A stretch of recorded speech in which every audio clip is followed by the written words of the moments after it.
45 minutes have elapsed, and the circumstances have transformed drastically.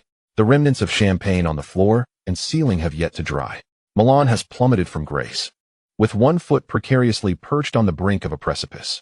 It is my fault for not advising you to exercise caution. I was overly negligent today. Ancelotti took the blame upon himself, stating, "We have been outmaneuvered. I truly did not anticipate that individual would possess such cunning. Your performance today has been commendable, and my failure to make timely adjustments in the second half is also my responsibility." "No need for such words," Nesta remarked, rising to his feet. "I did not perform well. I apologize to everyone." "So do I," murmured Maldini. "I am sorry," Dida, sitting there in tears, lamented while tugging at his hair. Tears streamed through his fingers. The joy that once filled the air has now been replaced by profound despair. Even Kaká wore an unusually glum expression.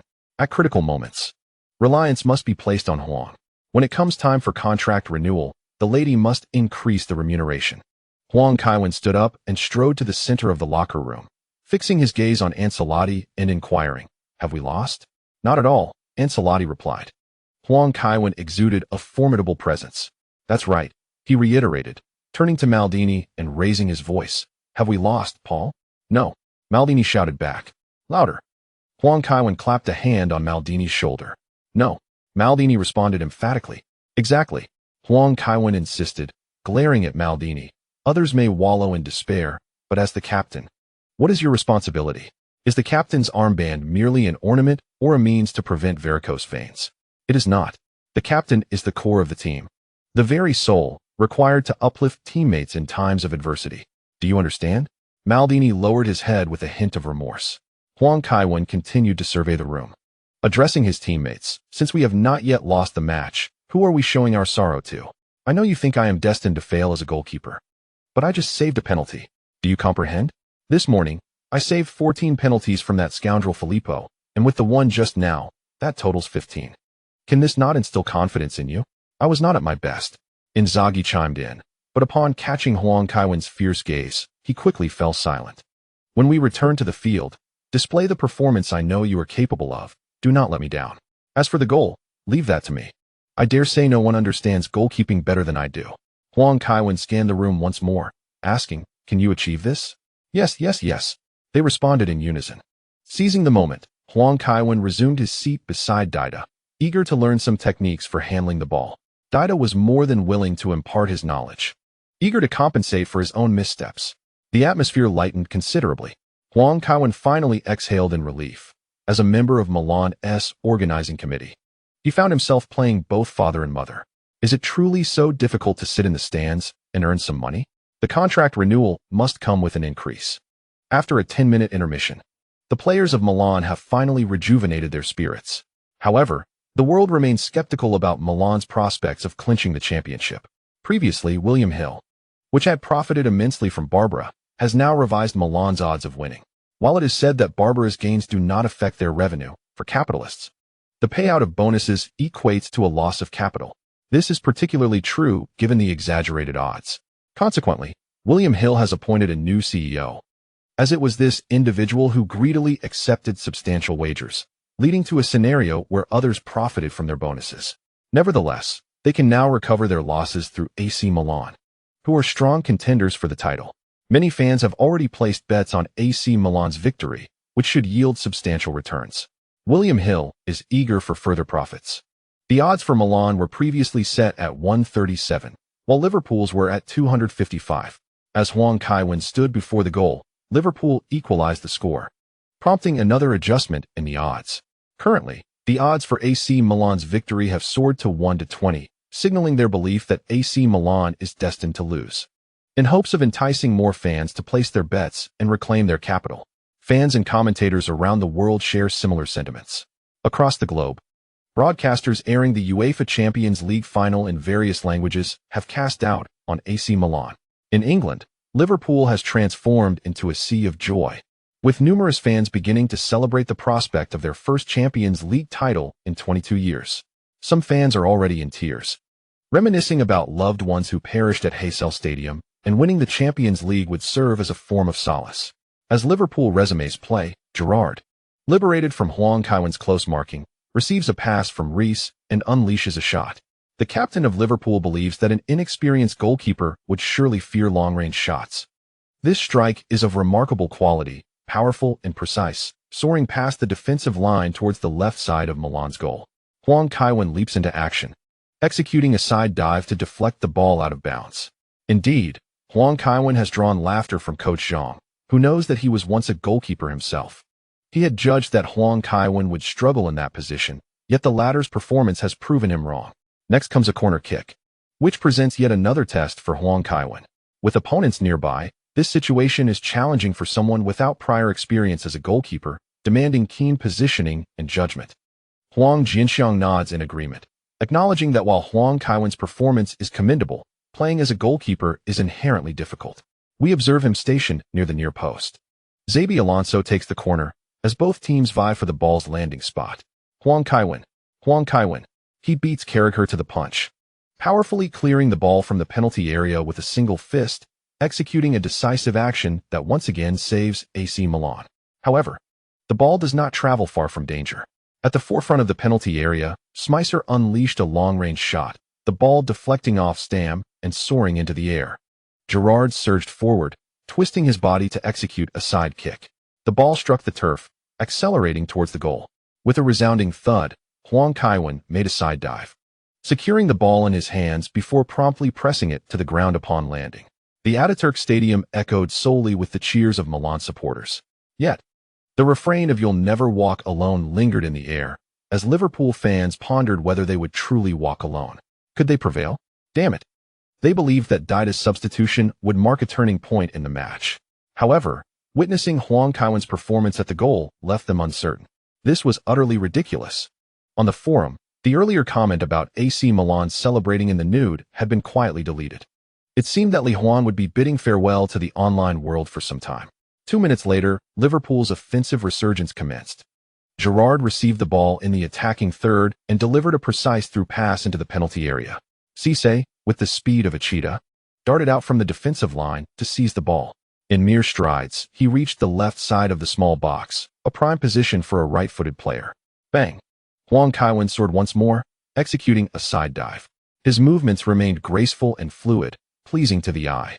Most crucially, his save was executed with impeccable direction and height.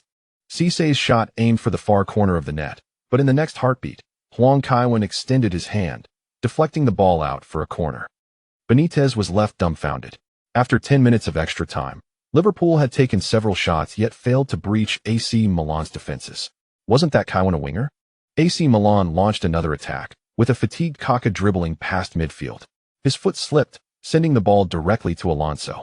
Alonso lofted a long pass into the penalty area. Cisse, leaping for a header.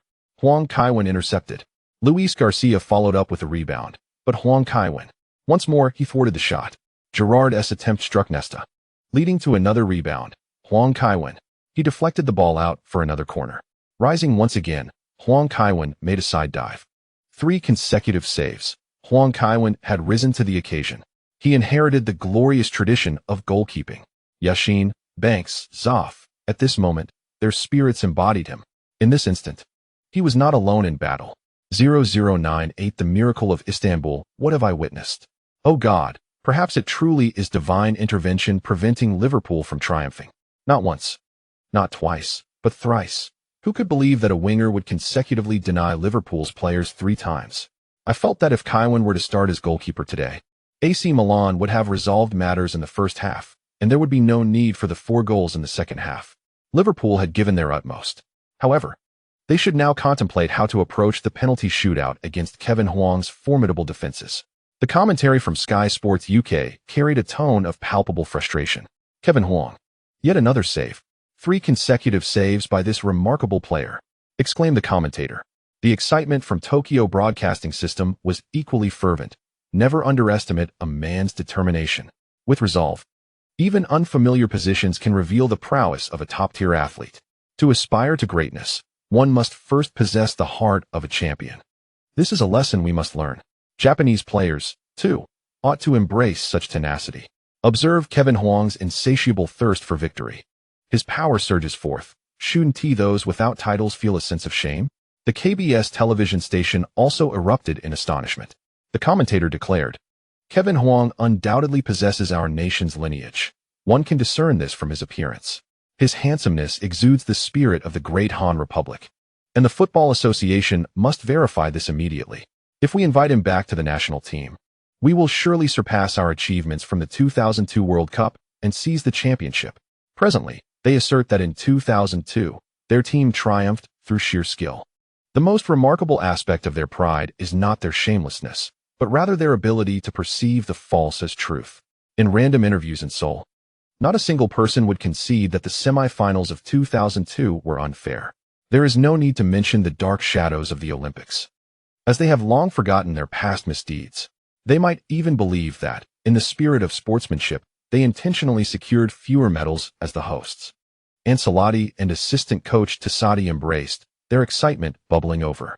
"Carlo, you bumped into me," Tassadi exclaimed, his expression sour. "Such occurrences are rather unpleasant. My apologies," Ancelotti replied as he pulled a voodoo doll from his pocket and cast it aside, retrieving a long bottle from another pocket. Realizing it was not what he had expected, Tassadi exhaled in relief. He had not anticipated Ancelotti to possess such an array of items. He finally grasped a vital lesson: never underestimate a mystic. In front of the Liverpool bench, Benitez slapped his forehead in exasperation, utterly bewildered by the current situation. Perhaps having Luis Garcia in goal would prove more effective than Dudek? A winger-turned-goalkeeper excelling in his role, it defies logic. As he watched the players prepare for a corner kick, he could only hope for their success. Kevin Huang's performance in front of the goal left him feeling uncertain about the impending penalty shootout. This chapter remains unfinished. Turn to the next page to continue reading. The hope is that the players might decisively conclude the match. After a run-up, Xabi Alonso struck towards the far post. Kevin Huang glanced over. Kaká, positioned closer to the goal, Kevin Huang swiftly moved. As he witnessed Stam head the ball away, he breathed a sigh of relief. However, just outside the penalty area, Luis Garcia unleashed another long-range shot. With a resounding thud, Kevin Huang darted to the left, taking 2 swift steps. He refrained from diving, sensing that the ball would strike Nesta. Indeed, the ball ricocheted off Nesta and soared towards the crossbar. Huang deftly maneuvered past Traoré, leaping to secure the ball. He took his time before resuming play, aware of Liverpool's fierce offensive onslaught. It was imperative to grant his teammates a moment to advance and catch their breath. The Milan players appeared dazed, continuously offering Huang their thumbs up, as if eager to detach their thumbs and present them as tokens of admiration. Truly remarkable. Huang's performance on the goal line today was nothing short of extraordinary. While they could not assert that Huang outperformed Dida, it was certain that his performance was on par, if not superior, during Dida's presence. Some even entertained the absurd notion that Huang's appearance fee was unjust, believing such a remarkable talent should not be confined by a conventional contract. As his teammates surged forward, Huang unleashed a powerful kick, finding Rui Costa. Milan initiated another offensive, allowing him to exhale in relief. He rubbed his arm, still feeling the sting from the collision with Traoré. Although his immunity card shielded him from injury, the pain lingered.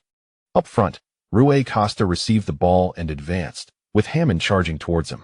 Both were substitutes, and while other players were fatigued, these two maintained their vigor.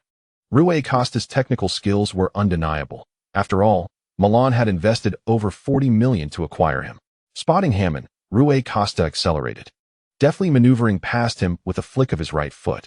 Without waiting for Liverpool's defenders to close in, he swiftly turned and delivered a beautifully arched ball into the penalty area, sailing over Hypaia's head and into the small box. Crespo lunged into the penalty area, executing a diving header towards the ball. Dudek reacted quickly, extending his right leg in a near-split motion, narrowly deflecting the ball out of play. Despite Huang's stellar performance, Dudek's display was equally commendable, showcasing his versatility as an occasional gymnast, executing unconventional saves. Indeed, both goalkeepers performed admirably today. As the first half of extra time concluded, players from both sides returned to the center to recharge and absorb their coach's tactical insights. The AC Milan players encircled Huang, accompanying him back as a show of respect for his commendable performance. With a smile adorning his face, Huang relished the experience of being a goalkeeper. The stint was far more enjoyable than he had anticipated. No wonder some people are drawn to the role of a goalkeeper. Each successful save, witnessing the frustration etched on the opponent's face, brought Huang immense satisfaction. Perhaps he should be dubbed the extraordinary kid. Maldini affectionately wrapped his arm around Huang's shoulder. Nesta stood beside Huang Kaiwen, giving a thumbs up and suggesting, "Why not let Nelson be your substitute?" "That won't do. Kevin must play in the forward position." He failed to secure a spot near Huang Kaiwen. Kaká was already reluctant, and upon hearing Nesta coax Huang Kaiwen into playing as a goalkeeper, he certainly could not agree. Without Huang Kaiwen, who would collaborate with him in the front, Ancelotti approached with a broad smile, handing Huang Kaiwen a towel, inquiring with genuine concern, "Did you get hurt from that collision?" "I'm fine, really." Huang Kaiwen shrugged. In today's match, whoever could injure him would be the true loser. His injury immunity card was exceptionally potent. Unfortunately, today he was tasked with the role of goalkeeper, leaving no room for him to showcase his traditional skills. Each time he used the immunity card, if he didn't feign injury, it felt as though something was missing. Huang Kaiwen sighed regretfully. Life seldom goes as one wishes. Even for someone as handsome as him, there were moments of helplessness. Inzaghi, who had been substituted, flatteringly handed Huang Kaiwen a water bottle and exclaimed, "See? Missing penalties today isn't my fault. It's because Kevin is too formidable." Yes, Filippo is right," Pirlo remarked, scoffing. "After missing 14 penalties, you dare say that? If I were you, I'd hide in a secluded mountain tonight." Inzaghi refrained from retorting, pretending not to notice Pirlo. Suddenly, he turned and playfully punched Pirlo's arm, quickly jumping back to maintain distance, fearing Pirlo might retaliate. Little did he know, Pirlo was utterly exhausted and had no inclination to engage in playful antics. The online forum buzzed with even more excitement than before. Despite a 5-hour time difference, it was already late at night in the country. Yet that did not deter the fans from staying up to watch the match. "I'm truly impressed. I've never been in awe of anyone before. But from now on, Huang Kaiwen is the king of my heart. Damn, Huang Kaiwen is truly incredible." That triple save felt like it should be featured in world football's highlights. That triple save? I suspect Huang Kaiwen might monopolize the top 10 saves of the week. Indeed, Huang Kaiwen was remarkable. Liverpool's misfortune. After over 20 years, they reached the finals only to encounter Huang Kaiwen. Post-match, Huang Kaiwen would surely be subjected to a drug test. There are drug tests after football matches, right? Yes, I now suspect Huang Kaiwen might be on something. Upstairs, fool. Verdict concluded. You couldn't perform so brilliantly even if you took a whole bottle. When Huang Kaiwen returns to the national team, let him play as a goalkeeper and see who can score against us. Wow, that could actually work. But wait, considering Huang Kaiwen's injury pattern, he's bound to be substituted soon. No, if he leaves, we're doomed. In front of the Liverpool coaching bench, the atmosphere was slightly more subdued. Benitez was strategizing. Liverpool players listened, albeit in a somewhat routine manner. Huang Kaiwen's performance was undeniably demoralizing. Today, they initially withstood the pressure and clawed back 3 goals. Subsequently, a fortuitous turn of events occurred, Dida's red card, and AC Milan had no substitutions left. To them, this extra time felt like a gift. Had it been under the Ballon d'Or rule, they might have resolved the match within the first minute of extra time. However, the reality unfolded in stark contrast to their expectations. From the abyss to the heavens, and then plummeting back into the depths of despair. Their emotions resembled a tumultuous roller coaster, rising and falling without any sense of where they would land. In comparison to their physical fatigue, their hearts felt even heavier. They replenished their hydration, and the entire Liverpool team, dragging their weary bodies, returned to the pitch. With the referee's whistle, the second half of extra time commenced. Milan kicked off, and Kaká sent a back pass. Cisse charged forward to apply pressure, and Pirlo also delivered a back pass. Nesta turned and played a ball to Huang Kaiwen. Huang Kaiwen controlled the ball with the arch of his foot, taking a couple of steps while waiting for the Liverpool players to approach, exuding the poise of a seasoned goalkeeper. It was hard to believe he was merely a temporary substitute. Coach Zhang couldn't help but wonder. Huang Kaiwen was becoming more and more competent. But he was curious about how he had improved so rapidly. Moments ago he seemed a bit flustered. Yet now he played like a goalkeeper with hundreds of matches under his belt. Perhaps this was the essence of genius, much like our inability to comprehend Einstein. Huang Jinxiang, however, saw no issue. It must be so. Coach Zhang, who hailed from a goalkeeping background, could only nod in agreement. These prodigies could indeed be disheartening. Cisse surged forward, and Huang Kaiwen sent a pass to the left flank, where Maldini received the ball and advanced before returning it. It was evident that the players were weary. Even at the start of the second half of extra time, Their desire to attack was considerably diminished compared to the first half. Certainly, staying up late can dull the sensation of fatigue, but if you think about resting for a few minutes, as soon as you touch the bed, exhaustion returns. After playing for over 100 minutes, it felt inconsequential, yet every moment of rest tested the players. Fatigue did not vanish, but was merely suppressed by dopamine, creating a temporary illusion of vitality. You seem quite experienced, Coach Zhang chuckled. Huang Jianxiang nodded and replied, "That's the nature of commentary. How could one not grow accustomed to it?" Liverpool had intercepted the ball, and we observed Hammond successfully dispossess Crespo, passing it to Alonso. After Alonso carried the ball past the midfield, he turned and sent a long pass. It landed perfectly at the feet of Reece on the left flank. Reece showed no intention of dribbling, instead swinging his left foot to deliver a cross into the box. Cisse, full of energy as a substitute, sprinted ahead, leaving two Milan defenders behind. He charged towards the 6-yard box. Huang Kaiwen also noticed the ball's trajectory and rushed out of goal, leaping high to punch the ball away just before Cisse could reach it. With a thud, the ball soared out of the penalty area, but Cisse collided hard with Huang Kaiwen's chest. Both players fell to the ground, with Cisse landing atop Huang Kaiwen. This chapter remains unfinished. Turn to the next page to continue reading. After signing with AC Milan, I began to take it easy. Team doctor, team doctor. Ancelotti was visibly agitated on the sidelines, while the well-trained medical team promptly prepared a stretcher. However, before they could lift it, Huang Kaiwen had already pushed aside Cisse and stood up from the grass. He shook his arms and legs, bouncing a few times. With a wave of his hand towards the sidelines, he signaled that there was no need for assistance. Were it not for the fear of suspicion, Huang would not have even pretended to be injured. Not to mention Cisse, even if Vieri and Drogba collided with him at 120 km/h from either side, he would remain unscathed. Astonishingly, he had sustained no injury. It seemed that God had indeed forsaken Liverpool, and Benitez might have made a grave mistake. As the Pope supported Kevin, the outcome of the match was sealed. The commentator from Sky Sports lamented, "This match is destined for a penalty shootout. But who can breach such an opponent's defense?" Following the match, a urine test was in order, without the need for reminders, as UEFA staff were already prepared. Huang Kaiwen's performance was utterly remarkable. Although they understood that doping would not transform a winger into a goalkeeper, the procedures had to be followed for the sake of accountability. As time progressed, Liverpool launched several more attacks, all in vain. Standing on the goal line, Huang Kaiwen was an insurmountable fortress, repeatedly eroding their hopes. In the 123rd minute, Kaká lofted the ball into the penalty area, where three Liverpool players surged forward. Under the dual pressure of Gerrard and Cisse, Huang Kaiwen calmly plucked the ball from the air. Time was running out, and the referee frequently glanced at his watch, indicating that the match was heading towards the merciless penalty shootout stage. The remainder of the match was utterly unpredictable, with Huang Kaiwen being the most significant variable of the day. Indeed, had it been any other day, with others filling in as goalkeeper, AC Milan would have surely faced defeat. Yet today, Huang's performance was nothing short of miraculous. As a winger, he adeptly assumed the role of goalkeeper, managing to prevent Liverpool from scoring even once in over 30 minutes. Liverpool had taken 11 shots during that span, many of which were of high quality. Yet Huang steadfastly maintained the integrity of the net.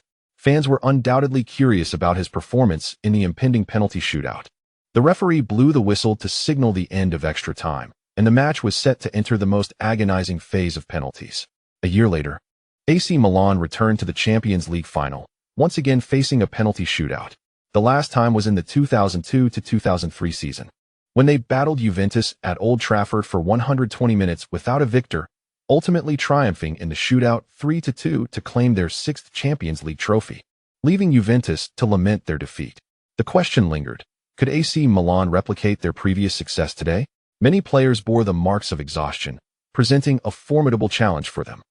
Although a brief respite may have replenished their energy, the fatigue in their muscles is undeniable. In the latter half of the overtime, several players have begun to exhibit signs of physical strain. As they prepare for the impending penalty shootout, they will face both physical and psychological pressure. The team that withstands this pressure will emerge victorious in today's match. The players have returned to their respective benches. Ancelotti glanced at his notes before tucking them back into his pocket, reflecting on the players' performances throughout the day. Despite prior preparations, one cannot take everything at face value. The player's condition and physical state are of paramount importance, especially since some have already been substituted. Notably, there is one player who has missed 14 penalties. Even if Inzaghi had not been substituted, Ancelotti would not have allowed him to take the first penalty. Tassadi whispered his analysis to Ancelotti. During the final moments of extra time, he and the coaching staff diligently monitored the player's stamina in anticipation of the potential penalty shootout. Ancelotti turned to Pirlo, then to Huang Kaiwen, and inquired, "Kaiwen, will you go first?" "Yes, coach," Huang Kaiwen nodded. Although his technical skills may not match those of attacking players, he is certainly capable of taking a penalty. A lack of finesse does not equate to an inability to score. Many goalkeepers possess commendable penalty-taking abilities and frequently convert penalties themselves. Importantly, today's performance has garnered the team's trust. They have come to regard him as a pillar of strength. To falter now would undermine the confidence of his teammates.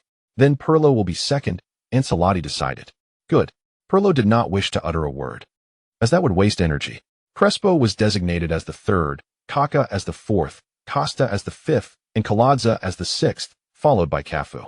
The coaching staff would call out the players' surnames to avoid confusion, especially since names like Francesco are quite common in Italy. Tossing a stone into a crowd in Rome could easily hit several Franciscos. The team also features two Andrés, Andriy Shevchenko and Andrea Pirlo. To ensure that the penalty shootout could be resolved in 5 rounds, Ancelotti meticulously arranged the entire order. After submitting the list, Maldini won the coin toss. Milan would take the first penalty. Huang Kaiwen stood at the 12-yard mark amidst a chorus of jeers.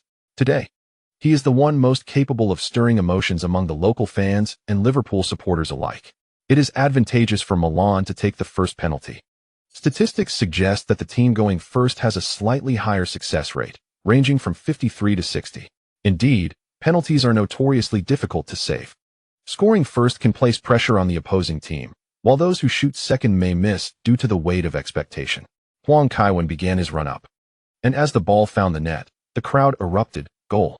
Huang Jinxiang shouted at the top of his lungs. Huang Kaiwen, a scholar capable of securing peace, a warrior adept at establishing order.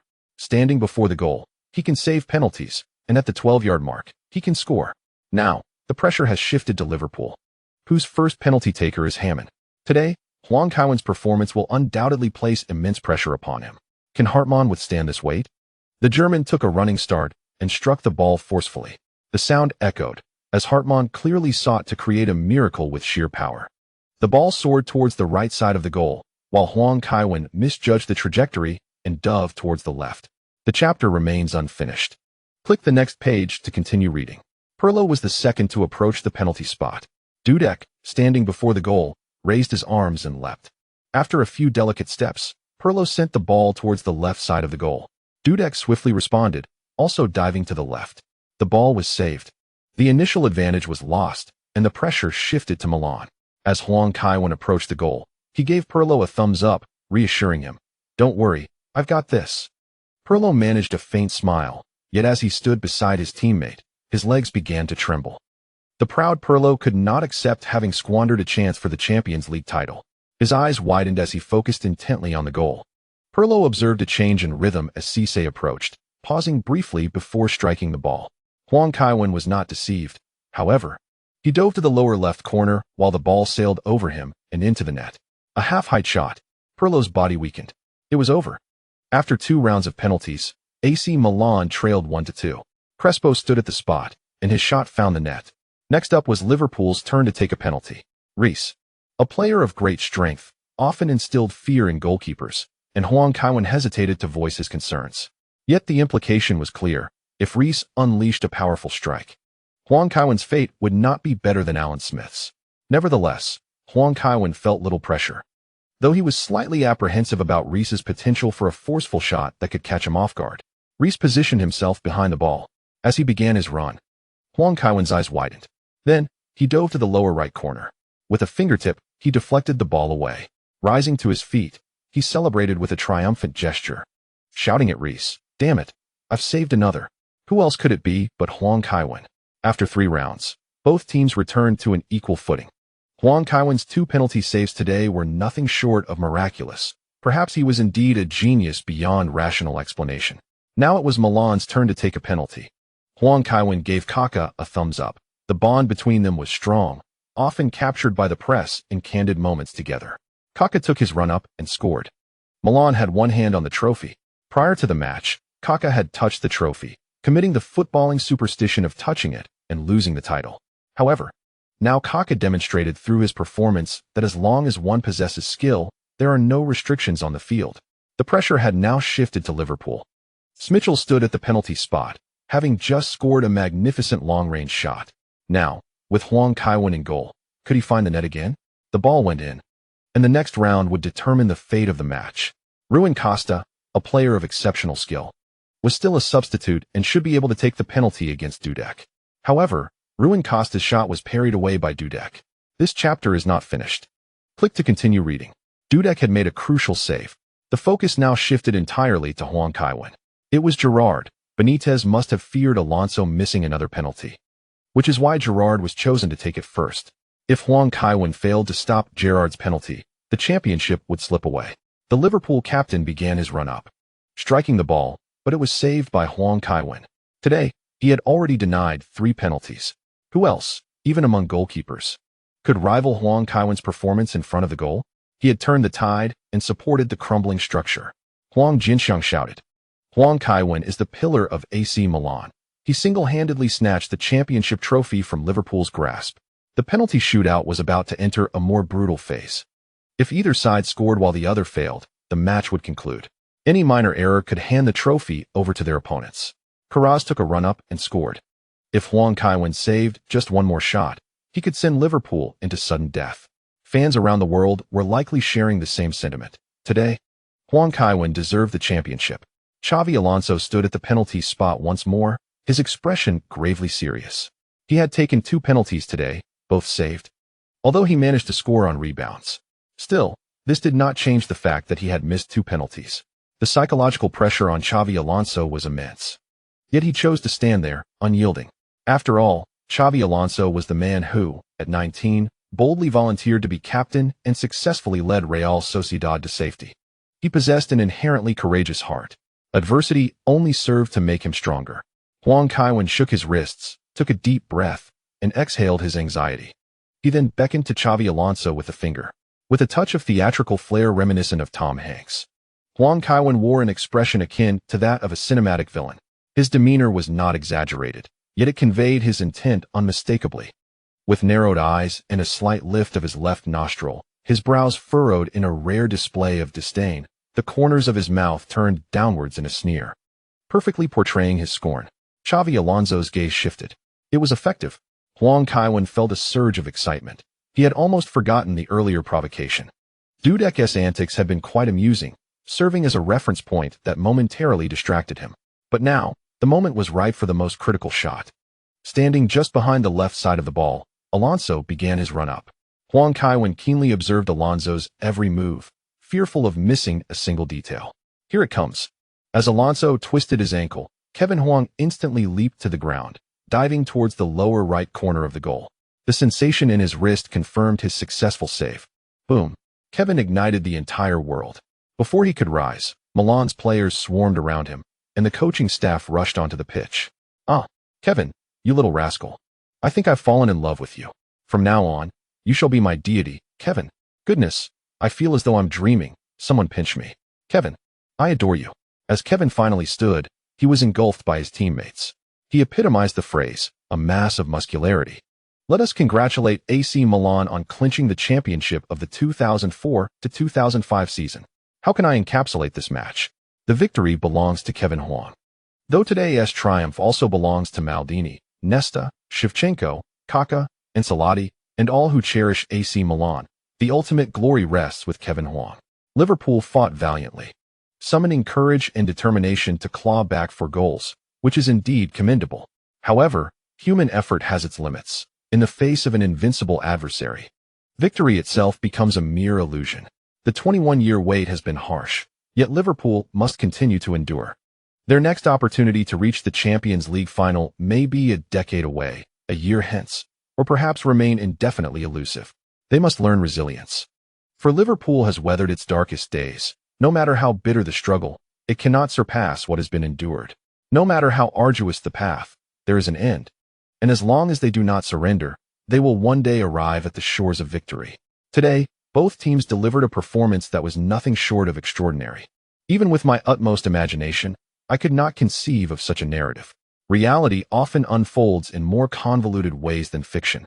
Kevin Huang ascended to legendary status in a single match. His performance in the attacking front deserves an 8, yet his display before the goal merits an 11, beyond perfection. To reflect his excellence, the richness of the Chinese language offers numerous adjectives, yet I cannot find a fitting term to describe Huang's performance. For it was impeccable and beyond reproach. Even Yashin or Zoff could not surpass him. If one day Kevin Huang returns to the goalkeeper position, I would harbor no doubts. I can scarcely distinguish whether he is a winger temporarily donning the mantle of a goalkeeper or a goalkeeper masquerading as a winger. I shall refer to this match as the Miracle of Istanbul, an extraordinary event occurring in Istanbul, involving AC Milan and Kevin Huang. This match itself is a miracle. As promised, I shall now retire for the night. This is not unfinished. I know there are those awaiting its completion. Yet, haste must not compromise quality. In truth, this chapter was completed by 5 o'clock, but I revised it for over an hour. The more extensive the text, the longer the revision. Only when I found no issues did I choose to publish it. Indeed, dawn has arrived. However, I am a person of my word. Previously, I leaned on the table for less than half an hour, diligently typing away. Now, I shall retire for the night, hoping that you find joy in this. I extend my gratitude to all for your support and subscriptions. Your encouragement serves as my greatest motivation. Upon rising tomorrow, I shall continue my writing. Special thanks to AO for the generous tip. I humbly request another wave of monthly votes. By the way, the absence of comments and replies for this chapter is an issue from the platform and will be resolved in a few days.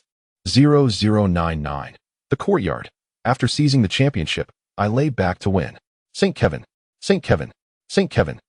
Credeli can guarantee that this is the most splendid day of his 61 years of life.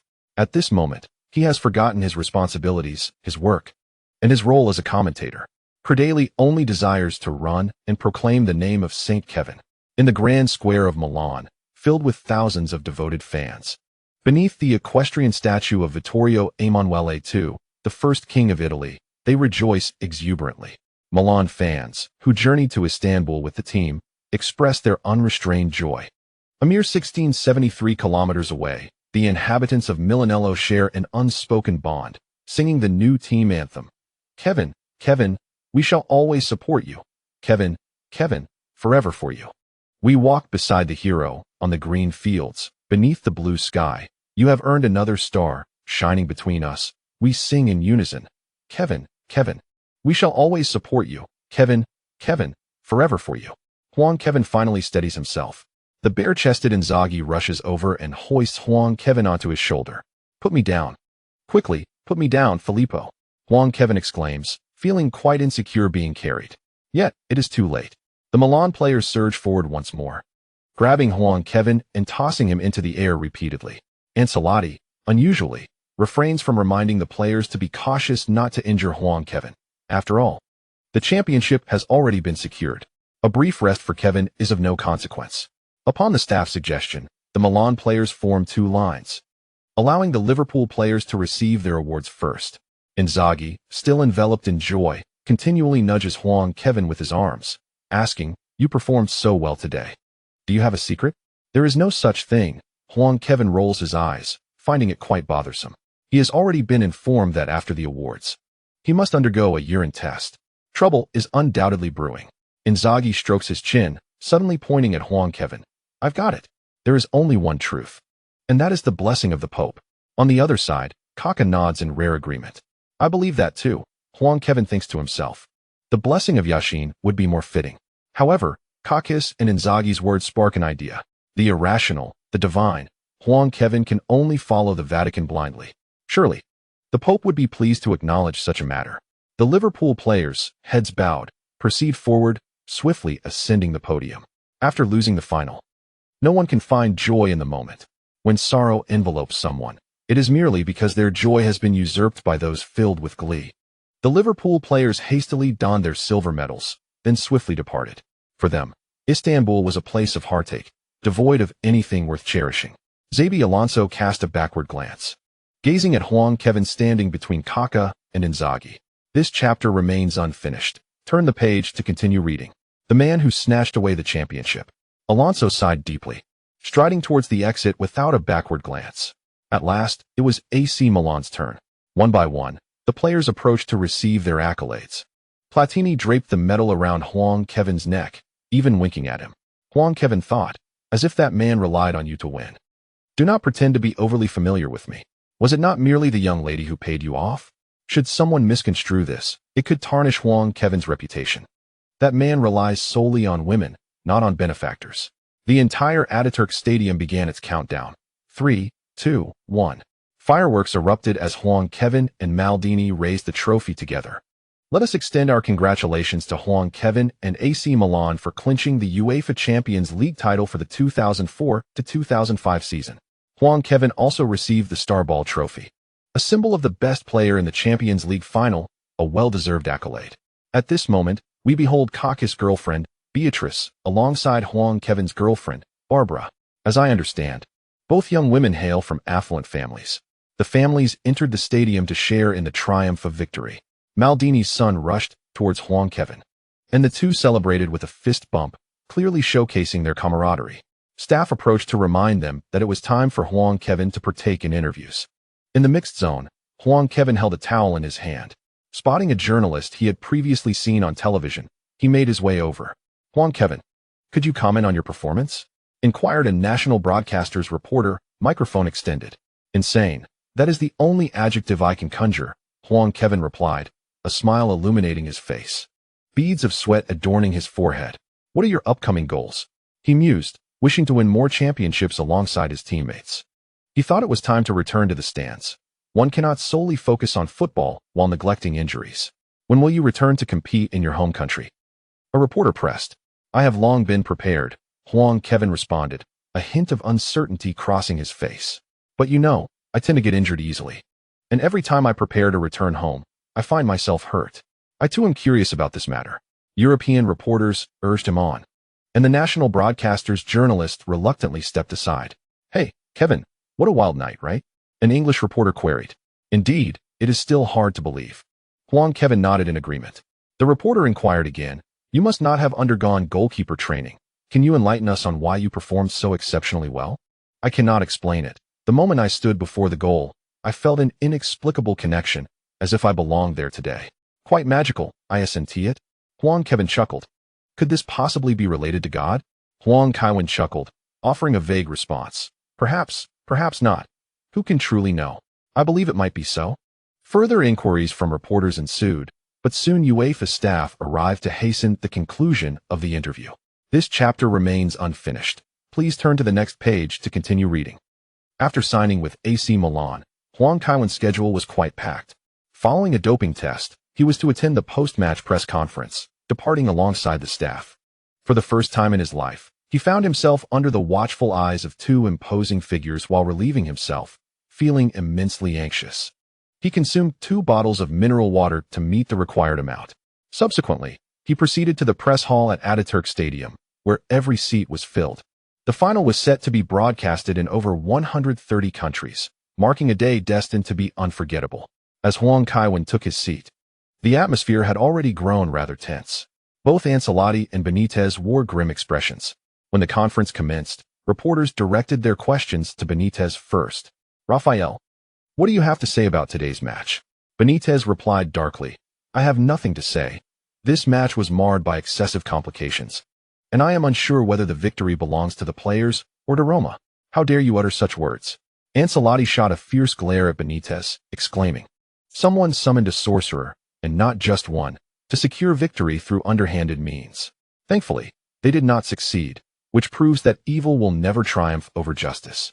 You are the embodiment of evil, Benitez retorted, pointing at Ancelotti. In Serie A matches, you consistently perform strange rituals from the coach's bench. We only engage some individuals for self-preservation. Nonsense. Despite the ensuing quarrel disrupting the press conference, the reporters showed no inclination to intervene, instead capturing the expressions of both coaches with fervor, eager to record every word. It was only the UEFA staff who reminded them to maintain order. We have nothing to feel guilty about and wish to say no more, We shall certainly return, Benitez declared before standing and departing. Ancelotti wore a triumphant smile. Has Kevin ever received training as a goalkeeper? A journalist asked. Kevin has filled in as a goalkeeper during training matches. Previously, he saved 14 penalties in a single day. So I am not surprised by his performance in goal, Ancelotti acknowledged with a subtle nod. Recognizing the remarkable feat, he sought to alleviate some of Huang Kaiwen's troubles. Carl, why did AC Milan concede 4 goals in the second half? Inquired a bespectacled journalist. Ancelotti's expression shifted dramatically, as he replied with a scowl, we scored 4 goals first. Which is why we conceded 4. Both my players and I were careless. Although there were some twists and turns, we still emerged as champions. And how would you assess Kevin's performance today? Unparalleled. Ancelotti smiled and remarked, no words can adequately describe Kevin. He deserves every ounce of praise bestowed upon him today. After posing a couple more queries, the journalists finally relented and turned their attention to Huang Kaiwen. He answered cautiously, casting a knowing glance towards Ancelotti. The two rose and swiftly departed, having already garnered considerable attention on the field. There was no need for further spotlight during the interview. This chapter remains unfinished. Click to the next page to continue reading. Such behavior does not align with his life philosophy. Additionally, by the conclusion of the match, he had received a system notification. The previously dormant skill acquisition had finally activated successfully. He declined the celebration invitation from his teammates and promptly returned to his room to check the system. Indeed, he found the notification awaiting him.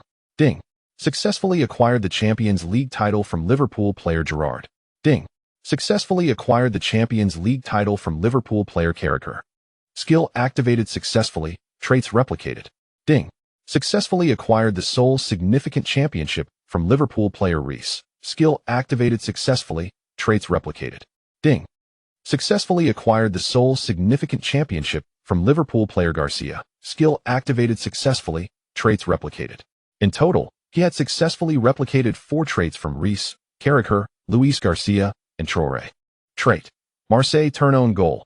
Traoré executes a Marseille turn in his own penalty area, significantly increasing the likelihood of scoring an own goal. Trait. Liverpool slayer. Kaká's presence against Liverpool drastically improves your shot accuracy.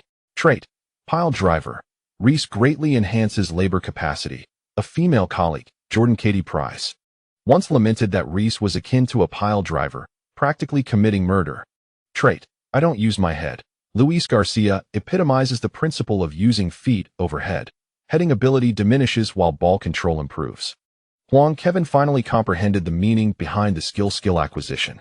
The probability of activation is indeed quite low, especially for players like Reece, Traoré, and Luis Garcia, who have fewer championships. As for Kaká, it appears to be a rare occurrence, given his numerous accolades. It seems that acquiring the traits of major stars poses a formidable challenge. Upon further inspection, his evaluation had indeed changed. Player strength, average physical qualities, excellent. He had dozed off momentarily and felt somewhat unwell. Lying down for a while, he soon fell asleep. Feeling a bit under the weather after several restless nights, he was reluctant to rise. Apologies, everyone. There will be one less update today. We shall continue tomorrow. Huang Kaiwen was taken aback by the magnitude of his first successful activation of skill acquisition. Although Traoré's trait of Marseille turn own goal seemed rather disadvantageous. One would expect that a sound mind would not attempt a Marseille turn in their own penalty area. Thus, even a negative trait wouldn't bear significant consequences. This particular trait is rather difficult to trigger, aside from this one adverse characteristic. The remaining few are indeed quite practical and relevant. It is indisputable that Kaká is a bane to Liverpool. This is a universally acknowledged fact. His goals against Liverpool are second only to those of Henry, making him the most feared adversary by the Liverpool goalkeeper. The next time he encounters Liverpool, he can certainly flaunt his prowess. Although Luis Garcia's attributes may have diminished his heading ability, the improvement in his ball control is conspicuous and essential.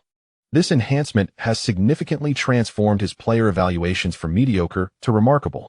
Huang Kaiwen casually picked up a roll of tissue, sensing a substantial improvement.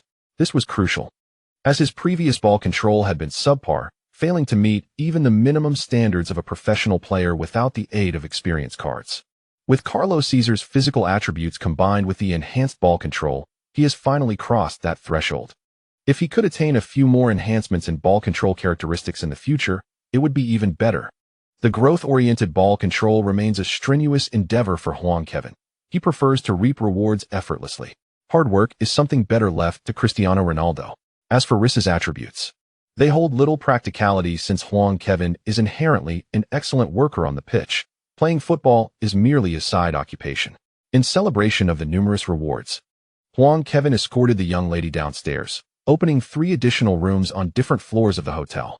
Meanwhile, the AC Milan players continued their revelry, while media outlets from around the world were busily preparing their layouts for a Champions League final brimming with drama, destined to ignite a global frenzy.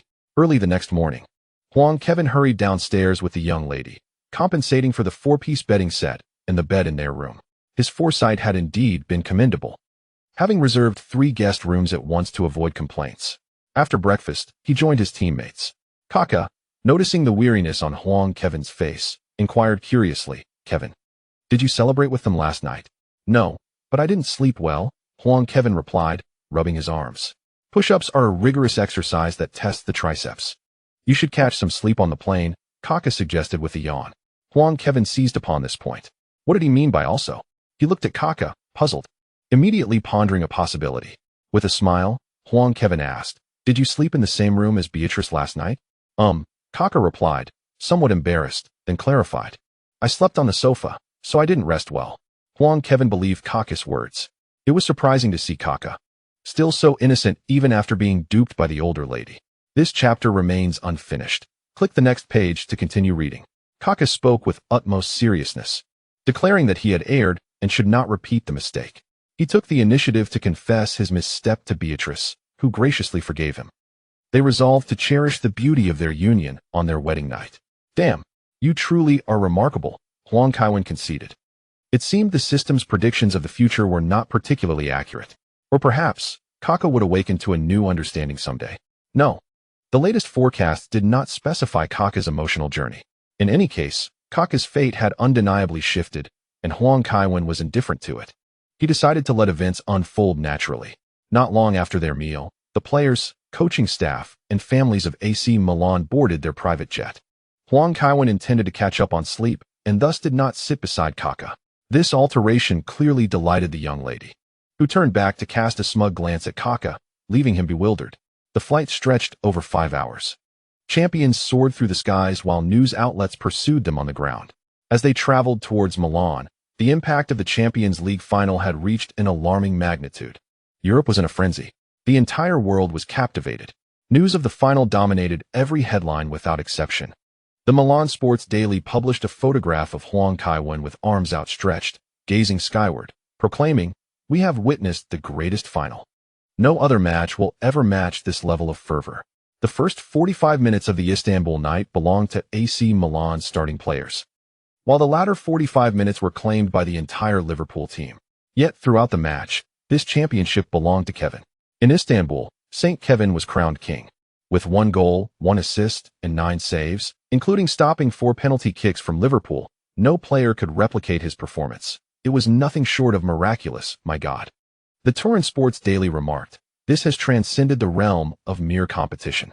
The good news is that Kaiwen, having played 120 minutes, will be quite fatigued, potentially risking injury in the final round, which bodes well for Juventus title hopes. Juventus' final opponent will be Parma, who are in dire need of points to avoid relegation, while AC Milan faces Udinese, who might ascend to 4th place.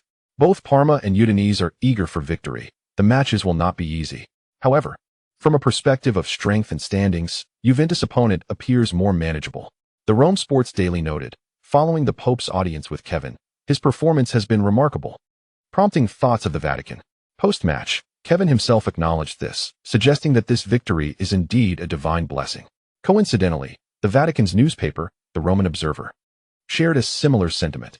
"On the night of Constantinople, we witnessed a miracle. This is the Lord's gospel, a reward for Kaiwen's piety. Do not complain or slander the omniscient and omnipotent God. Steadfast faith will eventually bring forth miracles." The Liverpool Evening Post stated, returning to the Champions League final after 21 years. Liverpool faced disappointment once more. External factors influenced their on-field performance. Kaiwen's successful drug test confirmed he harbored no issues. Liverpool performed admirably, yet Kaiwen simply outshined them. This chapter remains unfinished. Please proceed to the next page to continue reading. The Times, a magnificent victory, a chapter in the annals of football history. The night in Istanbul will become a significant marker. From this moment forward, matches will be categorized into two types: the Istanbul Miracle and ordinary games. Manchester Evening News, a night that belongs to one individual. The Sun featured a photograph of Barbara, noting, Barbara's figure has changed, possibly indicative of pregnancy. Kevin may soon welcome his first child, and even before his retirement, his offspring might ascend to the AC Milan first team, heralding the arrival of another family legacy at the club. L'Equipe, an exhilarating match, unparalleled Kevin. No words can truly convey the respect owed to him. The moniker bestowed upon him by Milan fans serves as the finest testament. His jersey should bear the title St. Kevin. France, being a Catholic nation, finds such performances unsurprising. AS, Florentino has already reached out to AC Milan, preparing bids for both Kevin and Kaká, intending to package the Milan twin stars to illuminate the world with Real Madrid's brilliance. Marca, Kevin's frequent injuries evidently stem from issues with Milan's medical staff. Once he transfers to Real Madrid, this concern will cease to exist. Mundo Deportivo, in a bid to please Kaká, AC Milan has signed Kaká's brother. Barcelona could consider acquiring Kevin's sibling to secure Kevin, utilizing him as a winger in regular play and having him guard the goal during penalty shootouts would be the most sensible arrangement. Meanwhile, domestically, it is already afternoon. All websites, including Sohu, Sina, and Huang Sports, have uniformly adopted a red and black theme. Traditional media have similarly dominated their front pages with this news. Even the most renowned outlet, The Daily, has emblazoned Huang Kevin's photograph on its front page, accompanied by the bold headline, "The Chinese Conqueror of the World." Huang Kevin's fan forum has surged from fewer than 100,000 followers to over 1 million, and the numbers continue to grow. In an era when personal computers were not widespread and smartphones were non-existent, this is an astonishing figure. In May 2005, the number of internet users in China surpassed 85 million, with over 40 million computers in use. However, much of this data is inflated. Computers were primarily concentrated in internet cafes and enterprises, with only a small number of personal computers. Counting internet users often included anyone who merely logged into QQ. The truly active users were those fervently typing away in internet cafes, engaging in games or socializing in virtual worlds, unaware of forums or disinterested in utilizing them. Accessing the internet was costly, and they preferred to spend their time gaming rather than engaging in discussions. Even during overnight sessions, they would rather watch a film than engage in anything else. However, following AC Milan's triumph, Huang Kevin's name has swept across the vast expanse of China with unstoppable momentum. Even the diligent students in class are discussing this individual. Failing to mention him feels akin to being left behind by the times. A simple search reveals a bustling forum filled with captivating discussions about him. Hurry and search for an ID number to register on the forum, joining friends in lively banter. In 2005, conversing with people from all corners of the world was a novelty, creating a delightful atmosphere. This chapter remains unfinished. Click to continue reading. Conversations could even blossom into offline marriages. This brings to light an individual on social media posing as a woman. The most popular post in the forum featured a Japanese exchange student translating an article from the Asahi Shimbun, which also utilized a photo of Huang Kaiwen. However, uploading photos proved cumbersome, necessitating scanning or the use of a digital camera in conjunction with a card reader, and possibly a format conversion. Thus, the description was solely provided by this forum member. Huang Kaiwen graced the headlines of Japan's most influential newspaper with the title, "The Man Who Won the Championship by His Own Divine Power." Astonishingly, Huang Kaiwen is indeed impressive. Even the Japanese show him respect. The Japanese are known for their deference to the strong while revealing their fangs to the weak. Regardless, Huang Kaiwen is extraordinary. Tomorrow at noon, I plan to create an account in the new Dreamland server named Huang Kaiwen. Any brothers willing to join? I'm concerned about lag, whether in the Netcom or Telecom region. Even the Dreamland dogs aren't playing. The ghostly enhancements have rendered my spirit, Furong, useless. In the European morning, the impact of the Champions League final continues to reverberate, particularly among Milan's legends. Various television stations interviewed former AC Milan players. During an interview with Ale 5, Barisi, with an exaggerated expression, exclaimed, "My God, I was so excited that I couldn't sleep all night, more thrilled than before my first date with a girl. I have met Kevin. He is an exceptionally talented player, yet I feel my understanding of him has been too superficial. At that time, Kevin mentioned I was his idol. And regrettably, we never played together. Now, I must say, I am the one who should feel regret. I truly wish I were 20 years younger to play alongside Kevin for a decade. Cesare Maldini, the father of the legendary Paolo Maldini, did not attend the event in Istanbul, but gave an interview from his home. The elder Maldini stated, "I am sorry. I cannot say much, not because I do not wish to, but because I genuinely do not know what to say. In the past, I have met many stars and played alongside numerous greats. Rivera was outstanding, Sani was a reliable companion, and Altafini instilled fear, while Zoff brought despair to opponents. However, I feel it would take the dismemberment of all of them to create a Kevin. Forgive my choice of words. I have consumed too much whiskey." Van Basten, during an interview with Dutch television, also expressed exaggerated sentiments. "Of course, I watched the final. Observing Kevin play, I believed he had diminished in skill. But when he stood before the goal, I realized I was a fool. Kevin's previous performances were merely a prelude. I even suspected he was intentionally conserving energy, aiming to solve his opponents at the goal line. He is indeed a genius, a mad genius, one who drives people to madness. The saddest part is that such magnificent matches may never be witnessed again." Beckenbauer, do not inquire, refrain from asking anything. Had I not been present at the match, I would have believed this to be the plot of a film. Maradona, Kevin's prowess in goalkeeping is exceptional, and he is only marginally less proficient in offensive play compared to myself. Pele, Kevin is the only player in the realm of football who rivals my stature as the number 10. He is destined to secure the Ballon d'Or in the future. This chapter remains unfinished. Advance to the next page to continue reading. At 10 o'clock in the morning, Pope Benedict XVI delivered a speech on television. The simplest way to captivate the youth is to toss a ball. A rolling ball invariably embodies the dreams and aspirations of a child. The magnificence of football lies in its capacity for communal engagement. It is a team sport, and solitary play is devoid of joy. Football is the finest game in the world, imparting lessons of unity, friendship, and perseverance. It has been said that one should tread carefully on the pitch, mindful not to trample upon the sacred dreams of children. The Pope urged, "Do not allow the myriad limitations of reality to transform your children's dreams into fleeting shadows, destined to vanish upon inception. Do not stifle their lives through various forms of coercion, thereby constraining their freedom and imagination. Do not teach them to seek shortcuts, as this may ensnare them in the labyrinth of life." In conclusion, Pope Benedict XVI expressed his affirmation of Milan and Huang Kaiwen. All that transpired in Constantinople represents a magnificent victory, a testament to the gospel of God. During my audience with Kevin at the Vatican, I felt his devoutness. Those hardships merely served to refine him. In the face of adversity, Kevin's steadfast faith and optimism have yielded the finest rewards. In the afternoon, the entire Milan team landed at Malpensa Airport. Everyone was taken aback by the scene before them. The airport was inundated with fans. Particularly when Huang Kaiwen emerged from security, the atmosphere ignited. "St. Kevin! St. Kevin! St. Kevin!" Huang Kaiwen waved, causing the fans to erupt into a frenzy. They shouted and surged against the security line, striving to extend their arms to touch Huang Kaiwen. "Ah, Kevin, look at me. Kevin, I left you a message. Why didn't you bring Kaká to find me? Kevin, hurry and renew Kevin's contract." The defensive line formed by the Milan police, summoned to manage the crowd, was on the verge of collapse.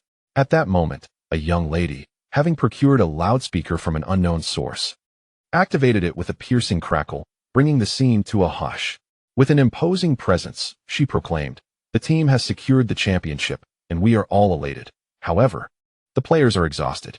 They faced aggression in Istanbul, yet persevered and brought home the trophy. If you love Milan, what you ought to do now is allow them to rest. The club will organize a celebration thereafter. Kevin's performance is evident, rest assured. Upon returning to the club, we will address the renewal of Kevin's contract. Furthermore, following a unanimous vote from the entire team, we will compensate Kevin for his match appearances. Although his time on the field has been limited, his contributions, marked by the injuries he has endured, cannot be measured by mere appearances. We will not do injustice to any of our heroes. AC Milan is not merely a club. Upon hearing this, Huang Kaiwen was bewildered. When did the entire team hold a vote? How could he be unaware?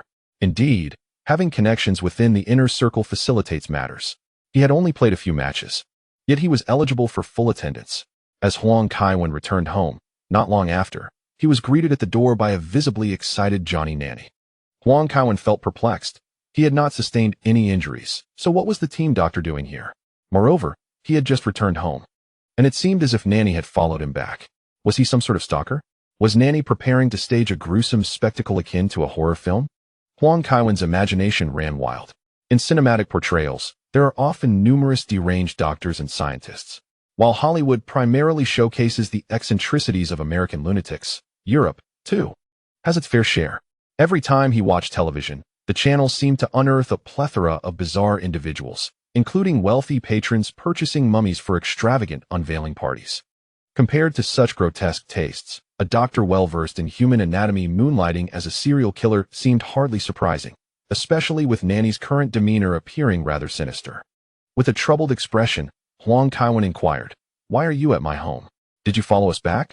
Nanny, brimming with enthusiasm, replied, "Oh no. I simply forgot something and asked for your address. Many people on the team know it." Barbara, pulling Huang Kaiwen behind her with a watchful gaze, questioned, "What do you intend to do with Kaiwen?" Nanny continued, "I wish to conduct a full-body examination on him." The chief physician elaborated, "Kaiwen has never engaged in such an extended match before. During this Champions League final, including extra time, he played over 140 minutes. And I suspect there may have been changes in his physical condition." Upon hearing this, Barbara's expression softened considerably. As long as he had no ulterior motives regarding her man, all was well. Huang Kaiwen soon grasped the situation. It appeared the chief physician viewed him as a subject for research. He began to suspect that Nanny had isolated his medical records for study. It was indeed his own doing, by not showcasing his traditional skills during the Champions League final. He had inadvertently summoned the chief physician. This incident served as a reminder for Huang Kaiwen. Even if uninjured, one should feign injury. After all, a player who is uninjured is inherently suspicious. Acknowledging he could not evade this, he sighed and said, "I'm quite fatigued. Let me rest for a while. And I will go for the examination tomorrow." Absolutely not. Nanny firmly rejected Huang Kaiwen's request. The sooner, the better. After all, any anomalies in your body might vanish by tomorrow. If this research proves successful, we may find a way to keep you free from injuries. Just go, dear. The young lady urged, clearly swayed by the urgency of the situation. What could Huang Kaiwen do? He felt overwhelmed. Upon returning home, "I scarcely had the chance to rest before accompanying the team doctor to the Milan laboratory." The results were exactly as Huang Kaiwen had anticipated. His physique had not undergone any meaningful transformation, remaining unchanged from before. It was evidently a systemic issue. Any alteration would be surprising, rendering his time wasted. Upon arriving home, Huang Kaiwen found himself reluctant to sleep. A stroll outside invigorated him, and he noticed the fervent discussions taking place on the forums. Pretending to be part of the uncle party, he casually skimmed through some trivial gossip before checking the European news. Most of it continued to praise him, though one report mentioned that William Hill had once again changed its CEO. This revelation startled Huang Kaiwen, indicating a downturn across various industries. Despite the lucrative nature of the gambling sector, it was alarming to see them replacing their CEO twice in a single year, leaving one to ponder the fate of other sectors. In light of this, Huang Kaiwen realized his own job was relatively stable, although his salary was modest. It came with the assurance of job security. To nurture camaraderie with his colleagues and safeguard his position, he swiftly maneuvered his mouse, clicking twice on the gray dragon emblem. Entering his username and password, accompanied by the sound of drums and gongs, the black stone door of the login interface gradually swung open. Upon entering the game, he found himself greeted by Kaká. Indeed, even with a girlfriend, the gaming addict would not forsake his virtual pursuits.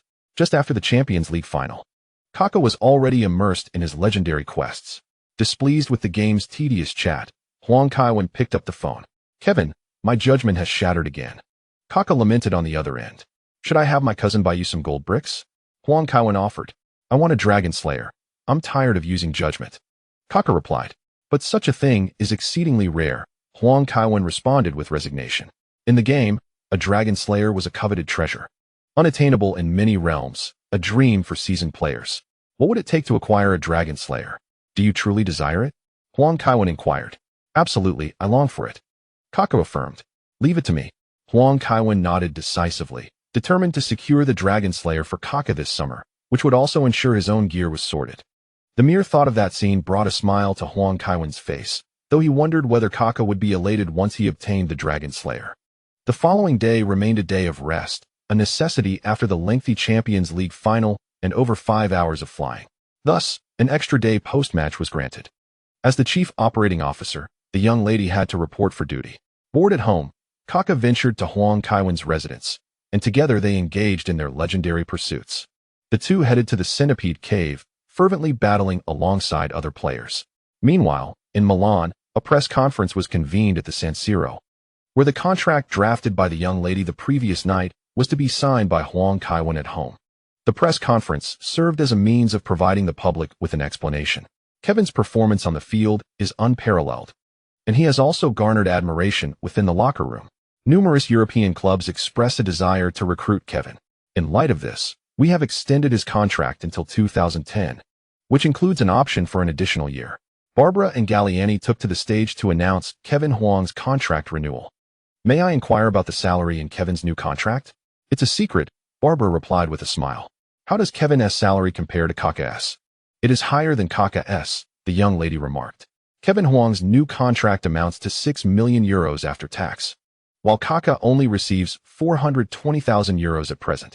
Although Kaká's father can be somewhat troublesome, Kevin Huang's girlfriend is no less demanding. Before long, Kevin received a call from a reporter.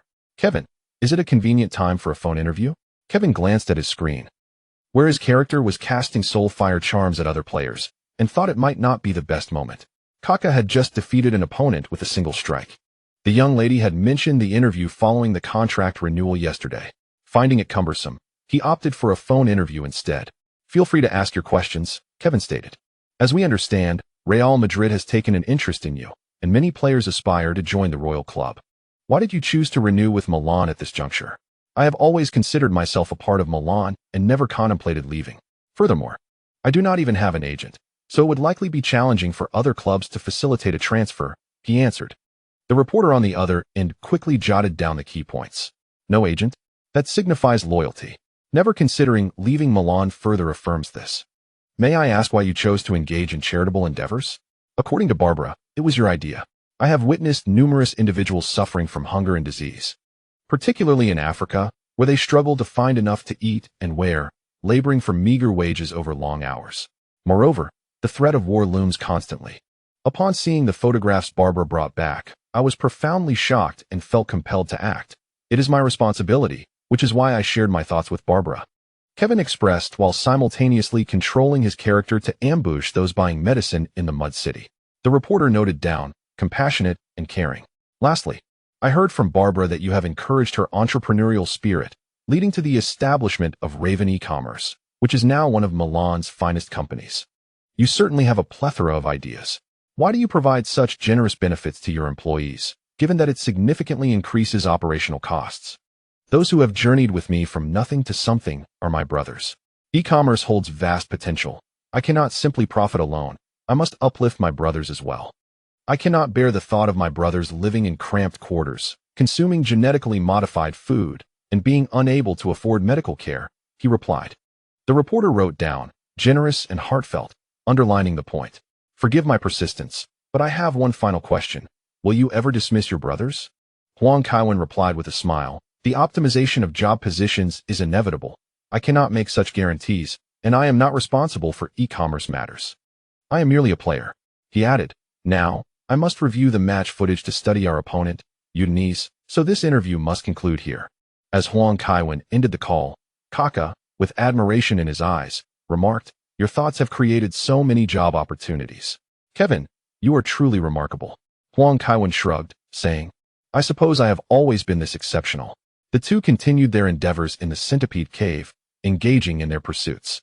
Meanwhile, on the other end of the line, the journalist began feverishly typing after hanging up. This exclusive interview was set to be published the following day, with the headline reading, The Last Knight, from Kevin. I see all the tenets of the medieval knight. He is humble, never forgetting the contributions of his teammates. He is upright, never resorting to theatrics on the pitch. He is compassionate, passionately engaged in philanthropy. He is courageous, always ready to step up. He is self-sacrificing, willing to earn less for the sake of his employees' well-being. His pursuit of honor birthed the Istanbul miracle. I have reason to believe that Kaiwen is a divine figure because he embodies all noble qualities. His spirit elevated beyond base interests, his greatness transcending language and color. Kaiwen belongs not only to Milan but to the entire world, to all of humanity. After completing this segment, he felt the reassuring weight of a thick envelope still in his pocket and sighed in relief, smiling as he continued to type. AC Milan seems quite generous, indeed, to promote their players with such financial support. With funds available, they do not mind speaking kindly. Moreover, Kaiwen is undeniably exceptional. On May 28th, the day before the 38th round, after a 2-day rest, the players finally returned to training in preparation for the concluding match. Ancelotti glanced at Huang Kaiwen, who, without uttering a word, headed straight to the gym. Even if injured, he intended to sustain a valuable injury. What significance does an injury on the training ground hold? The fans would remain oblivious to his contributions to the team. He performs good deeds without keeping a diary, allowing others to witness them directly. If others cannot see them, do those good deeds not exist? Huang, regardless of injury, is determined to be injured on the field. On May 29th, the San Siro hosted the final match, with AC Milan facing Udinese. This match was pivotal for determining the Serie A champion. Currently, his chances of injury had reached unprecedented heights. Huang Kaiwen still contemplated merely appearing on the field before taking a rest.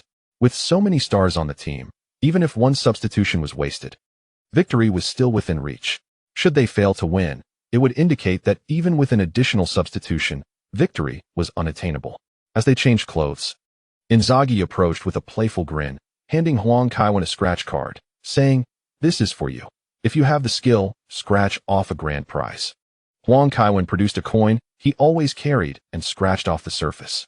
Although it was not a grand prize, it still left Inzaghi pondering his life choices. Inzaghi stared blankly at the scratch card, realizing the third prize was 50,000. Huang Kaiwen chuckled. Now, that feels normal. After all, he wore a necklace that enhanced his luck.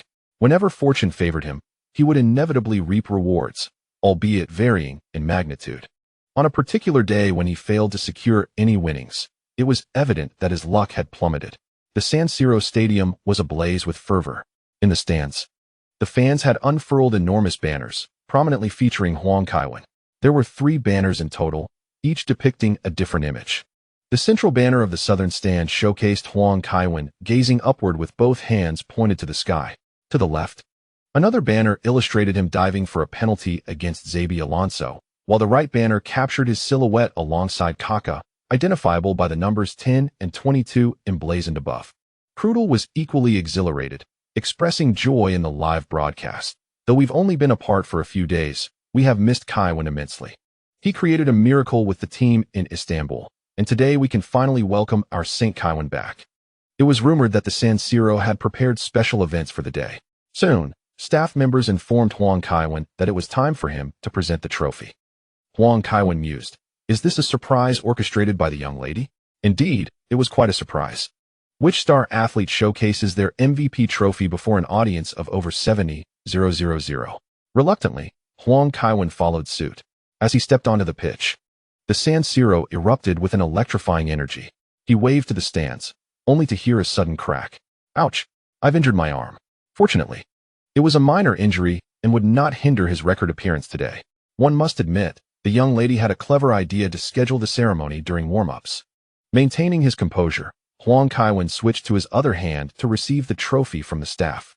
He raised it high with one hand. After all, he felt no embarrassment. If anyone should feel awkward, it was the others. St. Kaiwen, St. Kaiwen, St. Kaiwen. The San Siro resounded with thunderous cheers. The scene was not as awkward as Huang Kaiwen had anticipated. However, upon glancing back, he caught his teammates' knowing looks, leaving him visibly perturbed.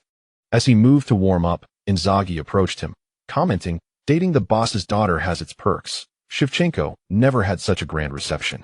Maldini playfully kicked Inzaghi in the rear, retorting, "Get lost. This is due to Kaiwen's performance in the Champions League final. Without him, would you have claimed that championship?" Inzaghi, rubbing his backside, scuttled away. "Ignore that guy," Maldini chuckled. "My father called yesterday and expressed a desire to invite you over." "Absolutely, just let me know in advance." Huang Kaiwen replied, holding a favorable impression of the elder Maldini, provided it wasn't related to Christian's antics. He realized he had forgotten to inquire about that young man during their previous trip to Istanbul. It remains uncertain whether Christian Maldini has betrayed himself, judging by Maldini's performance. It seems he has not. Unexpectedly, the young lad has proven to be quite trustworthy, truly worthy of being recognized as a younger brother by Huang. As he strides towards the center circle in anticipation of the kickoff, Huang Kaiwen suddenly recalls that he has yet to draw a card. With a click, he draws, ding. You have obtained a single match experience card for the Serie A encounter between Udinese and Juventus from the 2004 to 2005 season, featuring Antonio Di Natale. Huang Kaiwen remembers that this gentleman is a forward with commendable scoring abilities, much like Huang himself, proficient with both feet. As such, he finds the situation rather fitting. As long as no defenders approach, Huang Kaiwen can tolerate it. Upon returning to the players' tunnel, Ancelotti still hands Huang Kaiwen a package. When he opens it, he discovers a colorful string. Has the chubby coach finally extended his reach to his homeland? Ancelotti explains, "This is a talisman I crafted myself. The colorful thread was purchased in Chinatown, and the incantation from the Champions League final must have worked, which is why you performed so well. Thus, I created another sacred object using the same spell." Huang Kaiwen nods and ties it around his wrist. This item isn't too difficult to accept. At least it is better than sending money to scammers in Southeast Asia. As the match is about to commence, both teams return to the tunnel. We observe Ancelotti presenting Huang Kaiwen with a colorful thread. Ancelotti is indeed a fascinating coach, but we shall not dwell on that. Let us examine the starting lineups of both teams. Milan's 4-4-2 formation: goalkeeper, Dida; defenders, Maldini, Colazza, Nesta, Simic; midfielders, Huang Kaiwen, Pirlo, Seedorf, Kaká; forwards, Inzaghi, Crespo. Udinese 3-5-2 formation: goalkeeper, Handanovic; defenders, Claudrup, Felipe, Bettato; midfielders, Florian Pick, David Pizarro, Gian Piero Pinzi, Pazienza, Damiano Zanoni; forwards, Iaquinta, Di Natale. Ancelotti has indeed made some rotations in defense and midfield. However, it is surprising to see Huang Kaiwen and Kaká in the starting positions today, particularly Huang.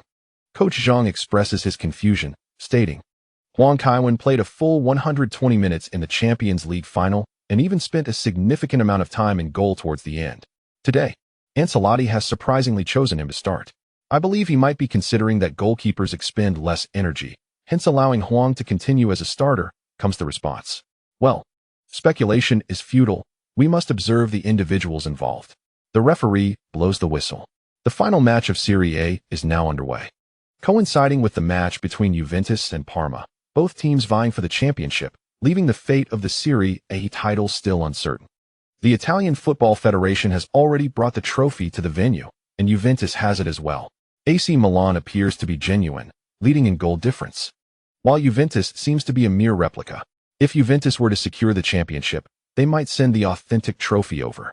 Today, Huang Kaiwen's performance seems stronger than during the Champions League final. Coach Zhang mentioned Huang Kaiwen's role in the forward line during the final, and Huang has certainly taken note. Dida, contrary to his expectations, has proven to be quite competent. This player possesses remarkable speed and impressive dribbling skills.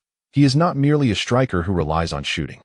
When Huang received Kaká's lateral pass, the San Siro erupted with thunderous cheers. St. Kevin, St. Kevin, St. Kevin. However, Huang was not in the right frame of mind. He found himself in a predicament. Initially, he believed his arm injury would not significantly hinder him, but he was mistaken. The injury affected his mobility. Any movement caused him pain. More critically, it destabilized his center of gravity. Faced with the relatively unknown Damiano Zanin, Huang opted for a backward pass.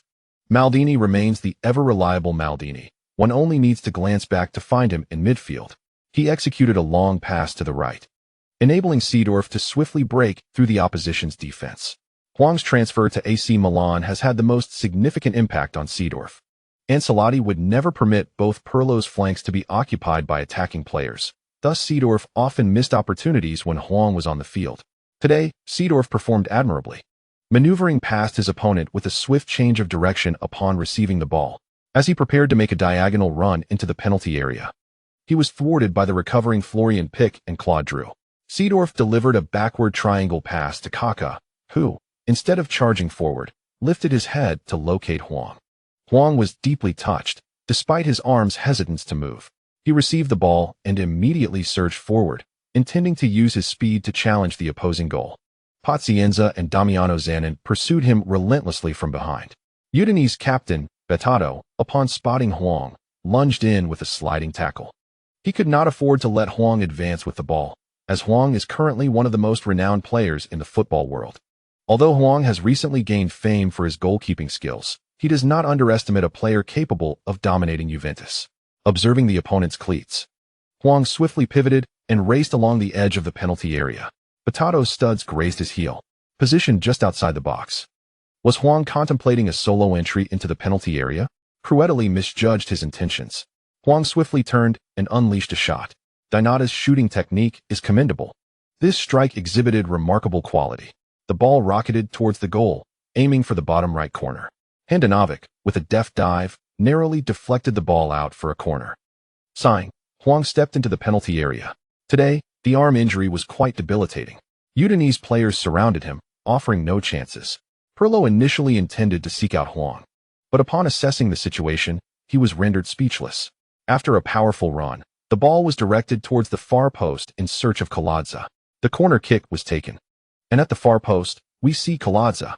His header was blocked, leading to a chaotic scramble in the penalty area. The Udinese players failed to clear the ball, which struck Maldini. Huang Kaiwen collapsed. What happened? The ball went in. Huang Kaiwen scored. It was unclear how he fell, but the ball ricocheted off his foot and into the net. At the San Siro Stadium, the coach's shouts echoed, "Team doctor, team doctor." The Milan medical team rushed onto the field with a stretcher. Through the replay, Director Zhang finally understood the situation. In the tussle, Bettato collided with Huang Kaiwen, who fell to the ground, writhing in pain. Yet, Director Zhang couldn't help but chuckle. As Huang rolled, he inadvertently nudged the ball into the net. The goal was rather unexpected. Huang Kaiwen was injured and clearly unable to continue, but the referee did not blow the whistle when he fell, thus the goal stood. The referee pointed to the center circle. Goal confirmed. It was the first time I had witnessed an injured player score. Director Zhang was still laughing. Huang Kaiwen, you certainly know how to surprise us. However, for Bettato on the field, there was no laughter. Amidst the furious shouts of Milan fans, he realized he had landed himself in serious trouble. Indeed, a grave predicament. Due to the angle of the television broadcast, the situation in the penalty area was unclear. However, fans seated behind the goal had a clear view. It was the Udinese captain who, during the corner, had collided with Huang Kaiwen and, while retreating, stepped on his leg. Damn it, this can't be happening. The San Siro erupted. Single-handedly reclaiming the Champions League title, a charitable pioneer in European football, a beloved friend of the African people, and a revered figure recognized by the Pope, Huang Kaiwen was indeed at the pinnacle of his prowess, and at Milan's home ground no less. Bettato's actions ignited the fury of all Milan supporters. "You're finished. I'm waiting for you by the bus. You're done for." The crowd erupted with curses. "Damn heretic, viper, Judas. How dare you touch Kaiwen, you wretched scoundrel." The San Siro erupted in a cacophony of outrage. Milan fans wished to storm the field and tear Bettato apart. The Udinese captain turned pale. He had not anticipated that a mere physical confrontation would lead to such turmoil. Reflecting on the fate of Materazzi, he found the situation utterly terrifying. Presently, his predicament seemed even worse than that of Materazzi back then. Bettato was frightened. Italian fans were known for their fervor. Fleeing was imperative. Fortunately, being older, his contract would expire at the season's end, and Udinese had no intention of renewing it. After the match, he planned to pack his belongings and leave immediately. Once again, let the agent find him a foreign team for a comfortable retirement. At worst, he won't return to Italy. Huang Kaiwen was carried off the field on a stretcher. Milan fans looked on with concern. Damn Bettato, that wretch deserves to face the gallows. He must not be allowed to escape unscathed. In the live broadcast, Crudeli shouted passionately, insisting that he must be punished. It was intentional. The AC Milan fans were in an uproar. They began to hurl fireworks onto the pitch, yet fortunately, most fans managed to restrain themselves. Heh. Director Zhang remarked with a smile, they must exercise some restraint. After all, the prior punishment of Inter Milan in the Champions League served as a cautionary tale. Excessive agitation from AC Milan fans could lead to a disruption of the match, or worse, a direct forfeiture, resulting in a loss for AC Milan. Indeed, today's match was crucial for the league championship, and it would be prudent for them to remain composed. A glance revealed that Juventus had already scored, but thankfully, Huang Kaiwen had netted a goal before his departure. If both teams were to win, the championship would still belong to AC Milan due to their superior goal difference. Numerous internet-addicted youths, waiting to stay overnight, were watching the match to pass the time. The timing of Serie A matches was quite favorable for Chinese fans, starting at 2 p.m. in Italy, which translated to 8 p.m. domestically. This was why Serie A once enjoyed immense popularity in China. The Calciopoli scandal was merely a catalyst. The primary reason lay in the economic crisis of 1998, which marked the decline of the Italian economy. Several owners among the Seven Sisters suffered significant losses, leading to a reduction in revenue for Serie A clubs. Otherwise, merely the advantage of kickoff timing would not have allowed the Premier League to catch up over the years. The importance of an early kickoff cannot be overstated. Watching a match at 8 p.m. versus 3 a.m. makes all the difference. Aside from die-hard Premier League fans, few would choose to stay up late. Fans remained oblivious to the fact that this was the last glorious chapter of Serie A. Discussions in the forums were fervent.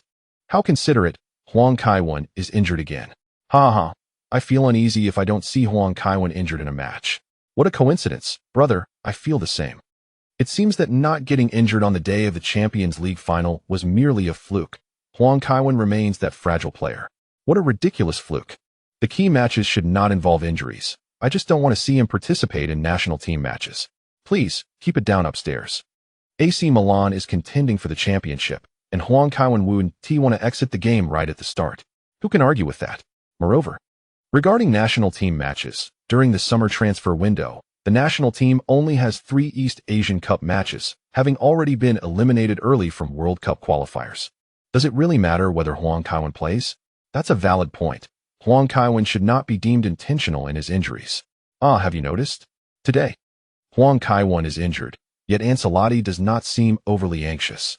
Indeed, that appears to be the case. Ancelotti probably thinks as long as it doesn't affect the next season, everything will be fine. Given Huang Kaiwen's frequent injuries, Ancelotti is likely accustomed to this. Ancelotti has it hard too. Huang Kaiwen's unpredictability in sustaining injuries resembles a gamble. A coach with a weak heart couldn't handle Huang Kaiwen. Once he exited the game, Huang Kaiwen was promptly taken to the hospital, awaiting the moment Kaká would be substituted. Kaká swiftly arrived at the hospital. Barbara, noticing Kaká carrying a fruit basket, feigned indifference and inquired, "Ricardo, the Brazilian team will be playing in the Confederations Cup this summer, right?" Indeed, Kaká nodded in response. "Well, I wish you the best of luck. Perhaps you might even secure a championship." The young lady sighed and pretended to express disappointment, saying, "What a pity you won't be able to join us on vacation." Kevin had been looking forward to a delightful getaway. "It's all right," Kaká replied with a smile. "Even if I play in the finals, it will conclude by June 30th. I shall join you all for a vacation once the Confederations Cup is over." As the young lady peeled an apple with a fruit knife, her smile gradually faded. Huang Kaiwen quickly urged Barbara to turn on the television. The match was still underway. Now in the second half, with Juventus leading Parma 2-0, a near certainty for victory. After switching channels, Huang Kaiwen saw that Milan and Udinese were tied 1-1, with roughly 10 minutes remaining. If the score remained unchanged, the championship trophy would belong to Juventus. Noticing the questioning look from Huang Kaiwen, Kaká explained, "At the start of the second half, Di Natale scored right away. Since I was unable to keep up, the coach substituted me. It appears Udinese is proving to be a tough opponent," Huang Kaiwen remarked, observing the situation on the field. "Indeed, time is running out," Kaká acknowledged. Ancelotti, evidently impatient, utilized the last 2 substitutions, bringing on Thomas and Serginho, both offensive players. Moments later, Pirlo delivered a pass from the backfield to the front. Serginho, who had been inconspicuous for Milan, controlled the ball with his chest and surged into the penalty area. As the ball descended, he executed a deft lob, leaving Handanovic with no time to react. The next moment, the ball found the back of the net. 2-1. Milan had regained the lead. The San Siro stadium erupted in jubilation, with Kaká and Huang Kaiwen in the hospital room cheering. "We are ahead! We are ahead!" Serginho had scored. Yet Kevin's earlier goal was equally crucial. Without it, Milan would have merely equalized. The commentator on television excitedly exclaimed, "Only 5 minutes remain. In just 5 minutes, Milan will successfully defend their Serie A title. From the moment Kevin joined Milan, I knew this day would come. Kevin, you must recover swiftly, Barbara said with a radiant smile. Kaká shared a similar expression of agreement. What else could Huang Kaiwen say? He was indeed of great significance. On the screen, Udinese launched a frantic counterattack, but Milan's defense made no further mistakes. In the 94th minute, the referee blew the final whistle. A system notification immediately appeared in Huang Kaiwen's mind. Upon opening the system, he saw the prompt. Ding. The interception of Juventus players, Thuram, has secured the Serie A championship. Ding. The interception of Juventus player Emerson has also led to the Serie A championship. Ding. Juventus player Ibrahimovic has achieved his first Serie A championship. The skill activation was successful, and the characteristics were successfully replicated. Ding. Juventus player Del Piero has attained the Serie A championship. The skill activation was successful, and the characteristics were successfully replicated. Although there were multiple notifications, only 2 successful replications occurred. Indeed, it is said that rare probabilities are truly rare. Huang Kaiwen immediately noticed the new characteristics. Characteristics: among men, there is Lu Bu. Among horses, there is Chi Tuesday. After each transfer, his strength will enhance. Characteristic: the king of the left flank, Del Piero, in the vicinity of 30 meters on the left side, is known as the Del Piero zone, where you're dribbling. Ball control, touch, and long-range shooting abilities are heightened. Though only 2 characteristics were acquired, they are nonetheless commendable. Huang Kaiwen felt a sense of satisfaction. At this moment, San Siro transformed into a sea of joy. The Milan fans in attendance chanted Huang Kaiwen's name. Saint Kevin, Saint Kevin, Saint Kevin. Cruyff's voice quivered with emotion as he remarked, Milan has successfully defended their title. The journey has been arduous. Kevin has sacrificed so much, even today, despite his injury. He made the utmost contribution, thoroughly shattering Juventus' aspirations for the championship. I wonder how Kevin is faring. I hope he recovers swiftly. Milan cannot afford to lose Kevin. The football world cannot bear the consequences of his absence. The young lady beamed at the television, increasingly impressed by the commentary. Just then, a doctor entered the hospital room. Upon seeing the images on the screen, he smiled at Huang Kaiwen and Kaká, saying, "Congratulations on successfully defending the Serie A championship." "Thank you," Huang Kaiwen nodded. The examination report must have been released. There is one good news and one bad news. Which would you like to hear first? The bad news, Huang Kaiwen replied, somewhat exasperated. What a nuisance, always keeping us in suspense. After discussions with Dr. Nanny, I regret to inform you that for the foreseeable future, you will be in a wheelchair. And the good news? Kaká inquired, looking at the doctor. The good news is that Kevin will not remain in the wheelchair for long. The doctor said, smiling as he reviewed the results. I have studied your medical history with Dr. Nanny, and based on previous cases, it will certainly not affect the new season. You will fully recover before returning to training. Quite miraculous, I assent it. I now believe you are a miraculous being. Otherwise, it would be impossible to explain this. Wait a moment. Huang Kaiwen noted something. How did they acquire my medical records so directly at the hospital? Surely, Dr. Nanny didn't carry them with him. Upon contemplating this possibility, Huang Kaiwen's expression darkened. The chief physician truly regarded him as a research project. Goodness. Kaká asked the doctor, is there anything we need to be cautious about? Although Kevin will soon transition to crutches, it is advisable for him to remain in the wheelchair for a longer period, as he has a muscle strain in his arm. Using crutches may hinder recovery. All right. We will take note of that, Barbara said. The doctor, perceptive as ever, took the initiative to leave. On television, although the match had concluded, the celebrations had only just begun. Numerous fans surged onto the pitch, while the Milan players fled in disarray. Huang Kaiwen and Kaká watched with great amusement, finding humor in the plight of their teammates. Suddenly, the scene shifted to the Udinese team bus departing from San Siro, their situation dire. Alongside the road, Milan fans hurled debris at the bus, shouting for Betterato to leave immediately. Huang Kaiwen could only wish the Udinese captain good luck. If Materazzi could endure, so too could Betterato. Later, the entire team made an appearance at the hospital. Hey, buddy, what are you doing lying here? Inzaghi asked with a mischievous grin as he approached the bedside. Don't disturb Kevin, Maldini scolded, playfully punching Inzaghi on the head before turning to Huang Kaiwen. Focus on your recovery. We all await your return. I will take good care of myself. Huang Kaiwen nodded in agreement. As soon as the match ended, Chris clamored to visit you. Maldini lamented. I finally managed to convince him to hang up. I agreed to several of his demands. He is becoming quite a headache. Possibly a rebellious phase. Huang Kaiwen felt an unexplainable pang of guilt. Maldini continued to complain. You have no idea. He is always finding ways to avoid his homework, using all his wits to deceive the adults. I have no control over him. He listens to you. Could you perhaps talk some sense into him? Huang Kaiwen chuckled awkwardly. Sure, I'll definitely do that when I see him next. Ancelotti squeezed through the crowd, saying, All right, having seen Kevin, you should all feel at ease now. Let him rest so he can return to us as soon as possible. A multitude of people came and went.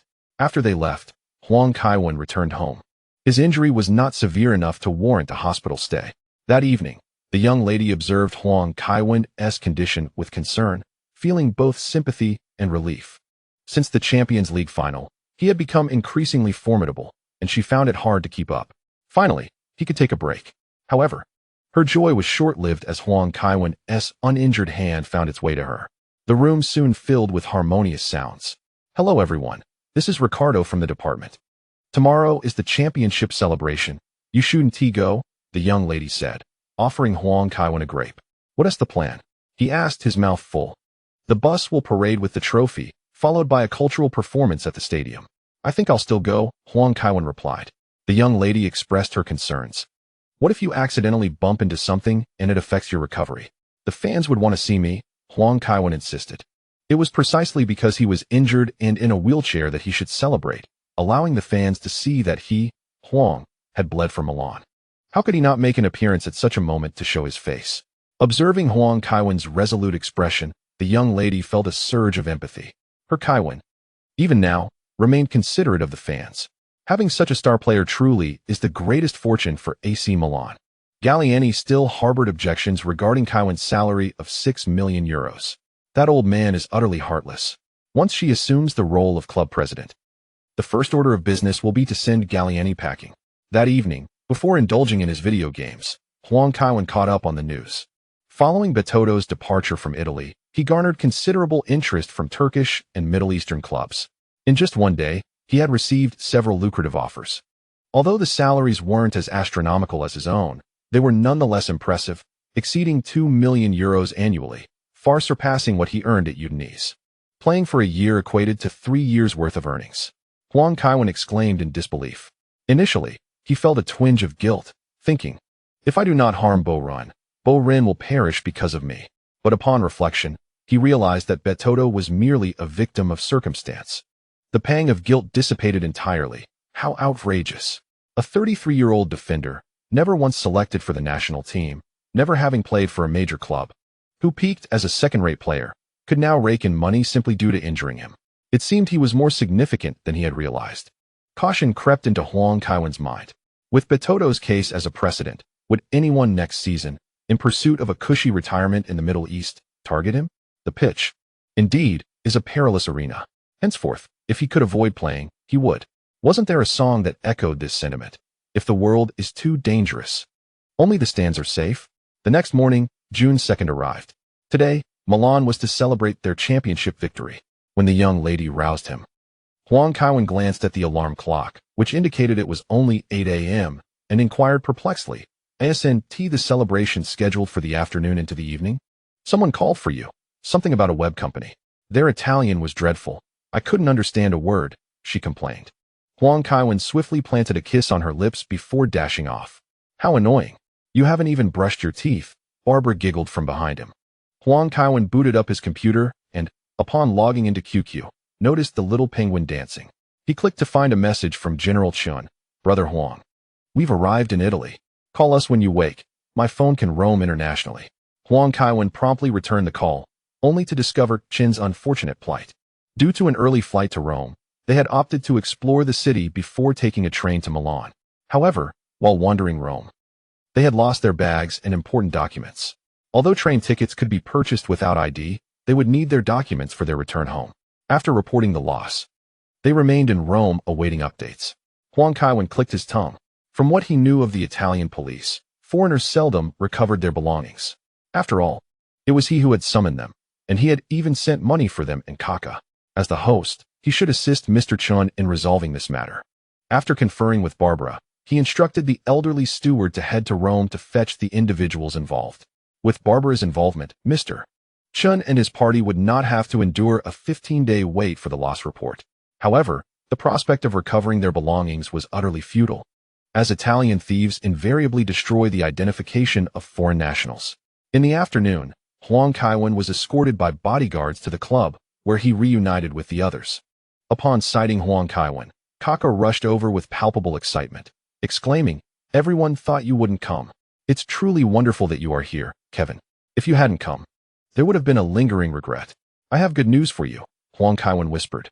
"Before you partake in the Confederation Cup, you will acquire the Dragon Slayer." "Really?" Kaká's eyes widened in astonishment. He felt as though life could not be more splendid, having just clinched the double crown and now on the verge of obtaining the Dragon Slayer. It was a harmonious blend of reality and fantasy, and for a fleeting moment, Kaká felt that this was the epitome of happiness. Yet, the rarity of the Dragon Slayer suggested it must be quite expensive. Previously, the golden bricks they had used in their games were all purchased by Huang Kaiwen. Kaká shyly remarked, "Kevin, you've really spent a lot." "Not at all. It's free of charge and even profitable," Huang Kaiwen replied with a smile. Kaká was perplexed, unable to fathom how acquiring the Dragon Slayer could be both free and lucrative. Huang Kaiwen advised, "Your father is coming to Milan. Have him bring a lawyer to my house tomorrow." "Understood." Trusting Huang Kaiwen implicitly, Kaká refrained from probing further, confident that Kevin would not lead him astray. Once they had donned their black commemorative shirts, Kaká pushed Huang Kaiwen as they boarded the bus alongside their teammates. On the way to the club, Huang Kaiwen observed numerous fans flooding the streets, but compared to the throngs at the club's entrance, this seemed trivial. The bus was flanked by a sea of supporters. Many had climbed traffic signals, flagpoles, and anything else they could scale. Huang Kaiwen wondered if the entire city had turned out. As the fans ignited flares, visibility plummeted, and the air became thick with the scent of sulfur. Huang Kaiwen and Kaká occupied seats near the front of the bus, shielded by a high barrier, rendering it impossible for fans below to discern Huang Kaiwen, who was seated in a wheelchair. Nevertheless, this did not dampen the fervor of the supporters. "St. Kevin! St. Kevin! St. Kevin!" Their thunderous chants reverberated around the bus. The fans were in a frenzy, and it seemed this exuberance would persist for some time.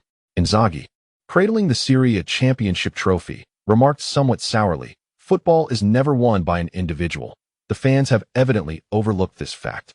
Huang Kaiwen, uninterested in engaging, glanced at the trophy in Inzaghi's hands and cautioned, "You'd best hold it firmly. If it falls, it would be disastrous." "How could it?" "I can hold it with one hand," Inzaghi retorted. No sooner had he spoken than the trophy slipped from his grasp and tumbled to the ground before the bus. Though the vehicle was moving slowly, the driver immediately applied the brakes. Yet the trophy remained crushed and deformed, inciting a ruckus among the crowd. As the fans presented the trophy, Huang Kaiwen took a glance and exclaimed in disbelief, the once round trophy now resembling a flattened version, its base precariously wobbling as if it might topple at any moment. The Serie A trophy had undergone a drastic transformation. If it were tossed into a trash bin, no one would bother to salvage it. Seeing the furious glares from his teammates, the troublemaker Inzaghi raised his hands with a forced grin and remarked, "Next year, we'll win another one, and we'll have the Champions League trophy too." "Damn you, Filippo," Maldini retorted, shoving Inzaghi aside as he tenderly reached for the trophy. Inzaghi, undeterred, continued his reckless banter. "Even if you feel sorrow, it won't help. Can you fix it?" Huang Kaiwen silently nodded, recognizing the truth in Inzaghi's words, albeit delivered inopportunely. Maldini, clenching his fist, was ready to retaliate.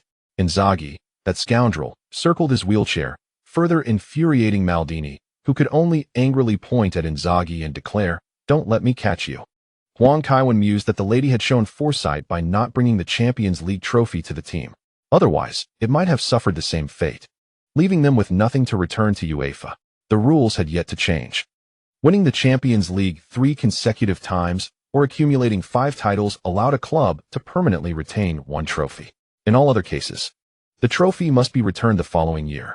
AC Milan, with its 7 Champions League titles, found itself in this predicament. The first 5 victories had earned them 1 trophy for permanent retention, while the trophy from the 2002 to 2003 season had been returned the previous year. The situation was even graver for other clubs.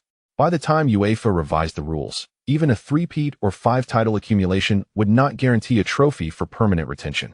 As the bus arrived at San Siro, night had already fallen, and the main event was only just commencing. The stadium was filled to capacity, with floodlights illuminating the field. Two young fans placed the Champions League trophy on a pedestal, and a procession of young ladies in white dresses, each carrying two white flags, gracefully made their way onto the field. I dare say, they were not wearing undergarments, Inzaghi whispered. Pirlo shot a glance at Inzaghi and scoffed. You certainly have a sense of humor. Had it not been for you, that pedestal wouldn't be empty. Maldini also cast a disapproving look at Inzaghi. While he would not truly strike Inzaghi, the loss of the trophy was undoubtedly disheartening. Kaká chuckled from the sidelines, and Huang Kaiwen found the situation amusing. Inzaghi and Pirlo shared a close friendship, yet they always found opportunities to bicker. Such is the nature of joyful rivals. Following the artistic performance, it was their turn to make an entrance. Uncle Kevin, do you need me to push you? Christian, now in his attire, approached. Kaká smiled and declined. No need. I can manage. Huang Kaiwen playfully patted Christian on the head, who reluctantly followed Paolo Maldini out. As Kaká wheeled Huang Kaiwen into the arena, the crowd erupted in cheers. St. Kevin! St. Kevin!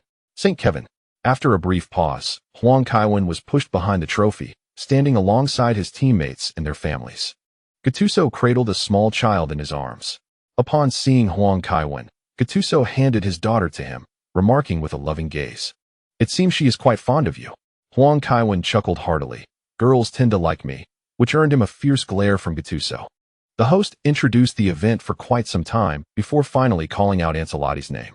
With microphone in hand, Ancelotti stepped forward, waving to the audience and exclaiming, "When we secured victory in Istanbul, a song echoed in my mind, and now I wish to sing it with you. I'll start. Ale, ale, ale. Let us fight together and ultimately achieve victory. We shall stand united." Exhausted from the day's events, Huang Kaiwen returned home and immediately fell asleep. When he awoke the next day, the old steward had already brought Mr. Chun and his party from the hotel. Kaká's agent, who is also Kaká's father, Bosco, arrived with a lawyer. Huang Kaiwen, feeling a bit shy, greeted him. "Hello, Mr. Bosco. I've been quite tired lately." "No worries, you're recovering from an injury." Bosco replied with a smile. "Just call me Vincent." "All right, Vincent." While Bosco might eventually become a source of frustration for Milan fans, he was genuinely amiable and easy to get along with. Huang Kaiwen had met him twice before. An engineer by profession, Bosco was among the more educated individuals in the players' families, while Kaká's mother was a teacher. Such middle-class backgrounds among players were exceedingly rare. Apart from the likes of Pirlo and Kaká, who came from good families, most Milan players hailed from less privileged origins. "Albert, prepare lunch for our guests," Huang Kaiwen instructed. "Of course, sir." Once seated, Huang Kaiwen introduced the parties involved. "This is Mr. Chun, the owner of a prominent gaming company in our country. He has come to invite me and Ricardo to be brand ambassadors. And this is Mr. Vincent Bosco, Kaká's father." "Hello, Mr. Chun." "Good day, Mr. Bosco." As the two parties began to converse, Huang Kaiwen discreetly asked Bosco for assistance in negotiations, choosing to remain uninvolved. Kaká's father was not one to be easily taken advantage of. Before lunch was even served, an agreement was reached, a sponsorship fee of €1 million per person, with a 3-year contract signed in one go. Huang Kaiwen silently gave Bosco a thumbs up, impressed. Calculating the exchange rate, that amounted to 12 million a year. It was noteworthy that just a few years later, Jay Chou's endorsement for Dream Fantasy was only 5 to 7 million. This endorsement contract, signed a few years earlier, was indeed exorbitant. However, Mr. Chun was not short of funds. He had risen from a valuation of 5 million to 8 billion in the previous year. Thanks to his legendary status in the gaming industry, the profitability of gaming was evident. Moreover, the most significant factor was Kaká's identity as an international superstar. International stars are worth more than domestic ones. Those in the know understand this well. Without Kaká, Huang Kaiwen knew he would not command such a high endorsement fee on his own. After dinner, Kaká's father departed with his lawyer, while President Chen also set out to visit the photography studio. Once the shooting concluded, the post-production would be handled in Hong Kong, proving to be more economical than conducting it abroad. The remaining staff sat before their computers, and upon logging in, they provided Huang Kaiwen with trading equipment.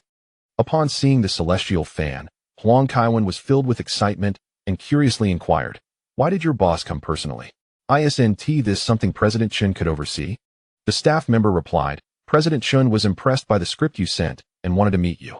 However, his primary intention was to enjoy a trip to Italy. Understanding this, Huang Kaiwen thought to himself, you should thank the playful blue moon. The lines were not penned by me. After the equipment was traded, the other party departed. That evening, Kaká logged in to acquire the dragon-slaying sword, too fearful to venture outside the safe zone for fear of being slain and losing his weapon. Even though he was apprehensive about leaving, he still gleefully dashed about within the safety of the zone, utterly delighted. However, a day later, upon arriving at the photography studio, Kaká finally comprehended the origins of his dragon-slaying sword and what he would need to sacrifice in return. He was compelled to learn Chinese and donned a suit of golden armor with a plastic sheen, brandishing a model dragon-slaying sword. At the behest of the staff from Qingdao, he enacted a series of melodramatic poses, enduring several hours of shooting. Ultimately, Kaká stood before the camera, devoid of enthusiasm, reciting, Greetings, I am Nikadu. Click once. Play for a year, and gear up without spending a dime. Tonight at 8, if you are a brother, come join me in the passionate legend of the game. As Kaká flew off to Germany to join the national team for the upcoming Confederations Cup, Huang Kaiwen suddenly remembered something he had forgotten. He had neglected to refresh the system store. He had been preoccupied with controlling a little Taoist to slay adversaries. And by the end of the season, he had become rather lethargic. Hastily, he opened the system and discovered that it had updated. System update log v12, store. Expectation pool expanded to 2022. Adjusted player weights by position. Understanding that the pool had been expanded to include players up to 2022, Huang Kaiwen was puzzled by how the weight adjustments had been made. Did it increase the probability of drawing offensive players? Or did it enhance the chances of other positions appearing? Nevertheless, he reasoned, what is fated to be will be. He would soon find out in the new season. Upon entering the store, Huang Kaiwen was astonished to see that the items refreshed during the holidays were even more plentiful than those available during the season, and they had been categorized in greater detail. Features: 2-footed, Morata, 200 fate points, guaranteed penalty, Balotelli, 2,000 fate points. Templates: Puskas, 10,000 points. Bobby Charlton, 10,000 points. Netzer, 7,000 points. Skills: first time shot, 1,000 points. Injury mastery, 100 points. Items: 24-hour immunity card, 20 points. Gazing at his 190 fate points. He pondered his options. Huang Kaiwen fell into silence. The notion of a penalty being a guaranteed success seemed rather impressive. Indeed, Balotelli's penalty conversion rate is remarkably high. However, he hesitated to part with 2,000 points of fate. With an additional 2,000 points, he could acquire a commendable template or alter the destinies of several prominent football stars. Perhaps even obtaining a fully leveled template. Aside from the inhuman templates, 10,000 points must be the most extravagant. Imagine purchasing a Puskas or Di Stefano template. Wouldn't that be delightful? In such a scenario, he would embody the golden arrow, and the golden arrow would be him. Moreover, upon reflection, there are only a handful of penalties in a season. Even if he does not convert every one, his success rate remains commendable. Most importantly, Kaká will soon become the primary penalty taker. Kaká is a good friend of Huang, and he feels reluctant to compete with him. Life is challenging enough as it is. There is no need for unnecessary rivalry among workers. In a season, with merely 10 or 8 penalties, the responsibility for taking them could easily vary. The ability to shoot at the first moment is also quite formidable. Huang Kaiwen's most profound impression is of Van Persie. Regardless of how well his teammates passed or whether the height was appropriate, Van Persie would strike at the first opportunity, leaving defenders no time to react. In his prime, Van Persie seemed to score effortlessly, possessing undoubtedly the most formidable shooting ability in Europe. However, that particular shot necessitates excellent ball control and shooting prowess. Even if Huang were to acquire the skills, he could not replicate Van Persie's peak performance at this moment. It would be wiser to save up for a new template before considering skills. Another skill, injury mastery, appeared to suit him perfectly and without hesitation. Huang Kaiwen spent 120 points of fate to acquire both the 24-hour immunity card and injury mastery. After the purchase, he had 3,070 points remaining. The skill of injury mastery reduces the likelihood of severe injuries and, to some extent, triggers a moment of brilliance before injury, allowing for quick posture adjustments that lessen the severity of injuries. Science is the foremost driving force of development. Injuries on the field are inevitable. Understanding how to manage injuries scientifically is a profound discipline. By adhering to scientific principles of injury management, one can avoid severe injuries and minimize occurrences. Striving for controllable injury sites, severity, and recovery times. Ultimately, achieving a state of autonomous and free injury management. Huang Kaiwen felt invigorated. The expenditure of 100 fate points was indeed worthwhile. As an injured player navigating among others, he had always treaded cautiously, fearing that any misstep might reveal his lack of expertise. Now, with a professional skill at his disposal, life seemed to be improving.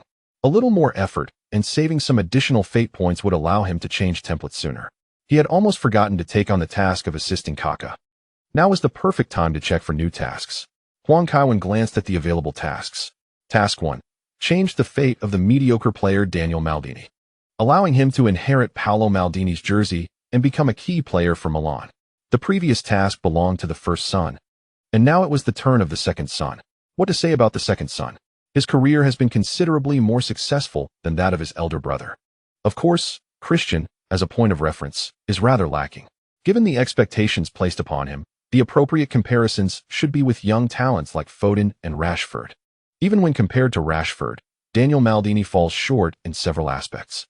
Although his ascent from the youth team to the first team has been smooth, and he has garnered a few trophies, he possesses a distinctive vision. He often opts for forward play rather than utilizing his commendable tackling skills. Daniel does not possess the same level of attacking prowess. The only way to alter the fate of the second son is to trial him in a defensive position, where he might potentially exhibit 70% of his father's capabilities. Long-term task 2. Alter the fate of the top star Shevchenko, ensuring he does not falter in his prime. There was a previous task concerning Shevchenko, and now the Milan laboratory stands as Europe's premier institution. Shiva will not be plagued by injuries. Yet there are no indications of altering his destiny.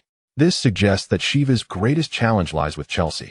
If he were to play there, a change of environment and tactics would still lead to his decline. Huang Kaiwen is keen to undertake this task, yet its completion seems arduous. After all, Shevchenko was persuaded by that compatriot of his, and their homeland remains closely knit. Despite Huang's attempts to win him over with a few meals, it pales in comparison to the allure of his fellow countryman, who offers not only a lucrative salary, but also a promise of a central tactical role. This situation is indeed troublesome. Moreover, the absence of a task for the ongoing season is likely due to the conclusion of the season itself. Huang Kaiwen decides to wait for the new season to reassess the tasks at hand. For now, it is crucial to pursue legendary figures. That evening, Barbara returned home from work, tossing her handbag aside in frustration. Huang Kaiwen, curious, inquired, "What has upset you?" "Barcelona, damn Barcelona," she exclaimed, gulping down half a glass of water before slamming the cup onto the table. "They insult you." "Insult me?" Huang Kaiwen asked, bewildered as he pointed to himself. "What does this have to do with me?" "Barcelona wishes for your transfer, and even more outrageously, they intend to offer a child who has played only 9 matches this season, along with cash, in exchange for you." Indeed, it was quite absurd. Huang Kaiwen nodded in agreement. Although he himself had only played around 20 matches that season, it was unreasonable to think they could trade him for some mere voucher. He may not have played much, but his performance has been commendable. The most egregious part is that they even claimed Inter Milan was interested in that child and would be willing to spend 100 million euros on him. Do they think I am naive? Moratti is no fool, Barbara exclaimed. Wait. Huang Kaiwen felt something was amiss and quickly asked, "What is the name of that player?" "Leonardo Messi?" Barbara replied uncertainly. "Barcelona is willing to exchange that Messi along with 30 million euros for you." "Damn, what the hell is this Leonardo Messi?" "You mean Lionel Messi, right?" Huang Kaiwen corrected her. "Yes, that's the name, a young Argentine player." Barbara retrieved a videotape from her handbag and tossed it onto the table, remarking that the match footage appeared satisfactory, yet it paled in comparison to what one might expect. Barcelona even claimed that Messi was the next Maradona. Huang Kaiwen nodded in agreement, acknowledging the truth in her words. It was difficult to ascertain who was superior between Messi and the legendary Maradona, but on a technical level, there was indeed little difference between them. The young lady, feeling unsatisfied, clapped her hands on the tape and exclaimed that Barcelona was open to negotiations, as long as Ancelotti showed interest in a Barcelona player. The two clubs could discuss matters, potentially even involving an additional player. It was quite amusing, as if they thought such conditions would lead to our agreement. Huang Kaiwen felt a sense of numbness. Could Barcelona be serious? Who would have thought that he, Huang, could be in a position to exchange for Messi? And not merely on equal terms? Barcelona was willing to add cash and players. Huang Kaiwen admitted that he was intrigued. If he could indeed swap for Messi and Iniesta, it would be akin to dismantling the dream team ahead of schedule. Considering the future accomplishments of Messi and Iniesta, wouldn't his trade be more impressive than Coutinho's exchange for Van Dijk in Maine? He envisioned traveling to Catalonia, indulging in a different lifestyle, basking in the sun, enjoying the beach, and the company of Latin beauties. Moreover, he would be free from injury concerns, potentially saving numerous medical exemptions in a single season. It wouldn't take long before Barcelona sought to part ways with him, the injury-prone player. But who would be willing to take on such a high-salaried, fragile individual? Barcelona would likely have to negotiate his contract termination.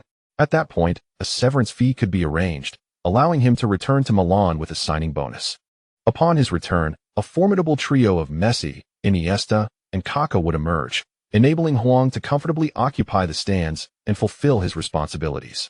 This transaction would be a tremendous victory for all parties involved. Milan would benefit, the Milan fans would rejoice, and Huang would emerge triumphant. As for Barcelona, enduring a slight inconvenience would hardly matter. They could always enlist Archimedes for leverage. A membership-based club would not easily succumb to decline. The mere thought of such a scenario filled Huang Kaiwen with excitement. The feasibility and profitability were potentially at a staggering 100%. He believed that, by that time, Milan fans would hardly voice any objections, especially since the team would have a Ballon d'Or winner who was his brother, alongside two others who might achieve the same accolade, players he had selflessly traded for by going to Barcelona. Even if he earned a bit more without playing, it would surely be justified.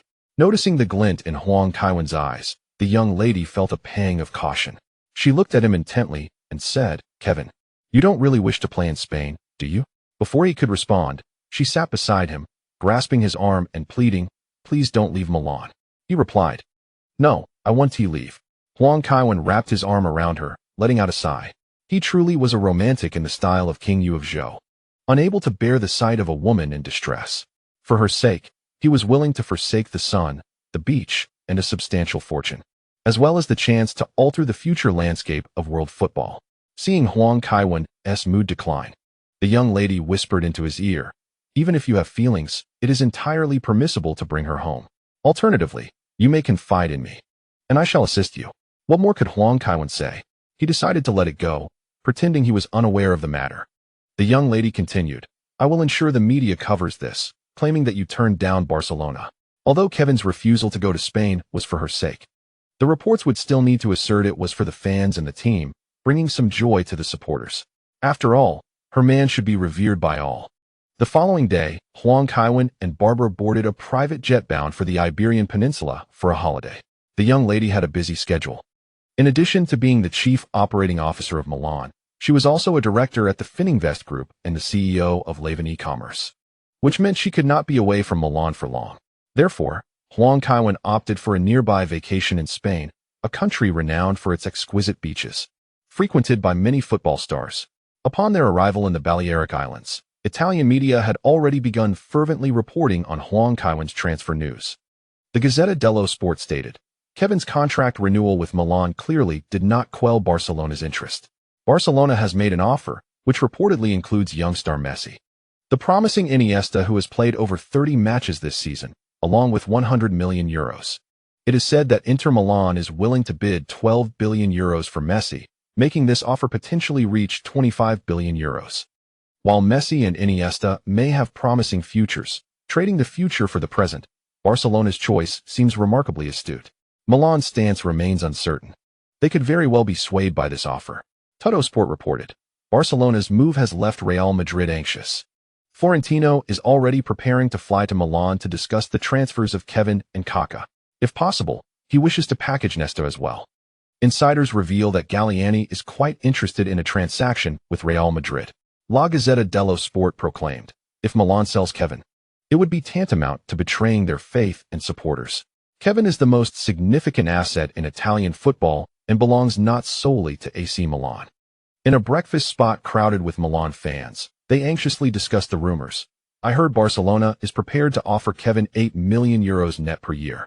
You are mistaken. I've heard it is €12 million. Come on, Barcelona can't possibly afford that much, exclaimed a tall, lean fan. The stout man opposite him retorted, you know nothing.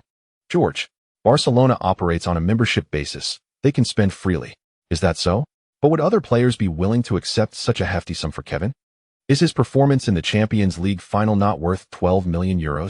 Damn it, those Spaniards just throw money around. They have no understanding of loyalty. Barcelona may be Catalans, but they are still Spaniards. At noon, Mundo Deportivo released photos of Huang Kaiwen and Barbara in the Balearic Islands on their official website. The esteemed literary forum has reported an intriguing development. The Balearic Islands are in close proximity to Catalonia. This Barcelona mouthpiece has earnestly stated that Kevin, accompanied by Barbara, has arrived in Spain, where they are set to meet with the upper echelons of Barcelona to discuss impending transfer matters. This revelation has ignited a fervor among Milan supporters, who, brandishing various banners, flocked to the Milan club's premises in protest. We want Kevin, not money. Whoever sells Kevin is a traitor. Galliani, begone. You will surely meet your doom. The club staff emerged to repeatedly assure the fans, eventually persuading them to disperse. Shortly thereafter, an official announcement was made. Kevin is an integral part of AC Milan, a crucial element in Carlo's tactics.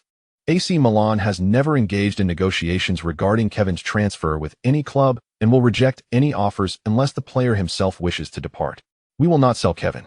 Although this statement alleviated some concerns, the fans remained uneasy. After all, the report from the World Sports Daily was quite detailed.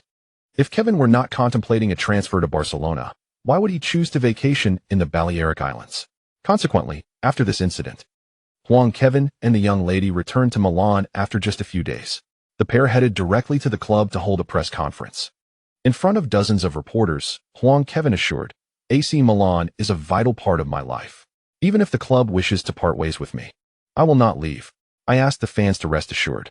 As for the choice of Spain for a holiday, it was primarily due to Barbara's inability to be away for too long, thus opting for a destination closer to Italy. Following this commotion, the young lady lost her desire for a vacation and returned to work. At this juncture, Inzaghi called Huang Kaiwen. What's the rush to find me? Huang Kaiwen maneuvered his wheelchair to Inzaghi's side. Although he could walk, the wheelchair was a more convenient choice, preventing any potential injury. Nice ride, brother, Inzaghi remarked playfully, eyeing Huang Kaiwen's wheelchair. I wanted to try it out on Celebration Day. It looks really cool. Mind if I take it for a spin? No way. You can't just take it for a spin. Inzaghi, clad in sunglasses, exuded charisma, yet his words invited a desire to retaliate. Huang Kaiwen retorted darkly, if you wish. I can have my bodyguard give you a taste of your own medicine, and then you can join me in a wheelchair. Better not. Your wheelchair looks quite expensive. Inzaghi chuckled sheepishly, surrendering with a hand gesture. Now, on to serious matters. Oh, I almost forgot, Inzaghi continued, gazing at Huang Kaiwen. You returned to Milan so swiftly, and likely didn't enjoy yourself much. How about another vacation together? Consider this. After the Confederations Cup, you, me, and Ricardo, the three musketeers, will set out to conquer America. Let us bring along Andrea, Inzaghi exclaimed with exaggerated enthusiasm, though he may not be the most aesthetically pleasing. His presence will only serve to accentuate our own charm, and he can carry our bags. Passers-by hurriedly quickened their pace to distance themselves from the spectacle. Huang Kaiwen silently nodded in agreement. By July, he should be free from the confines of his wheelchair. After a season filled with numerous matches, a well-deserved rest was indeed in order. Moreover, with Inzaghi in tow, the journey would undoubtedly be filled with amusement. Once there, he could collaborate with Kaká, potentially offsetting the expenses of their holiday, essentially making it a complimentary getaway. Adding Pirlo to the mix would also be advantageous, as he was a pivotal player on the team. Albeit they had not fostered much contact privately, this opportunity would allow them to strengthen their camaraderie. Upon their return, he could also engage more with the two central defenders, thus forming a cohesive core. While he was in favor of Inzaghi's suggestion, he knew he must not acquiesce too easily. Inzaghi was adept at pushing boundaries. As Mr. Lou once remarked, this room is too dark. We must open a window, which would undoubtedly be met with resistance. However, if one advocated for tearing down the roof, they would suddenly become amenable to opening a window. Inzaghi operated in much the same manner, before conceding to his requests. It was essential to create a bit of hassle for him. Only then, after a step back, would Inzaghi relent, providing a sense of accomplishment. Huang Kaiwen shook his head slightly, replying, "Let us not. It lacks significance." "Come on, brother," Inzaghi implored, drawing closer to Huang Kaiwen, draping an arm around his shoulder, and waving his other arm enticingly. "Consider this. We'll travel to Hollywood and encounter numerous stars. While the supermodels of Milan are certainly captivating, a change of scenery could be refreshing. The whole world yearns for America. Not experiencing it at least once would be a regret." "Filippo, I wish to relax during my vacation, not seek out women," Huang Kaiwen retorted. "I've been with my parents before, and it was indeed rather mundane." "Peter Pan. My poor little thing," Inzaghi exaggeratedly lamented. "At your age still speaking of your parents, you truly have-teen matured. Relaxation and beauty are not mutually exclusive. Admiring beautiful women can also be a form of relaxation. I read in a scientific magazine that viewing beautiful women for just 5 minutes a day can extend one's life by 10 years. With our busy schedules playing football, we should aim to fit an entire season's worth of those 5 minutes into one go." Huang Kaiwen nearly burst into laughter. One go indeed. Seeing no response from Huang Kaiwen, Inzaghi thumped his chest and declared, "I will cover the expenses." "All right." Huang Kaiwen nodded eagerly. Inzaghi gazed at him with a hint of melancholy, suspecting that Huang Kaiwen was only agreeing for the sake of the money. Last season, during a poker game, he had already lost a bet, giving substantial sums to Huang Kaiwen and Kaká. Yet, in comparison to monetary matters, Inzaghi valued victory far more. Relieved to see Huang Kaiwen's agreement, Inzaghi exhaled deeply. Ever since he had failed to win over Adriano Lima, he had been haunted by the experience and was determined to redeem himself during this holiday. His handsome Filippo remained an unattainable pinnacle for the two novices. July 10th awaited. The transfer activities of European football clubs continue to thrive. The holiday quartet has spent 6 days in Los Angeles. Inzaghi appears despondent, slumped on the bed in his room. Despite Kaká and Kevin's popularity stemming from their religious beliefs, what about Andrea Pirlo? That guy is much less attractive than him. Inzaghi rises and gazes into the mirror, feeling as though the world is shifting. Just then, a series of thuds emanate from the adjacent room. Bang, bang, bang, bang. Inzaghi pounds on the wall, causing the noise to escalate. He feels compelled to prevent Andrea from basking in his triumph any longer. The next morning, during breakfast at the hotel restaurant, Inzaghi suggests, "America isn't all that exciting. Why don't we return to Italy? Doesn't Ricardo's girlfriend have an island?" Huang Kaiwen immediately comprehends Inzaghi's intentions, but chooses not to expose him. Although popular, he can only watch from the sidelines due to a thigh injury. Kaká has once again become elusive, while Pirlo emerges as the greatest victor of the trip. Though he wishes to cultivate a bond with Pirlo, seeing him frolicking with girls daily stirs discomfort within him. A teammate should not solely indulge in personal pleasures. "All right, let us head back." Huang Kaiwen nods in agreement. Kaká follows suit. "Sure, we can prepare for the new season earlier, right? We can also see if the club has any new players. It's been a while since I last contacted Bobo after he signed with the team. I'm unsure how to face him." Inzaghi sighs. Huang Kaiwen sympathetically pats Inzaghi on the shoulder. Inzaghi had dated Serebriakova around 2000, but ended the relationship in 2002. At Vieri's birthday party in 2003. Upon seeing Serebriakova again, Inzaghi yearned to rekindle their past, but witnessed her getting into Vieri's car, leading to a fallout between the two brothers. Their relationship has remained strained ever since. A month ago, photographs of Serebriakova vacationing with Buffon surfaced in the newspapers, showcasing her new romantic interests. The past is behind them. Yet Inzaghi and Vieri's relationship has yet to mend. It remains a mystery why these Italian players seem to enjoy dating their national team counterparts. On the return flight, Inzaghi is devoid of his usual vivacity, perhaps uncertain of how to confront Vieri. Huang Kaiwen recalls a notion he once heard. Many individuals with psychological struggles often appear lively in the presence of friends, masking their insecurities and placing great importance on friendships. This might be the case with Inzaghi. When Huang Kaiwen turns his head, he realizes he has overthought the situation. Inzaghi, bantering with the flight attendant, hardly resembles a person of sensitive disposition. Upon returning home, the young lady leaps into Huang Kaiwen's embrace, exclaiming, "Darling, weren't we supposed to play for half a month? How come you're back so soon?" Huang Kaiwen, holding the spirited young lady, responds earnestly, "I missed you." The young lady gazes up at Huang Kaiwen with tear-filled eyes, deeply touched. After a brief embrace, she rose and retrieved a stack of documents from her handbag, presenting them to Huang Kaiwen. "What is this?" he inquired. "The team's transfer targets, along with your endorsement contract," the young lady replied with a smile. "If there is anyone you disapprove of, I can attempt to persuade Galliani against acquiring that player." Huang casually flipped through the papers, and indeed, Gilardino's name was listed. He could not recall the exact transfer fee for Gilardino, but he was certain it was substantial. The crux of the matter was that this forward, touted as a hybrid of Vieri and Inzaghi, had failed to deliver the anticipated performance. Currently, Milan's focal point was Kaká, and Huang occasionally featured as a key player as well. The emphasis of the team had shifted slightly from forwards to a more defensive stance, which was not particularly favorable for typical strikers. Gilardino, upon joining Milan, could only serve to draw attention away from others. It was implausible to build the team's strategy around him, as he could not replicate the central role he played at Parma. Noticing Huang's focus on Gilardino's profile, Barbara inquired, "Are you interested in him?" "No, I believe he does not fit our team." "Well then, I shall endeavor to persuade Galliani tomorrow," she replied. The young lady lamented, "Galliani is truly bothersome. I shall eventually have him removed, and then you can play alongside whomever you wish. As a professional player, you certainly possess more understanding than that old man Galliani. Is the team looking to acquire a new forward?" "Yes." Barbara then turned to Huang Kaiwen, tentatively asking, "Inzaghi is 32 now. Should we consider letting him go?" Huang replied, still holding out hope, "Is he?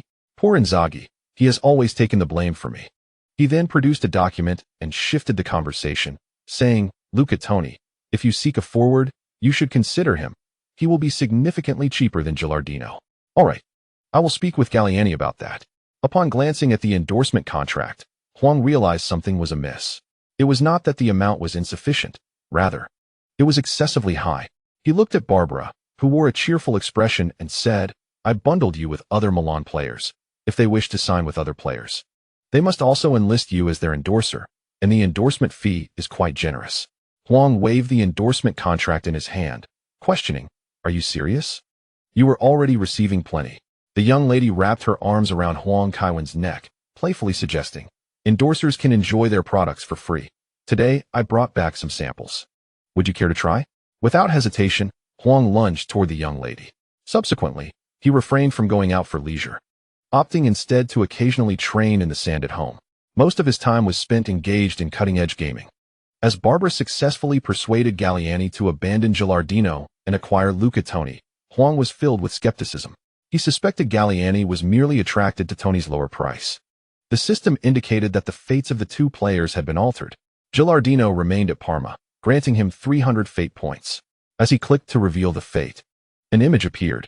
Gilardino's aspiration to join AC Milan faltered, leaving him to remain with Parma. His continued brilliance attracted numerous clubs, prompting Moratti, who has a penchant for strikers, to take action. However, at Inter Milan, Gilardino found himself in a slump, ultimately transferring to Fiorentina. Despite showing signs of improvement, he was unable to recapture the form he had exhibited at Parma. Subsequently, he navigated through various teams, even venturing to the Chinese Super League for financial gain, and eventually retired quietly at the Serie B club Spezia. Italian fans lamented that Inter Milan had squandered a forward who could have been a mainstay for the national team, contributing to Italy's struggles in attack. Indeed, it seemed Gilardino was ill-suited for larger clubs, destined to reign as a king in smaller teams. When faced with a tactically complex squad, unable to guarantee his position as a core player, Gilardino struggled to deliver. However, it was unexpected that he would be a misstep for Inter Milan. Moratti's poor judgment is well known, and it was not Huang Kaiwen who dictated Moratti's decisions. Reflecting on this, Huang Kaiwen felt a sense of relief. He had only led Inter into one pitfall, and Gilardino was not part of that narrative. As for Toni, he was only allotted a mere 100 fate points, which did not even warrant a demonstration of destiny, indicating that despite switching teams, his fortune remained relatively unchanged. This could be seen as a positive sign, as it inadvertently helped the team avoid a setback and saved 10 million in transfer fees. In the face of challenging matches, many regard Andrei Arshavin as Russia's foremost talent. While Russia boasts a multitude of players, even without considering the Soviet era, such a claim remains astonishing. Remarkably, Arshavin survived a car accident at the age of 7, and after his parents' divorce when he was 10, he endured poverty alongside his mother, often sleeping on the floor. Tragically, at 15, he lost his only remaining family member when his mother succumbed to a sudden heart attack. Despite these adversities, Arshavin emerged as a leading figure in Russian football, a testament to his resilience.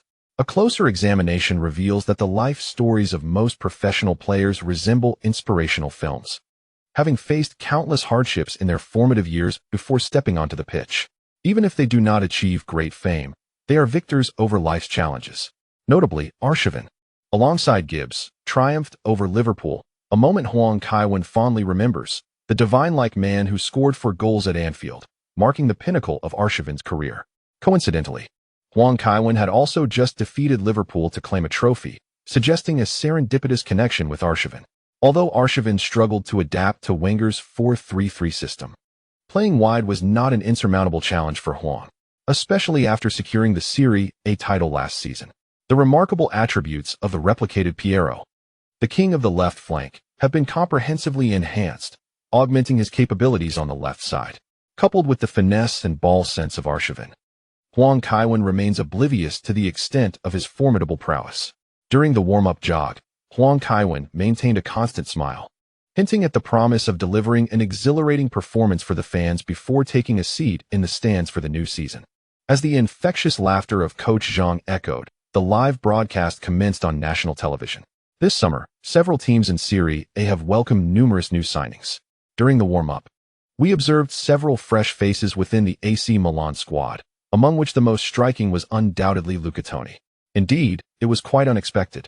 Previous rumors suggested AC Milan was pursuing Gilardino, only to discover it was a mere ruse, stealthily acquiring Luca Toni instead.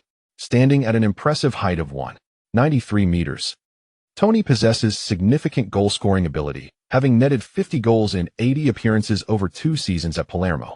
Additionally, the acquisition of a tall striker can introduce greater tactical diversity. While the players warmed up, Huang Kaiwen remained the center of attention, with the director frequently capturing him on camera. Huang Kaiwen skillfully toyed with Inzaghi, showcasing his excellent recovery. It is remarkable considering that during his summer vacation, he still relied on crutches, and now his return to such form is commendable. A massive banner displaying Huang Kaiwen's name graced the Louis II Stadium, adorned with the French word for conqueror, a reference that needs no further elaboration. Presently on screen is Chelsea's owner, Abramovich, a familiar figure at the Super Cup where his home country's team competes. Indeed, beside Abramovich stands the owner of the CSKA Moscow, Hiner, both of whom are engaged in the oil business, seemingly enjoying a cordial relationship. Now, let us review the starting lineups for both teams.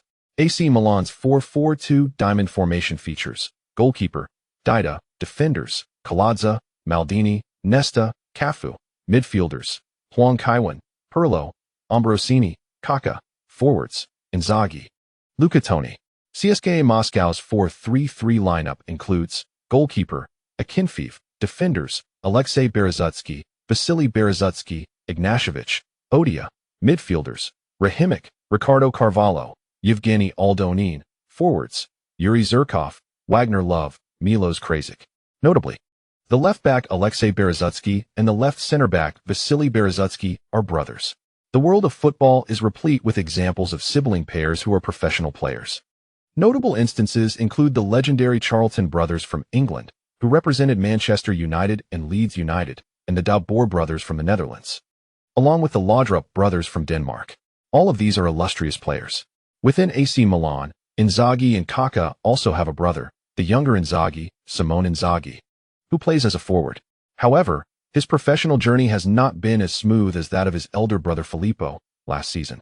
He managed only 1 goal in 12 appearances for Lazio. Kaká's brother, Deegan, is also a player for AC Milan and is currently on loan to Rimini for development. One day, he may return to take his place in the defensive line of AC Milan. Upon seeing Ancelotti, Coach Zhang couldn't help but chuckle. Oh, Ancelotti remains true to form, never failing to meet our expectations. Huang Kaiwen made his way down the players' tunnel, where Ancelotti presented him with a familiar handmade black fabric pouch. This talisman, Ancelotti explained, was obtained from a Laotian man. He claimed that strange occurrences often befell his household until he met a Chinese sorcerer who provided him with this protective charm, after which his home was free from oddities and his business flourished. Huang Kaiwen's eyes widened in surprise. Just days ago, you were crafting your own charms. Why the sudden switch to purchasing them? Is it truly unbearable to spend nothing? He pondered the irony of a burgeoning enterprise resorting to selling protective amulets, unsure how to express his incredulity. Fortunately, this talisman was crafted from yellow paper and didn't take up much space. He casually hung the red cord of the charm around his neck, already adorned with the colorful thread Ancelotti had previously gifted him. Witnessing this, Ancelotti nodded in satisfaction, a smile gracing his face. As the players began to take the field, the Louis II Stadium erupted with cheers, illustrating Huang Kaiwen's popularity in Monaco. It appeared that the impact of the recent Champions League final was still resonating. The team captains exchanged flags and tossed a coin. Notably, today's Super Cup officiating crew was entirely from Turkey. The head referee, René Monk, holds dual nationality of Angola and Turkey, having later acquired Turkish citizenship. Angola, an African nation that was once a Portuguese colony, is home to many mixed race and white descendants, and René Monk is likely one of them. Seeing the officiating crew raises my concerns, Huang Jinxiang remarked in a low voice. Coach Zhang simply chuckled, choosing not to comment. After all, Huang Jinxiang had faced criticism during the Champions League final, and he was keen to avoid further scrutiny. At 7:45 p.m., the Turkish referee, Temink, blew the whistle, signaling the start of the match. Milan kicked off, sending a long pass back to Pirlo. Opposing forward Wagner Love chased relentlessly towards Milan's defense. Pirlo quickly shifted the ball laterally, initiating the organization of play from the back. In the opening phase, CSKA Moscow displayed formidable determination, engaging actively in challenges. As Huang Kaiwen received the ball on the left flank, Krasic lunged forward. This winger, with his golden locks, bore a slight resemblance to Nedved. Yet his abilities paled in comparison. Their playing styles were also entirely dissimilar, particularly in terms of defensive prowess. Huang Kaiwen deftly maneuvered the ball with a flick and a touch, pivoting seamlessly before accelerating past Krasic's defense. St. Kevin, St. Kevin, St. Kevin. Such a performance ignited waves of applause from the Louis II Stadium, a place where Catholicism also holds prominence. The central midfielder, Yevgeny Aldonin, surged towards Huang Kaiwen. The Ukrainian stood at an imposing height of 1.8 meters, renowned for his fierce defensive prowess. Prior to the match, Ancelotti had cautioned Huang to be wary of Aldonin, a warning that Huang took to heart. Before the opponent could close in, he deftly passed the ball laterally to Kaká. Yet, despite Huang not possessing the ball, Aldonin continued his advance, colliding forcefully with Huang's shoulder, sending him sprawling to the ground. Only then did Aldonin pivot to chase after Kaká. The Louis II Stadium erupted with resounding boos. Seated on the turf, Huang raised his hands in exasperation, but referee René Monk paid him no heed, continuing to follow Kaká's movement. Damn it, that's murder. Those bastards should take up boxing. That guy was out to incapacitate Kaiwen, for heaven's sake. Did the referee indulge in vodka before the match? Or why else would he overlook such a blatant foul? Can this world not find some semblance of fairness? Just because a player has exceptional skills, does that warrant such treatment? Ancelotti shouted from the sidelines, visibly agitated. The assistant coach remained silent, fixated on the stopwatch. Huang, brushing himself off, rose determinedly. He resolved to show them what he was made of. Kaká, noticing Huang's advance, exhaled in relief and intended to distribute the ball to him. However, Central Army's right back, Odiak, had already closed in on Huang. Odiak, though shorter by half a head, was robust and remarkably agile, employing numerous subtle maneuvers to maintain proximity to Huang, denying him any opportunity to receive the ball. As Kaká approached the penalty area, he had no choice but to execute a direct pass towards the right flank. Tony, under the pressure of Valery Belousov's interference, sent the ball soaring into the stands. The camera abruptly shifted to the penalty area, where Huang had already fallen to the ground, his shorts slightly askew. It was evident that Moscow Central Army had singled out Huang for their tactical focus. His abilities were undeniable. It was rare to encounter a team that did not mark him closely. Indeed, as Coach Zhang chuckled, the referee's leniency today is certainly not favorable for AC Milan. Huang has struggled to find his footing amidst the relentless harassment from the opposition. Huang Jinxiang muttered his grievances about the referee's perplexing decisions. The online forums were already abuzz with outrage. Clearly, the referee has come with a hidden agenda. Otherwise, how could an African national acquire Turkish citizenship? These foreign players often exhibit greater zeal than their native counterparts, eager to impress their superiors. His brother's words rang true. Those foreign players are utterly insufferable. It's proving to be a challenging match. AC Milan's earlier distractions are now manifesting their consequences. Football should inherently transcend religious beliefs and politics. Yet here we are. If you dare to voice such sentiments in Glasgow or the Balkans, see if you return unscathed. Football has never truly distanced itself from religion and politics. And yet, they still boast about the Glasgow Derby. A few days ago, the Indonesian league was truly remarkable. Even before entering the arena, it was a chaotic affair, leaving one's mind in disarray. Today, the standards are not much better than those witnessed in the Indonesian league. The referee is undeniably lacking in judgment. Given the current conditions, it is certain that Huang Kaiwen will sustain an injury. Let us see if Huang Kaiwen has any alternative strategies. Though the referees seem to be biased against us, leaving little recourse. The Central Army initiates the play from their own half. Their players exhibit commendable technical prowess. After a series of precise passes, the ball advances to the front line. Zurkov, with the ball at his feet, makes a swift sprint. Upon confronting Cafu, he begins to execute a series of stepovers. Cafu, maintaining his balance, retreats, showing no intention to challenge. Such antics, even in Brazil, would not garner admiration from onlookers. As Zurkov feints with a shoulder shimmy and cuts inside, Cafu swiftly positions himself, only for Zurkov to collide with Cafu's shoulder, causing the ball to slip from his grasp and be seized by Nesta. AC Milan now launches a counterattack. Pirlo, in possession of the ball, orchestrates the play with a long pass, a crucial weapon in AC Milan's offensive arsenal, targeting Huang Kaiwen on the left flank.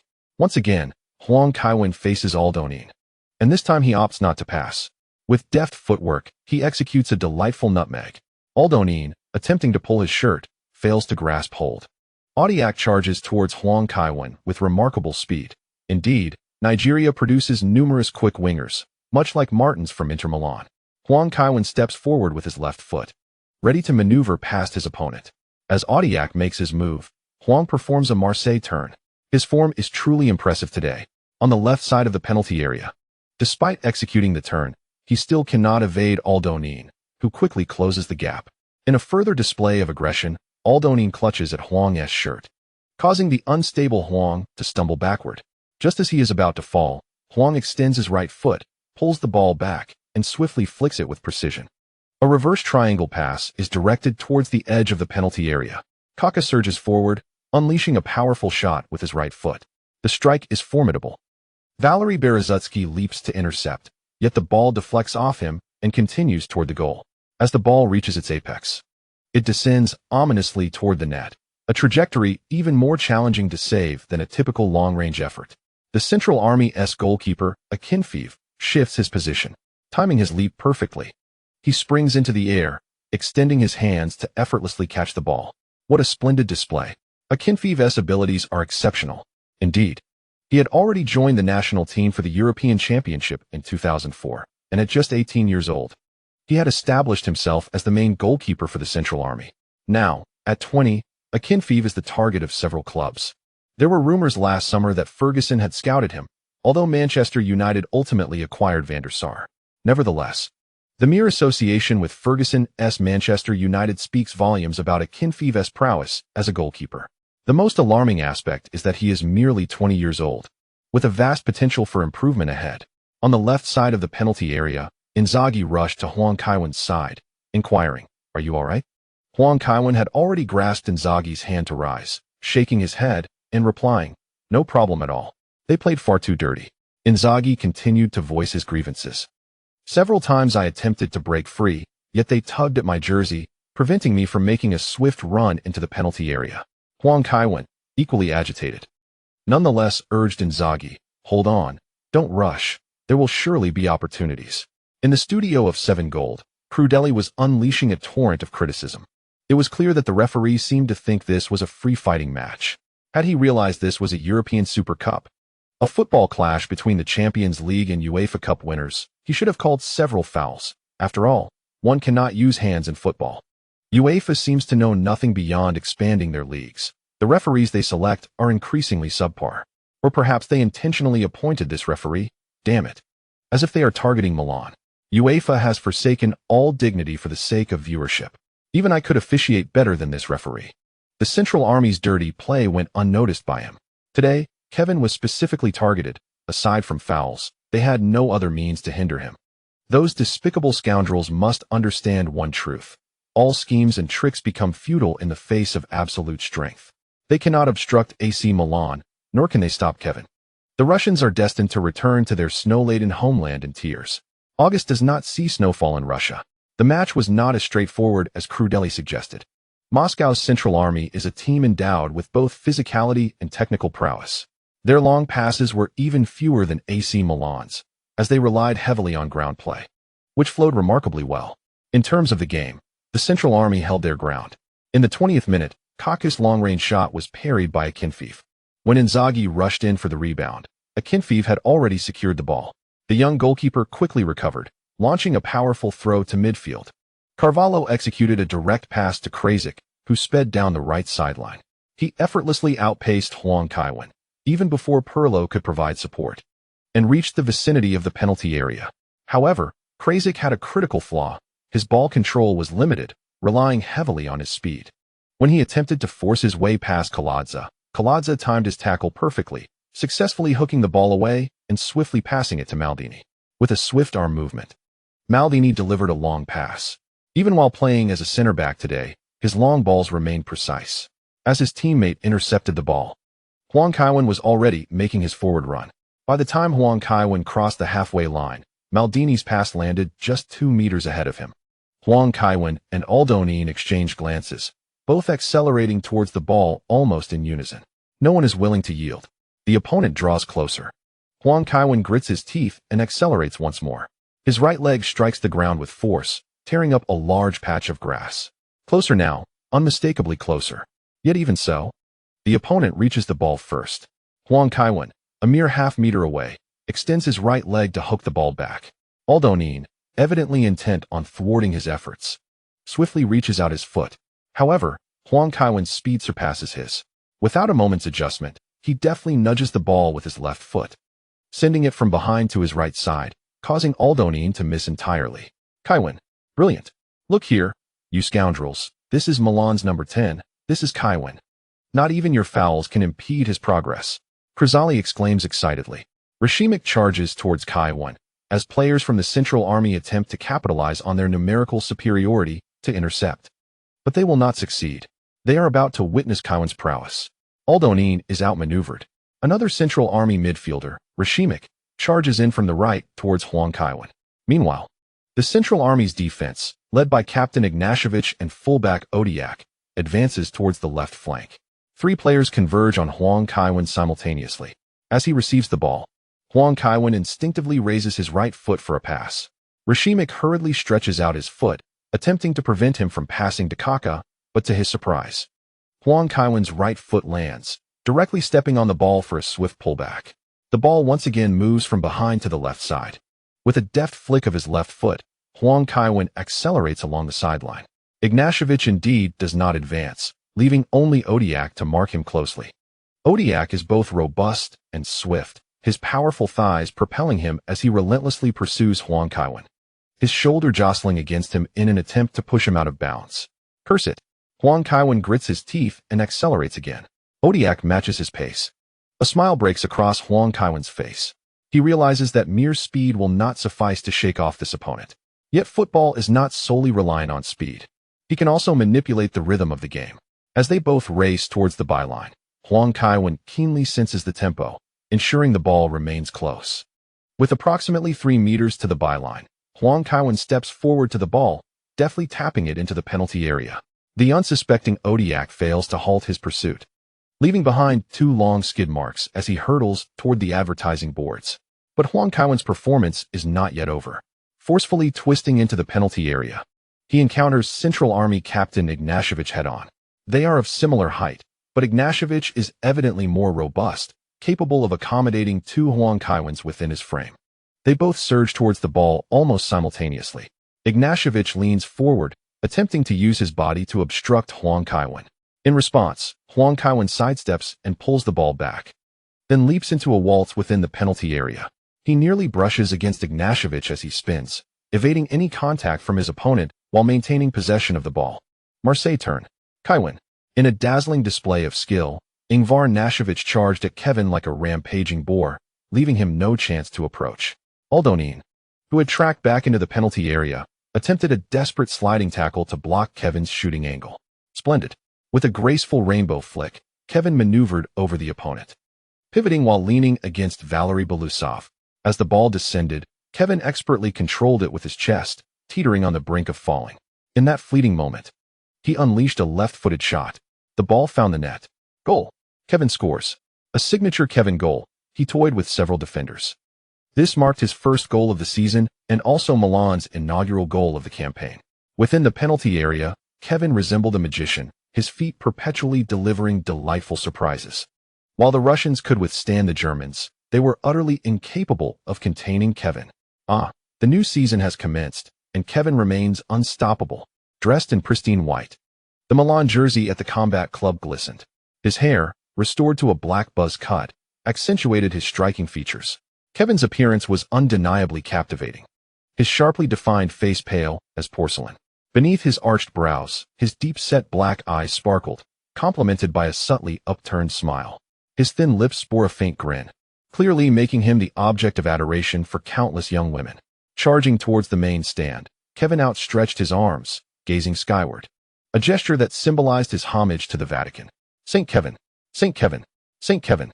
His celebration ignited the Louis II Stadium, as fans erupted in joyous cheers. As if their arms were not their own, they fervently waved their scarves, some hastily purchased at the stadium entrance, the colors slightly off.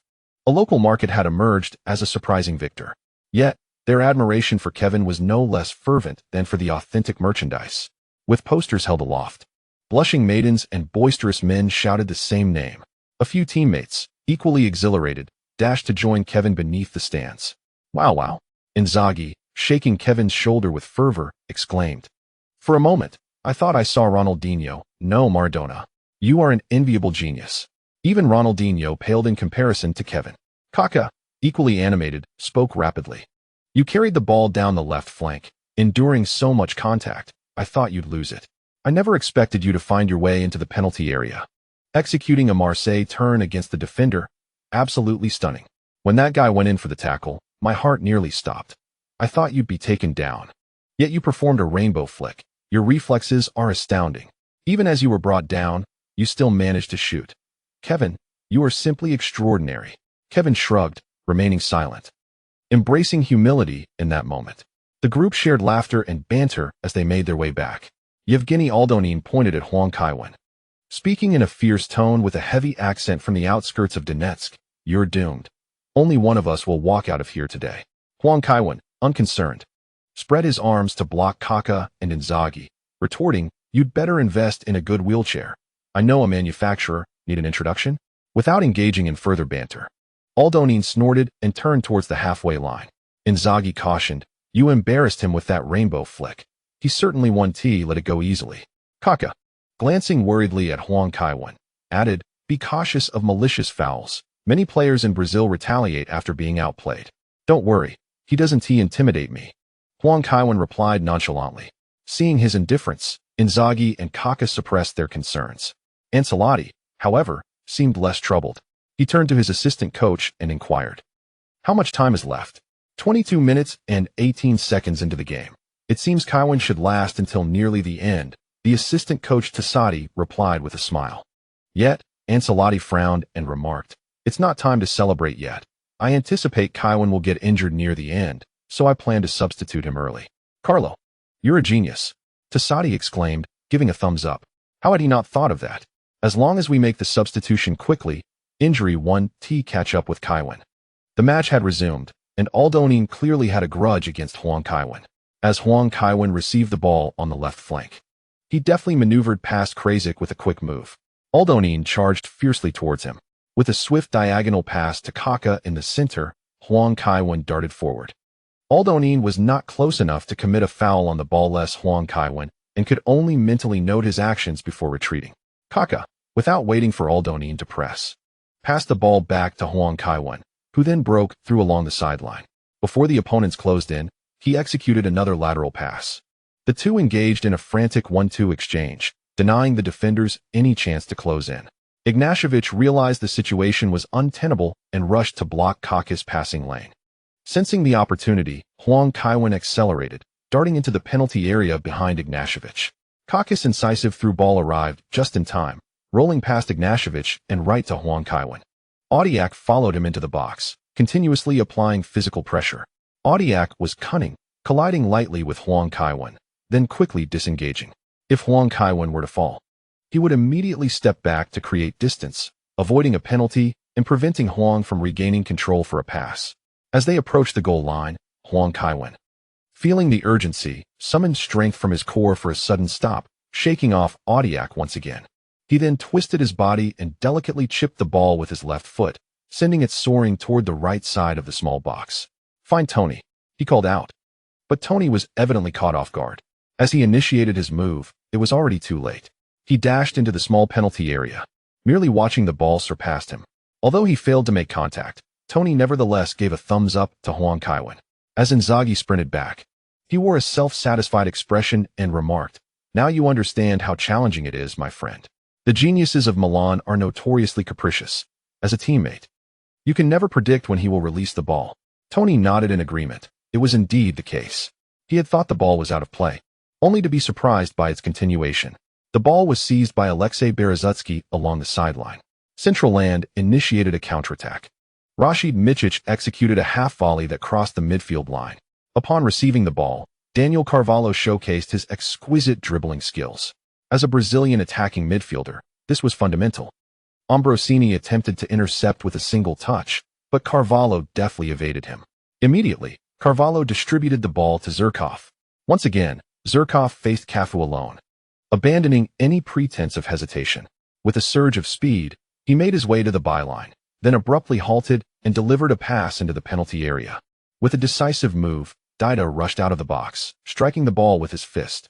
Just outside the penalty area, Ambrosini received the ball, turned, and delivered a precise pass to Pirlo. Pirlo, with a graceful motion of his left arm, caressed the ball beneath him. A long pass. The ball soared with pinpoint accuracy towards the central forward area. Kaká noticed Huang Kaiwen making his way into the center and willingly vacated his position. Rashid Michich was drawn away by Kaká, yet Huang Kaiwen still faced the obstruction of Aldonin. The Ukrainian defensive midfielder glared at Huang Kaiwen with a fiery intensity, poised to deliver a formidable challenge.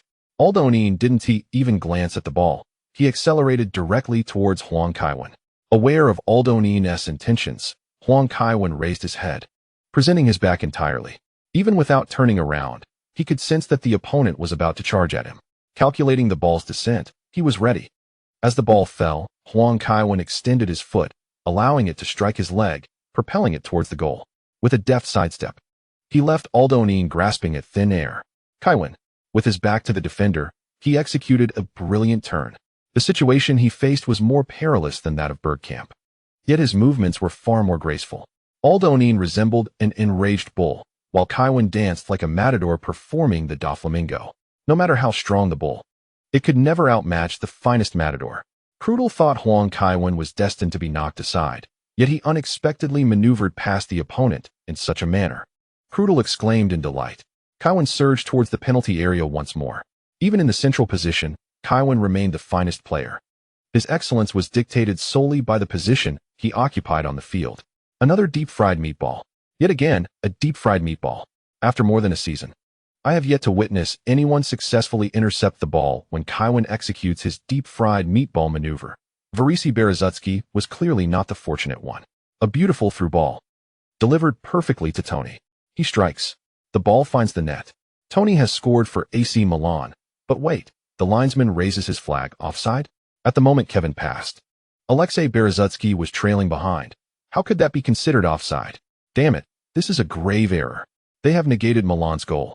Tony spreads his arms wide, insisting, "I was not offside. I truly wasn't. There was another player behind me." He pitifully approaches the referee, attempting to explain. He was at the back just now. Offside, as the linesman indicated, declared the Turkish referee, Renet Tonk, with unwavering certainty. Is there something wrong with your vision? Inzaghi pointed at his own eyes with his right hand, then gestured towards the referee. Tonk, in response, reached into his pocket and brandished a yellow card at Inzaghi. A resounding chorus of boos erupted from the Louis II Stadium. The fans, clad in red and black stripes, were in a frenzy of anger. Yet, referee Tonk remained unmoved. Huang Kaiwen and Kaká wrapped their arms around the visibly agitated Inzaghi, guiding him back, for otherwise, he surely would have been sent off. Upon resuming play, the Milan players appeared visibly anxious. A few minutes later, Wagner Love received the ball in the penalty area, turned, and played it back. Daniel Carvalho unleashed a powerful long-range shot from just outside the box, breaching Dida's defenses. The score was equalized. The first half had reached a critical juncture, and the Central Army had finally leveled the game. The morale of AC Milan's players had been shaken. The disallowed goal had taken its toll, leaving them still reeling. They could not afford to play like this. A change in mindset was necessary. As play resumed, halftime was imminent, and the AC Milan players would likely regain their composure once they returned to the locker room. Kaká passed the ball to Huang Kaiwen. The defense from Krasic was utterly lackadaisical. How could he possibly intercept? Huang Kaiwen advanced diagonally toward the penalty area. Aldonin, here comes Aldonin again. It seemed he was preparing to tackle. Goodness, was that a reckless challenge? With legs spread wide, Aldonin sent Huang Kaiwen, ball and all, tumbling out of play. Such an action was undeniably deserving of a red card, exclaimed Coach Zhang in astonishment.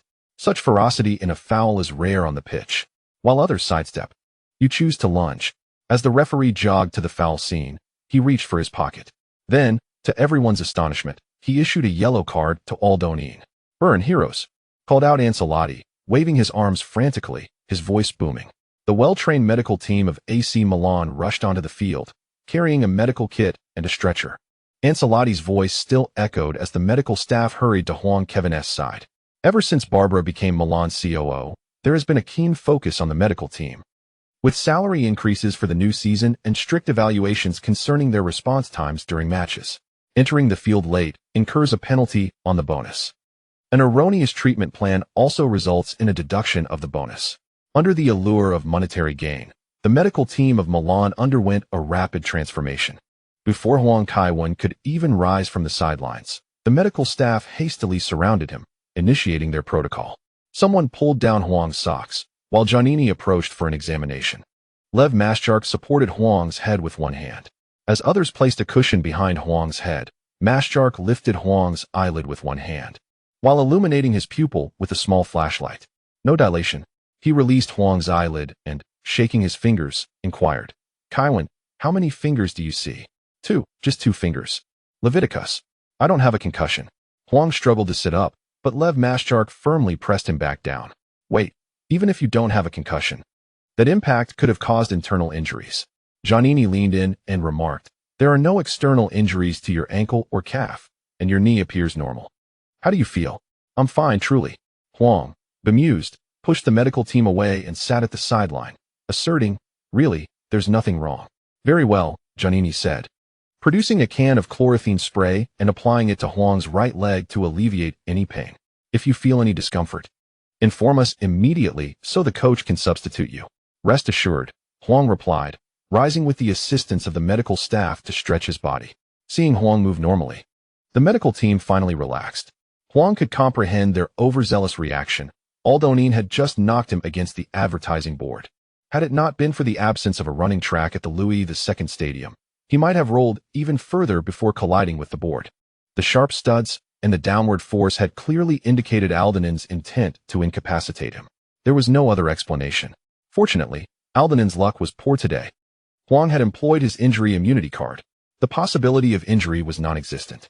If someone else had taken such a hit, they would not fare much better than Edwards when leaving the pitch. After calming his teammates, Huang jogged over to Tamonk and asked. He directly used his studs. Shouldn't that warrant a red card?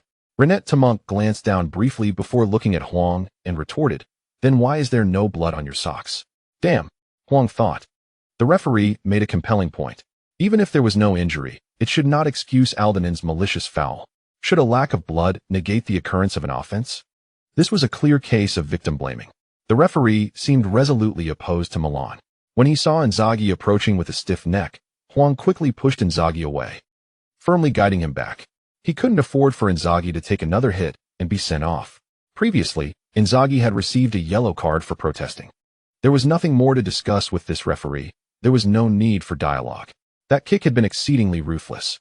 Today's match was indeed surrounded by controversy. It has transcended mere dispute. CSKA Moscow, having drawn home advantage, was treated as the true host by the referee, with the bias becoming exceedingly apparent. Huang Jinxiang expressed his dissatisfaction, stating that disallowing Milan's goal was a grave error in judgment, and the failure to issue a red card to Maldini left him utterly perplexed. Perhaps the referee's viewpoint was compromised. Zhang, attempting to mediate, remarked that the referee was not in proximity during both incidents, suggesting that he might not have seen clearly. Meanwhile, the online community had already begun to voice their frustrations. What does it matter if the angle was poor? The referee clearly arrived with an agenda.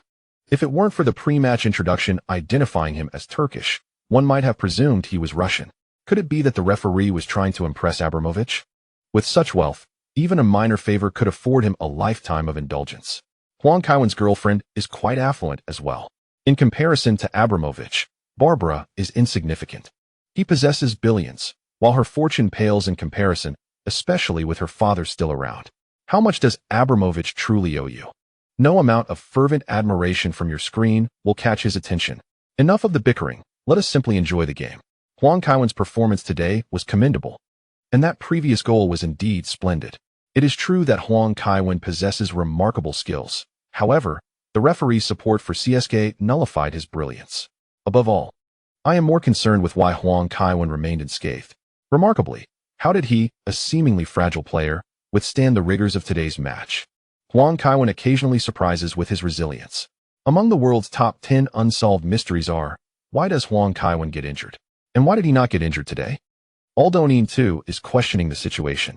He risked a red card with a challenge, yet Huang Kaiwen remains lively and unscathed. Thus, no one can fully comprehend Huang Kaiwen. Milan's midfield initiates play. Pirlo passes to Ambrosini. Ambrosini returns the ball. Nesta yields, and Dida launches a powerful kick towards the field. Huang Kaiwen rushes forward to receive the ball, just as the referee blows the halftime whistle. Glancing up, Huang notices there are mere seconds left in stoppage time, and lets out a sigh as he walks back alongside his teammates. Ancelotti hands Huang a towel, inquiring with concern. Are you truly all right? Perhaps we should substitute you in the second half. I'm fine. You saw the kickoff, didn't you? Huang replied with a smile. Regardless, Ancelotti remains genuinely concerned for him.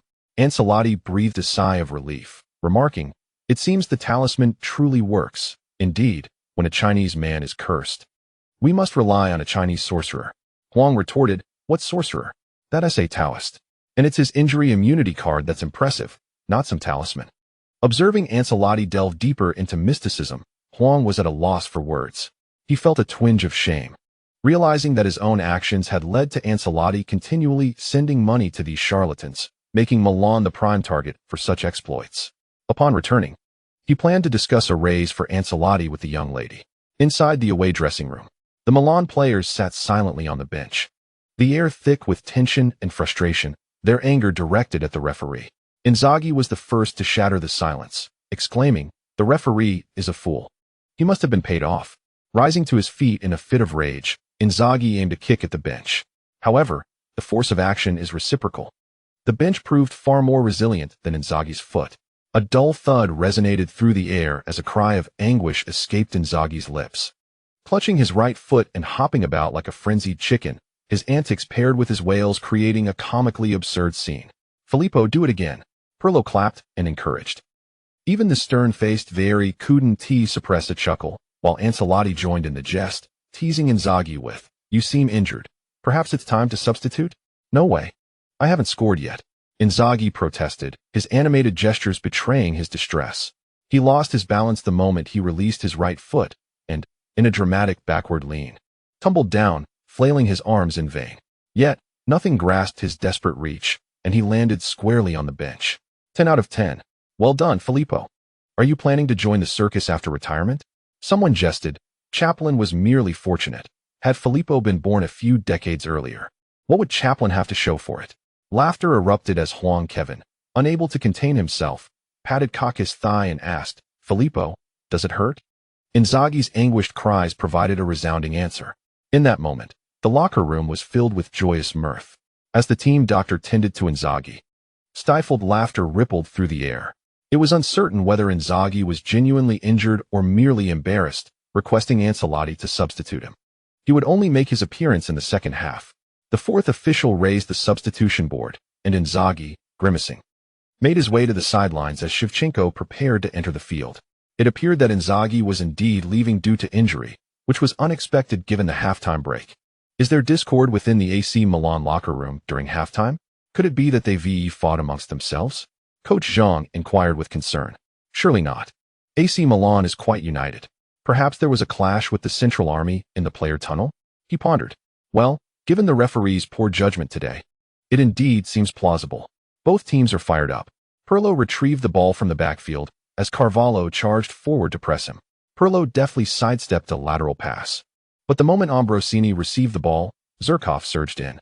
As Zurkov made his move, Ambrosini shielded the ball, but his opponent's foot collided with Ambrosini's.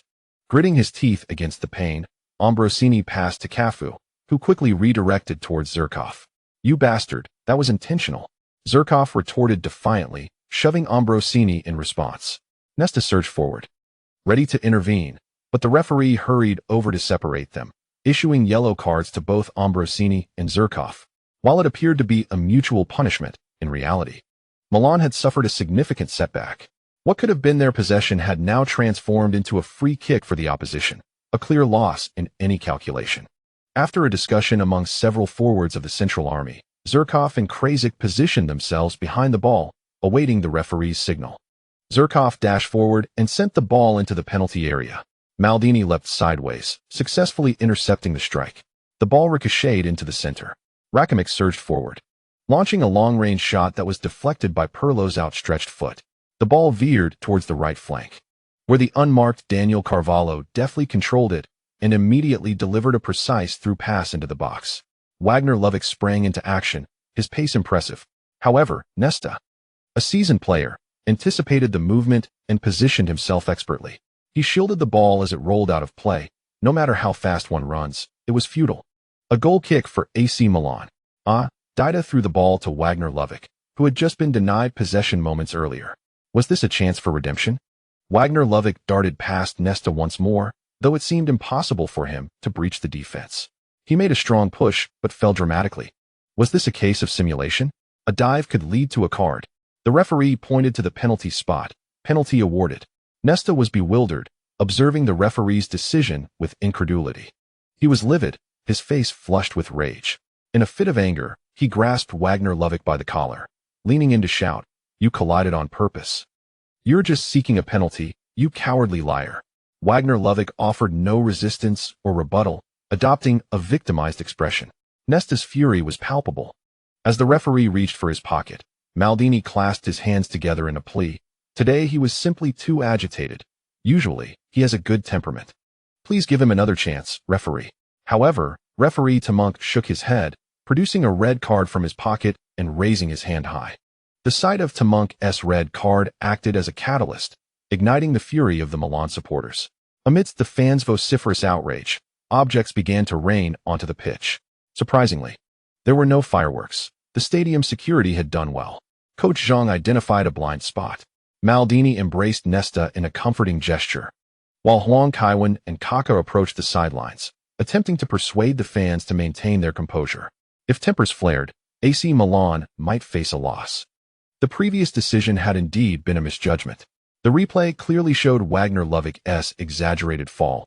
He was clearly attempting to deceive. It was no wonder Nesta was so incensed. He had always been known for his fiery temperament, having been impulsive even during his time at Lazio. Indeed, last season, when AC Milan played away at Lazio, Inzaghi had simulated a foul, and Nesta had shown no mercy to his former teammate, delivering a sharp slap. I was commentating at that time, Zhang remarked with a chuckle. Cada vez que Nesta regresó a Lazio, es abucheado, probablemente también estaba enfadado ese día. The Lazio fans could be quite unreasonable. Huang Jinxiang expressed indignation. Nesta rose through the ranks of Lazio's youth academy, becoming their captain, having turned down numerous offers from other clubs. As Lazio found itself mired in an economic crisis, a lifeline emerged to rescue the club financially. The complexities of fan sentiments are often difficult to articulate. The Milan supporters, having regained their composure, witnessed the staff hurriedly clearing the debris from the pitch. Huang Kaiwen, covering his mouth, engaged in conversation with Kaká, their expressions revealing dissatisfaction with the proceedings of the match. The game resumed, and Velo, the architect of the penalty, confidently stepped up to the 12-yard mark, taking a run-up before striking the ball into the left side of the net. CSKA Moscow now led 2-1. However, AC Milan had no reason to panic. With only 11 minutes played in the second half, there remained ample time to equalize. Ancelotti opted for a substitution, bringing on Stam. Despite prior reports of a slight injury, a move that seemed rather daring, Stam replaced Tony, leaving Milan with just one substitution left. It was crucial for them to maintain their composure. The CSKA Moscow players erupted in exuberant celebration. "Guys," Maldini addressed his teammates, "I am acutely aware of the difficulties we face today," he stated. "We have been subjected to injustice, and the trophy seems to be slipping away, as some do not wish to see us triumph. Yet, it is precisely for this reason that we must give our all. Securing the championship would be the most fitting response to them. Indeed, who can say who will laugh last?" Huang Kaiwen extended his right hand, and Maldini placed his hand atop it. "We cannot concede defeat." Kaká joined in, adding his hand as well. "The championship belongs to Milan." One by one, the Milan players stepped forward, their hands joining in solidarity. "Milan!" With a rallying cry from Maldini, the rest echoed, "Champions!" The erroneous judgments of the first half had affected Milan's morale. However, the relentless injustices only served to ignite the players' fighting spirit. Many teams have basked in glory. The reason they are deemed elite is their unwavering resolve in the face of adversity. Such character is etched into the very essence of the club, written in triumph and toil by generations of players. AC Milan exemplifies this spirit. As the ball was set in motion again from the center circle, the 10-man AC Milan radiated an indomitable spirit. Shevchenko passed the ball to Kaká, who, upon receiving it, swiftly directed it to the flank.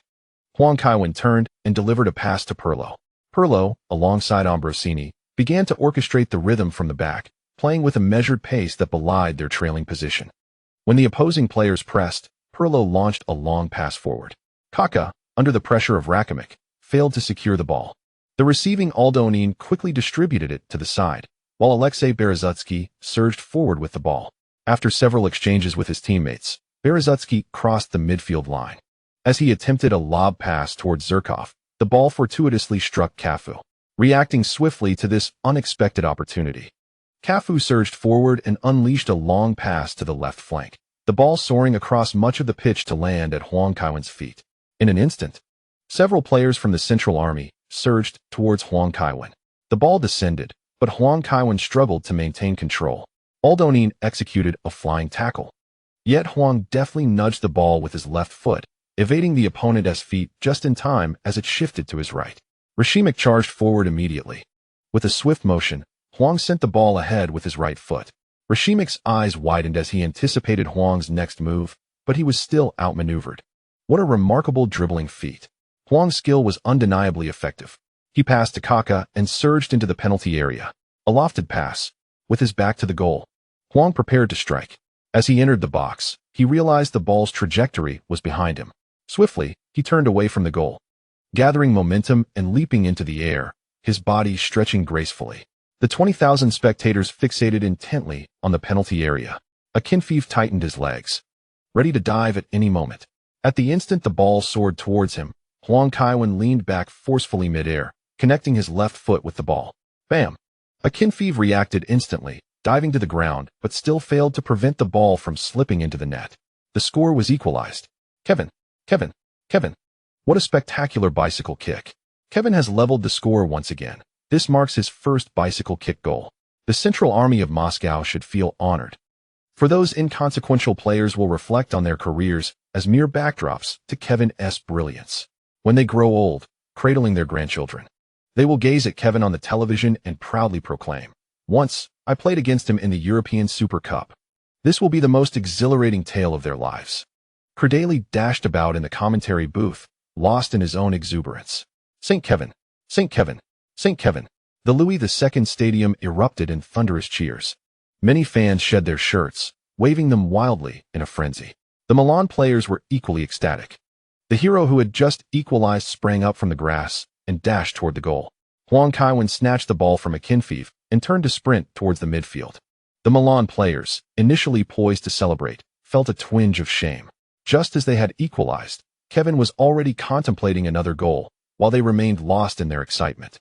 Oblivious to the urgency, observing the Milan players rushing back to the midfield, urging the Central Army to restart the game, Akinfeev wore a look of resignation.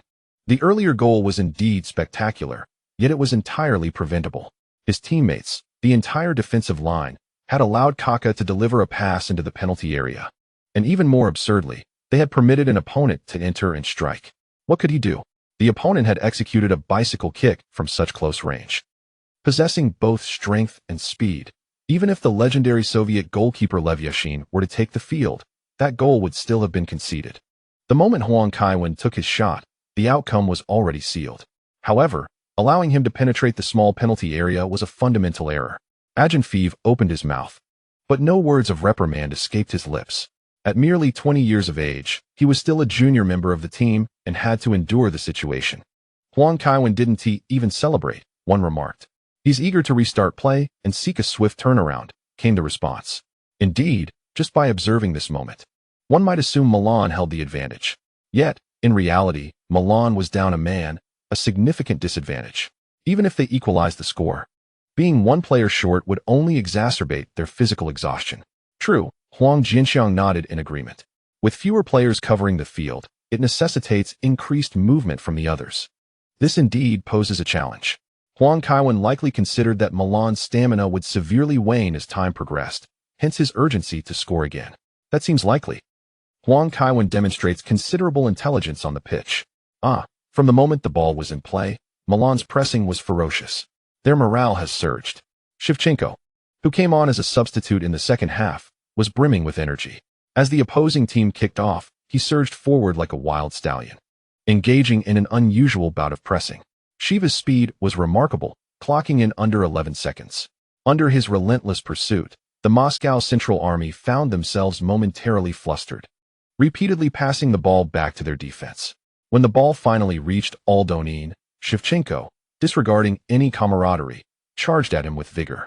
Although Aldonin managed to turn and evade Shevchenko's initial challenge, in his haste, he left the ball behind.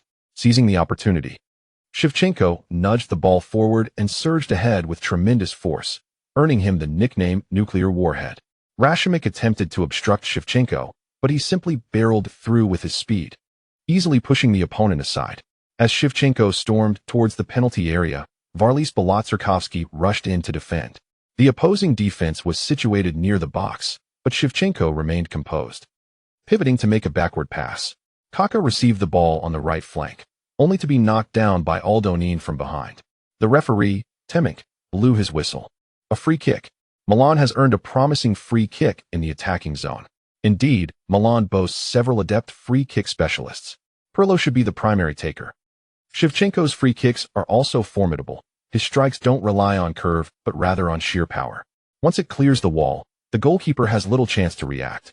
True, just recently in an international match, Shevchenko scored from a direct free kick. Although Huang Kaiwen hasn't taken many, his free kick abilities are quite high.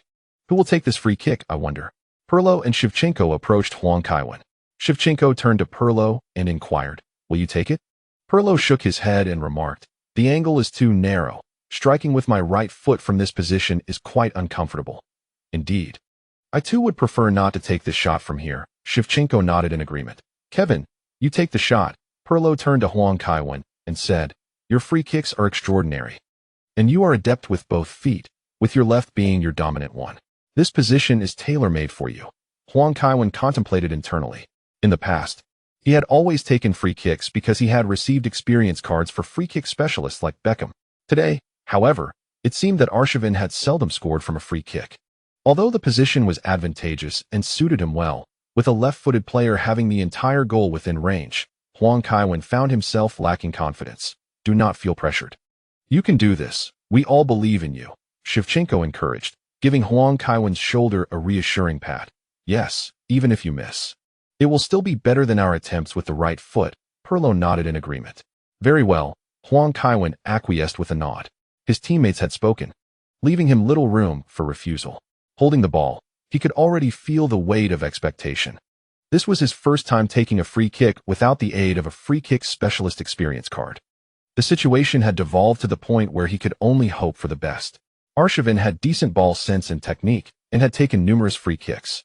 As he placed the ball at the foul spot, Huang Kaiwen took a deep breath, then exhaled, forcing himself to calm down. With a serious expression, he retreated to the side of the ball. Kevin is about to take the free kick. It only takes 3 seconds. In 3 seconds, Milan will regain the lead. This is the time it takes for the ball to soar into the goal from the right flank.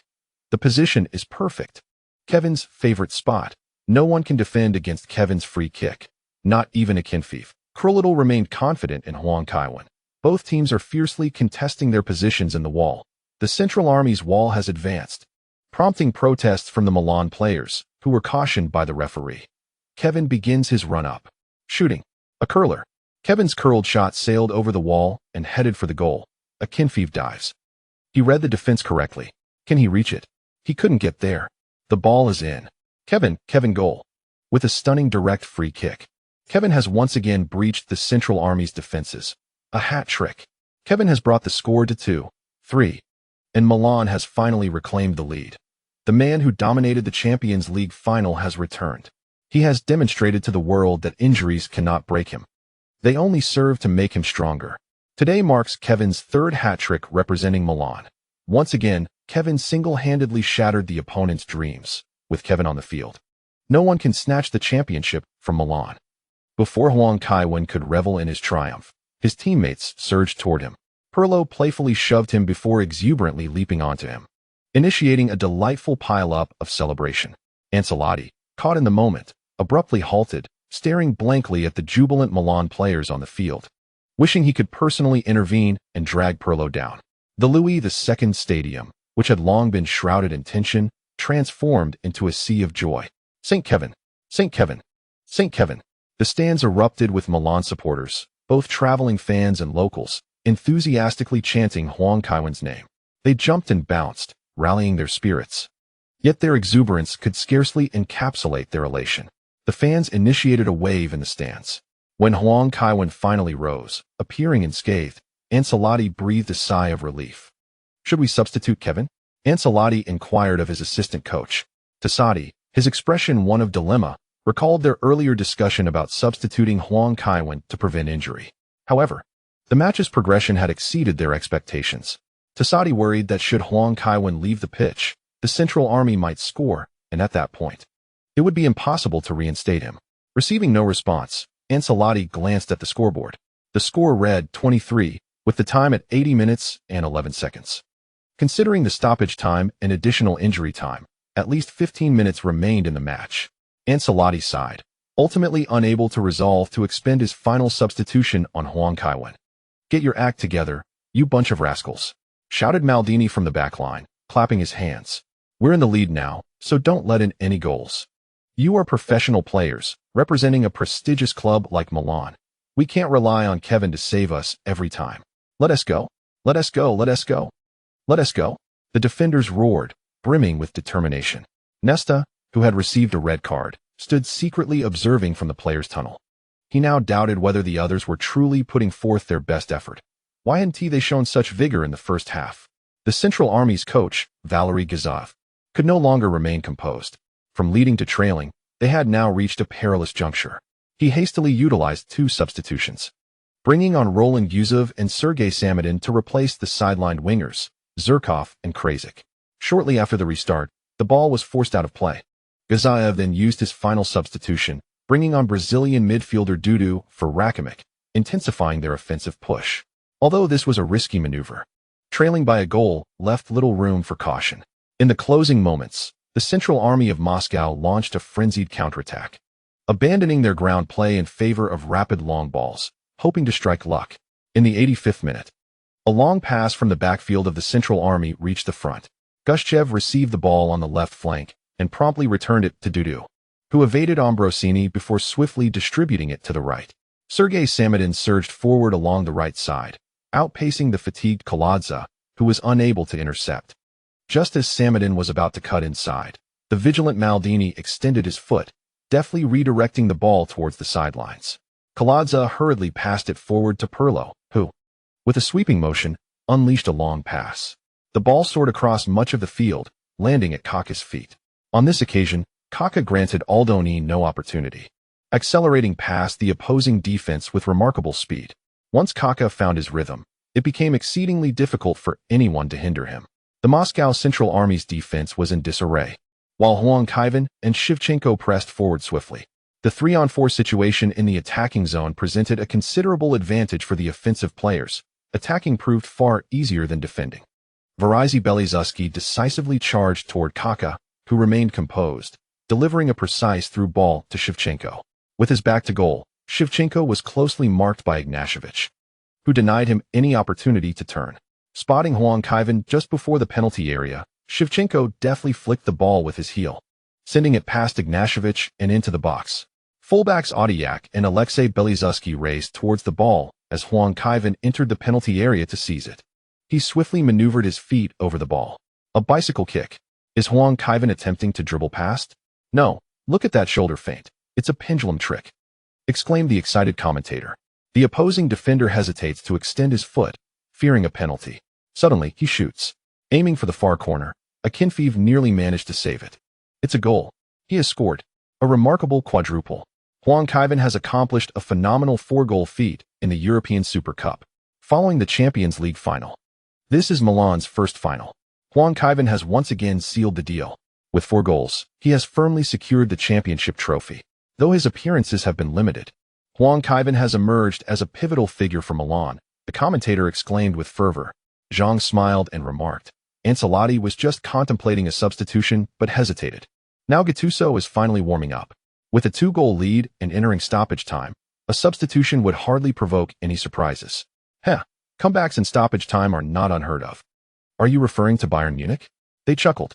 As the two commentators bantered, Huang Kaiwen was engulfed by his jubilant teammates, yet his gaze remained fixed on the sidelines. His teammates were warming up, and time was running out for him. Ancelotti had already signaled. Maldini had made his statement. Today, Maldini and his companion Huang Kaiwen were the only 2 skilled individuals departing the pitch. Huang Kaiwen must appease him, offending the master and still wishing to escape. As for evading the additional penalties following a malicious foul, Huang Kaiwen had long since devised a plan. After signing with AC Milan, I unveiled my prowess. Oscar Knight was abuzz with admiration. Incredible. Huang Kaiwen is truly remarkable. Absolutely astounding. The way he executed Ronaldo's signature move. I never imagined I would witness a Chinese player perform it. It would be strange if Huang Kaiwen couldn't pull it off. His skills are unparalleled. Indeed, his footwork is exquisite. As long as he remains unscathed, he hardly regards his opponents, effortlessly bypassing them. Today, Huang Kaiwen was exceptionally formidable. I still feel that Huang Kaiwen's performance against Juventus was even more impressive. Today he showcased merely 80% of his capability. PSH. Huang Kaiwen's entry onto the field was his finest moment. It's difficult to pinpoint when Huang Kaiwen is at his peak. But his 4 goals today were nothing short of spectacular. One was a dazzling run past several defenders, another a bicycle kick, a free kick, and lastly, a stunning dribble. I am truly in awe. Aside from heading, Huang Kaiwen excels in every aspect. Don't speak out of turn. Last season in the Champions League, Huang Kaiwen scored 2 headers against Shakhtar. Am I the only one who believes the Army's goalkeeper is impressive? Akinfeev indeed performed admirably today. No wonder Ferguson has his eye on him. But alas, he faced Huang Kaiwen. Ancelotti is preparing to substitute Huang Kaiwen again. I've noticed that one substitution slot for Milan is consistently reserved for him. It's only a matter of time before Ancelotti requests an additional substitution slot. The discussions in the forum were fervent. Huang Kaiwen glanced up. There were only 7 or 8 minutes remaining in the match. However, Ancelotti would not grant him that much time. From this point on, with dead balls, Ancelotti would surely make a substitution. Therefore, Huang Kaiwen understood he had but one opportunity. Should he fail to capitalize on it, seeking vengeance would be a distant prospect. Fortunately, it appeared that CSKA Moscow would be kicking off. Their possession would allow for greater ease than Milan's. The match resumed, and CSKA Moscow was in a state of urgency. Following the kickoff, they executed a rapid series of passes. Roland Guzov received the ball on the right flank. Kaká advanced to defend. Huang Kaiwen sprinted to the left to support Kaladza. Yusuf had no choice but to pass to Carvalho. Huang Kaiwen noticed that his teammates were all positioned in their half. The army's offense would struggle to advance. Carvalho would likely opt for a back pass. Therefore, he prepared himself to surge forward. Indeed, Daniel Carvalho sent a back pass to Dudu. Huang Kaiwen charged forward, and Dudu laid the ball off to Aldonin. Seeing Huang Kaiwen approaching, Aldonin surprisingly felt no urgency. He prepared to provoke Huang Kaiwen. As Huang Kaiwen rushed to receive the pass, one could liken the scene to a mere training session with a dog. Today he failed to take Aldonin down. Aldonin, filled with frustration, hesitated to pass directly. By the time he turned, Huang Kaiwen was already close behind, sprinting towards him.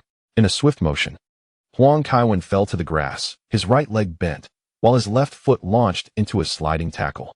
Although his gaze was fixed on the ball, his left foot made solid contact with Aldonin's ankle, a forceful strike that even Huang Kaiwen could feel reverberating back.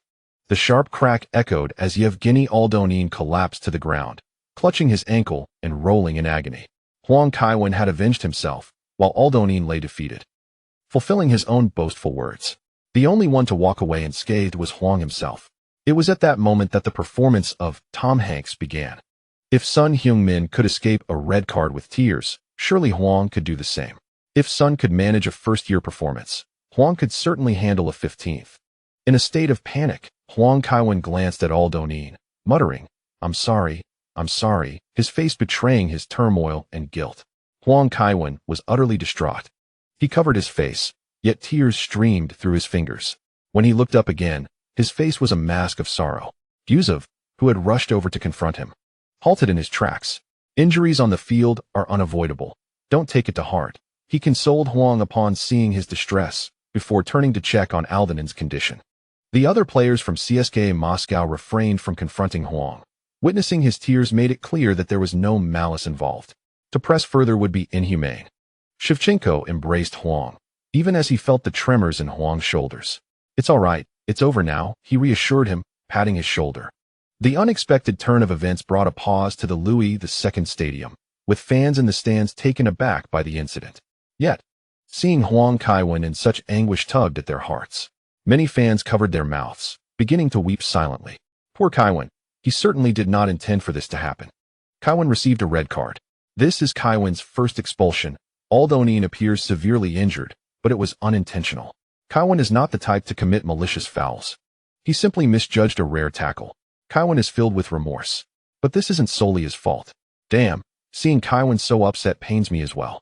Since Huang Kaiwen signed with Milan, Pradeli had never seen such low spirits. Kaiwen is a kind-hearted boy. He is genuinely devoted to philanthropy, even extending his concern to Africa. How could he possibly harbor malicious intent? Aldonin's injury was merely an unfortunate accident. Kevin appeared utterly terrified. Kevin possesses such a kind heart. Despite Aldonin committing multiple fouls against him today, he still feels remorse for a single infraction. I have never encountered such a compassionate individual. Yet Kevin has been subjected to such a harrowing ordeal.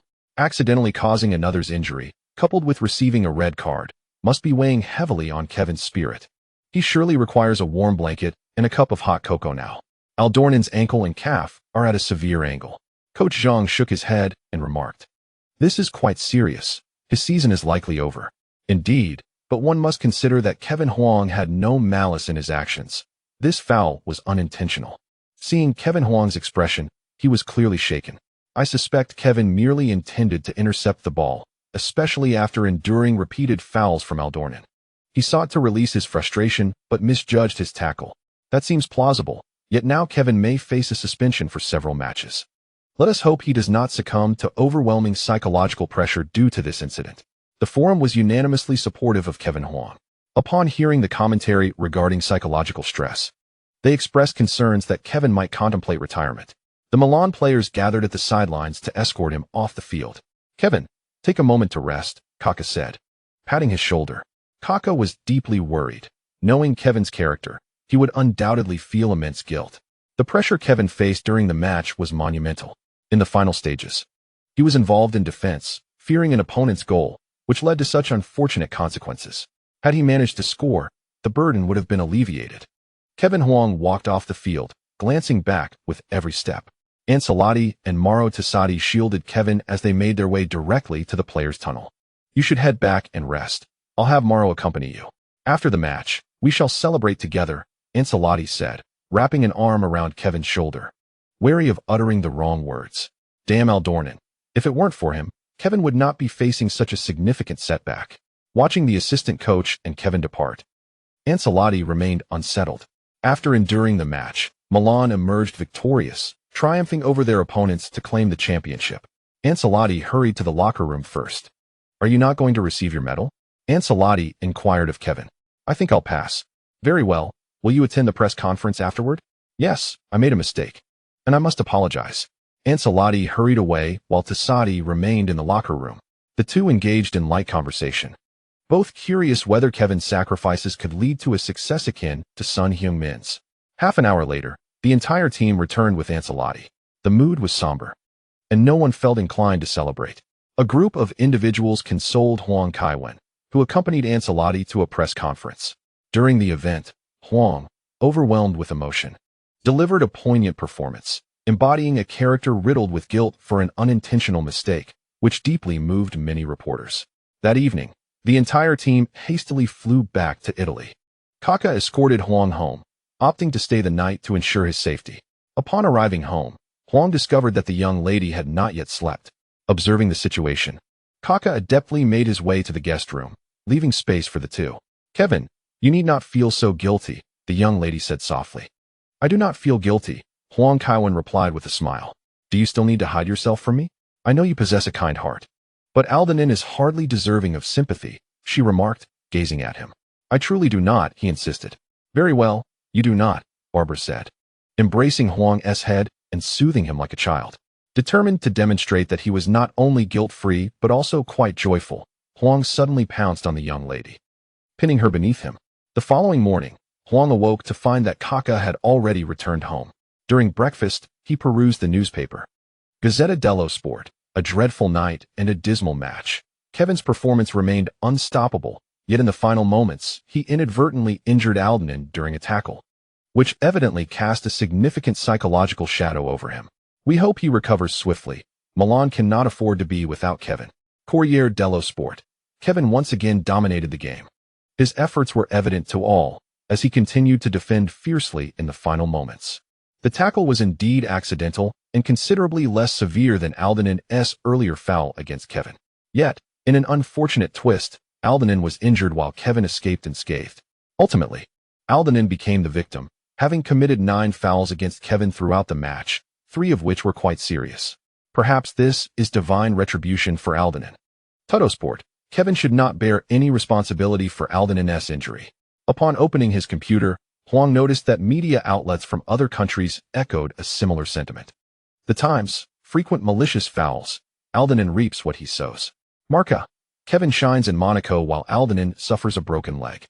L'Equipe. The best course of action now is to find Kevin a therapist. Otherwise, the pressure may drive him to retire. Huang Kaiwen truly experienced the double standards of European media firsthand. Reading the reports, he almost believed himself to be the victim. Aldornin indeed had it coming. However, these European media outlets did not regard the old and young Russian players with any semblance of humanity. The suggestion from L'Equipe offered Huang a new perspective. Perhaps mental afflictions linger longer than physical injuries in the stands? Why not perform a dramatic display of a nervous breakdown? If executed well, it could even lead to accolades such as the Ballon d'Or or FIFA World Player of the Year. Barbara watched Huang with a smile as he opened a game. She felt that Kevin was truly considerate.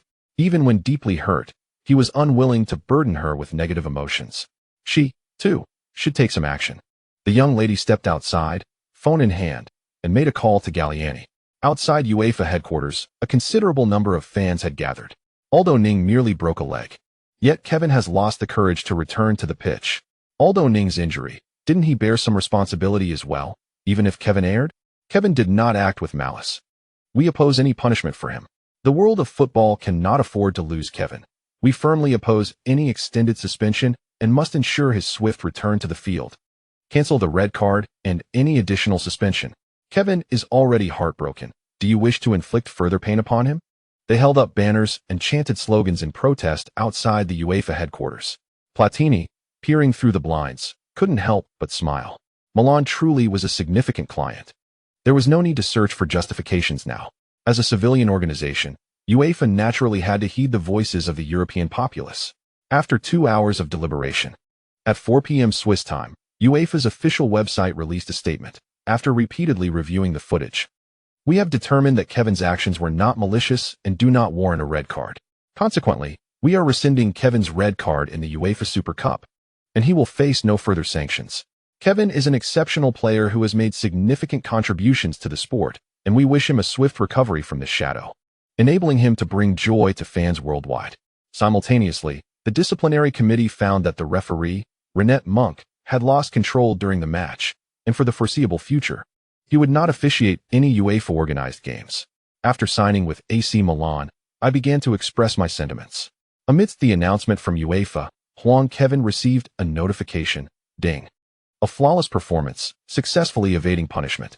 The system will soon update to the Royal Player System Luxury Edition V12, with an expected downtime of 168 hours. Huang Kaiwen quickly accessed UEFA's website, and indeed, his success was confirmed. The red card had been rescinded. He thought to himself, it's unreasonable for others to succeed while I cannot. Moreover, the young lady had even sent money to Platini. Neglecting to act after accepting funds would lead to dire consequences. Later that evening, upon noticing that the Kaká game was online, Huang Kaiwen eagerly shared the good news with Kaká. Upon hearing this, Kaká was overjoyed and suggested they team up to torment the lower-tier players in the zombie cave. Naturally, Huang Kaiwen did not decline the invitation. The Hall of the Corpse King within the zombie cave serves as a battleground for obtaining level 35 class books, which at that time were valued at several hundred to 1,000, akin to a month's salary. The competition for the zombie cave boss, the Corpse King, was fiercely contested. However, with subsequent updates to the game, those class skill books became readily available for purchase in bookstores. Now, the zombie cave was primarily frequented by players idly mining or leveling up their lower-tier characters. 2 players, both clad in exquisite gear and boasting high levels, found that slaying other players within the zombie cave proved to be nearly as effortless as defeating monsters. P.S. Trying to escape, Kevin, came the urgent prompt from Kaká over voice chat. Don't worry, I can poison him, Huang Kaiwen replied confidently. Indeed, the player did not manage to flee far before being overwhelmed. Before long, the zombie cave became increasingly crowded. Huang Kaiwen realized that a guild had come seeking retribution. After a brief struggle, he sensed the tide turning against him and swiftly made his escape. However, Kaká's voice crackled through the chat, tinged with despair.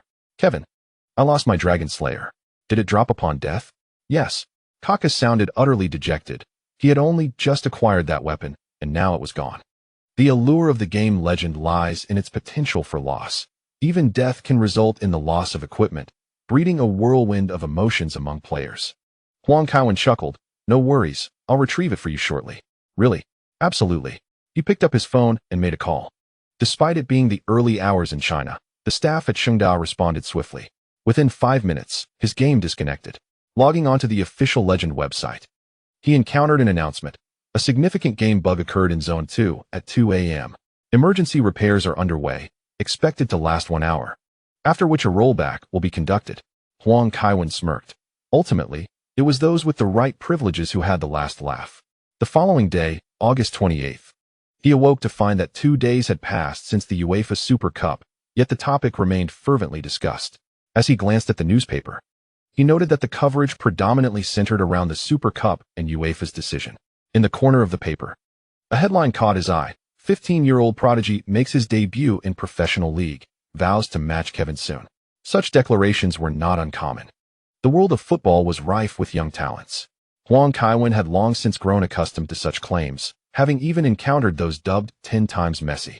However, he was taken aback by the photograph of the boy featured in the article, a young black player. Referring to him as a boy was indeed accurate. Black players are a rarity in Italy, and even less so in Western European nations. Yet, remnants of colonial history meant that some existed. Even among black players, occasional appearances could be noted. What struck Huang Kaiwen was the boy's face, adorned with a wise smile, his bright teeth strikingly prominent. Upon reading the article, he instinctively glanced over his shoulder, fearing that his bathroom might catch fire. Why on earth had he attracted the attention of Balotelli? Who wouldn't be apprehensive at the prospect of being targeted by such a player? The thought of becoming teammates with Balotelli seemed all too possible. Huang Kaiwen was in a rather dismal state. "My dear, why are you dazed? We must leave now," the young lady reminded him as she approached the door. Huang Kaiwen turned to Barbara and inquired, "The match is in the afternoon. What is the purpose of leaving now?" "To consult a psychologist." "It was not easy to secure an appointment," she replied. "I refuse to go." "I am not ill," Huang Kaiwen said, shaking his head with a grim expression. All right. "You are not ill," the young lady said in a tone reminiscent of soothing a child. "However, the pressures of being a professional athlete are immense.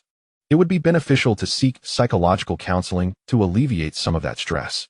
I recall a German player who tragically took his own life." Reluctantly, Huang Kaiwen nodded. With her insistence, he found it difficult to refuse. In the afternoon, Huang Kaiwen and Barbara met up with Beatrice and the families of the team to prepare for entering the stadium. Just before they could step into San Siro, a journalist sprang forth, snapping photos frantically. "Kevin, there are reports you visited a psychologist this morning. Are you facing psychological issues?" The reporter obstructed their path. "Kevin is not giving interviews at the moment," the young lady asserted, shielding Huang Kaiwen behind her with an unfriendly tone. "So, Kevin does have psychological problems, then? Get lost." With a sharp rebuke from the young lady, the bodyguards swiftly escorted the journalist away from the parking lot. "The public has a right to know. You are obstructing press freedom," the journalist protested, but the faces of those present were far from pleasant. Adriana, the team captain's wife, exclaimed bitterly, "These reporters are utterly inhumane. Attempting to extract news from Kevin even now. They are a bunch of scoundrels." Beatrice agreed vehemently, nodding her head. "Ever since I started dating Ricardo, I have frequently dealt with reporters harassing my teachers and classmates. They will learn a lesson soon enough." Barbara glared at the retreating figure of the journalist. Today, the psychologist had advised Kevin to take some time off to recuperate emotionally, yet they still had the audacity to intrude. If it weren't for Adriana having her child with her, she would have dealt with the reporter herself right there in the parking lot. Once inside, Beatrice went to buy some snacks. Christian accepted them with a simple thank you before diving in. He even offered some to Huang Kaiwen, and the two shared a harmonious moment. "I don't want any." Daniel Martini rejected the snacks, sulking with his arms crossed. "Did I upset him somehow?" Beatrice asked timidly. "Don't take it to heart," Adriana replied with a smile. "Daniel says he wants to become a great star one day, so he has to be disciplined with his diet. He actually learned about Kevin's meal plan from watching television." Huang Kaiwen exchanged a glance with Barbara, both hesitant to speak. The young lady's bravado had ultimately been taken seriously. "But that shouldn't warrant anger. Daniel is a polite child," Huang Kaiwen remarked. "I know," Daniel retorted upon hearing Uncle Kevin's query. Christian raised his hand to answer, saying, "A few days ago, there was a children's football match, and Danny was substituted early. He has been sulking for several days."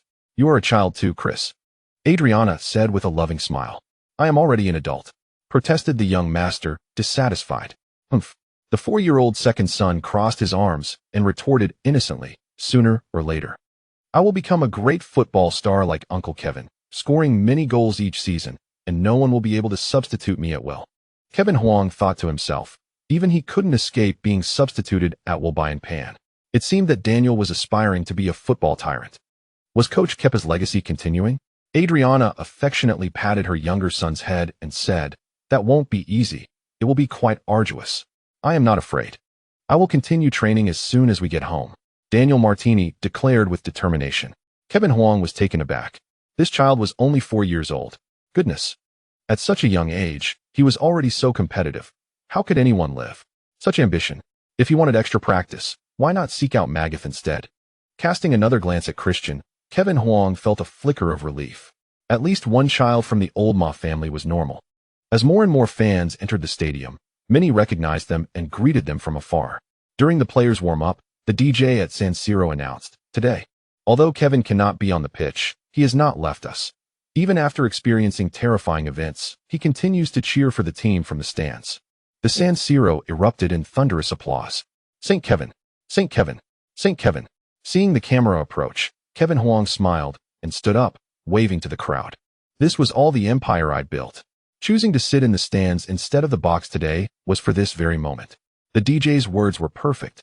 "Even if I, Huang, am not on the field, I remain among everyone. When I return home tonight, I shall ensure the young lady gives the DJ a raise." Damn it, that guy is stealing the spotlight again. Inzaghi, warming up, muttered in displeasure. Maldini responded with a kick. You should think about how to get back to Kevin. Cheers erupted from San Siro. You two have such a good relationship, Beatrice remarked with a hint of jealousy. Kevin Huang shrugged, remaining silent. Excluding certain reasons, men generally prefer to play together. Although Kaká's gesture was heartwarming, the referee still issued a yellow card. Since the regulation implemented by FIFA on July 1, 2004, states that any player who lifts their shirt over their head or removes their shirt after scoring must receive a yellow card. Kaká could not escape the penalty for his actions. As a result of this yellow card, a chorus of boos resonated through San Siro. Recently, Milan fans found fault with every referee, feeling they were being targeted. In the second half, Kaká assisted Shevchenko for a last-minute goal, bringing Milan a triumphant start. After the match concluded, Huang Kaiwen was invited to the field, and the atmosphere at San Siro reached a fever pitch. The fans chanted his name in unison. Kaiwen, Kaiwen, Kaiwen. Huang waved continuously at the stands. Taking the microphone handed to him by a staff member, he smiled and remarked, "Recently, I have gone through some experiences that required me to take a moment to reflect. However, please rest assured, I will not depart. For Milan will always hold a cherished place in my heart." With a resounding thud, Huang patted his heart. The fervor at San Siro intensified. Crudeli, choked with emotion, said, "Even amidst such difficulties, Kaiwen has not forgotten those who supported him. He should not have had to endure so much. I will always support Kaiwen." Amid the fans' cheers, Huang sang the team anthem before leaving the field. He felt content with the day's events. While his teammates played, he took on the role of a guest performer. And they all had bright futures ahead. The acceptance of Huang by the Milan fans was remarkably high, allowing him to legitimately refrain from playing for the time being.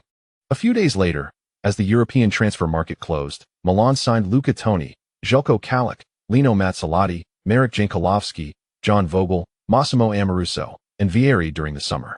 The system shop also underwent a new round of updates. Features included aircraft turnaround, Maguire, 200 fate points. Templates, Bobby Moore, WWWCOM, Neskins, WWWCOM. Frank Ribery, 6,000 points. Skills, Leafball Mastery, 800 points. Photography Mastery, 100 points. Items, 24-hour Injury Immunity Card, 20 points. 24-hour Luck Potion, 20 points. Huang Kaiwen currently had 3,650 fate points. After some contemplation, he spent 140 points to acquire Photography Mastery and the 2 potions. Skill, Photography Mastery. Though the skin cannot withstand the passage of time, images can capture fleeting moments, adept at portraying both external and internal beauty. Quite satisfactory. Huang was pleased. Driven by nothing more than a pure admiration for Teacher Chun, he decided to save the remainder. Even a remarkable player like Ribery only required 6,000 points. Sooner or later, he would exchange for a player template of similar caliber. As the new season officially commenced, Huang Kaiwen prepared to undertake some tasks to earn additional fate points. Upon checking the tasks, his eyes widened. Task 1 for the season: alter Vieri's fate during the winter transfer window, steering his career away from decline. Upon reading this, Huang recalled that Vieri had not stayed at Milan for long. Yet, this task posed a significant challenge. Vieri was already 32 years old, burdened with numerous old injuries. How could one easily salvage his career? Task 2 long-term: change the fate of the top star Shevchenko, ensuring he does not fall during his prime. Once again, it was concerning Shiva. Huang felt utterly powerless. Task 3: altering the future of the second-tier player Mario Balotelli, empowering him to unleash his potential and ascend to the pinnacle of global football. Upon reading this, Huang Kaiwen's eyes widened in astonishment. Balotelli is not even a player for Milan. How could he effect such change? Yet, as Huang Kaiwen glanced further down, he discovered an additional prompt. Transform the fate of the second-tier player Balotelli and earn 200 fate points. What? Huang Kaiwen exclaimed, pondering the sudden influx of 200 fate points. Could it be that they stemmed from Balotelli himself?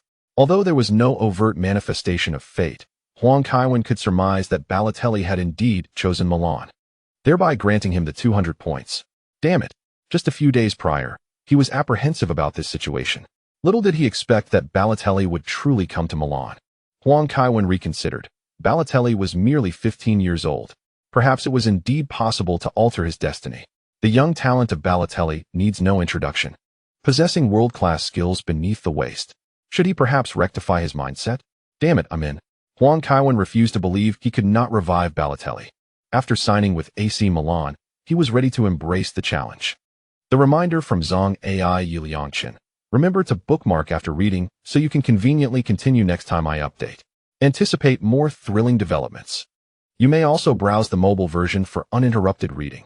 Thus, returning the favor to save Balotelli could be considered a task, albeit a challenging one. At least there remained a glimmer of hope for its completion. There was virtually no chance for Shevchenko and Vieri. Although Huang Kaiwen was not entirely satisfied with the task of saving Balotelli, the duration was excessively long. Balotelli was not yet a Milan player, which hindered his ability to accumulate fate points. Yet, it was the only task available for now. Perhaps next month, when the tasks refresh, he could select another. Regardless of whether he accepted the task, Balotelli's arrival at Milan would provide Huang Kaiwen the opportunity to attempt to salvage the young lad. In the days that followed, Huang Kaiwen either played games with Kaká or spent time with the young lady in his bedroom, rarely stepping outside. At most, he would take a stroll in the yard, ensuring the media had no chance to capture him. On September 10th, Milan triumphed over Cesena with a score of 3-1, thanks to goals from Kaká, Shevchenko, and Ambrosini. Although Huang Kaiwen did not accompany his teammates to the away match, he shared a photo of himself watching the game on Facebook. With his newfound skill in photography, he had significantly improved. The composition was flawless, complemented by his recently purchased camera, lens, and tripod. After taking several time shots, he selected the one he was most pleased with. The resulting photograph was superb. Despite the absence of lighting, the glow from the television rendered every detail visible. Huang Kaiwen's fatigued expression, with slightly sunken cheeks, testified to his ongoing battle with inner demons. Nevertheless, he remained engaged in the team's matches.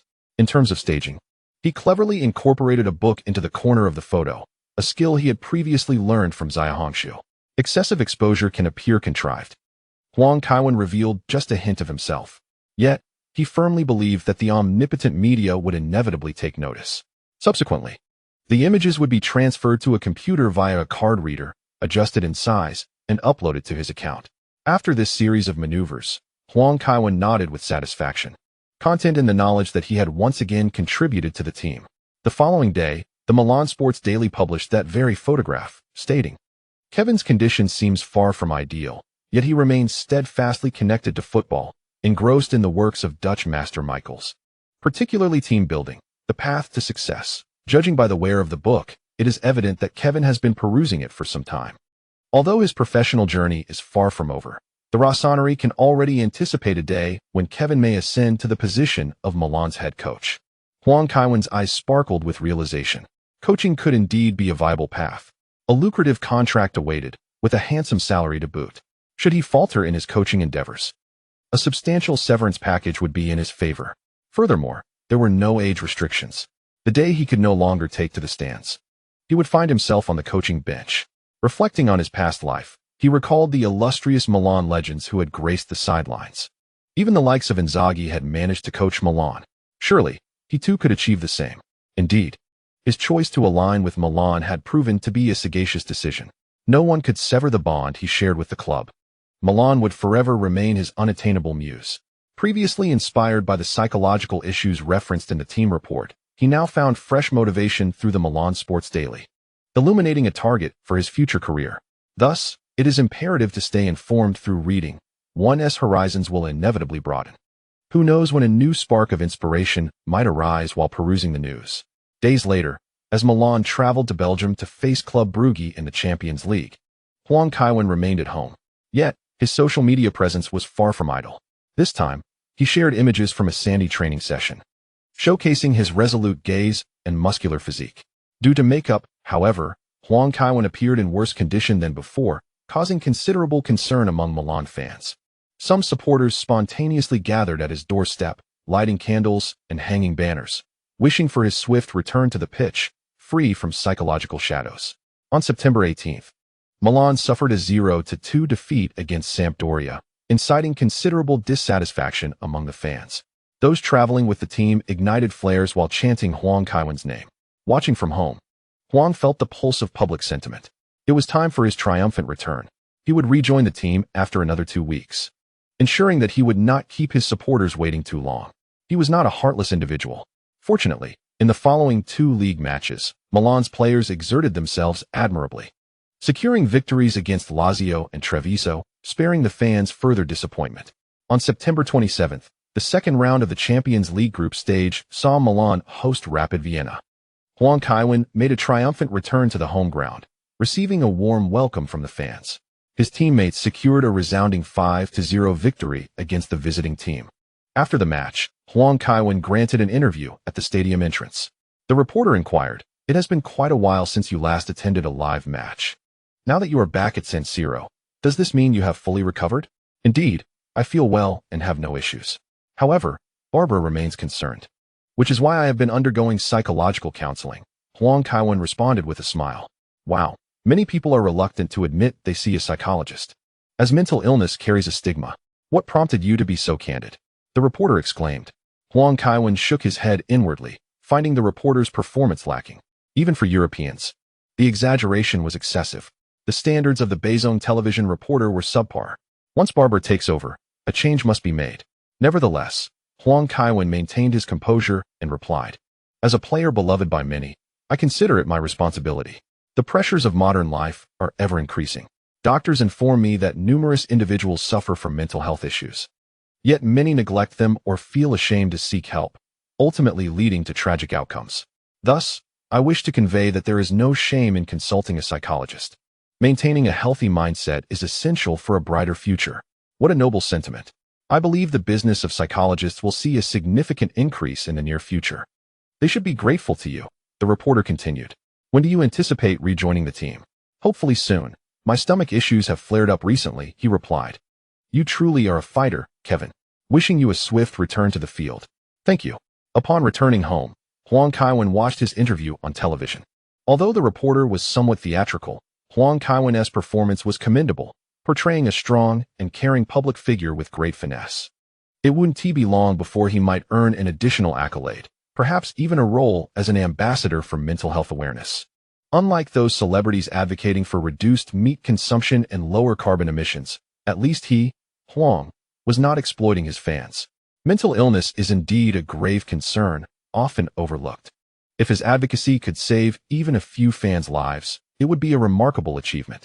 As October arrived, he awaited the refresh of stores and tasks, suddenly recalling the system updates. There were but 2 announcements. V13 update notice. 1. There is a certain probability of refreshing specific star players and specific items with particular effects. 2. Weekly tasks have been cancelled. Had it not been for the second announcement, Huang Kaiwen might have forgotten about the weekly tasks altogether. The primary tasks provided by the system were often unreliable, and he had little inclination to pursue them. Taking Maldini to a nightclub was one thing. However, spending an entire day in the library with Inzaghi, was that even a feasible task? Inzaghi had likely read fewer than 10 books, aside from Playboy and textbooks. Let Inzaghi spend a day in the library. It would be preferable to eliminate him altogether. Upon inspection, there seemed to be no worthy tasks to substitute for rescuing Balotelli. Huang Kaiwen's gaze shifted towards the shop. Template. Garincha www.com. Carius, 2,000 points. Skills. Bicycle kick mastery, 1,500 points. Driving mastery, 100 points. Items. 24-hour injury immunity card, 20 points. Special item. Figo's pig head meat, 200 points. As usual, he accepted the immunity card. Huang Kaiwen had 3,490 fate points remaining. He subsequently purchased Driving Mastery. Skill, Driving Mastery. A legendary driving technique passed down by the god of Qiuming Mountain. Even in a Wuling Hongguang, one can elegantly navigate the drainage ditches. Upon reading this, Huang Kaiwen felt somewhat disappointed. It was not the vehicle he had envisioned. This month's shop refresh had been rather lackluster. Ultimately, his attention turned to the special item, Figo's pig head meat. The announcement contained a plethora of specifics that piqued Huang Kaiwen's curiosity. Though 200 fate points were not insignificant, he gritted his teeth and made the purchase. Special item. Figo's pig head meat has no expiration date and can be shared. However, consumption will provoke disdain from Barcelona fans. It enhances performance and personal abilities against Barcelona for 72 hours, with effects intensifying with increased consumption.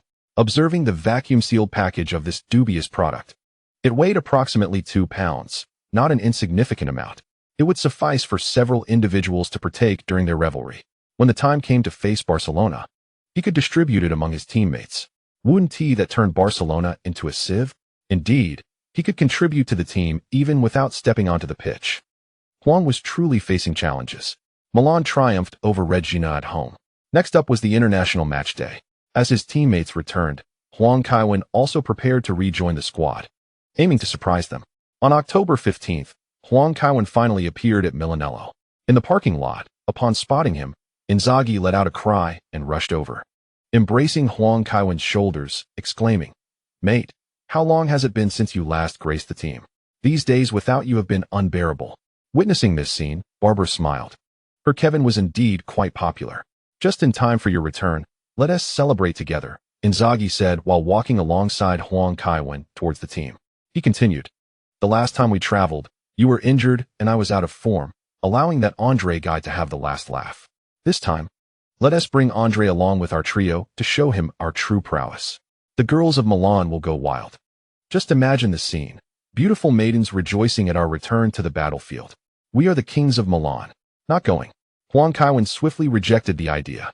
Although he too missed the days of adventure, the young lady was trailing closely behind. Inzaghi truly had a knack for courting danger. It had taken immense effort to keep him safe last season. Yet now, with Inzaghi openly suggesting such plans, Huang Kaiwen was uncertain whether he could still safeguard him.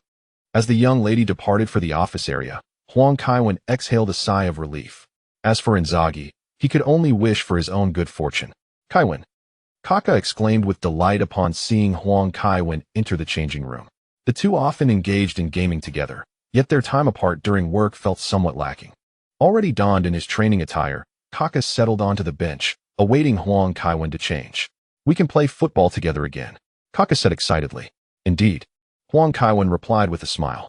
"The UEFA Champions League is approaching, and we will face Bayern Munich."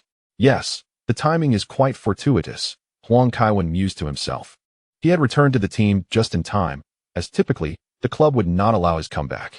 Facing Bayern was the perfect stage for his triumphant return. Upon exiting the changing room, Huang Kaiwen commenced a light jog along the sidelines. The new players were not well acquainted with him, yet they all came over to greet him. It was rather embarrassing. Last year, when players transferred to Milan, he had treated them to countless meals. However, this year, due to mental health concerns, it was not suitable to host gatherings with teammates, hindering his ability to bond with the newcomers. He would have to make amends for that. Ancelotti arrived at the training ground and was pleasantly surprised to see Huang Kaiwen. "Are you feeling well, Kaiwen?" "Yes, I am fully prepared," Huang Kaiwen nodded in affirmation. "Then we shall await your appearance in the Champions League. You are not ready for tomorrow's league match yet," Ancelotti said with a smile. "Very well," Huang Kaiwen nodded, somewhat disappointed. The following day, Milan achieved a 2-0 victory against Cagliari away from home. Although Huang Kaiwen did not play, he sat on the substitute bench. Merely being on the bench brought Creletti to tears during the live broadcast. The goals scored by Tony and Shevchenko could not overshadow his presence. At the post-match press conference, Ancelotti exuberantly announced Huang Kaiwen's return to the team. Subsequently, the entire Milan squad flew to Munich. The team arrived early at the Allianz Arena, which had just opened on May 31st and would officially be in use starting June. The Allianz Arena signified a new era for Bayern Munich. Currently, it was co-owned by both Bayern Munich and 1860 Munich, though 1860 would soon sell its shares to Bayern due to financial issues. The brand new stadium was bright and spacious, with even the away changing room being quite luxurious. "This is truly impressive. I wonder when we will have our own new stadium," Inzaghi remarked as he explored the surroundings. "Stop dreaming," sighed Maldini. Since the days of his father, the legendary Maldini, Milan had aspired to have its own stadium. Yet to this day, that dream had not been realized.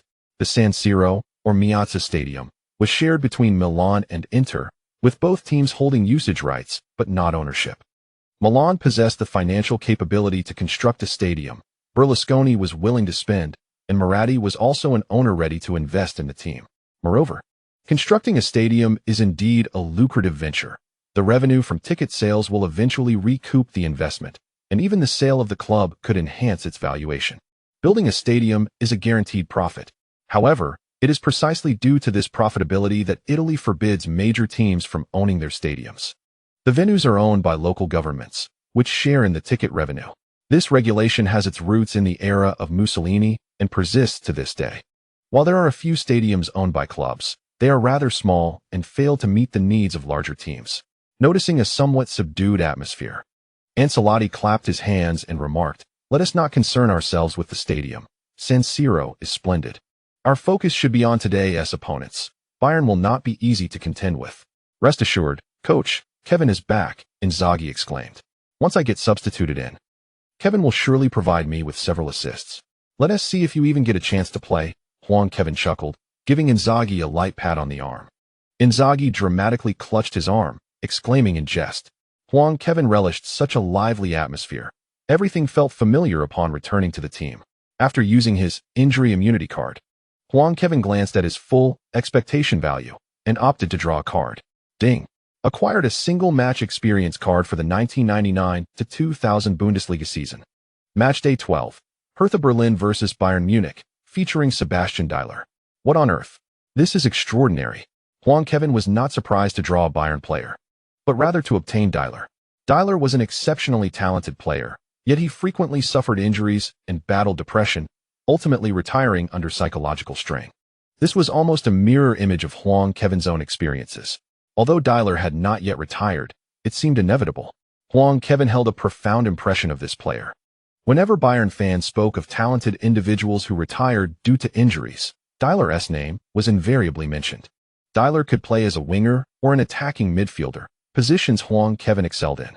After changing into his gear, Huang Kaiwen prepared to take the field alongside his teammates. Ancelotti leaped in front of Huang Kaiwen, producing a handful of white substance from his pocket and sprinkling it towards Huang Kaiwen while muttering incantations. Had Huang Kaiwen not closed his eyes quickly, he would have been blinded. "What on earth is going on?" Huang Kaiwen asked, somewhat irritated. "Do not worry. I have discovered the cause. Recently, watching American dramas inspired me. Today, salt will surely ward off evil," Ancelotti said with a triumphant expression. "All right, thank you," Huang Kaiwen replied through clenched teeth as he exited the locker room. Goodness. Ancelotti's methods were becoming increasingly eccentric. Huang Kaiwen never anticipated that he would inadvertently become an apprentice to a master of the mystical arts. Hee. "I believe our fans are most concerned about whether Huang Kaiwen will take the field," the venerable Mr. Crudelli joyfully announced. As he sprinted back, Huang Kaiwen had already pieced together what was happening. He drew Dida from an earlier era, specifically the 1999-2000 season. At that time, Dida had not yet endured the multitude of injuries that would later plague him. Now, several years have passed, and he has been tormented by injuries, resulting in a noticeable decline in his speed. Injuries are indeed the greatest adversary for athletes. It is nothing short of miraculous that someone like Huang, who has faced constant injuries, can still make a full recovery. Everyone, be cautious and don't give him too many opportunities, Bayern's coach Magath exclaimed, pointing at Huang Kaiwen. Dida and Sagnol formed the right flank, both players being more offensively inclined. Typically, Bayern's right side relies on attack rather than defense. However, when faced with Huang Kaiwen, Magath was rightfully wary. Although this was their first encounter, he had extensively reviewed match footage and highlights. Milan's number 10 has a penchant for performing against elite teams, and Capello nearly faced dismissal during such encounters. Magath certainly did not wish to follow in Capello's footsteps. Despite leading Bayern to a double championship in the previous season, a heavy defeat at home could still result in his ousting, and he was not as fortunate as Capello. Fortunately, in the 20th minute, Sagnol assisted Dida in scoring. This right-side partnership continued to adopt an offensive strategy. Although they struggled to contain Huang Kaiwen, they managed to find the net. This goal provided a sigh of relief for Magath. While a single goal is not a substantial advantage, it marks a promising start. The players were motivated to continue their efforts. Even if they did not secure a victory, at least they would avoid defeat. It was not that Magath lacked courage. Rather, the highlights of Huang Kaiwen were truly formidable. This was merely the group stage, not the knockout rounds. There was no need to engage in a relentless battle against Milan. The objective was to advance together. As the Bayern fans sang, Bayern Munich, always number one. You may call us world champions. Bayern Munich, forever number one. We are unlike any other. The match resumed. Shevchenko quickly passed to Tony, who returned the ball. Kaká received it, immediately passing to Huang Kaiwen. Huang, receiving the ball on the left, deftly controlled it with his right foot before sending it forward with his left, then swiftly returning to his right. Like a bolt of lightning, he surged past Dialer. Despite Dialer's earnest attempt to chase back, he simply could not keep up. The distance between them widened considerably. One was clocking under 5 seconds, while the other was above 12 seconds. The impact of injuries is profoundly significant. With the synergy of long-distance sprint, Kaká, and king of the left flank, Piero, Huang Kaiwen became nearly unstoppable on the left. Sagnol's decision to press rather than position himself was clearly a miscalculation. With a swift move, Huang Kaiwen nudged the ball past Sagnol without any unnecessary actions, relying solely on his explosive speed. Beautiful. With a deft touch, Kevin evaded his opponent, choosing to surge forward with speed. Sagnol found himself unable to impede Kevin's advance. The latter cut in from the left wing towards the penalty area. Lucio, the Brazilian defender with a background as a forward, dashed toward Kevin. Although his pace was commendable and he had a penchant for assisting, his defensive prowess did not match the elite standard, and he posed no threat to Kevin. In the heart of the penalty area, Kevin executed a tight Marseille turn, not to shake off Lucio, but to momentarily shield the ball and catch the opponent off guard. Upon completing a 360-degree rotation, Kevin did not hesitate. He deftly flicked the ball, sending it arcing towards the center. Shevchenko and Tony both sprang into action, while Yinsmail had no choice but to mark the advancing Shevchenko alone. The situation for Bayern was perilous, and some fans seated behind the goal had closed their eyes, bracing for the worst, as Shevchenko launched himself to strike the ball, poised to deliver a Bundesliga logo goal.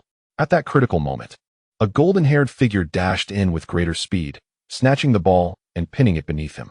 Kahn, the Bayern goalkeeper, narrowly thwarted the opportunity. Shevchenko's studs nearly grazed Kahn's face. Rising to his feet, Kahn let out a fierce roar, his intimidating presence instilling a sense of caution among his teammates, who quickly averted their gazes, fearing a reprimand. Well played.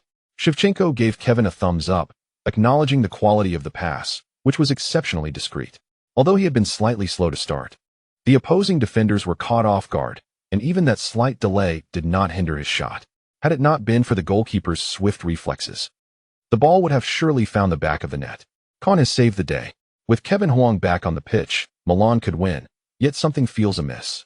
Just look at that pass. It reveals what is lacking. The essence of football is indeed the pursuit of victory. But fans also relish the aesthetic of skillful dribbling and dazzling teamwork.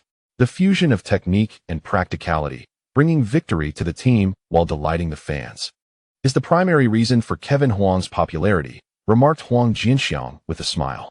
Otherwise, many Brazilian players exhibit more dazzling dribbling skills, yet they do not garner the same level of admiration as Kaká or Kevin Huang. Indeed, that is the case. After reprimanding his teammates, Kahn sent the ball soaring towards midfield. Demichelis executed a short pass to the flank. Zé Roberto advanced with the ball.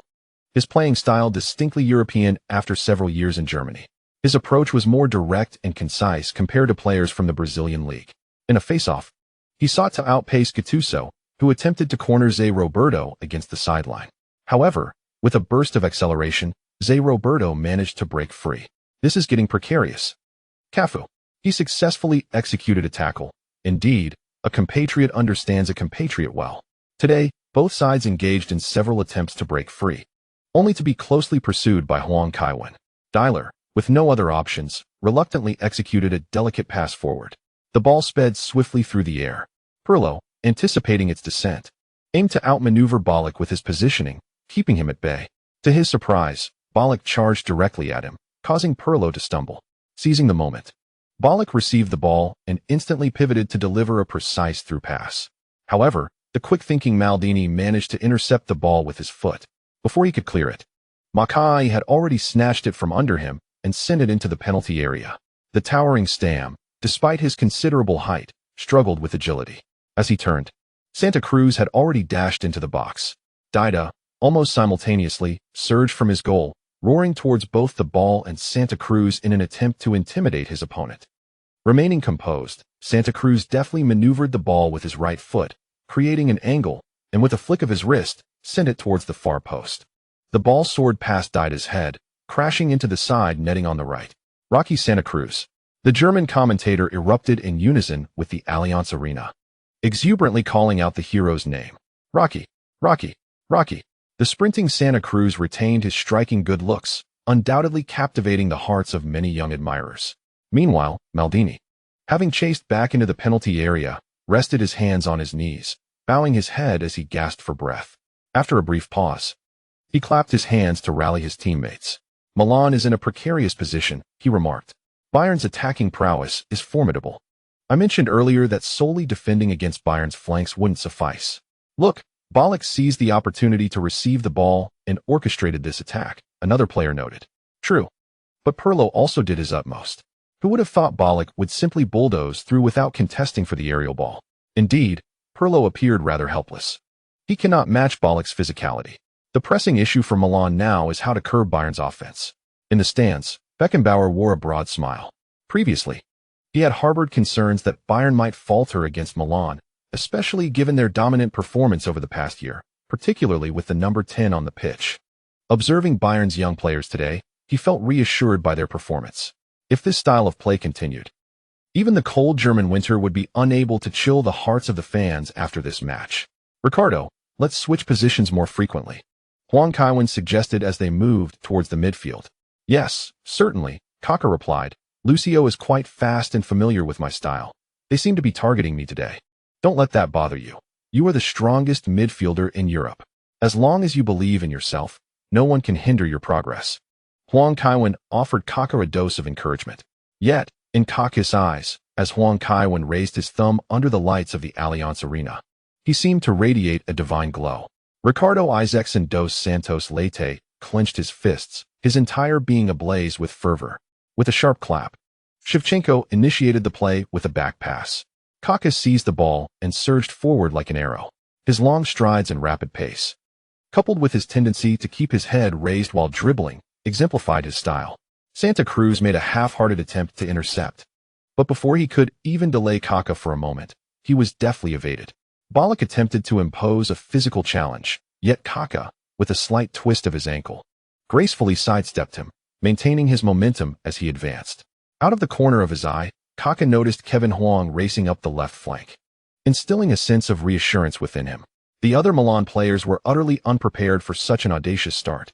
Stunned, they found themselves frozen. The match had just begun, and the opponents were still within their half, their formation tightly knit in defense. Was this approach a sign of disrespect? Despite their internal grumbling, their bodies betrayed them, compelling them to follow Kaká and Huang forward, hoping to catch up for a second wave of attack. Zé Roberto arrived with a sliding tackle. Yet Kaká deftly nudged the ball ahead. With elongated strides, he leapt over his compatriot, landing to regain possession. The future Ballon d'Or winner's brilliance was increasingly evident. Demichelis and Lizarazu charged towards Kaká, who swiftly distributed the ball to Huang. With a deft touch of his left foot, Huang propelled the ball diagonally towards the penalty area, choosing not to engage with Bayern's right flank. As Dyler pursued, the distance between them widened. Demichelis pivoted towards Huang, who naturally left the ball behind as he sprinted past. Outsmarting Demichelis, Kaká, running to the left, received the ball and executed a perfectly timed through pass. Before Demichelis could turn, the ball had already reached Huang. The commentator, Crudeli, erupted with excitement. Lucio is charging towards Kevin. He is bound to be outmaneuvered. Did Kevin just play it back? Kaká is set for a long-range shot. Lucio is positioned to block, but the ball is heading for the baseline. Kevin. Kaká unleashed a powerful long-range effort. The ball struck Lucio but retained its force, hurtling towards the left sideline. Yet, Milan's number 10, donned in the white-away kit, dashed forward in a desperate bid to salvage the attack. The gaze of the entire stadium was fixed on Huang. Could he retrieve it in time? The ball was racing swiftly. Nevertheless, Huang's speed matched its intensity, even causing a stir among the Bayern fans behind the goal. Approaching the baseline, Huang found himself just a tad behind the ball, which was nearly level with the line. Yet, he refused to relent. With a surge of power from his left leg, he leapt into the air, maneuvering to intercept the ball before it could escape. As it descended, he expertly controlled it with his chest. In midair, Huang harnessed his core strength and struck the ball with his right foot, sending it soaring towards the center. Kaká, having sprinted in from the defensive line, lowered his head to connect with the ball. Two forces converging in a moment of sheer athleticism. The trajectory of the ball was entirely uncontrollable, its speed accelerating with each moment. Kahn had no time to react as the ball pierced into the goal, precisely at the junction of the right post and crossbar, the dual mainstay of Germany and Bayern. Kahn had become nothing more than a backdrop. An ecstatic Kaká leaped towards Huang Kaiwen, landing squarely in his embrace. Tianxiu and Lu Piapiao reappeared on the pitch. Cladelli dashed around the broadcast room in a frenzy, exclaiming, "Kaká, Kaká," the brilliant interplay between Kaká and Kaiwen. Kaká has scored a header. This goal is simply magnificent. Only just starting, and the Bayern Munich players are all in their half. Yet it took just two, Kaká and Kaiwen, to breach Bayern's defenses. No one can thwart Milan's number 10 and 22 when they grace the field together. It spells doom for any opposing team. Not even Bayern is exempt. Our Milan is invincible. Meanwhile, the Bayern Munich players busied themselves with arguing their case to the referee, surrounding the Romanian official, Kairos Vassilaras, to voice their complaints. "That ball was out of bounds, Mr. Referee." Indeed, it was definitely out. "You brought it back from out of play." "I swear on my daughter's name, I saw the ball go out." Kairos Vassilaras shook his head, explaining, "I have consulted with the linesman, and there is indeed no issue." "Perhaps he didn't see clearly?" Sagnol suggested. Kairos Vassilaras remained silent, resolutely pointing towards the center circle. The goal stood. A chorus of boos erupted from the Allianz Arena, yet the Bayern players ceased their arguments. After all, their assault on the referee lacked professionalism. With heads bowed, they trudged back onto the field to prepare for the restart. In the stands, Germany's football emperor, Beckenbauer, gaped in astonishment, unable to regain his composure. He had witnessed the entire sequence of the goal, realizing that the proud young men he had championed had been outmaneuvered by the duo. This was merely the beginning, with Bayern's players positioned in their own half. Though Kaká's dribbling may not have been as flamboyant as that of Maradona or Cruyff, his direct and swift approach proved to be more impactful and efficient. The rapid changes in direction left no room for the opponents to react. Furthermore, his synergy with Huang Kaiwen, the duo of Milan's number 10 and 22, flowed seamlessly, advancing past the entire Bayern defense to score. Such a spectacle even left Beckenbauer astonished. No wonder Juventus and Liverpool had fallen to them without justification. One feels that Kaká should also be scrutinized. His pace with the ball is astonishing. These two Milan players, when they charge forward, exhibit an utter disregard for reason, leaving Bayern utterly bewildered. I believe if we acquire another right winger, we could unleash a triad of attacks that no European team could possibly counter. Do you doubt that Pirlo could outmaneuver you? Pirlo's dual role of playmaker and defender is truly commendable. So, after providing you with passes, I must also clean up the mess behind? Unless Milan opts for a solitary striker and adds an additional midfielder, it is improbable that another right winger will join, with several attacking players neglecting their defensive duties. Adding another winger would only burden Pirlo further. When I play Pro Evolution Soccer, I thrive using dual wingers. However, one should not conflate gaming with reality. In PS, technical players lose the ball upon contact, which is utterly disheartening. Indeed, the game lacks excitement, whereas watching Huang Kaiwen in action is exhilarating. But do not rejoice too soon. Let us speculate when Huang Kaiwen will sustain an injury. Is it even necessary to guess? It will certainly be during the final stages of the match, especially when Milan is trailing. His injury seems to be conveniently timed, leading me to suspect it might be a feigned injury. How else could he control it based on the game's dynamics? You speak wisely, my friend. Let us refrain from such comments in the future. Huang Kaiwen does not appear to be faking injuries, as Milan is not foolish enough to offer him such a lucrative salary without thorough examinations. Given that Huang Kaiwen plays only around 20 matches per season, Milan would be the first to object to any pretense of injury. Thus, we can only conclude that Huang Kaiwen's injuries seem rather mystical. Just look at how they have affected Ancelotti. Ancelotti's journey as a coach has become quite tumultuous since taking on Huang Kaiwen. On the sidelines, Ancelotti and Tassadi were embracing and bouncing with enthusiasm. The deficit in score was hardly a concern. With Huang Kaiwen on the field, they felt confident in their ability to triumph. Bayern commenced the play with a backward pass to organize their formation. Demichelis returned the ball to Kahn, and the referee blew the whistle to signal the end of the first half. The Bayern players collectively exhaled in relief. That recent goal had indeed shaken their morale.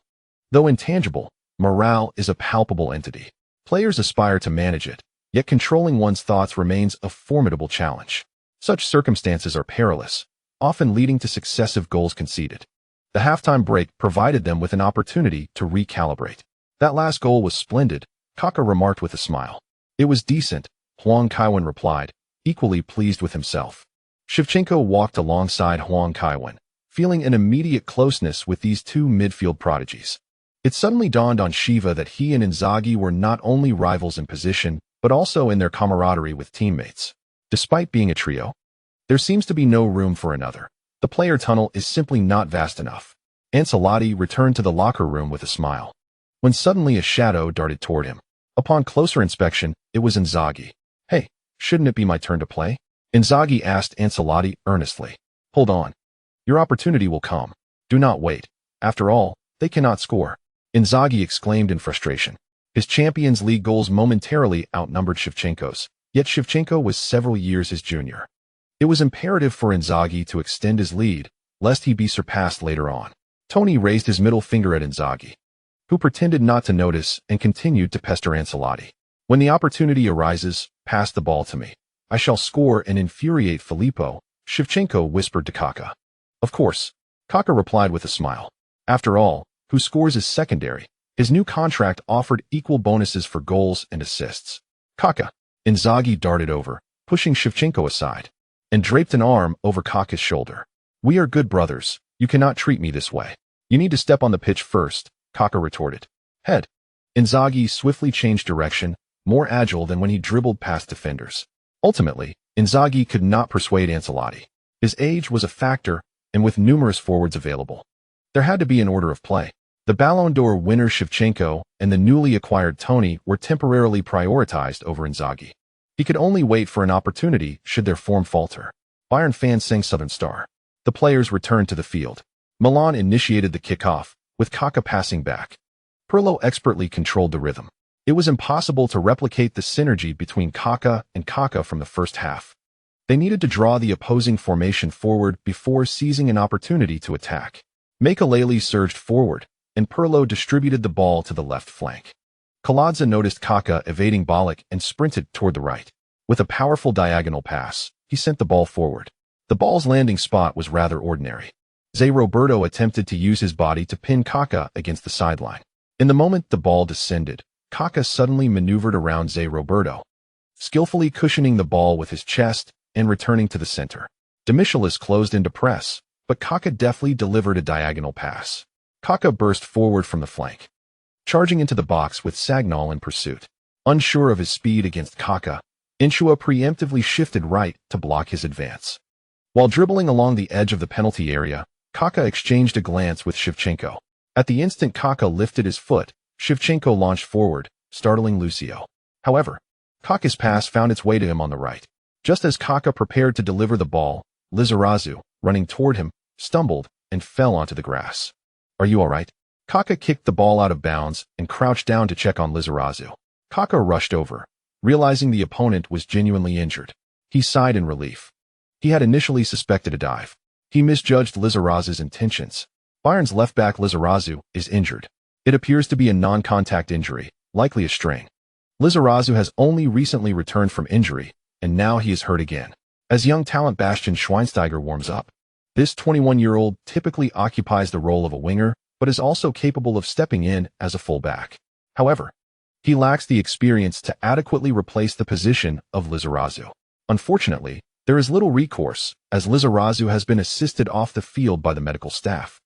Bayern returned the ball to Kaká, who had opted not to press forward during the previous play, embodying a commendable spirit of fair play. With the restart, Cafu assessed the field but saw no opportunity, opting to pass back to Gattuso. Under pressure, Gattuso sent the ball back once more, reverting to the defense to initiate an attack. This reflects the mindset of many players who, upon witnessing an opponent's injury, are reluctant to halt their offensive efforts.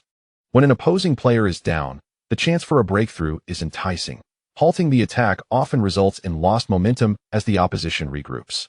Santos charged forward to press Stam, who responded with another back pass. Dida leisurely distributed the ball to Kaladze, awaiting the arrival of Dyler. Only then did Kaká pass to Pirlo, who swiftly relayed the ball to Cafu, stationed behind the halfway line. The Brazilian fullback has long been known for his vigorous offensive contributions. However, Cafu refrained from a reckless advance, as his counterpart Zé Roberto was in fine form. And with the team trailing, he was cautious. As Zé Roberto surged forward, Cafu deftly pulled back, delivering the ball to Gattuso. Recognizing a promising opportunity, Gattuso unleashed a long pass toward the front, the ball hurtling toward Bayern's defensive line. Tony executed a pivot to shield off Yinsmal, both standing over 6 feet tall.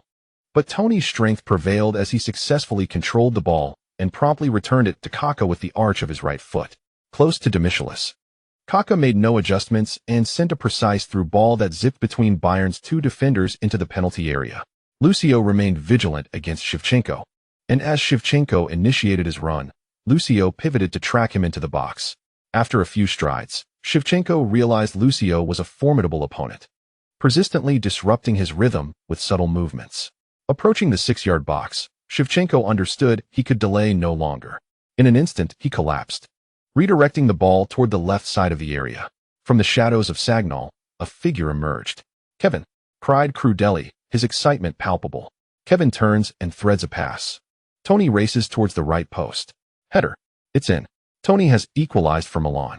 This was a goal born of teamwork, as Milan's players orchestrated a series of passes, ultimately delivering the ball into Bayern's net.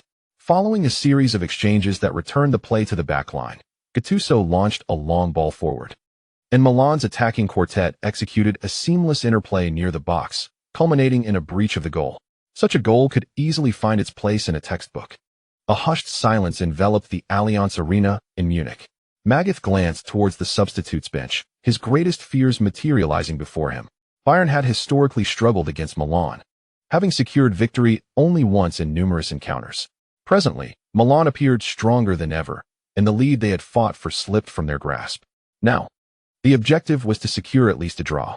Andreas Ottel, having completed his warm-up, was sent onto the pitch by Magath with the instruction, inform them to bolster the defense, refrain from conceding any more goals, and particularly intensify their vigilance against Kaká and Kevin.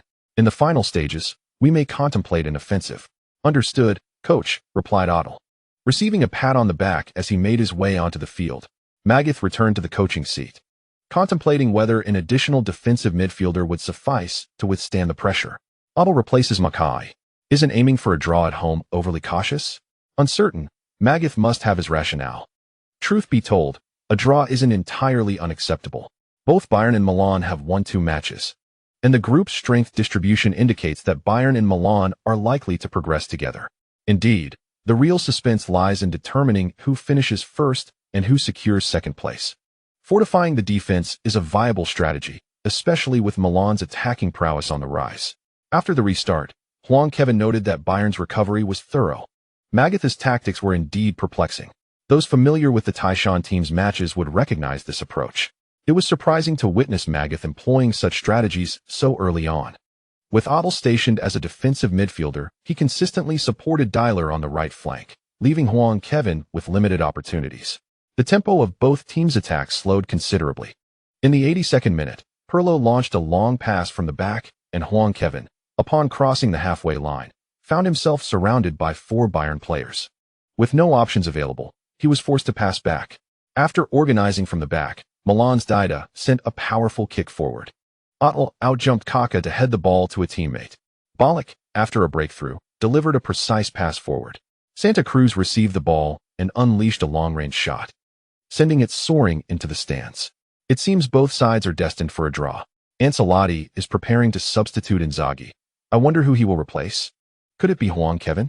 That seems unlikely, Huang Jinxiang replied, uncertain. Number 7. Shevchenko is substituted. Although he did not score today, his movement and ability to draw defenders were crucial. Indeed, bringing in fresh legs to see if Milan can find the net in the closing moments. Upon Inzaghi's entry, he radiated enthusiasm. Pass to me, and I will surely score, he declared confidently. Huang Kaiwen feigned ignorance, while Kaká kept his head down, creating an awkward atmosphere. After the match resumed, Bayern seemed more assertive, unwilling to settle for a draw at home. The players' renewed vigor resonated through the Allianz Arena with jubilant songs. With Ottel on the field, Demichelis felt emboldened to advance with the ball. Nearing the halfway line, Demichelis executed a direct pass to Ballack. In an instant, Ballack passed the ball to the forward, Santa Cruz. Upon seeing the formidable Milan defense before him, Santa Cruz felt a chill run down his spine. If it were a through ball, he might have dared to rush forward, but facing Milan's defensive line proved to be quite a challenge. It was not just Santa Cruz. Even if it were Ronaldo, the situation would remain unchanged. Santa Cruz attempted to bypass Maldini, but was swiftly thwarted, prompting him to turn back and pass. Ballack stood ready to receive the ball, yet Pirlo collided with him, sending him sprawling to the ground. The referee's whistle pierced the air. A free kick, he announced. Bayern has a promising opportunity with this free kick in the attacking zone. Within Bayern Munich's ranks, there are several skilled free kick takers, including Dida, Ballack, and Zé Roberto. Even Lucio could take a shot. After all, Lucio did begin his career as a forward. Dida and Ballack have positioned themselves behind the ball. Is Dida preparing to take the shot? He strikes. Dida's free kick flies towards the near corner of the goal. And it's in. Dida. Just as the match approached stoppage time, Dida's free kick enabled Bayern to regain the lead. 3-2. The fourth official raised the board, indicating 5 minutes of stoppage time. The Allianz Arena erupted in jubilant celebration, in stark contrast to the dejected Milan players, who had let precious points slip away in the final moments, succumbing to a last-minute blow. Even Maldini remained silent. Huang Kaiwen sighed and raised his hand as he walked towards the halfway line. Do not wear such long faces. Today, our opponent is Bayern Munich. Seeing his teammates glance over, Huang Kaiwen exclaimed, Bayern Munich has been overturned before. Manchester United scored 2 goals in just 2 minutes, and we still have 5 minutes left. Indeed, let us lift our spirits. The match is not over yet. Although Maldini found it unlikely they could replicate the miracle of '99 at Camp Nou, as the captain, he felt compelled to rally his team. Filippo is no match for Solskjaer. Pirlo interjected unexpectedly. Get lost. Inzaghi retaliated with a punch. All right, Andrea isn't wrong. Solskjaer has a high-scoring rate as a substitute. If you disagree, prove it by scoring. Maldini attempted to mediate.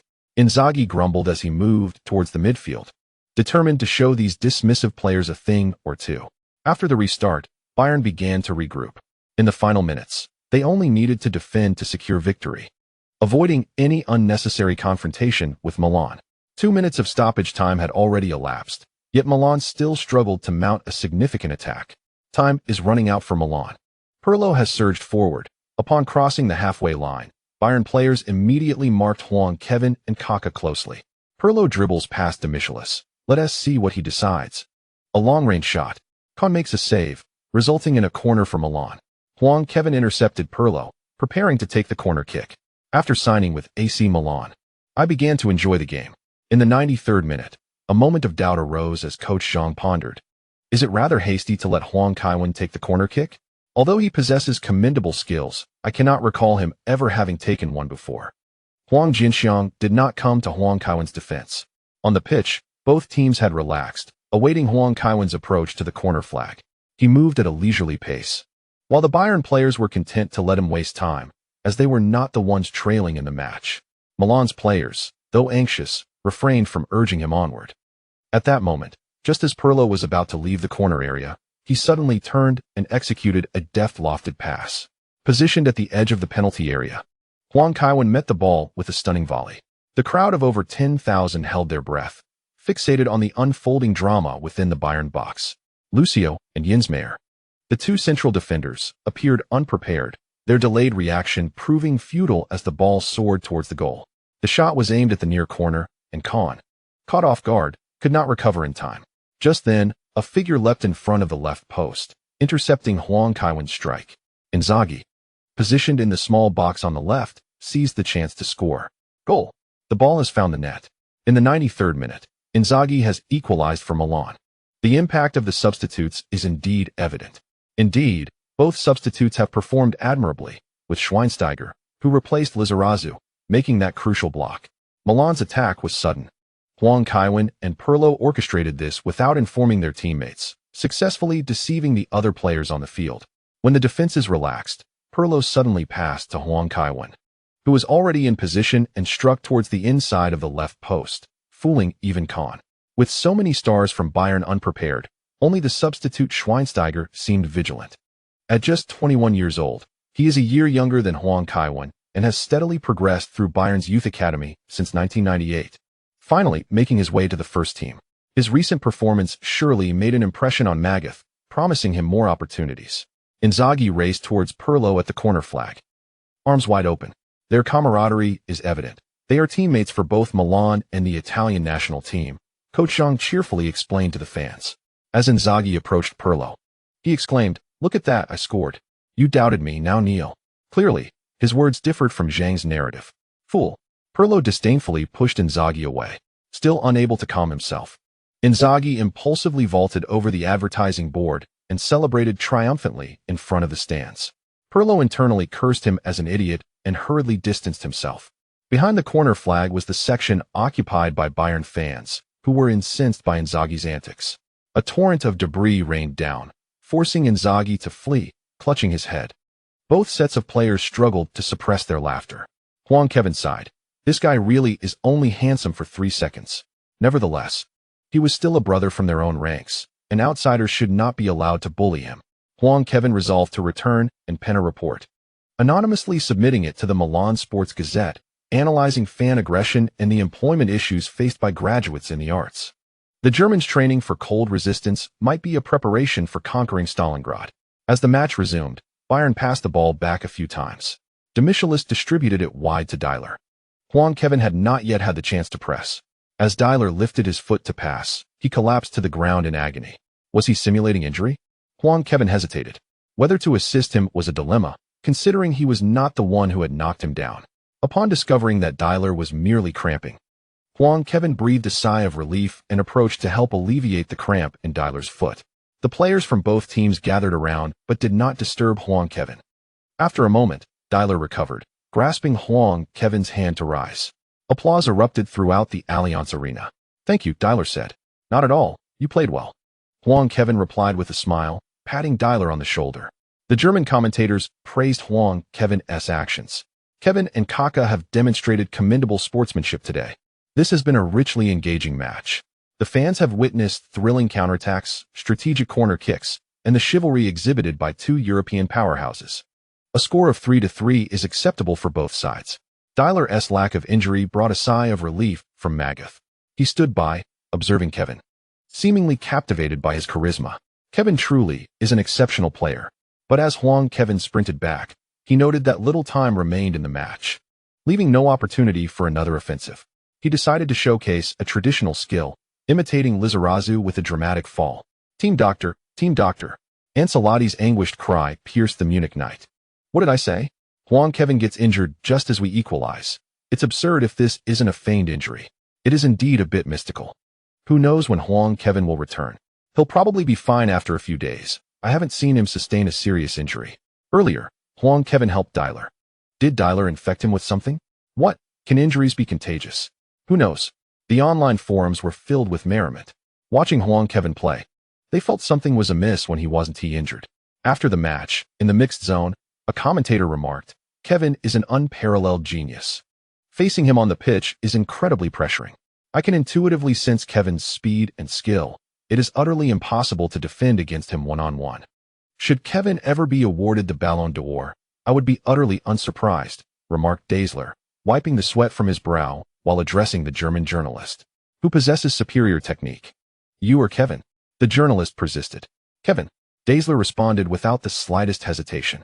After the match, he proceeded to the Milan locker room to exchange jerseys with Huang Kaiwen, sharing a moment of mutual admiration between two fragile talents.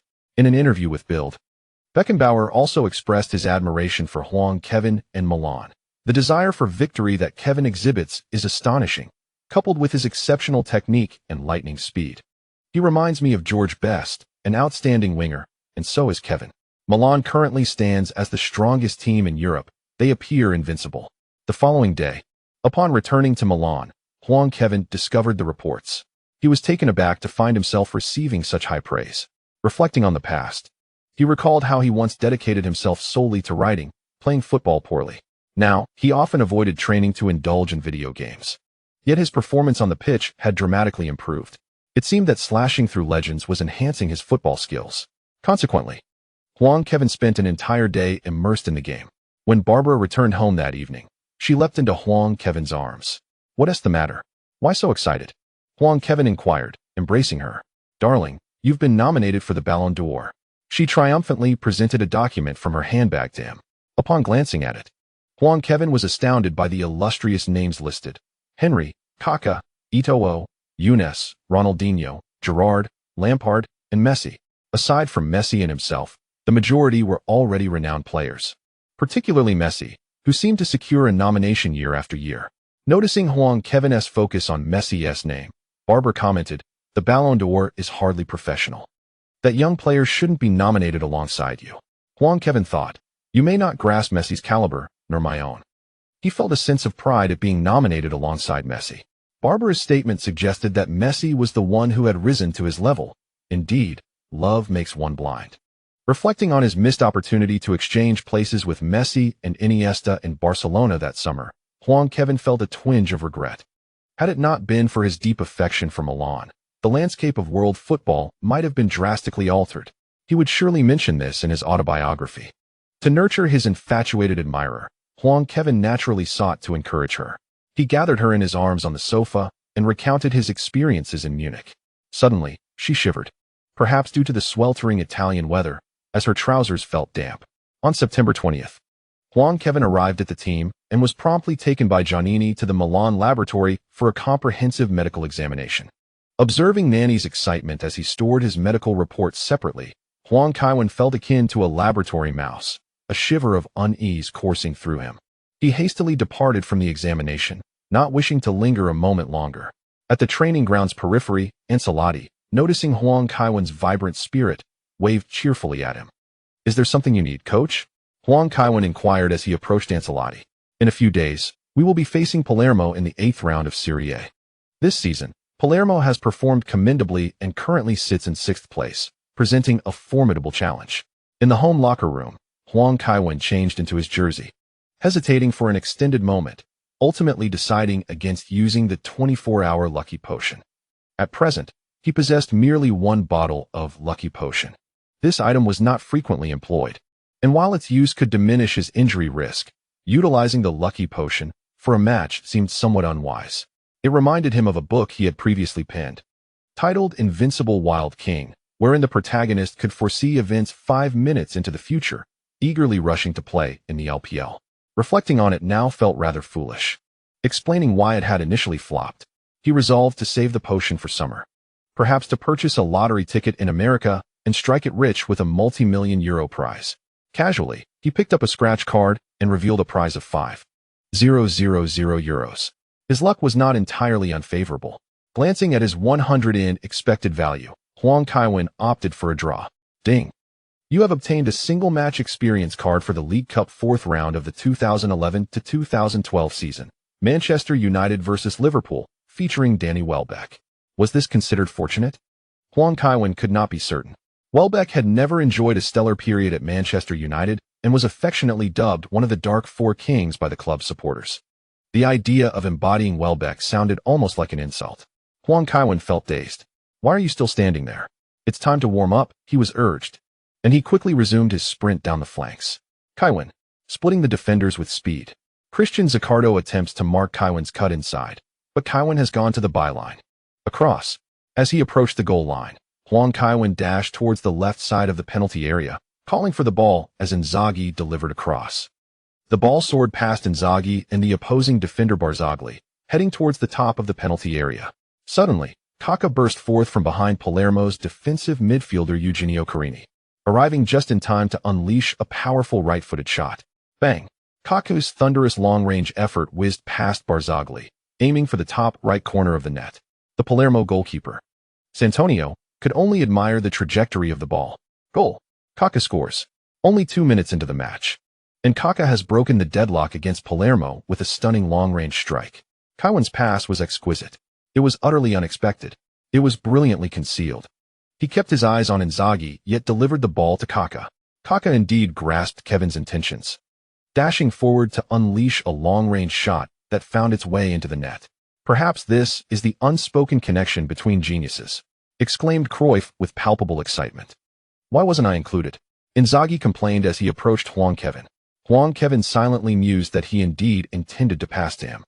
Who could have anticipated that Welbeck would execute such an outrageous pass without adjusting? Kaká's brilliance shone through, as he managed to score from such an improbable delivery. The approaching Kaká explained to Huang Kaiwen, "There were defenders near you.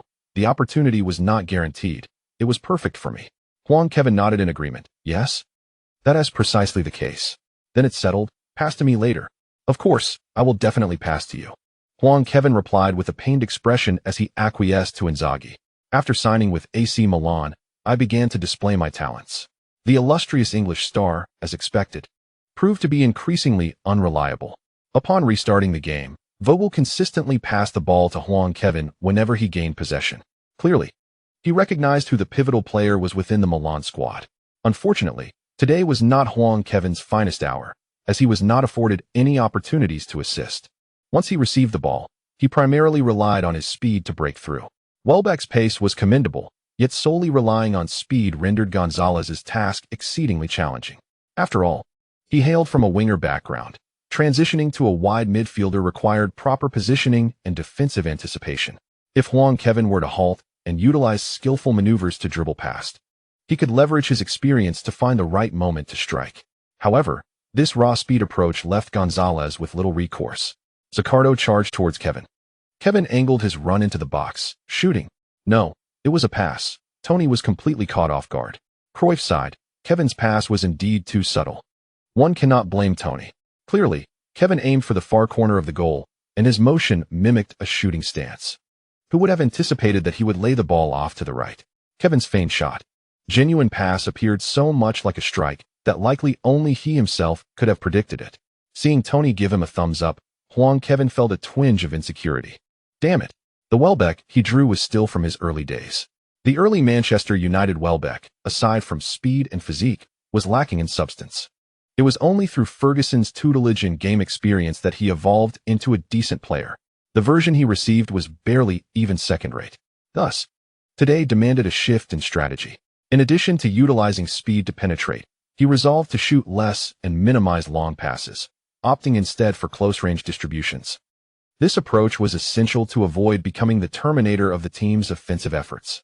Balamo initiated an attack into the final third. Mario Santana received the ball on the left flank and executed a series of deft feints. Gattuso seized the opportunity, charging in with a perfectly timed tackle to reclaim possession. Rising to his feet, Gattuso delivered a long pass down the left side. Maldini, upon receiving the ball, advanced beyond the halfway line and delivered a diagonal pass to Kaká. The moment Kaká received the ball, he spotted two defensive midfielders in his path and swiftly distributed it to the left to Huang Kaiwen. As Huang received the pass, he exercised caution and managed to bring the ball under control. He then initiated a diagonal sprint towards the penalty area. Palermo's midfielder, Muter, was reluctant to let Huang surge forward unchecked. Abandoning Kaká, he turned his focus to Huang. Noticing Inzaghi's outstretched hand near the penalty line, Huang prepared to make a pass. However, as he placed his foot down, he misjudged the control and failed to strike the ball cleanly. Instead, his foot landed on the ball, causing him to lose balance and fall to the ground. Team doctor Ancelotti had learned from experience. The Milan medical team was quick to respond, so he called out to ensure their timely arrival. For minutes and 51 seconds, assistant coach Tassadi noted while glancing at the stopwatch. Indeed, it didn't exceed 5 minutes. Ancelotti shook his head, remarking, "Have you noticed? Kevin's performance today is subpar." "Yes, it's rare for Kaiwen to rely on raw speed to challenge opponents." Tassadi nodded in agreement. "I understand," Ancelotti exclaimed, slapping his thigh as he retrieved a notepad from his suit pocket, jotting down Kevin's third law. When Kaiwen is not in form, he tends to minimize technical maneuvers, which may signal an impending injury. Cruyff was still defending Huang in the broadcast room. Kevin's fall was an unfortunate accident. He was injured during the Champions League match previously. Hence, his performance today is lacking. Kaiwen was substituted for Yanchikov. Let us hope his injury isn't serious. "Just a minor bruise," Giannini reported regretfully after the examination. The nature of the injury provided little insight for his assessment. The recovery had been too swift. Huang Kaiwen left the Milan laboratory, marking his first injury since acquiring the injury mastery skill. At the moment he fell, he sensed that this misstep might lead to an injury. Fortunately, after adjusting his posture, it turned out to be a minor setback. Injury mastery had indeed proven valuable. Nevertheless, Even if the injury was trivial, Huang had no intention of returning to the team in the coming days. He had recently overlooked the fact that the European server of World of Warcraft had been in open beta for some time.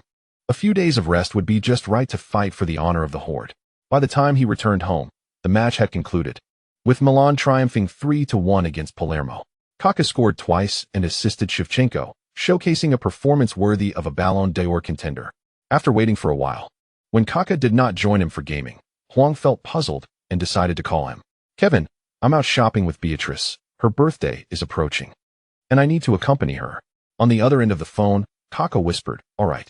Huang Kaiwen chuckled, "It's fine. Spend more time with your girlfriend." After exchanging a few more words, they hung up. It was indeed a thought to ponder. Kaká had been deceived by Bangchun, losing his most cherished possession for the past 6 months. For such an extended period, having savored the pleasures of meat, Kaká had resolutely adhered to a vegetarian diet, a testament to his devotion. It was likely that he had reached his limit by now. Huang Kaiwen understood this completely. He could not indulge in nightly revelries while compelling Kaká to play games and neglect his girlfriend. The following morning, Huang Kaiwen awoke to peruse the newspaper, only to discover that the Milan Sports Daily had deemed him a frontrunner for the Ballon d'Or. Due to injuries, Kevin hasn't played as frequently. However, whenever he does, he is undoubtedly the standout player. Be it his crucial hat-trick against Juventus in the championship-deciding match or his performance in the Champions League final, where he assisted and then defended valiantly to keep a clean sheet, or even his remarkable 4-goal feat in the Super Cup, Kevin has played a pivotal role in Milan's triumphs last season. Even in the recently concluded Champions League group stage, his 2 assists and the key shot that allowed Inzaghi to equalize were instrumental in Milan's unbeaten run. In the past year, no European player has matched Kevin's performance in critical matches. Upon finishing the article, Huang Kaiwen found the assessment quite accurate. Even if he drew the goalkeeper card in the next Champions League final, achieving 4 penalty saves would be exceedingly difficult, and he might not even have the opportunity to stand on the goal line. It could be said that his performance in the 2004-2005 Champions League final was nearly impossible to replicate. If one disregarded the number of appearances, it would not be surprising at all for him to win the Ballon d'Or. It ultimately depended on the judges' perspectives. At noon, the overworked Barbara finally rose. The young lady personally took to the kitchen to prepare a meal. As they dined, she glanced at the newspaper and, with a smile of agreement, remarked, "What they write is quite reasonable. I believe both the Ballon d'Or and the FIFA World Player of the Year should be awarded to you, my dear." "I wish so, but it's challenging," Huang Kaiwen replied. His new contract included substantial bonuses for personal accolades, with the Ballon d'Or potentially adding an extra €1 million to his earnings. "If they don't award it to you, it would be a scandal," the young lady analyzed, taking a sip of water. Last year's European Championship did not see any player shine particularly brightly. They cannot possibly award the Ballon d'Or to a Greek player. Besides the European Championship, the Champions League title holds the most weight, and you also secured the Serie A Championship and the European Super Cup. Coupled with your outstanding performances in those matches, there's no reason you shouldn't win it. Huang Kaiwen nodded, finding her reasoning compelling.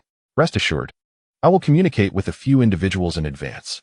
"All right then," Huang Kaiwen acknowledged, sensing this was indeed a promising opportunity for the Ballon d'Or. Missing it might mean there would be no second chance. Suddenly, a thought crossed his mind, prompting him to inquire, "You weren't involved in the sponsorship fee earlier, were you?" "Don't worry, it was all handled by Galliani," the young lady replied with a smile. "That's good to hear," Huang Kaiwen sighed in relief. The telephone scandal is on the verge of eruption, and it is certain that Galliani will take the blame. This presents a perfect opportunity for Barbara to rise in prominence. Although she holds the position of vice-chairman at AC Milan, the lack of oversight from President Berlusconi renders the distinction between the 2 roles rather negligible. This brings her one step closer to solidifying her lifelong contract with the club. In the afternoon, Huang Kaiwen accompanied the young lady for a shopping excursion. That evening, Barbara promptly secured the master bedroom door, fearing that Huang Kaiwen might cause further disturbances. At Ancelotti's residence, the Milan coach sat on the sofa with his daughter, engrossed in the television series Supernatural. "Dad, isn't Dean quite handsome?" she inquired. "He's decent, but I dare say he pales in comparison to the players of Milan," Ancelotti retorted with a smirk. Katia pouted, expressing, "Kaiwen doesn't seem to take much interest in me. That's merely the result of his curse, which distorts his aesthetic preferences." Ancelotti casually remarked to his daughter. You are the most charming girl in Milan. Please, spare me the flattery. I am not a child anymore. Katie sighed. Beauty is not a matter of personal choice. If she could, she would prefer a more handsome father, believing that might enhance her genetic allure and perhaps win Kaiwen's affection. Ancelotti remained absorbed in the television, diligently learning new exorcism techniques, utterly oblivious to his daughter's contemplations. The day before their match against Juventus, Huang Kaiwen returned to the team, having been so engrossed in gaming that he neglected to bond with the new recruits. Upon entering the locker room, he heard a sardonic voice say, "Isn't this the Ballon d'Or winner? Remembering he is still a professional player? Jealous are we? Unfortunately for you, Filippo, who has been thwarted by my saves of 14 penalty kicks, will never have that chance." Huang Kaiwen replied with a grin. Can we not bring up the 14 penalty kicks? Inzaghi asked, his expression darkening. In the nightclub, Banker wasn't he interested in you, and Lima turned you down as well. That is off limits. I even have the tape of you losing at poker and running around naked. I'm certain the Milan fans would be quite intrigued. Inzaghi shot Huang Kaiwen a middle finger in exasperation and stormed out of the locker room. Huang Kaiwen chuckled as he left, amused by Inzaghi's inability to maintain his composure. At the training ground, Ancelotti was delighted to see Huang Kaiwen. He called out from a distance, "Kaiwen, are you feeling better?" "Yes. I feel great and am ready for tomorrow's match," Huang Kaiwen responded with a smile. Ancelotti sighed in relief, saying, "That's wonderful. I was quite concerned." Fabio Capello called earlier to test the waters, wanting to know if he would be fit to play. Then let us surprise him. Huang Kaiwen winked at Ancelotti, who smiled knowingly, appreciating the cleverness of the exchange. He was eager to witness Capello's reaction upon learning that Kaiwen would indeed take the field. "Wait a moment, Kaiwen." Ancelotti called out to Huang Kaiwen, who was heading towards the gym, and mysteriously handed him a familiar handcrafted black cloth pouch. "On the day we faced Bayern, I nearly succeeded. After extensive research and combining salt with black dog blood, I finally crafted this talisman," Ancelotti explained. Huang Kaiwen was no longer surprised. Upon discovering it was not something edible or drinkable, he felt quite satisfied. After all, Ancelotti's transformation had a touch of responsibility from him. Huang Kaiwen resolved to use the immunity card tomorrow, determined to endure until the end without injuries, allowing Ancelotti to believe in its effectiveness for a few days. On match day, while changing in the locker room, Huang Kaiwen casually picked up a scratch card.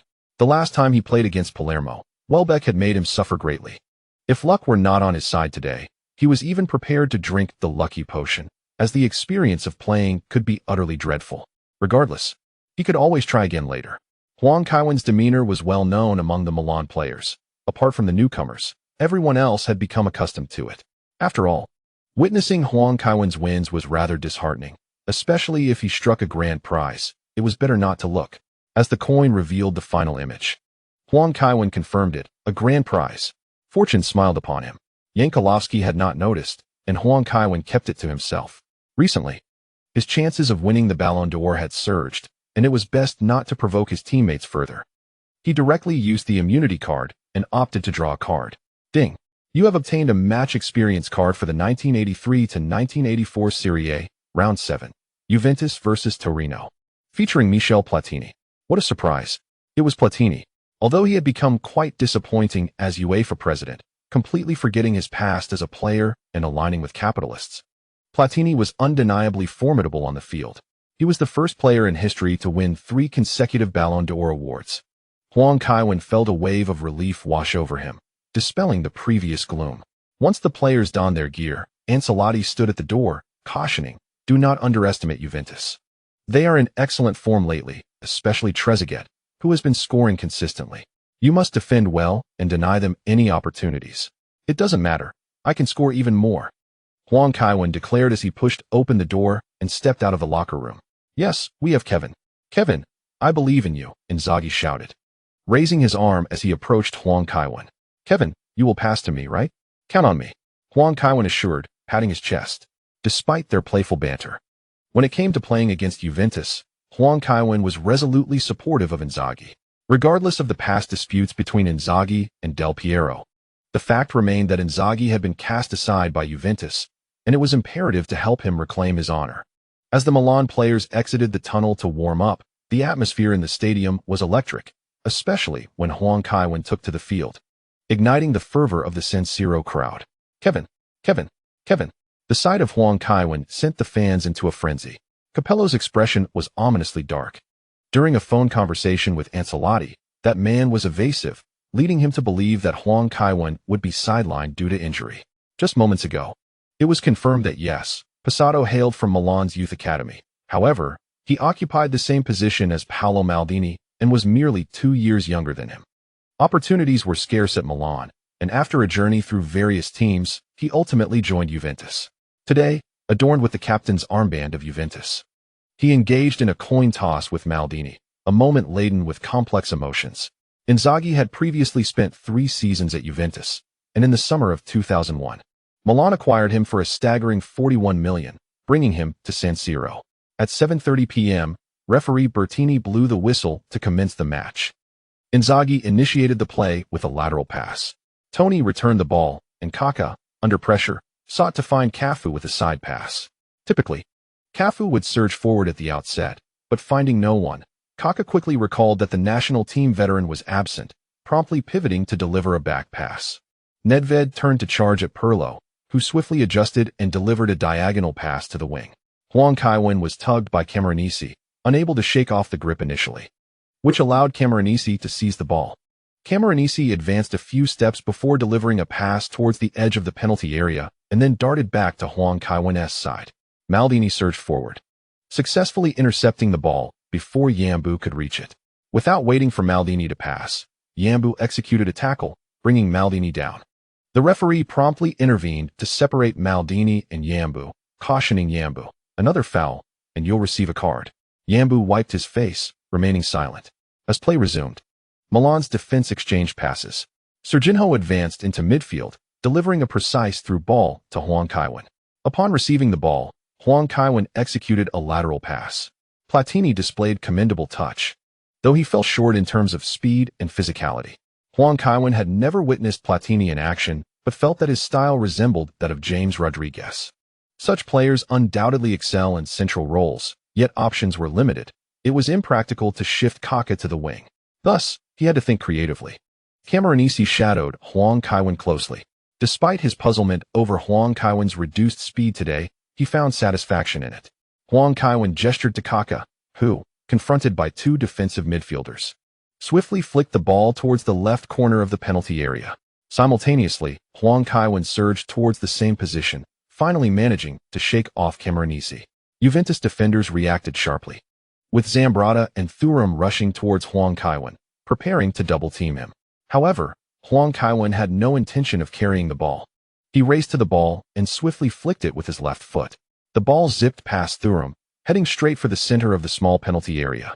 Inzaghi, who had been relatively inconspicuous, broke through the defensive line. Buffon, noticing the unfolding situation, also rushed out. The two found themselves on a collision course, neither willing to yield. After a few steps, Buffon dove forward, pinning the ball beneath him. Inzaghi, a moment too late, leaped over Buffon. Had Inzaghi been a fraction slower, Buffon might have suffered a serious injury. What a splendid pass. Inzaghi applauded, while Huang Kaiwen gave a thumbs up. Inzaghi possesses a remarkable ability to seize opportunities, and today, without a doubt, the passes have been plentiful. Come over for support. Camoranesi beckoned to Emerson, who nodded in acknowledgement. Their last encounter took place at San Siro, where Huang Kaiwen showcased an impressive hat trick, leaving a lasting impression on Emerson. To avoid defeat, they must not afford him any chances. Buffon released the ball, and Vieira seized it to break past Kaká, swiftly distributing it to the flanks. Passato advanced, receiving the ball and delivering a precise lob towards Nedved. Stam, demonstrating decisiveness, charged forward. Nedved deftly intercepted the ball, maneuvering it behind Stam, exploiting his slower turning speed. He then surged forward, delivering a cross. Nesta, alert and positioned to defend against Nedved, reacted swiftly, executing a header that sent the cross out of bounds. This is the first corner of the day. AC Milan must exercise caution. Indeed, both Juventus forwards exceed 6 feet in height. That may be true, but Ibrahimovic seldom utilizes his aerial prowess. True, despite his imposing stature, his footwork is exceptionally refined, akin to a warrior delicately stitching flowers. That is certainly the case. However, Ibrahimovic's height presents a significant threat within the penalty area. compelling Milan's defenders to be cautious in aerial duels. Nedved took the corner, and Stam cleared the ball from the penalty area. AC Milan's counterattack. Pirlo chested the ball, letting it drop as he turned, subsequently launching a long pass with his arms outstretched. Huang Kaiwen had not returned to the penalty area, and upon sensing an opportunity, he sprinted forward, temporarily evading Camoranesi. This was the prime moment. The ball crossed the halfway line, accurately finding Kaká, who immediately directed it towards Huang Kaiwen. Spotting Zambrata and Emerson charging in, Huang Kaiwen knew he could not afford to wait. With a slight adjustment, he twisted his body and executed a deft left-footed flick, delivering a cross at a 45-degree angle directly into the penalty area. Toni and Cannavaro collided as they rushed into the box, their height disparity proving insurmountable. Luca Toni outmaneuvered Cannavaro, directing a header towards the left flank. Inzaghi again emerged from the defensive line. Inzaghi surged forward and unleashed a powerful shot. It's a goal. The ball has found the net. Inzaghi's strike grazed the crossbar before settling into the netting. Against his former club, Inzaghi has successfully propelled AC Milan into the lead. You may also access the mobile version of Wapcom, allowing for uninterrupted reading anytime and anywhere. The Carlo-style shot. Inzaghi spread his arms wide and sprinted, releasing a primal roar. He charged towards the southern stand of San Siro, casting a glance at the Juventus bench. On the Juventus bench, the aging golden boy, Del Piero, offered a wry smile and shook his head. They could never return to the days spent together in the locker room, fiddling with the camera. Ultimately, it was the silence of separation, and the world would know no more of the shadow of the Hokage. Ultimately, it was the dream of the Demon King turned butterfly. You are both the silence and the shadow. Sometimes, a single thoughtless remark can lead two individuals onto divergent paths. Ha ha ha, Inzaghi, oh Inzaghi, one remarked. He truly does not conceal his emotions. The love-hate saga between Inzaghi and Del Piero is quite an old tale, director Zhang chuckled, after Inzaghi transferred to Juventus in 1997. His relationship with Del Piero was fairly amicable, considering they were both Italian forwards. It must have been during the 1999 to 2000 season, when Del Piero returned from injury but struggled to find his form, relying on penalty goals. During that period, Del Piero was anxious, and Inzaghi felt the pressure of Trezeguet's rise. I commented on the match against Venezia. Inzaghi found himself one-on-one on the right side of the penalty area, while Del Piero called for the ball in the center. Inzaghi did not pass, and his first shot was blocked by the goalkeeper, but he followed up to score. This incident sparked a conflict between the two, and there were rumors of a physical altercation in the locker room, though the truth remains uncertain. Indeed, I recall that match. Huang Jinxiang nodded. After Inzaghi scored, he celebrated by running towards the stands, while Del Piero returned to the field with a blank expression. Exactly, that was the situation. After the match, Del Piero complained to the reporters, and their conflict became public. Coupled with Trezeguet's development, Inzaghi was ultimately transferred to Milan. The transfer fee of €41 million was quite substantial. It was a win-win-win situation, with Juventus receiving financial gain, Milan acquiring an exceptional striker, and Inzaghi amassing numerous accolades with Milan. From Inzaghi's performance, he does not seem to share that sentiment. Let's focus on the match. Juventus must be cautious of Huang Kaiwen. Just now, Huang Kaiwen's cross from the left effortlessly found Toni, who headed the ball to assist Inzaghi. There's nothing to be done. Cannavaro's height makes contesting headers with Toni no laughing matter. In front of the Juventus penalty area, Cannavaro placed his hands on his hips and asked Thuram, "Shall we switch? Are you going to mark him?" Thuram pointed towards Huang Kaiwen. "All right." Cannavaro gritted his teeth and nodded. Today, both wings have proven challenging to defend. Huang Kaiwen and Kaká prefer to combine on their right flank, considering Huang Kaiwen is a left winger. Any defender facing such a duo would feel the pressure. Yet, Luca Toni stands nearly 20 centimeters taller than him. Together, they appear as a disparity between an adult and a child, and Cannavaro is indeed feeling the strain. Even if he opts to mark Huang Kaiwen, he is unwilling to contest headers with Toni. Juventus commenced play from their half. Imbu played a back pass. Emerson swiftly delivered a lateral pass to Vieira, the former Arsenal captain who had just joined Juventus that summer. This transfer marked the beginning of a new era for Arsenal, characterized by a rotation of captains, a true testament to their legacy as they parted ways with 9 leaders in just 16 years, a remarkable feat in the world of football. During his prime, Vieira excelled in both offensive and defensive roles, showcasing remarkable progression, strength, and technical prowess. He advanced the ball, using his body to powerfully maneuver past Kaká, and upon crossing the halfway line, deftly released the ball to the left flank. Nedved, in turn, skillfully flicked the ball behind Stam, exploiting his slower turning speed. Stam, however, quickly pivoted and sprinted back to intercept, managing to seize the ball just before it crossed the baseline. Nedved executed a sudden stop, causing the towering Stam to be propelled past him by sheer momentum. Nedved, with a swift turn, delivered a cross into the penalty area. Simultaneously, Nesta and Trezeguet, engaged in a tug-of-war, failed to leap for the header.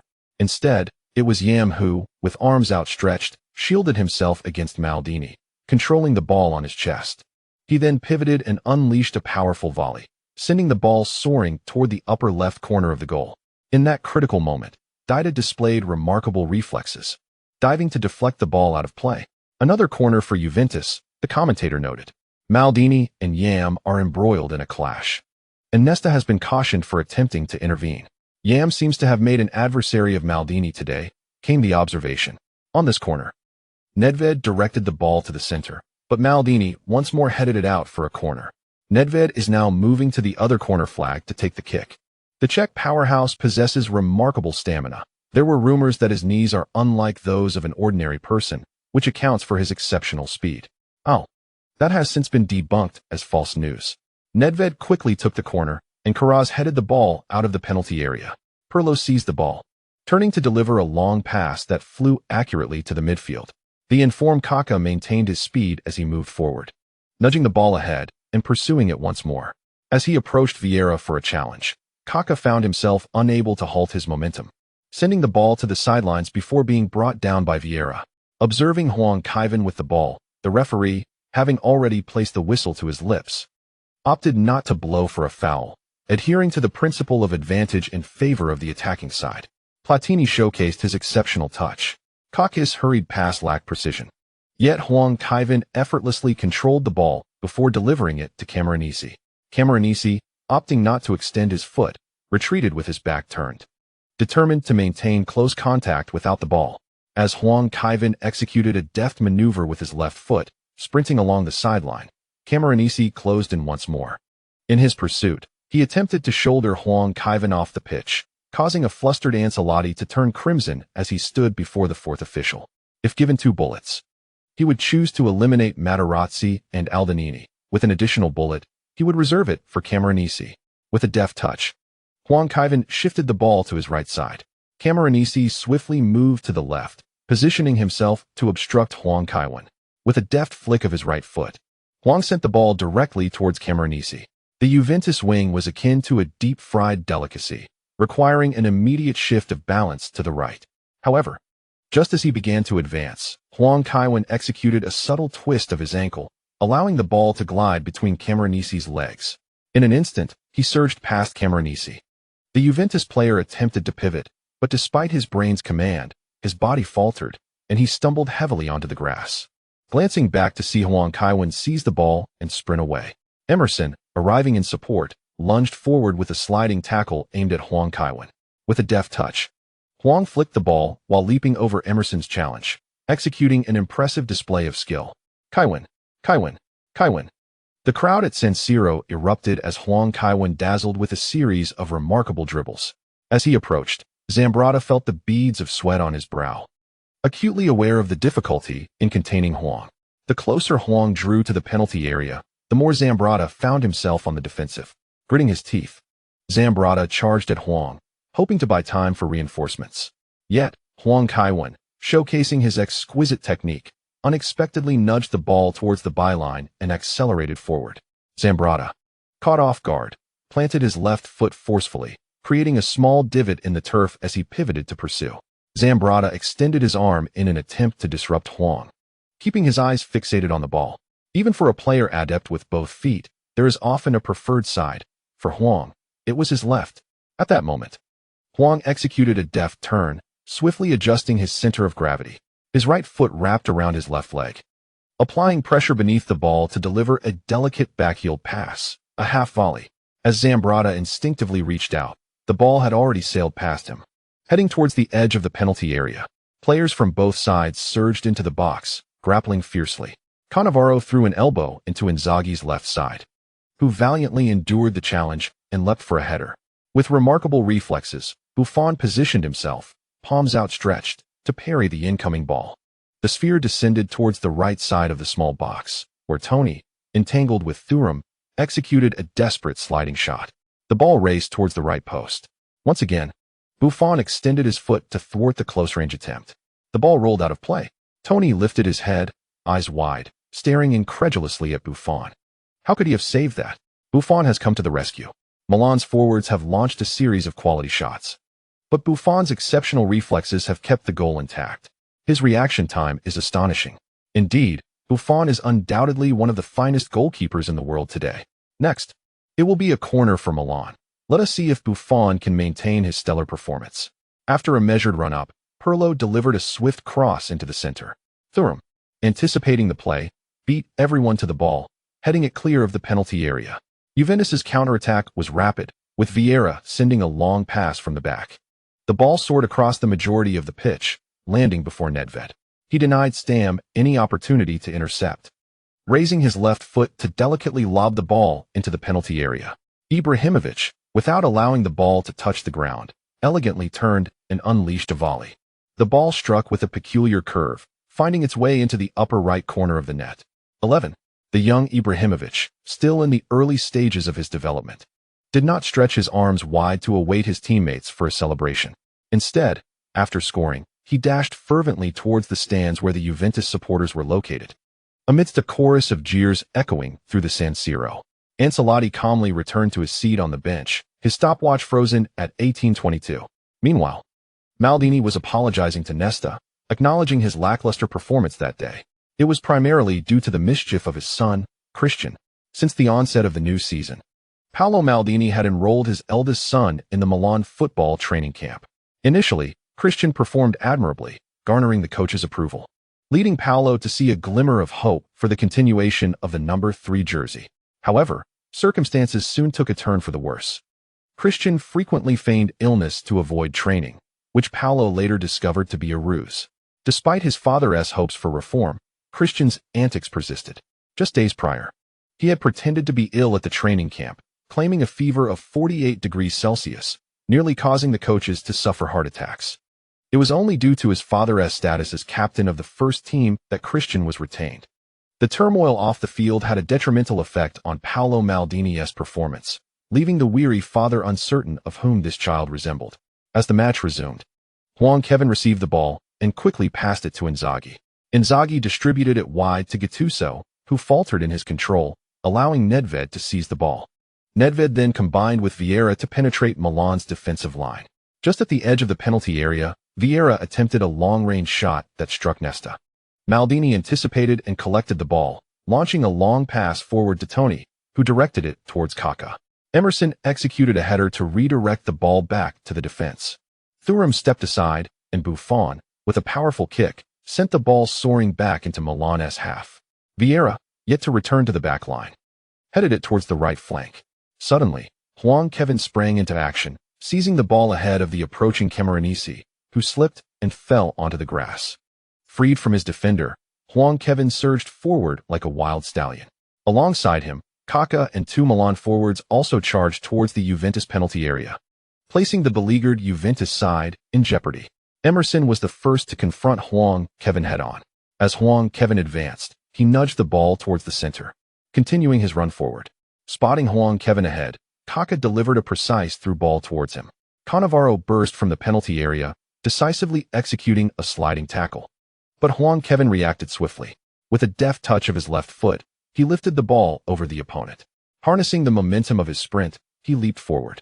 Cannavaro extended his leg, attempting to trip the airborne Kaiwen Huang, but ultimately, he was a fraction too slow, his legs a tad too short. Upon landing, Kaiwen Huang continued his charge toward the penalty area with the ball. Juventus captain Passato hurriedly rushed towards him, determined to thwart the attack, even at the risk of a foul. Yet, Kaiwen Huang was more decisive. He executed a precise forward pass to Toni, who, with his back to the goal, used his body to shield the ball from Thuram before deftly returning it. Kaiwen Huang, bending his body, raised his right leg high and struck the ball. The sound resonated like a dragon's roar. The ball soared into the air, seemingly destined to ascend into the stands within a heartbeat. Buffon relaxed for barely half a second before widening his eyes in astonishment, realizing that the ball appeared to be descending.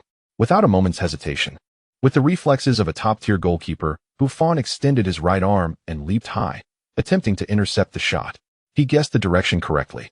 The ball was indeed heading straight for the center of the goal. However, the descent was beyond Buffon's estimation. The ball grazed under his armpit and found its way into the net. Kevin, goal, goal. After a series of intricate plays in Milan's front, Kevin unleashed a long-range shot from just a few meters behind the top of the penalty arc, breaching Juventus's defense. Milan regains the lead, 2-1. Kevin's strike was not only powerful but also swift, with a noticeable drop that even Buffon could not contend with. The first goal of the day was orchestrated by Kevin on the left flank. His long pass found Toni, who directed it to Inzaghi, resulting in the goal. Against Juventus, Kevin continues to shine. He has become their greatest nemesis. I read the statistics. That long-range shot reached an astonishing speed of 117 kilometers per hour, exclaimed Crudeli, subsequently exhaling in relief. Fortunately, Kevin is Chinese. Italy won't have to face him in the World Cup. As a reminder, please remember to save this for future reference. It will facilitate your reading next time I update. Anticipate the continuation of this thrilling narrative. You can also access it conveniently via mobile.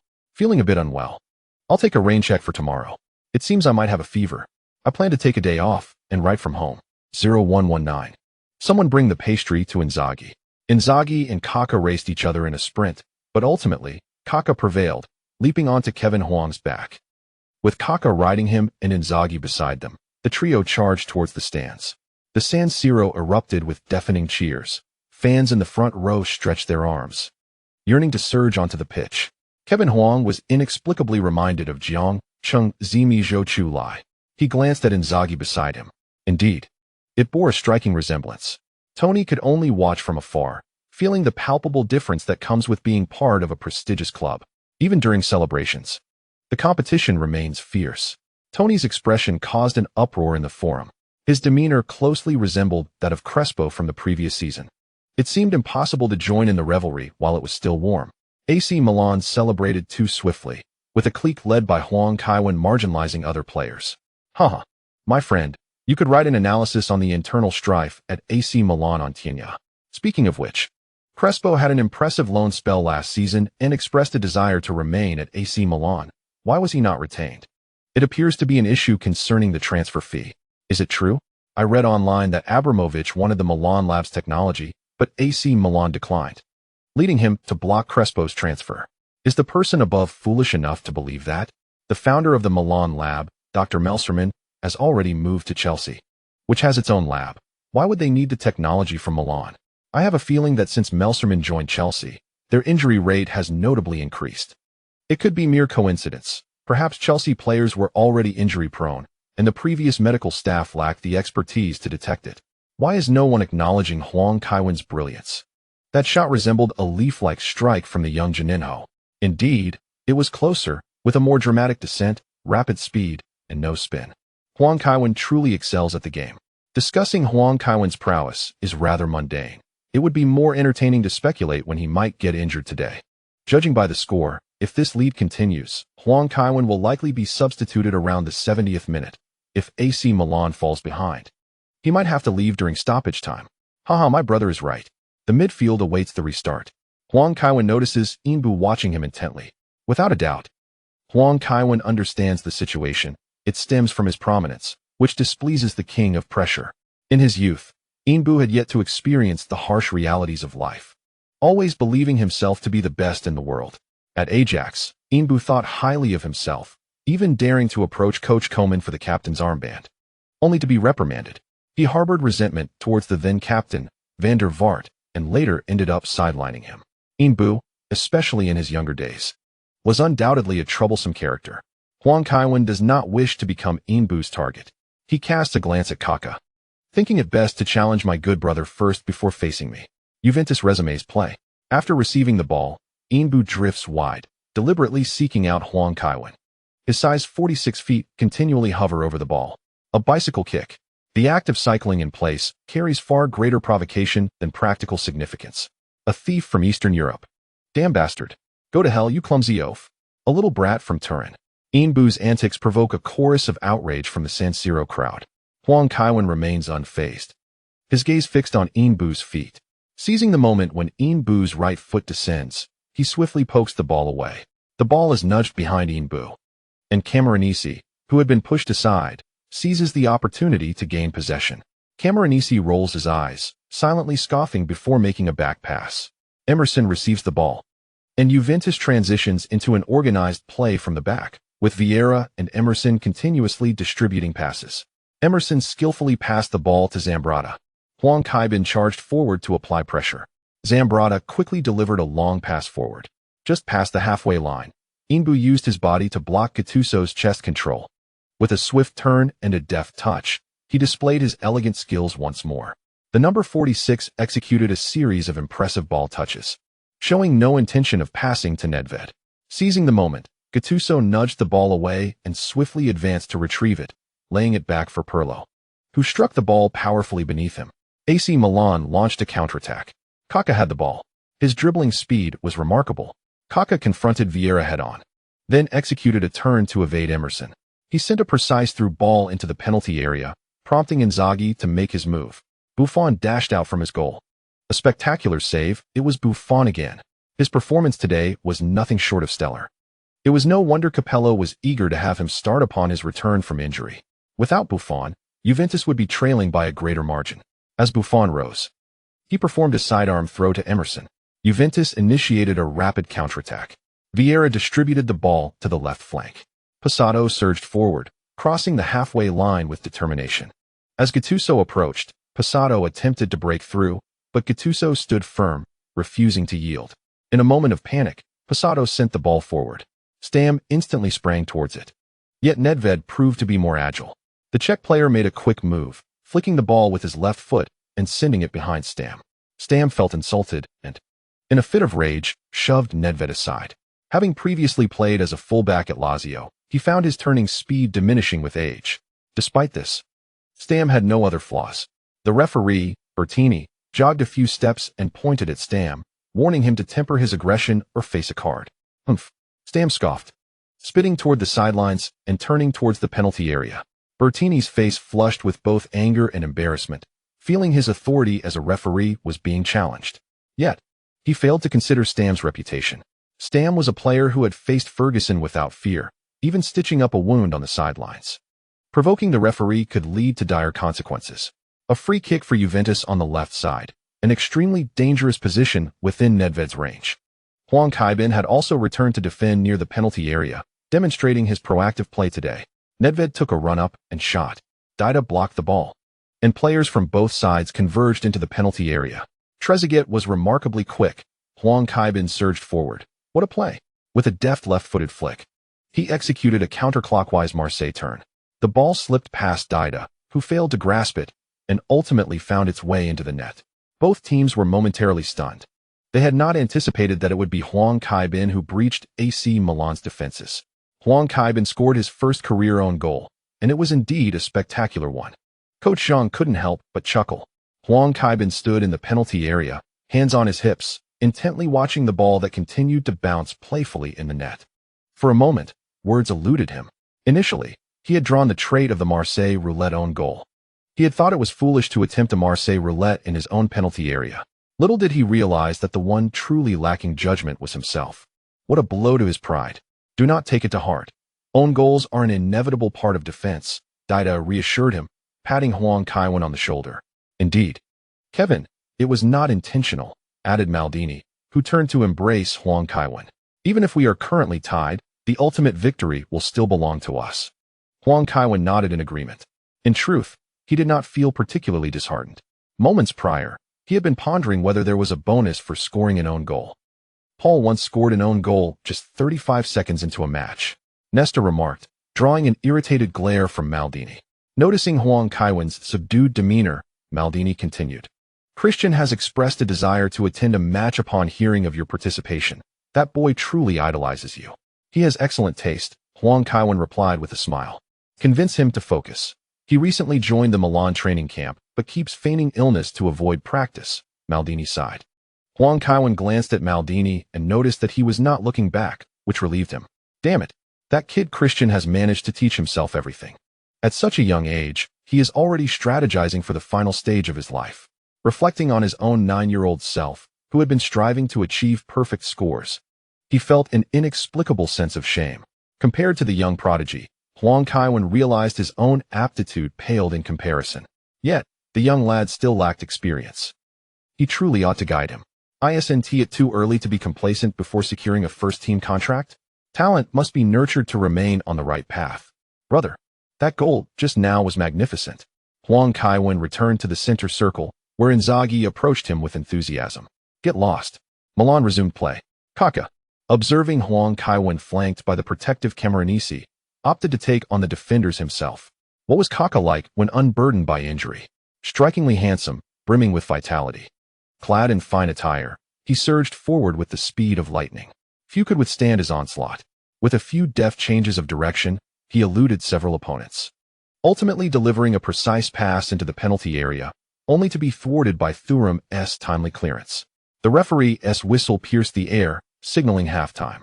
Upon returning to the locker room, Inzaghi continued to jest about Huang Kaiwen's Marseille roulette own goal. Brother, that goal was truly splendid. You toyed with Trezeguet and Nelson. Navigating through such a tight space to evade 2 players, I certainly could not have managed that. Enough. Kevin did not mean to do it, Dida interjected, covering Inzaghi's mouth to silence him. Nevertheless, Inzaghi persisted in struggling, calling out own goal. Let us substitute Filippo. Kaká suddenly directed his gaze toward Ancelotti. Agreed. Let us make the change. Inzaghi, feeling defeated, ceased his struggles and looked pitifully at Ancelotti. Ancelotti clapped his hands with a smile and remarked, All right, enough of the antics. Let's discuss the first half of the match. Our defense has made several errors. We need to make some adjustments. Very well, murmured Maldini, contemplating the fact that he still had to discipline the children upon returning home. Camoranesi was closely marking Kevin, and Ancelotti announced, in the second half, I plan to substitute a forward to bolster our midfield, which means either Filippo or Luca will be coming off. Inzaghi fell silent, his head bowed in contemplation. Rest assured, there will be opportunities for you to receive the ball, Kevin consoled as he leaned over to put an arm around Inzaghi's shoulders. After a light snack to replenish their energy, the entire Milan team returned to the pitch amidst the resounding chorus of the fans' anthem. The Milan supporters chanted Kevin's name, offering him comfort and encouraging him not to dwell on his own goal. Haha, true as that may be, I can't help but chuckle at that goal. Even an own goal from Kevin is something spectacular, Director Zhang remarked with an unmasked grin. As the second half commenced, Juventus initiated a counterattack.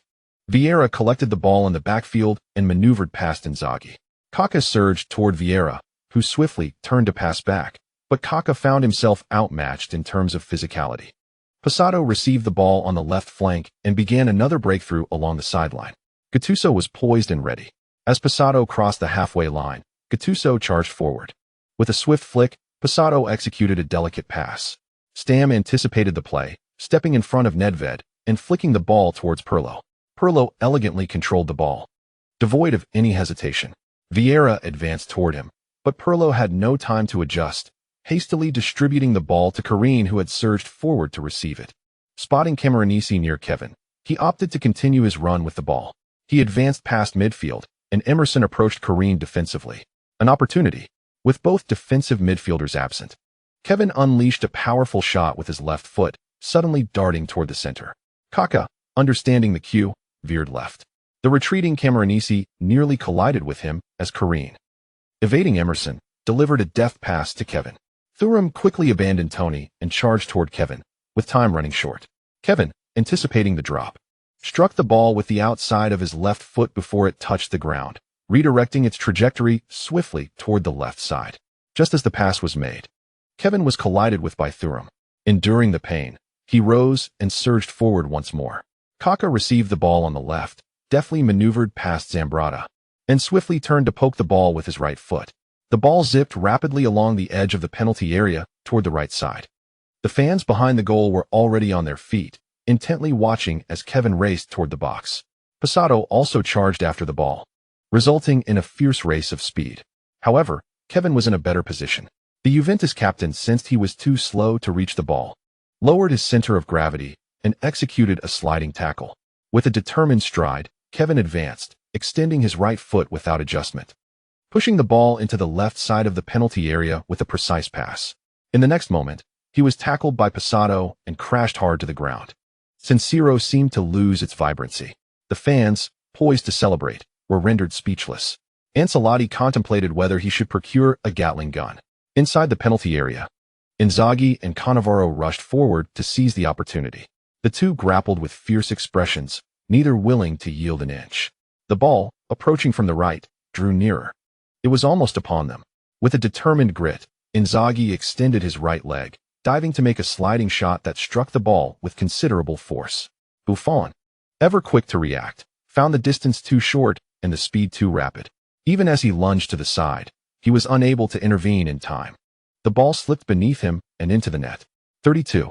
Inzaghi, elated by the goal, spread his arms and turned, only to find Huang Kaiwen lying on the edge of the penalty area, causing his expression to fall dramatically. What a farce. Inzaghi rushed over and shoved Passato. Chaos erupted near Juventus penalty area. A goal. Inzaghi had scored with his sliding shot. Seeing Huang Kaiwen down, Inzaghi confronted Passato again. A yellow card was imminent for Inzaghi. The AC Milan players, stirred by emotion, saw Buffon attempt to mediate, only to receive an elbow from Toni, a completely unwarranted attack. Yellow card. Both Toni and Inzaghi were cautioned. Huang Kaiwen appeared unharmed, rising with the assistance of Maldini. Huang Kaiwen held a significant position within AC Milan. His fall had drawn the entire defensive line. 5 players, including the goalkeeper, forward into the fray. Thankfully, Nesta refrained from retaliating, as another yellow card would mean suspension for him. San Siro once again erupted in applause for Huang Kaiwen, a well-deserved recognition, for he had skillfully placed his foot to intercept Passato's challenge, allowing him to deliver the ball into the penalty area. Indeed, what a tenacious effort. Juventus prepared to make a substitution, Del Piero for Nedved. AC Milan also made a change, Ambrosini replacing Toni. As they walked back, Huang Kaiwen was surrounded by his teammates. Maldini, concerned, inquired, "Kaiwen, are you truly all right? You should be asking if Passato's foot is injured." Huang Kaiwen replied with a wink, eliciting laughter from the group. Following Ambrosini's introduction, AC Milan officially transitioned to a 4-5-1 formation, with Gattuso and Huang Kaiwen flanking the midfield. Many perceive Gattuso as a brute.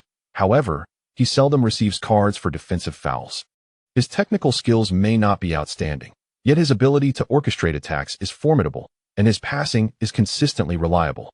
When Pirlo and the fullbacks are closely marked, Gattuso becomes Milan's primary receiving point in the backfield, often surging past the halfway line to deliver short passes to his teammates, occasionally showcasing remarkable long passes. As Juventus commenced the second half with a back pass, the presence of Ambrosini liberated Gattuso entirely. Gattuso charged forward, pressing high up the pitch, successfully intercepting the ball from Vieira. In a moment of urgency, Vieira resorted to physicality, and the two became entangled in a fierce struggle. Gattuso, despite his stumbles, adeptly avoids conceding a goal. When Vieira gives him a slight push, nearly causing him to fall, Gattuso deftly redirects the ball to the oncoming Stam. Stam then returns it to Pirlo, who initiates another long pass to launch an attack. The ball strikes Emerson. Kaká swiftly distributes it to the flanks. As Huang Kaiwen receives the ball, he is instantly surrounded by 4 Juventus players. With a deft touch of his left foot, he maneuvers past them. Just as the defenders spring into action, Huang Kaiwen subtly flicks his calf, allowing the ball to glide between Zambrata and Camoranesi, swiftly rolling into the penalty area. Inzaghi makes another run, but the ball is intercepted by Cannavaro, who clears it out of bounds. Inzaghi turns back to applaud, his demeanor calm, yet he is deeply moved. Huang Kaiwen clearly possesses the ability to break through the entire defense, and due to his history with Juventus, he has been consistently passing to him today, far more loyal than that rogue, Bobo. Inzaghi resolves to ensure Huang Kaiwen enjoys himself tonight. As AC Milan earns a corner, Huang Kaiwen strides directly towards the corner flag, evoking memories of the Champions League clash between AC Milan and Bayern Munich. The Juventus players, evidently aware of the Champions League, are on high alert. Pirlo approaches to take the corner, directing it towards the center. This is not a tactical corner. Buffon punches the ball out of the penalty area. Huang Kaiwen seems to intentionally unsettle Juventus with his antics. Juventus counters, but Vieira is brought down by Gattuso. One wonders if this tactical foul carries a hint of vengeance.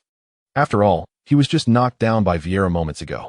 With AC Milan bolstering their midfield, their defensive capabilities become markedly stronger, making it quite challenging for Juventus to equalize. Huang Kaiwen jogs over and embraces Gattuso, who is entangled in a confrontation with Vieira. Despite Gattuso's modest stature, he possesses considerable strength, nearly tossing Huang Kaiwen aside in his struggle. "Relax, mate," Huang Kaiwen reassures him. "You're the one who tackled him. Why get so worked up?" Gattuso, upon hearing this, realizes the truth. Indeed, he retaliated against Vieira, who berated him, and in a moment of passion, he engaged in a confrontation. Huang Kaiwen's words resonate, reminding Gattuso that he is not the one at fault. Gattuso follows Huang Kaiwen back cheerfully. Vieira, with a scowling face, resumes play from the back. Emerson receives the ball, but takes his time to control the game's tempo. As the second half commences, both teams exchange several attacks, yet the relentless pace threatens their stamina. In the stands of San Siro, Christian Maldini looks on, puzzled. Uncle Kaiwen remarks to him that working without effort while collecting a paycheck is the greatest joy. Yet, Uncle Kaiwen plays with tremendous diligence. The 9-year-old future star finds himself in a quandary, completely unaware of the principle that one must appropriately showcase their value to effectively navigate through life. As the match progresses, Juventus begins to recognize the emerging issue. Ambrosini's entrance makes it increasingly difficult for them to penetrate the midfield. In the 81st minute, Vieira seized the ball in midfield and surged forward, only to be closely pursued by Gattuso. Exercising caution, Vieira opted to pass back. Kaká immediately chased after the ball, while Emerson, hesitant to control it, distributed it wide. Huang Kaiwen darted towards Zambrotta, who failed to properly control the ball and found himself cornered along the sideline. The Juventus fullback, after 2 attempts to evade, made a desperate turn and kicked the ball towards Huang Kaiwen's shin, too close for him to react. However, the ball struck Huang Kaiwen's leg, deflected off Zambrotta's foot, and went out of play, resulting in a throw-in for AC Milan. Zambrotta intended to take the throw, but inadvertently struck his own foot instead. Colazza threw the ball to Huang Kaiwen, who was met by Camoranesi in defense.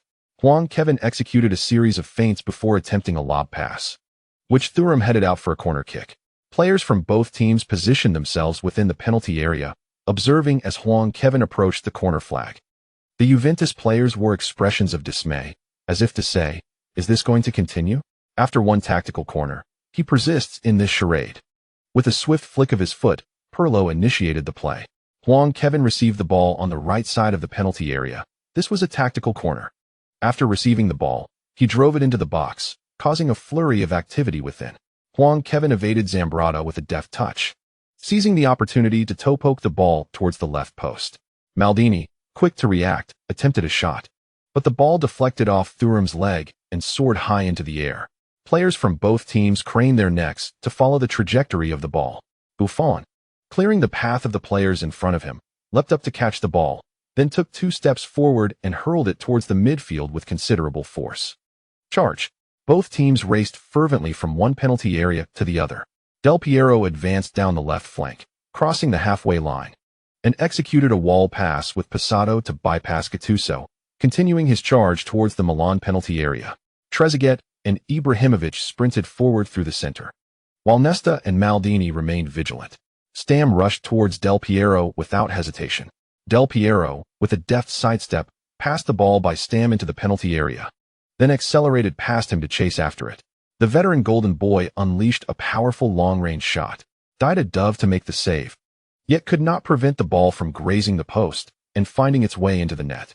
Following the goal, Del Piero was overwhelmed with excitement. Arms outstretched and tongue out, sprinting in jubilation across the San Siro, provoking the ire of Milan fans. Del Piero's long-range strike leveled the score at 3-3. Today's match was truly spectacular. Neither team yielded an inch. In this scenario, Huang Kaiwen bore significant responsibility, contributing a goal, 2 assists, and an own goal. He was directly involved in 4 of the match's 6 goals, while Juventus managed only 2. Earlier in the half, there had been talk of a rivalry between Inzaghi and Del Piero, yet both found the net today. In truth, it wasn't a serious conflict. Years have passed, and both players are now in their 30s. Surely, They will reconcile in due time. It was likely just a moment of excitement on the pitch that led to their altercation. Huang Kaiwen approached Kaká, presumably to discuss strategy. Indeed, he was conversing with Kaká, yet he cast a meaningful glance towards Gattuso. Today's experience card, Platini, lacked sufficient speed to evade Camoranesi, causing considerable discomfort. However, shifting to the right flank would present a different challenge, as Piero could not match Camoranesi's defensive prowess. Such a tactical switch would initially yield the greatest effect, catching Juventus off guard. Milan, Milan, forever devoted to you, in the resounding chorus of Milan supporters. Kaká received the ball and deftly laid it off. Ambrosini took possession and passed it horizontally to Pirlo. Pirlo began to dictate the tempo of the game. As Mbu pressed forward, Pirlo sent another precise through ball to Kaká. Kaká initiated his breakthrough. Huang Kaiwen suddenly materialized on the right flank, startling Piero. With a swift motion, Kaká delivered a diagonal pass, which Huang Kaiwen deftly redirected behind Piero. Accelerating, he reclaimed possession as Piero failed to track back. Slide tackle him. Take him down, Capello shouted, uttering words that would sever ties with Ancelotti. Ancelotti turned to Capello, his frustration palpable, almost ready to confront him. Vieira charged at Huang Kaiwen with relentless momentum. Fully aware of the impending tackle, Huang Kaiwen felt a pang of anxiety. Lacking speed at that moment was perilous. Vieira's approach was swift and formidable. With a quick flick of his right foot, Huang Kaiwen aimed behind Vieira, shifting his body just enough to evade the sharp studs. Passado surged towards the ball, their paths crossing once more. Huang Kaiwen pushed the ball forward with his left foot, causing Passado to retreat in shock. Unexpectedly, Huang Kaiwen did not employ a feint. Instead, he deftly maneuvered with his right foot, angling towards the penalty area. Passado quickly adjusted his course to keep pace. Huang Kaiwen executed another deft touch with his left foot, evading Passado and sprinting towards the byline. Just before the baseline, he pivoted and delivered a cross.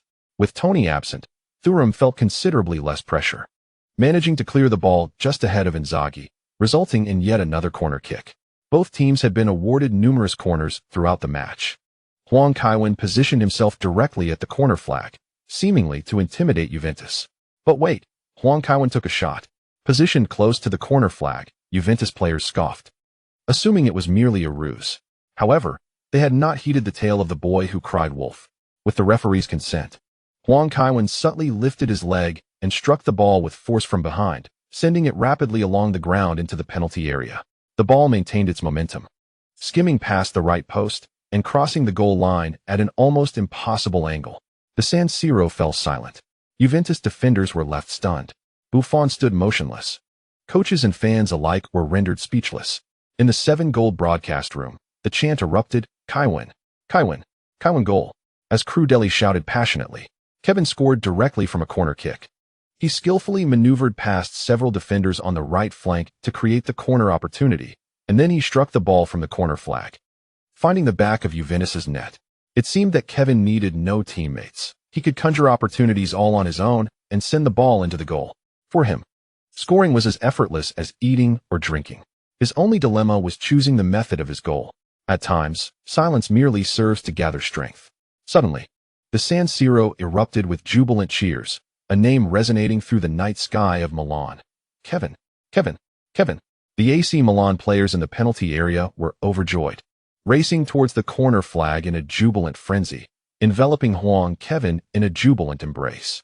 You little rascal, I absolutely adore you, someone exclaimed. Well done, mate. Scoring directly from a corner is simply remarkable. Inzaghi squeezed into the midst of the celebration, suggesting they head out to revel in the evening, celebrating the magnificent goal. Want to play? Go ahead, but don't drag Kevin into it, Maldini admonished with a frown. TCH, Kevin and I are good mates. I'm just happy for him, Inzaghi retorted. Maldini tugged Huang Kaiwen back, wary of Inzaghi leading him astray. Huang Kaiwen sensed that the captain might not fully comprehend him. AC Milan had regained the lead at 43 minutes. Huang Kaiwen's strike was indeed exquisite. Previously, goals directly from corners often resulted from accidental crosses. But Huang Kaiwen saw Buffon's advanced positioning and executed a precise ground shot aimed straight at the goal. Yes, while there was an element of surprise, the execution was undeniably beautiful. Today, Huang Kaiwen truly dominated the match, masterfully manipulating the emotions of both sets of fans. Remarkably, with 2 goals and 2 assists. All 4 goals for AC Milan were tied to Huang Kaiwen, and he even assisted Juventus in scoring 1. Could this be considered a hat trick? After sending the substitutes to warm up, Capello stood with hands on hips in the coaching area, uncertain of how to articulate his thoughts. Were his players performing poorly? Certainly not. The Juventus players were giving their all, each one working diligently. Yet, the AC Milan players outperformed them. Reflecting on his own playing days, Capello was fortunate to now have 2 exceptional strikers at his disposal. He felt at a loss for words. He did not believe he was inferior to Ancelotti. Today, it was primarily Kaká and Huang Kaiwen who shone brightly. Together, they had completed over 20 dribbles. Most teams would have crumbled under such pressure. Juventus trailing by just 1 goal was a testament to their effort. As the game resumed, Juventus failed to organize effectively. With regular time running out, they were desperate to equalize, leaving no time to waste. Even when Huang Kaiwen returned to the left flank, Camoranesi disregarded him, needing to join the attack. Vieira launched another ball from the back, while Gattuso held on to Del Piero tightly. The two collapsed onto the grass, with Del Piero swiftly recovering. However, as he rushed forward to seize the ball, he was tripped by Gattuso's outstretched leg. The referee shook his head and approached Gattuso, brandishing a yellow card. It is indeed a challenging task for referees in the Sacred Alliance's internal conflicts. A chorus of boos echoed through the San Siro stadium, as many felt the referee favored Juventus. Once the wall was formed, Del Piero took a running start and struck the ball with great force. His free kick was swift, yet it was blocked by Nesta, who guarded his lower body with both hands. Vieira, rushing in for a follow-up shot, struck the ball fiercely, but Stam leaped to deflect it. The ball fell into the penalty area, and Nesta hurried back to return the pass. Dida met the ball with a powerful kick, sending it soaring over numerous players towards the midfield. Kaká received the ball at midfield and, spotting Huang Kaiwen ahead, sent a direct pass without hesitation. Vieira, sprinting towards Kaká, turned back to defend. Thud, thud, Huang Kaiwen, with long strides, maintained his pace as he dashed down the center. With Kaká's skill enhancing his run, his dribbling rhythm was impeccable, and the ball bounced consistently at his feet. Huang Kaiwen and Inzaghi surged towards the Juventus penalty area, igniting a wave of cheers from the San Siro crowd. Emerson lunged at Huang Kaiwen with a sliding tackle. Thud! Yet Huang Kaiwen, undeterred, maneuvered the ball past Emerson's right side, accelerating to retrieve it on the left. A brilliant display of skill. Only 3 defenders remained in the Juventus box, as Zambrotta had advanced and not returned. Thuram and Passado converged on Huang Kaiwen, while Cannavaro kept a watchful eye on Inzaghi. Their singular thought was to prevent Huang Kaiwen from advancing. Drawing closer, Thuram reached out, prepared to use both hands and feet. With the ball at his feet, Huang Kaiwen stepped forward with his left foot, planting his right foot on the ball. With a deft turn, he elegantly glided past Thuram, also evading Passado, who was charging in from the flanks. A Marseille spin. The entire stadium rose to their feet. Over 79,000 fans at San Siro stood, craning their necks and widening their eyes to capture every detail. Damn it! Buffon realized Cannavaro would be too late and shouted as he sprinted from the goal. As Huang Kaiwen approached the 6-yard box, the distance between him and Buffon dwindled. Huang Kaiwen seized the moment, pushing the ball forward with his right foot. Buffon's eyes widened, fully aware it would be a delicate lob. However, he was unable to defend it, and his body was already lunging toward the ball. Thud! The sound of leather striking leather rang out. The ball had reached Huang Kaiwen's left foot, and Buffon was left grasping at air, outwitted by Huang Kaiwen's deft lob. Huang Kaiwen surged toward the open goal. Just as everyone anticipated a hat trick from him, he abruptly halted, turning to see Inzaghi unmarked nearby. He lifted his foot for a back pass. Thump! Inzaghi, following through, slid the ball into the net. A hat trick. After scoring, Inzaghi rushed toward Huang Kaiwen. Before the watchful eyes of the entire crowd, Kevin Huang cradled the head of Inzaghi in his hands and planted a kiss upon him. Kevin, in a moment where he could have achieved a hat trick, he selflessly afforded the opportunity to Inzaghi, who had also scored twice. Such remarkable altruism from Kevin. Inzaghi, overflowing with excitement, reciprocated with a kiss for Kevin. This scene recalled the memorable date of July 15, 1996, when Maradona assisted Caniggia twice in the Argentine League, culminating in a 6-minute kiss between the two. However, Kevin seemed less than enthusiastic, struggling against the embrace. The female fans at San Siro erupted in ecstatic cheers reminiscent of a plane taking off. Candidly, I too found the sight of two handsome men kissing rather captivating, remarked Crudelli. Yet, Barbara in the stands was not in such a jovial mood. Her expression darkened with indignation at the thought of her man being kissed so fervently by another. She contemplated persuading Galliani to draft a clandestine contract for Inzaghi, sending him off to play in Africa. Ancelotti, exhaling deeply, utilized 2 substitution slots in one fell swoop, replacing both Inzaghi and Kevin Huang simultaneously. As they returned to the center circle to await the kickoff, Pirlo watched Inzaghi, swaying his way to the sidelines, filled with a twinge of envy. "You've worked hard," Ancelotti said, offering Kevin a towel, unfazed by his sweat, and embracing him warmly. "No big deal," Kevin replied, reveling in the joy of the game. Despite the awkwardness of being kissed by Inzaghi for the first time, sitting beside Rui Costa, Kevin extended his hand and asked, "Do you have any gum?" "None. But how about mouthwash?" "Sure, I'll take some." Inzaghi cast a sorrowful glance at Kevin. Kevin feigned ignorance, rinsing his mouth 3 times before returning the mouthwash to Rui Costa. As the referee's whistle blew, San Siro transformed into a sea of jubilation. Kevin rose to greet his teammates, but Yimbu interjected, fixing his gaze on Kevin with a competitive spark. "Don't get too cocky. Next time, I'll definitely perform better." "Do you know Messi?" Kevin inquired. Who is Messi?" Yimbu scoffed disdainfully. "Barcelona is prepared to trade me for Messi plus cash. Come find me when you surpass him." Turning to Kaká, Kevin added, "We can't always let our brothers down. Since Cristiano has already taken Kaká, let us pass the pressure on to Messi." Yimbu watched Kevin's retreating figure, resolved to research this Messi upon returning. A name so short could not belong to a great player. After all, would Zlatan Ibrahimovic ever feel threatened? After exchanging banter with his teammates, Kevin was summoned to the mixed zone for interviews. "Kevin, how did you feel about today's match?" "Not bad," Kevin shrugged. The reporter pressed on. "Were you worried when you scored an own goal?" "I never worry about such things. An own goal is a unique experience." "Was the corner kick intentional?" the reporter inquired, looking at Kevin. "Yes, it was intentional, but scoring from a corner requires a bit of luck," Kevin replied. "Today, you assisted 3 times and scored twice. Could you share the secret to maintaining such a high level of performance?" Huang Kaiwen, flashing a radiant smile that revealed 8 gleaming teeth, cheerfully replied, "The coach and my teammates expect me to perform at this level." The following day, Huang Kaiwen awoke to find the Milan Sports Daily lauding him, declaring him a frontrunner for the Ballon d'Or. Elated, he opened his computer, only to be greeted by a barrage of nonsensical posts. Huang Kaiwen's injury is undoubtedly a hoax. Analyzing the match situation, "He was not injured," read one. "Huang Kaiwen wasn't hurt yesterday. Are we entering a new era?"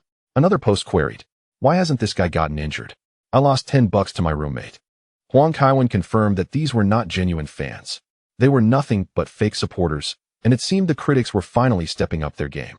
Disheartened by the taunts on the forum, he turned to the newly launched Do Wong website, where the most viewed clip was his dramatic injury role on the pitch. The second most popular was a compilation of Ancelotti's sideline antics, while the third, newly uploaded, featured Inzaghi giving him a kiss. The comments left him seething. Next, he navigated to the site dedicated to his return home, where the top video was shockingly his own goal from the Marseille spin. Huang Kaiwen rested his chin on his hands, lost in thought. What kind of mindset compelled internet addicts to rack up hefty bills to elevate a freshly uploaded clip to the top, determined not to let them malign his image? He resolved to uphold his idol status. Thus, he employed a tactic commonly seen in the entertainment industry, redirecting attention from one trending topic to another. Upon receiving a call, Inzaghi swiftly arrived at Huang Kaiwen's home, enthusiastically embracing him and asking, "Buddy, have you finally come to your senses? It's not too late. Milan Fashion Week isn't over yet. Let us conquer the world." "Filippo, how is your singing?" Huang Kaiwen inquired rather randomly. "What about my singing?" Inzaghi retorted, pointing at himself with a mock expression of insult. "If it weren't for my passion for football, I would have been a singer long ago." Huang Kaiwen found it hard to believe Inzaghi's claim. Seeing the skepticism in his eyes, Inzaghi broke into a couple of popular English songs, and to his surprise, he was quite impressive. Huang Kaiwen patted Inzaghi's shoulder with a look of appreciation. However, when Kaká arrived, the atmosphere took a nosedive. "I really can't sing," Kaká admitted bashfully. Huang Kaiwen initially thought Kaká's modesty was merely humility, But he soon realized the truth. Kaká truly lacked any vocal talent. If he were to sing a segment and post it online, fans would surely beg him to stop. The prospect of a Milan male vocal group was already doomed before it could even take flight. Our family lacks any singing talent, Kaká explained during lunch. Indeed, God is fair, Huang Kaiwen sighed. Kaká, possessing 8/10 of his charm and 100 times his football prowess, clearly could not match Huang Kaiwen's level of singing. Do you want to release a single? Inzaghi asked with enthusiasm. If we form a band, we could surely captivate all the women. Unfortunately, Ricardo can't sing, Huang Kaiwen replied, chewing on a piece of steak as if it were wax. Inzaghi, unfazed, remarked, even if he can't sing, he can lip sync. Indeed, Huang Kaiwen's eyes sparkled. Sometimes, Inzaghi could come up with brilliant ideas. Filippo, that's a good plan. You should know who I am, Inzaghi said proudly. After the meal, Huang Kaiwen retrieved the camera and enlisted Kaká and Inzaghi for filming. He was not inclined to appear on screen himself. Hours passed, and Inzaghi, looking utterly disheartened, asked, "Can we wrap this up?" Observing the lackluster expressions of Kaká and Inzaghi, Huang Kaiwen reluctantly agreed. The two had spent the entire afternoon miming to As Long As You Love. It was no easy feat upon receiving Huang Kaiwen's nod. Even Kaká rushed off in his coat, neglecting to stay behind for a game. Seated before the computer, Huang Kaiwen began editing. When Barbara returned from work and noticed Huang Kaiwen not playing games, she expressed her surprise. "Darling, what are you doing?" the young lady inquired. "Preparing to upload something." Finally, seeing his success, Huang Kaiwen sighed with relief. Now, no one would remember his own blunder with the Marseille turn. They would only recall the duo of Kaká and Inzaghi.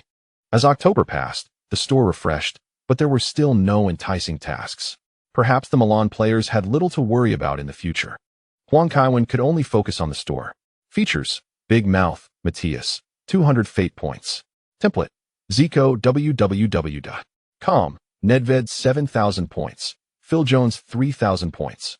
Skills: Master of Fancy Dribbling, 3,000 points. Master of Repairs, 100 points.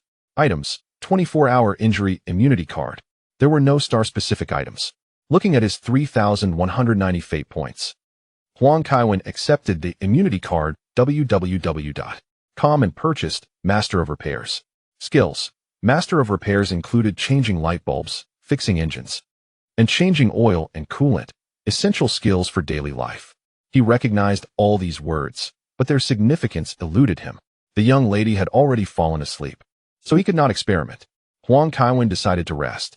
Knowing that Bayern would arrive at San Siro Stadium the following day, he could not afford to stay up late.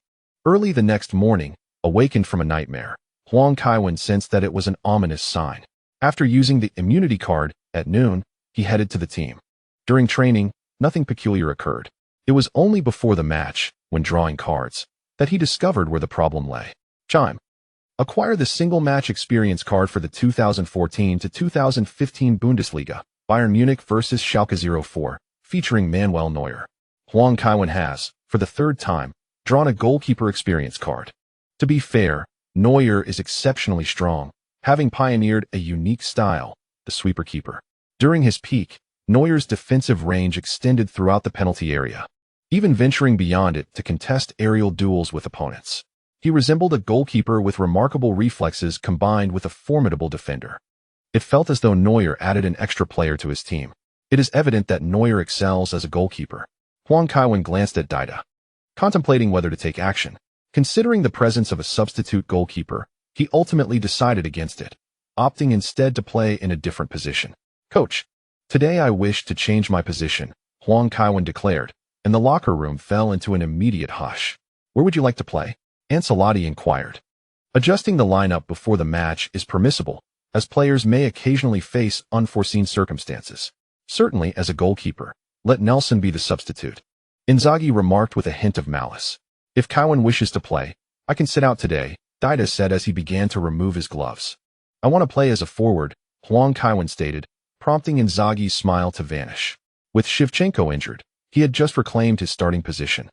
Eager to seize this opportunity to prove himself, Huang Kaiwen had previously allowed him to take a hat trick. Gritting his teeth, Inzaghi replied, "Then I can switch as well." "Luca, you will be on the bench today," Ancelotti directed towards Tony. After signing with AC Milan, he felt liberated. "Thank you, Luca," Huang Kaiwen expressed, resting a hand on Tony's shoulder. Today, he truly did not wish to be a goalkeeper. During the Champions League final, he had mentioned it was a moment of inspiration. Having received little training, he could simply stand there and guard the goal. The media and fans attributed it to a divine influence. Huang Kaiwen was not inclined to indulge in mystical notions. How could he return to goalkeeping, constantly attributing his success to flashes of insight or divine intervention? Perhaps after retirement, he should simply assume the role of a pope. Neuer's offensive capabilities are commendable, particularly his heading ability. Playing as a forward is certainly not out of the question. Finally, we stand together on the front line. Inzaghi, draping his arm around Huang Kaiwen's shoulders as they exited, exclaimed excitedly, "I have been waiting for this day. We shall undoubtedly become the finest forward partnership. You will attract the defender's attention while I seize the ball and shoot." Huang Kaiwen thought to himself that Inzaghi was indeed overly optimistic. Behind the forward line stands Kaká. Observe to whom he passes the ball. He has yet to enter the field. Ancelotti jogs over to stop Huang Kaiwen, handing him a familiar black cloth bag, saying, "You haven't sustained any injuries recently, so it seems the items are effective. Thus, I have prepared some more for you." Upon opening it, Huang Kaiwen discovers a black powder, his expression darkening even more than the powder itself. Was it not agreed that no substances meant for consumption would be provided? How could the terms change in just a few days?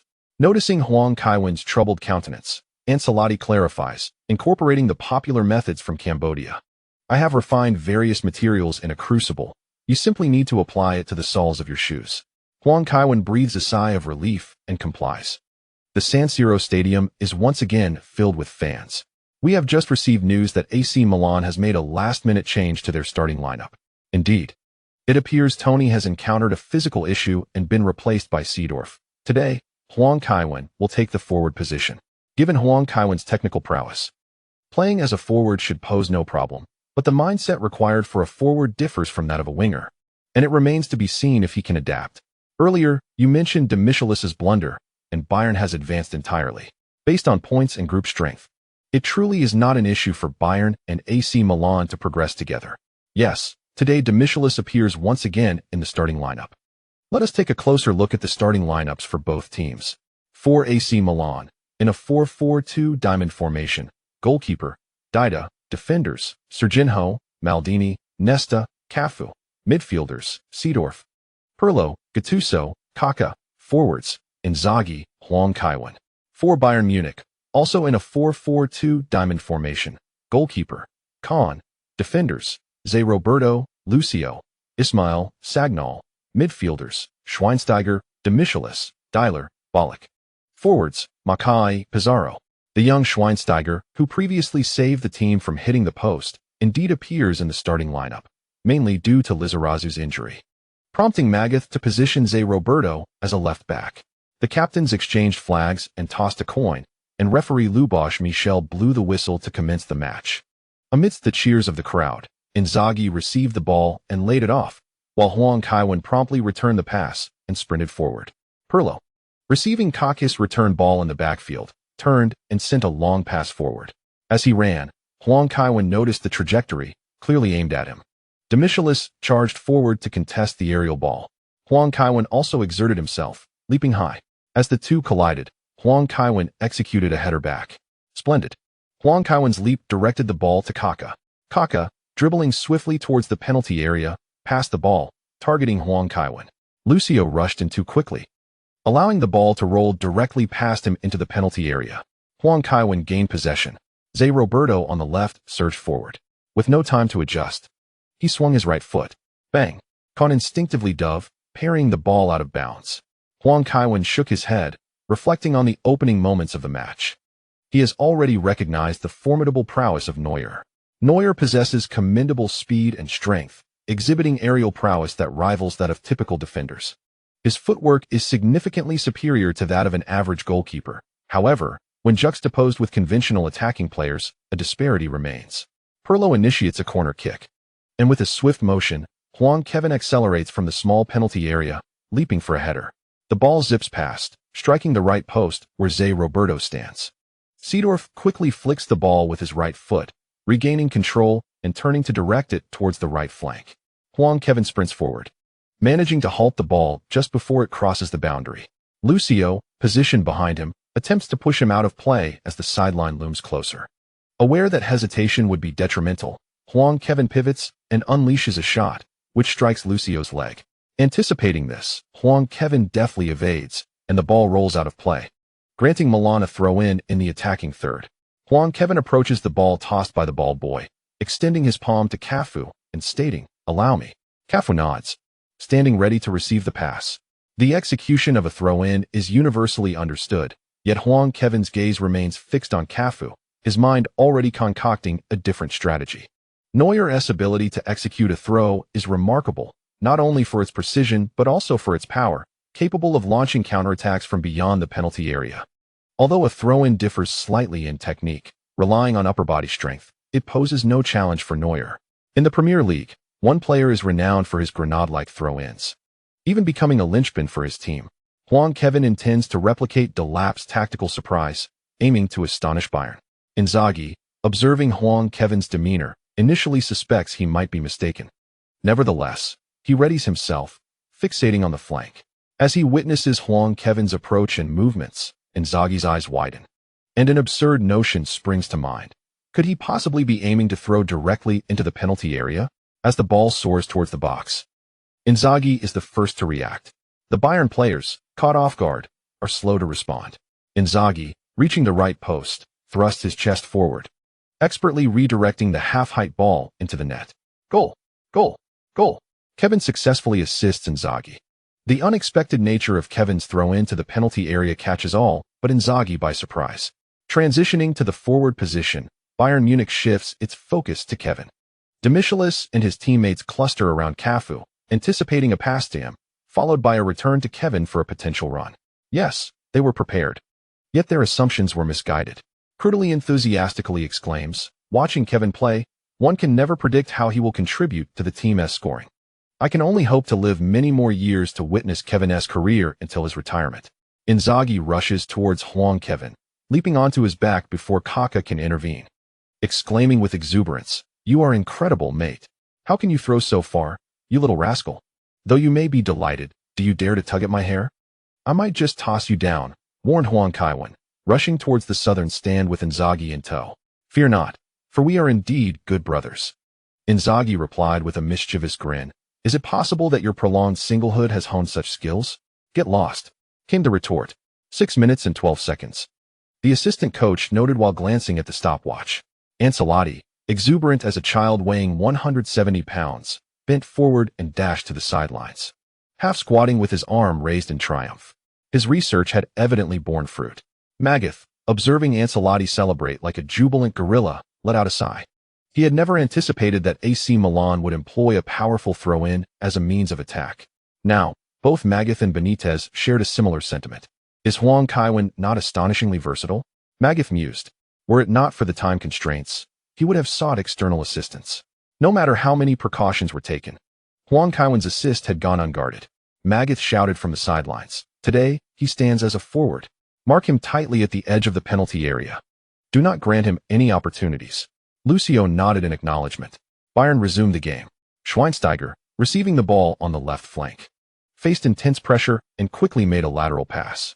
His performance was rather unremarkable, lacking in experience. To truly shine, he would need to await a change in position.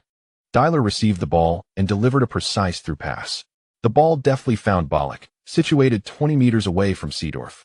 Before Pirlo could intervene, Ballack turned and sent a direct pass. Maldini intercepted it with a swift foot, turning to redistribute the ball. Serginho advanced down the left wing, noticing the relative emptiness of Bayern's half, and boldly executed a long pass. Kaká, in motion, skillfully maneuvered the ball past Schweinsteiger and circled around to regain possession.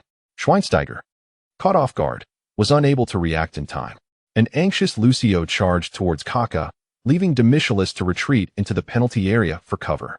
Kaká, with his right foot, he mismanaged the touch. The ball ricocheted between Demichelis's feet, bouncing onto his back.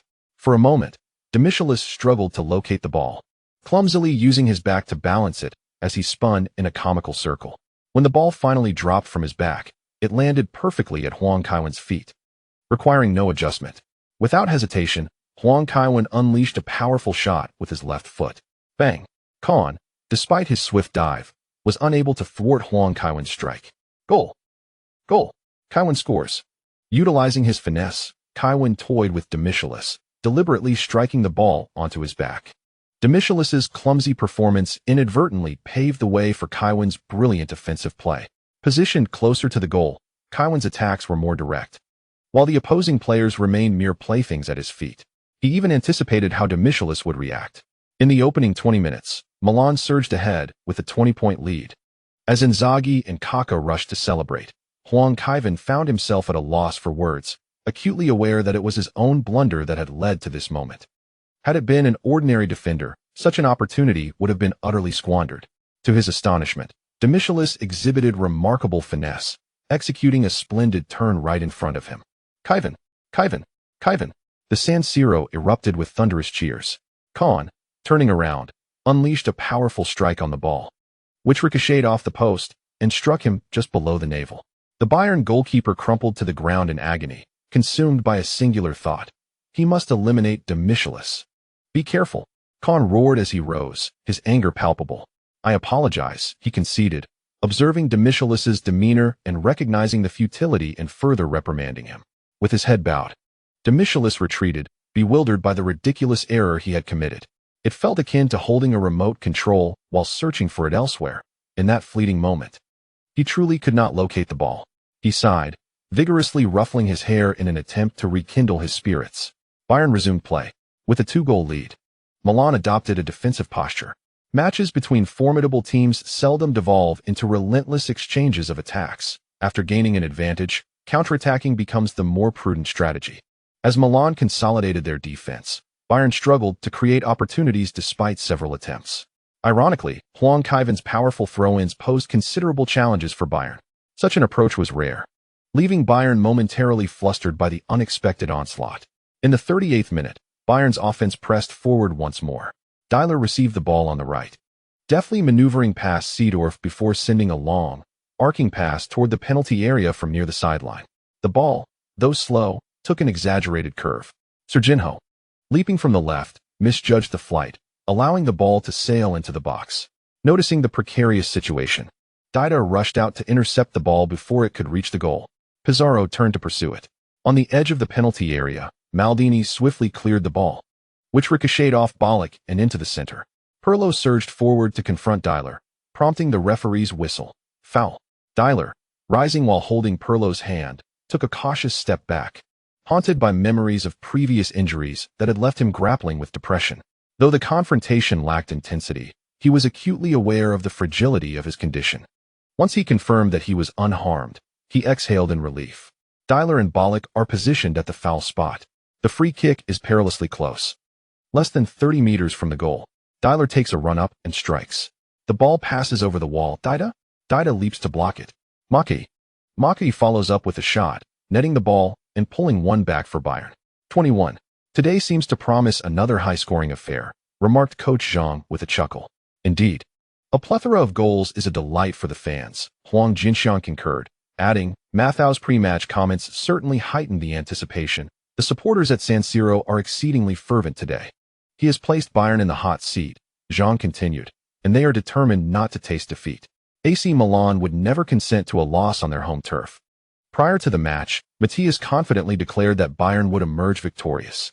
As a former Bayern legend, his assertion holds merit, yet his delivery was rather provocative. He proclaimed that Bayern would deliver a devastating loss to Milan, altering the historical record between the two clubs. Such incendiary remarks undoubtedly stoked animosity. Mathau's formidable reputation on the pitch does not endear him to his teammates. His tumultuous relationships with fellow players during his time at Bayern and the national team are well documented. Even at Inter, his presence failed to evoke camaraderie, as his injury was met with cheers from the team, including 2 German players. This illustrates the extent to which Matthias has irked many with his words. Today, Bayern, spurred by Mathau's rhetoric, found themselves enjoying the treatment usually reserved for Inter at San Siro. As the game resumed, Milan exchanged a few passes before Seedorf's error sent the ball out of play. The referee's whistle signaled halftime.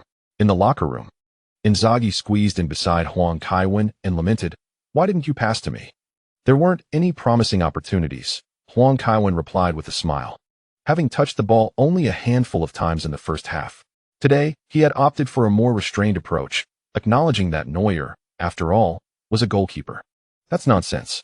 Inzaghi protested. During that last play, I was already in position to score. Maldini gave Inzaghi a gentle kick on the rear and remarked, Kaiwen has assisted you once already.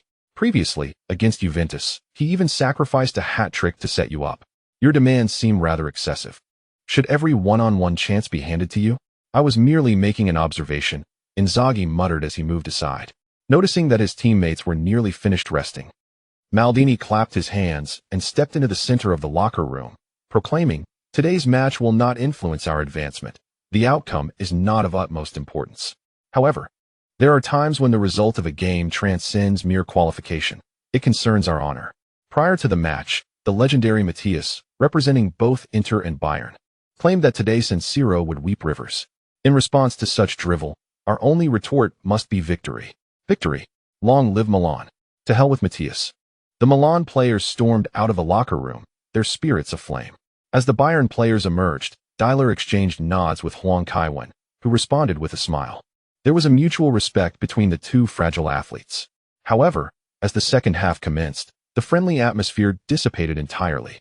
With Bayern kicking off, Huang Kaiwen charged forward to press aggressively, prompting Schweinsteiger to hastily return the pass.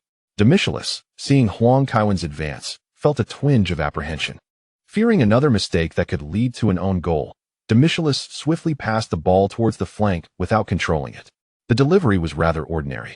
Yet Seedorf managed to squeeze in front of Dida to receive the ball, executing a precise through pass to Kaká. Under pressure, Kaká opted for a backward pass. After the change of possession, Demichelis charged towards Huang Kaiwen. The latter struggled to control the ball with his left foot, but adeptly pivoted on his right foot. Observing the situation, Demichelis hesitated to press too eagerly, biding his time. After completing a full turn, Huang Kaiwen spun again, and without allowing Demichelis a moment to react, he delivered a curling ball with his left foot into the penalty area. The pass from Neuer was commendable, arching beautifully into the box. Lucio, anticipating the play, slid in just in time to clear the ball from the danger zone. Zé Roberto, upon receiving the ball, found himself cornered by Cafu along the sideline. Before he could react, Cafu nudged him out of bounds. Kaiwen has run towards the sidelines, and Bayern's penalty area is once again on high alert, exclaimed Crudeli with excitement. Kaká failed to position himself adequately, and Inzaghi was closely marked. Hence, Kaiwen chose to pivot in place, taking 2 spins before delivering the pass, skillfully buying time for his teammates to adjust their positions. Kaiwen is simply remarkable.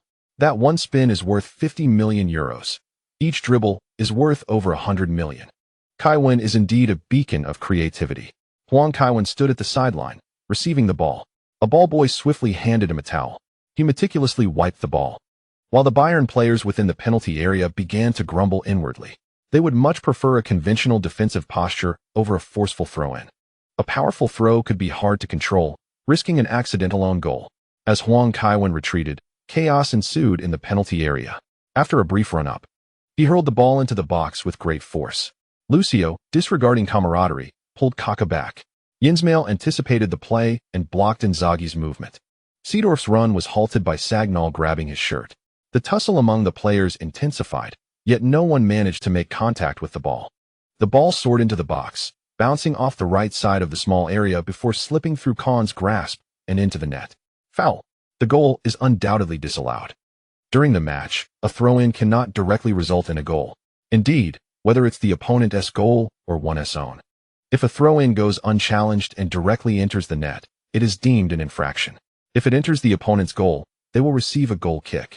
If it goes into one's own goal, it results in a corner for the opponent. Gattuso just missed reaching it with his foot. Otherwise that could have been a goal. Yes, Milan was just a hair's breadth away from scoring. Huang Kaiwen walked back, a look of frustration etched across his face. He never intended to throw the ball towards the goal with so many players in the box, and yet, astonishingly, no one made contact. Bayern is preparing to make a substitution. Scholl is at the sidelines. Demichelis is being replaced by Scholl. Magath aims to bolster their offensive strategy. Since AC Milan is attacking so fiercely, Magath has decided to engage in an open contest. Indeed, the veteran Scholl possesses formidable attacking prowess. During his illustrious 13-year tenure at Bayern, he made 406 appearances and scored 107 goals, an impressive feat for a midfielder. As the years advanced, Scholl departed from the national team and became a substitute at Bayern. However, his offensive capabilities should not be underestimated. Yet, when Scholl takes the field, the burden on Bayern's defenders becomes significantly heavier. Following the restart, Schweinsteiger had transitioned into a defensive midfield role. The flanks, whether occupied by Dida or Scholl, lacked defensive strength. Ballack assumed the role of attacking midfielder, leaving Schweinsteiger to fulfill the duties of a defensive midfielder. Previously, Schweinsteiger had been relegated to the reserve team by Magath. He had not anticipated that he would find himself in such a crucial match as Bayern's defensive anchor. This arrangement was not his desire, a fledgling player without a firm foothold in the first team. In a Champions League match against formidable opponents, providing cover for attacking players requires immense courage. Indeed, with Scholl's entry, Bayern found themselves at a distinct disadvantage. Schweinsteiger exerted great effort. However, a lack of experience cannot be compensated by mere diligence, especially when facing one of Europe's finest attackers, Kaká. In the 60th minute, Ballack's long-range shot was deflected by Nesta. Pirlo swiftly propelled the ball past midfield. Kaká skillfully maneuvered past Scholl, prompting Schweinsteiger to rush towards him. As Kaká accelerated, he deftly changed direction, driving to the right. Before Zé Roberto could arrive, Kaká executed a precise through ball. At the moment Kaká delivered the pass, Kevin Huang, lurking along the defensive line, sprang into action. Lucio, quick to respond, pivoted to track Huang. Both players possessed considerable speed, but Huang had a deeper understanding of Kaká's movements. Seizing the moment, Huang intentionally led Lucio into the small penalty area. The two surged ahead of the ball. With a swift turn, Huang shielded Lucio behind him, successfully claiming possession. Without hesitation, he delivered a lateral pass with his left foot. Inzaghi, anticipating the play, struck before Insua could intervene. Even Kahn could not thwart the close-range shot as the ball soared into the bottom corner of the net. Goal! Goal! Huang once again assists Inzaghi, who, elated by the goal, promptly tackled Huang in celebration. Recently, Inzaghi has returned to the starting lineup, and Huang has certainly been generous with his assists. This indicates a strong rapport between the two. Bayern is preparing to make another substitution. Paulo Guerrero replaces Pizarro. Both forwards hail from Peru. Magath, seeing one Peruvian fail to score, opts for another. At this point, Bayern certainly does not need to reinforce their defense. The stands at San Siro have transformed into a jubilant sea of celebration. Milan supporters chant, "Who doesn't he dance?" is among the Nerazzurri. Shortly after the restart, Bayern earned a free kick in the attacking half. Daisler's free kick soared towards the upper right corner of the goal. Dida leapt high, using his fist to deflect the ball to the left, where Serginho seized it and evaded the fast-approaching Bayern defenders. Sagnol charged forward, and Serginho deftly passed it to Kaká. Schweinsteiger was beside himself. The elder statesman of midfield surged for an attack, leaving him alone at the defensive line. With determination, Schweinsteiger pressed towards Kaká. Kaká accelerated, deftly evading a sliding tackle while distributing the ball to the flanks. 0-1-2-3, the strength of combat, in 3 stages. Ultimately, the match concluded with a score of 4-1. AC Milan once again demonstrated the superiority of their lineage. Sometimes, it is indeed so uncanny. Not to mention this AC Milan at their peak. Even in their diminished state, Bayern found them a formidable opponent. At the post-match press conference, Magath sighed, stating, "We faced an invincible team. It is no surprise we did not win." That saying from Kinkel applies to AC Milan as well. Football consists of 22 players on the field, and in the end, AC Milan emerged victorious. As the Ballon d'Or approached, Ancelotti, breaking from his usual demeanor, remarked, "Kevin is a phenomenal player. His performances over the past year are unparalleled. Many players compete in Europe, and numerous possess talent, but none can replicate Kevin's achievements. It would astonish me if he does not receive the Ballon d'Or." On the morning of October 2nd, while enjoying breakfast, Huang Kaiwen found the newspapers still lauding his performance. Gazzetta dello Sport proclaimed, "Kevin himself is a miracle. He no longer needs to prove anything." Participation in matches has never been the key to evaluating a player. Tuttosport stated, "Kevin has once again become the key player. With 3 assists and 1 goal utterly dismantling Bayern Munich, he has already secured his place for the Ballon d'Or." Corriere dello Sport listed Ronaldinho, Lampard, Gerrard, Kevin, Henry, Shevchenko, Maldini, Adriano, Ibrahimovic, Kaká. The top 10 for the Ballon d'Or has been announced, showcasing the best performers in Europe over the past year. Yet Kevin's performance stands in a league of its own. If he does not win the Ballon d'Or, it will be the greatest scandal. It seems that the ladies' public relations budget has not diminished at all. The Ballon d'Or shortlist still includes Juventus players, and Tuttosport continues to sing his praises. Regrettably, last night, Barbara declared a ceasefire, and today, due to important commitments, she left early. Otherwise, Huang Kaiwen would undoubtedly have rewarded her. Apart from the elusive butler Albert, he found himself alone at home. Huang Kaiwen felt the need to occupy himself. He took out his phone to make a call. Inzaghi and Kaká both declined his invitation to visit, evidently still haunted by their previous encounter. Huang Kaiwen stroked his chin, pondering whether the frontline boys would disband just like that. The previous lip-syncing had garnered significant attention, and he had hoped to capitalize on that momentum. Fortunately, Kaká wasn't heartless. He suggested they play a game together, which would help pass the time. Huang Kaiwen adeptly logged into his gnome rogue. Initially, he had played as a member of the Horde. However, Kaká insisted that the elves symbolized justice, and the young boy, possessing a peculiar sense of ritual, particularly after reading The Lord of the Rings, often fantasized about drawing a bow to rescue beautiful maidens from the mouths of monsters. Only when confronted by the relentless will of the undead did he realize who truly held dominion. "Kevin, look at my Shuma, I finally caught it," came Kaká's excited voice through the headset. On the screen, a majestic black lion obediently followed Kaká's elven hunter. That must have been quite a challenge, Huang Kaiwen mused. Recognizing the difficulty of capturing pets in enemy territory, it was likely that Kaká had met his demise numerous times for this creature. "I also looted a recipe while slaying monsters, called Delicious Wind Serpent. Is it valuable?" Kaká inquired. "Not particularly. Hand it over to me." "As I am leveling my cooking skill," Huang Kaiwen replied calmly, thinking that this would afford him the funds to acquire a mount. "All right. I'll withdraw it from the bank and give it to you in the Horde." With a gasp of astonishment, Kaká had already marked the other player. Encountering the Alliance in Stranglethorn Vale was hardly surprising, as it was a frequent battleground. However, today, they had evidently come across a full team. Huang Kaiwen shouted that the Tauren must perish and charged forth, delivering a swift blow to the troll hunter before rushing towards the Tauren shaman, executing a series of precise strikes as a rogue, culminating in a 5-star critical hit that ended the Tauren's life. Immediately following, he activated stealth and quickly exited the battlefield. "Kevin, I've fallen. They are camping my corpse," Kaká lamented over the voice chat. 5 opponents is too many. Perhaps we should wait here, as they will eventually depart," Huang Kaiwen suggested. "All right then." Hours passed, and Huang Kaiwen spent the afternoon watching Naruto and Sasuke, while Kaká still failed to resurrect and flee. The opposing team clearly did not mind the cost of their resurrection points. They simply relished in tormenting others. Such sadistic individuals were not uncommon. Even after Barbara finished work, Kaká had not succeeded. Huang Kaiwen exchanged farewells with Kaká and logged off. The next day at the team practice, Huang Kaiwen noticed Kaká sporting significant dark circles under his eyes. "Kevin, good morning," Kaká yawned. "Ricardo, you didn't stay up all night, did you?" "Around 2 in the morning. They finally got tired, and I successfully resurrected and made my way back to the city," Kaká replied joyfully. Huang Kaiwen gave him a thumbs up, impressed by the perseverance of the gaming-obsessed youth. The two changed into their jerseys and exited the locker room.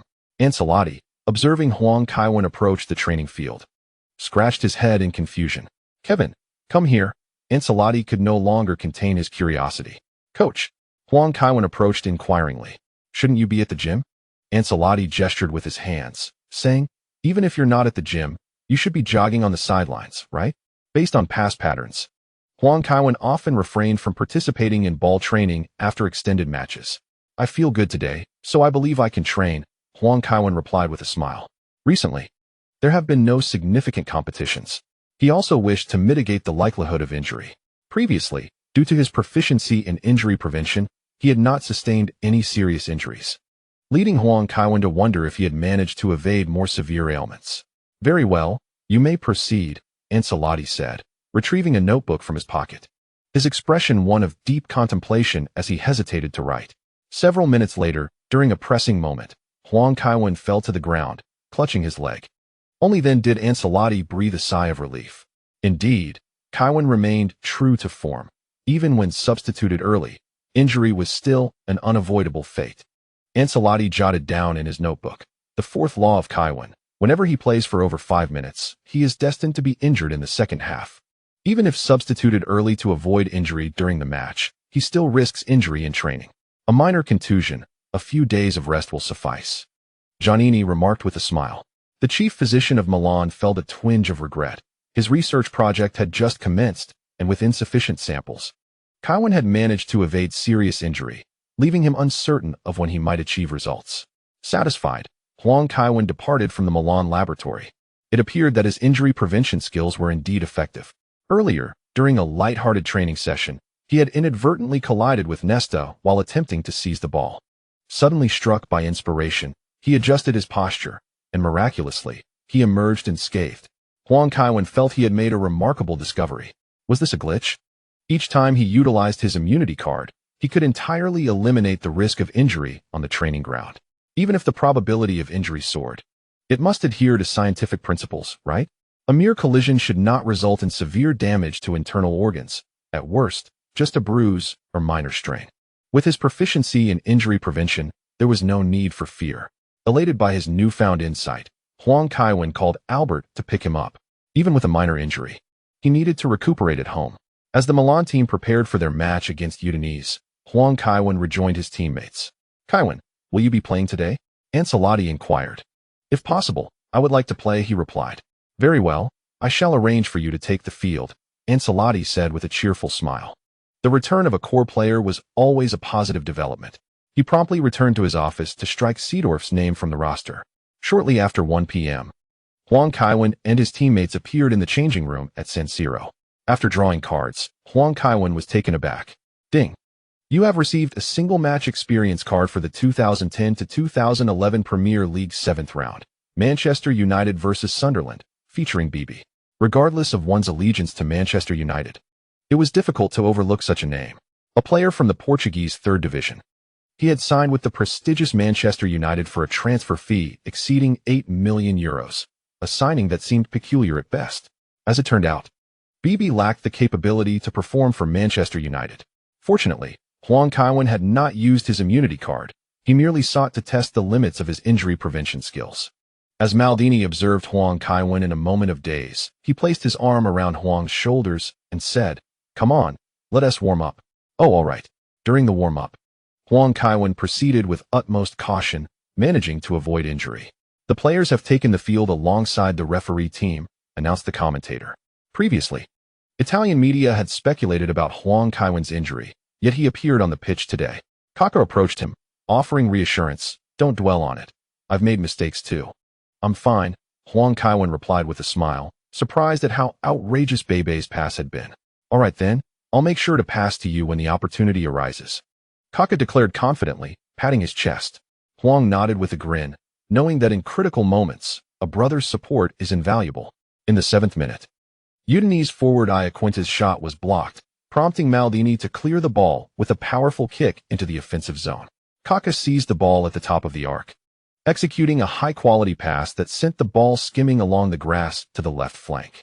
Huang Kaiwen accelerated, maintaining his rhythm, and outpaced Betodo. However, as he neared the baseline, he lost control, sending the ball out of play. "Huang Kaiwen is indeed not in form today," one commentator remarked. After several touches, Huang's performance has fallen below standard. Could it be due to the lingering effects of his injury? Huang turned back to Kaká, giving a thumbs up as he lowered his head to retreat. Minutes later, Kaká delivered another incisive pass, but Huang misstepped, inadvertently stepping on the ball and colliding with Udinese fullback. "Betodo, team doctor, Ancelotti shouted urgently, managing to call out twice before the medical staff could enter. Seedorf rose to warm up, while Giannini quickly assessed Huang, concluding that he could not continue playing. The medical team promptly carried Huang off the field. As the match ended, Kaká rushed to the hospital. "We won 5-1, Kevin," he said, glancing at Huang's suspended foot with concern. "How long will you need to rest?" "It's nothing serious. I should be back on the pitch in about 2 weeks," Huang assured Kaká with a reassuring expression. Barbara entered with freshly washed fruit.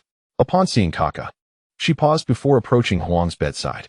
As she peeled the fruit, she advised, "You should observe for a couple of days before going home to recuperate." I understand.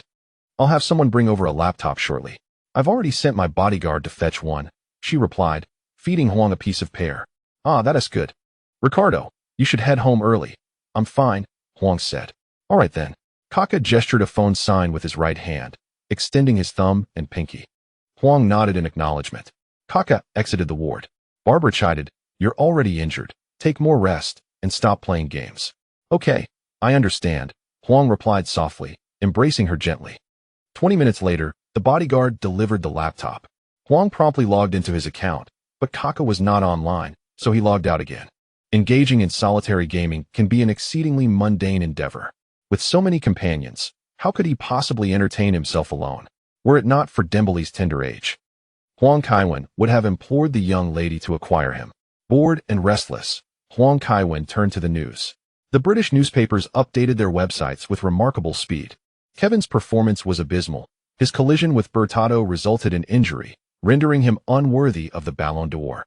In contrast, both Frank Lampard and Steven Gerrard exhibited superior and more consistent performances over the past year, deserving of such accolades. The times during today's match. Kevin played like an amateur, while yesterday Gerrard dazzled with a brilliant display of 2 goals and 1 assist against Villa, orchestrating a resounding victory. Gerrard's long-standing consistency truly merits the honor of the Ballon d'Or. Liverpool echo Kevin is undoubtedly talented, yet he remains erratic. Football is not merely a game of decisive outcomes, compared to Kevin, who has scarcely played throughout the season. Both Gerrard and Lampard are far more deserving of the title of Ballon d'Or winner.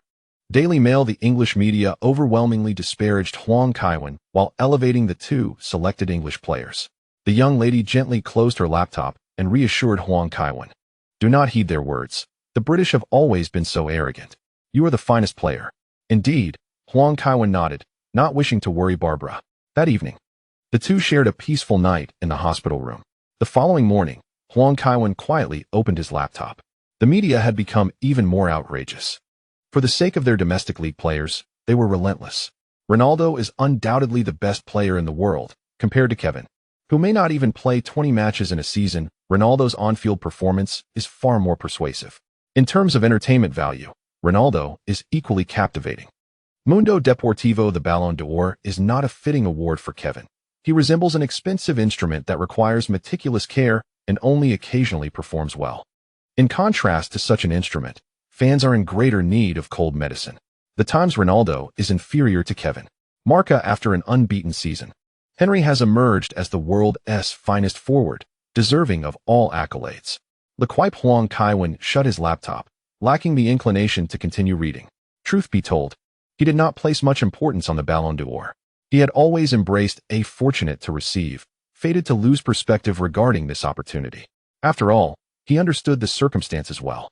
However, the media's one-sided denigration of him was profoundly unsettling. When Barbara returned to the office to attend to matters that afternoon, Huang Kaiwen took out his laptop to browse the internet. As expected, the Ballon d'Or awards were approaching, and even Italian newspapers began to shift their stance. Apart from Gazzetta dello Sport, the other 2 major publications had begun to favor Ibrahimovic and Adriano. Such a development was hardly surprising. Maggi and Moratti were not to be underestimated. Upon opening the posts on the forum, the sentiments expressed regarding Huang Kaiwen diverged significantly from his expectations. The failure to award the Ballon d'Or to Huang Kaiwen is a scandal.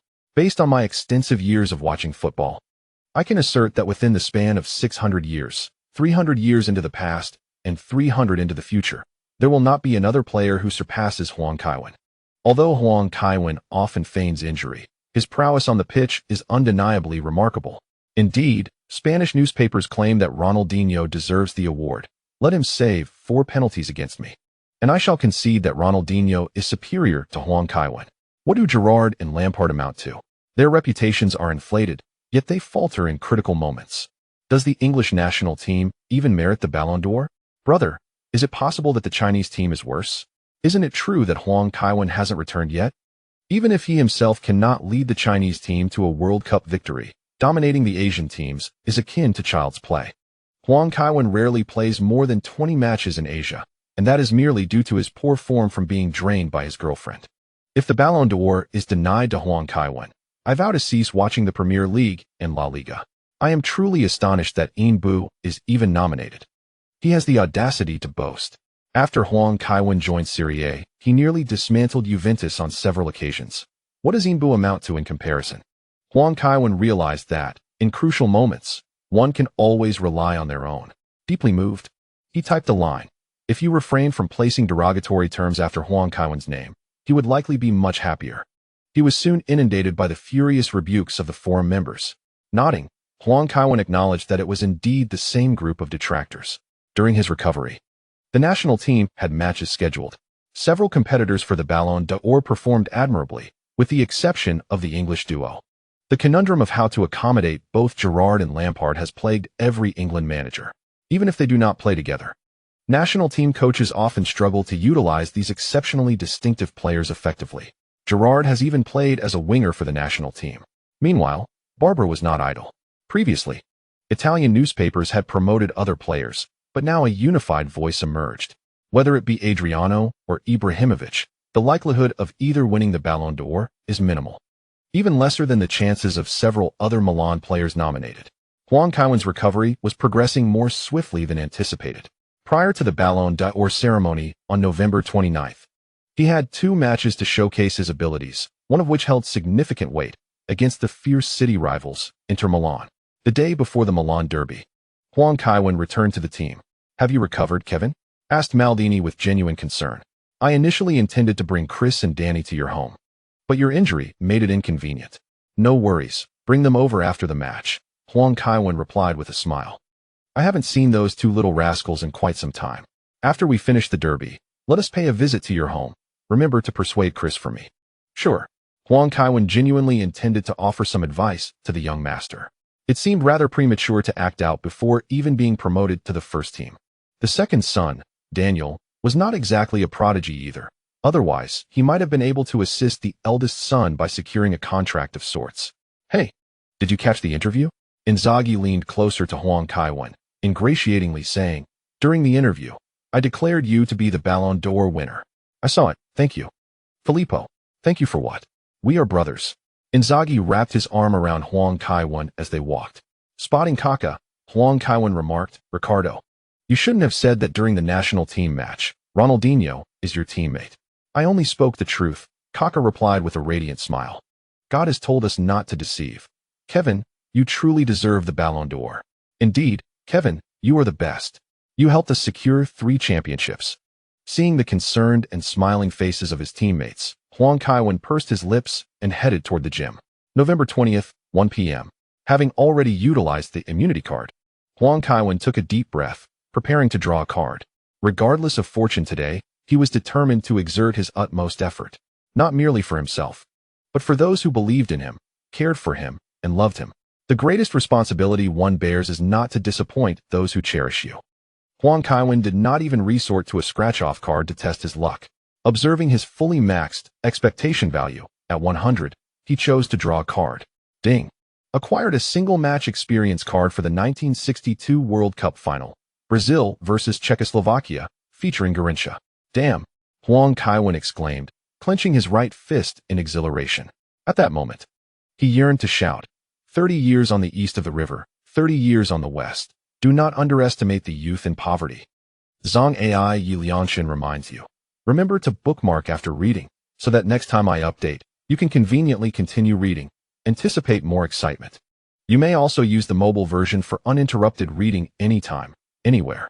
Recently, Huang Kaiwen's situation has not been particularly favorable, primarily due to the commotion surrounding the Ballon d'Or. Indeed, after a single subpar performance, certain European media exaggerated the reports significantly. However, judging from today's warm-up, Huang Kaiwen's form appeared commendable.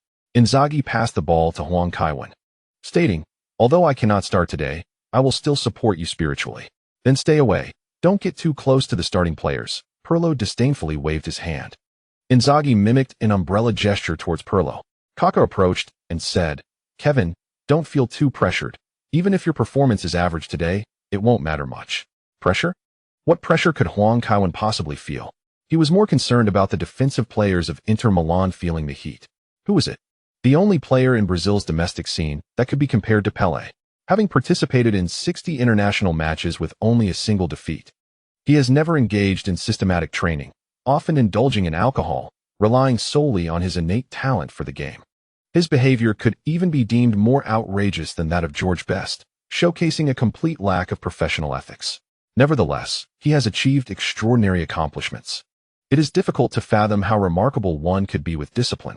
As the warm-up concluded and the players returned to the bench, Ancelotti called out to Huang Kaiwen, advising him to perform well today and demonstrate his skills to those naysayers.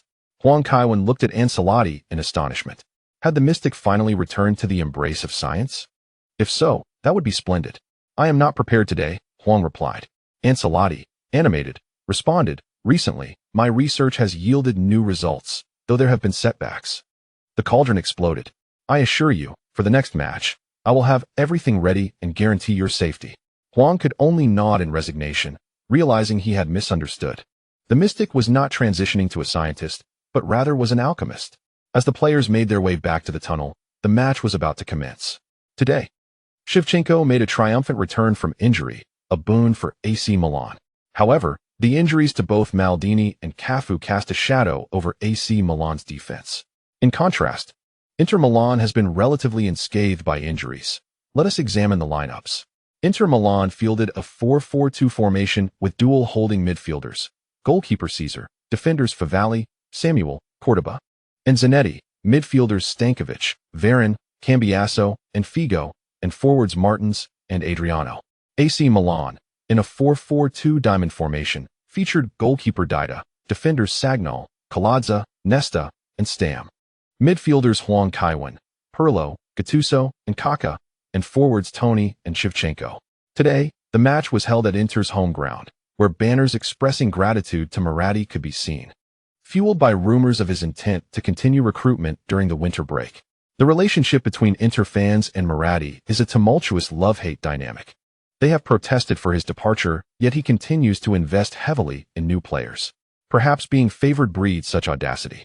As the players took the field, Inter fans erupted in cheers at the mention of a name by the DJ. Previously, the fans had supported Huang Kaiwen amidst a curse. But nearly a year has passed since then. The sorcerer is deceased, yet Huang Kaiwen remains vibrant. Thus, it was improbable for them to support an AC Milan player again. Not booing Huang would be a feat in itself. At 2 p.m., referee Messina blew the whistle to signal the start of the match. Adriano initiated play with a back pass to Stankovic, who returned it to the midfield. After a penetrating run, Varane distributed the ball to the flanks. Stankovic received the ball just as Gattuso charged forward. Stankovic swiftly executed a long pass to the right flank. In that moment, as Figo received the ball, Huang Kaiwen rushed in to press him. Despite being 32, Figo remained sharp on the right wing. With a seamless collaboration with Zanetti, the ball was maneuvered into the attacking third. Figo executed a lateral pass to the advancing Varane, sprinting into the Milan penalty area. With a swift touch, Varane delivered a penetrating through ball, leaving Kaladza a step behind. Dida, positioned strategically, thwarted Figo's attempt at goal. Figo, seizing the opportunity on the right side of the 6-yard box, executed a backward triangular pass. Adriano followed up with a powerful strike, sending the ball into the empty net. The Miazza Stadium erupted in jubilant cheers. 10. Adriano has put Inter ahead. Today's match saw AC Milan significantly impacted by the absence of Cafu and Maldini.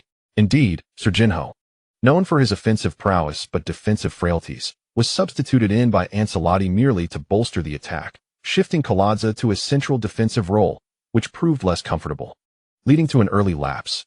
Just moments ago, Martins and Adriano surged into the penalty area, exposing the inadequacies of Milan's defense. The duo's remarkable speed posed a considerable challenge for the defenders. In the stands, a visibly anxious Maldini watched on. This morning, he discovered he had suffered from food poisoning and was diagnosed with a gastrointestinal flu at the hospital. Weak and unable to participate, he lamented his absence. Christian Maldini reassured him, saying, "Fear not, Uncle Kevin will surely score." The pale-faced elder replied, "I believe so as well." The game resumed with Shevchenko returning the ball. Kaká, under pressure, quickly distributed it to the left flank. Kevin Huang received it. Accelerating as he noticed Figo extending his foot, he deftly lifted the ball with his right foot. Figo instinctively attempted to intercept. However, Huang skillfully hooked the ball back, shifting to the left before using his left foot to nimbly bypass Figo, showcasing his agility. It had been a long time since one had witnessed Huang's dazzling footwork. To see him back in form was exhilarating. It appeared his physical condition had recovered to 70%. Varone and Favali surged toward Huang. The center was now vacant. Huang delivered a horizontal pass to Kaká, who advanced several meters before unleashing a powerful long-range shot at the edge of the penalty area. Cesar reacted promptly, leaping to deflect the ball over the crossbar. Pirlo glanced at Huang, who shook his head slightly, prompting Pirlo to launch the ball forward. Samuel anticipated, heading it out of the penalty area. Varone initiated a long pass to launch a counterattack. Martins carried the ball towards the penalty area, but Pirlo intercepted with a timely tackle, causing Martins to tumble into Gattuso's embrace. The pace of attack and defense remained rapid, befitting the Milan derby. Today, Materazzi was unexpectedly relegated to the bench. A rather subtle decision by Mancini. Indeed, Materazzi's situation is quite unfortunate. While many players have contributed to Huang Kaiwen's injuries, few have faced the same level of scrutiny as he has. The primary reason lies in the revelation of Inter's pursuit of the wizard, which inadvertently placed Materazzi in the line of fire. Huang Kaiwen displayed a commendable form today, his recent dribbling maneuvers appearing quite fluid. As he received the ball, Cambiasso approached to assist defensively, yet Huang Kaiwen chose not to engage. The ball ultimately went out of play, but Huang Kaiwen was acutely aware of the situation. Inter seemed to be particularly focused on him, not through the dedicated marking of a single player, but rather by deploying two defenders to thwart him whenever he had possession. This made it exceedingly difficult for him to break through. Serginho entered the fray to execute a throw-in. Huang Kaiwen received the ball and promptly made a backward pass. As Inter players advanced to apply pressure, Pirlo made a timely distribution to Huang Kaiwen. Seizing the moment, Huang Kaiwen utilized his speed to outmaneuver Figo. After successfully bypassing him, Cambiasso darted towards the left flank. Huang Kaiwen awaited his arrival and swiftly executed a lateral pass. He is not one to charge headlong without thought. As Inter focused their efforts on him, Huang Kaiwen redirected the play to Kaká. Kaká, with deft footwork, maneuvered past Varone and delivered a precise through ball into the penalty area. Shevchenko, however, was slightly delayed in his reaction, allowing Cesar to intercept the ball before it could reach him. Recently recovered, Shevchenko has yet to regain his peak form. In his prime, he would have confidently penetrated the penalty area even amidst defensive pressure. Following several exhausting attacks, both sides experienced a lull in action. In the 24th minute, Martins received the ball on the left flank, but struggled to find an opportunity against Stam. Ultimately, he struck the ball against Stam, earning a corner kick. With a swift approach, Figo delivered the corner into the box. Dida charged out of the goal, punching the ball clear of the penalty area. Pirlo, spotting Huang Kaiwen in the backfield, instinctively distributed the ball towards him. Huang Kaiwen surged forward along the left wing, the advertising boards flashing past him. Just after crossing the halfway line, Cambiasso rushed towards him. With a deft feint, Huang Kaiwen bypassed Cambiasso and accelerated, leaving him in pursuit. The defenders, still retreating from their positions, began to react. Cordoba was the first to attempt to tackle. However, Huang Kaiwen's speed rendered him ineffective, and as Cordoba crouched to challenge, Huang Kaiwen had already surged past. Cordoba, forced to use his hands against the turf, struggled to regain his footing and continue the chase. Samuel and Favali retreated, searching for an opportune moment to strike. Suddenly, Huang Kaiwen surged forward. In a moment of panic, Favali stumbled, tripping over his own feet. Seizing this instant, Huang Kaiwen accelerated with the ball, delivering it deftly in front of Samuel. Reacting instinctively, Samuel extended his leg, but Huang Kaiwen swiftly nudged the ball to his left, feigning with his shoulder. With a sudden burst of speed, he penetrated the penalty area. Cambiasso, who had been trailing, attempted a tackle from the side, but Huang Kaiwen's pace was too formidable, causing him to miss entirely. Inside the penalty area, Cordoba tried to thwart Huang Kaiwen's shot by going to ground. Huang Kaiwen advanced slightly forward, approximately 2 meters from the baseline. With a swift sidestep, he unleashed a powerful strike with his left foot. The resounding impact echoed as the ball struck the near post, and despite Cesar's immediate attempt to recover, he was unable to prevent the ball from ricocheting into the net. Goal! Goal! Goal! Kaiwen, with a dazzling solo run down the left flank, effortlessly maneuvered past both Cordoba and Cambiasso on 2 occasions. Inter Milan executed their goal through teamwork. while Milan simply needed to pass the ball to Kaiwen and witness his brilliance. Within a mere 10 seconds, a goal would be secured. If such a Kaiwen does not receive the Ballon d'Or, then the award is unworthy of him. Do we even need teammates? One exclaimed. What was said before? Huang Kaiwen is on fire. To be fair, aside from his occasional fragility, Huang Kaiwen possesses no weaknesses. That hand throw earlier left Bayern bewildered. I heard they specifically sought out rugby players for training assistance. Haha, Bayern must be thinking of showing him a thing or two next time. Next time, Huang Kaiwen will undoubtedly have a different trick up his sleeve. His recent solo run was reminiscent of Giggs' goal in the 1999 FA Cup final. Both from the left flank, Huang's speed seems even quicker than Giggs'. You're just taking a dig at Arsenal, but it does bear resemblance. Goodness, look at Tony. As soon as Huang scored, Tony, who had been charging forward, immediately turned and surged towards Huang with an even greater speed. Luca, take it easy. Tony, tall and robust, rushed over and embraced Huang tightly. Huang felt as though he had been struck by a T-34 tank. Oh, all right. Tony scratched his head as he walked alongside Huang towards the away fan stand. Kaká, unable to secure a favorable position this time, trailed behind. Shevchenko observed from a distance, sighing. The life of a striker is challenging. Damn it. Not only must they compete for goals, but they must also seek to please the playmakers. How he longed for his homeland in Kiev. He wondered if the chestnut blossoms had bloomed yet. Tell Cambiasso to switch positions with Beltran. Instruct Zanetti to refrain from attacking. He failed to return earlier, and Favalli had to cover an extensive distance. Mancini, adorned with a scarf, exuded a refined demeanor, yet his rapid speech revealed his inner turbulence. The key today remains in restricting Milan's Kaiwen and Kaká, thus the right flank and center are crucial, even when playing on the left, if the situation deteriorates. You must fall back to defend. Understood, boss. Stankovic nodded in agreement. Go on, do not let up. Mancini patted Stankovic's shoulder and pushed him back, letting out a deep sigh. Although the score stood at 1-1, he was still not entirely at ease. In pursuit of a goal, I have devoted my life. I understand that until the end of my days, there will be an unceasing competition. Inter's midfielder initiated the kickoff. Give it to me. Seeing Adriano being marked by Shevchenko, Beltran rushed forward to demand the ball. Adriano, in response, sidestepped and executed a disguised pass. Shevchenko moved to intercept the passing route. Adel deftly twisted on his ankle and surged toward the Milan half with the ball at his feet. Gattuso charged forward to apply pressure, but Adel, unable to bypass him, opted for a back pass to Stankovic.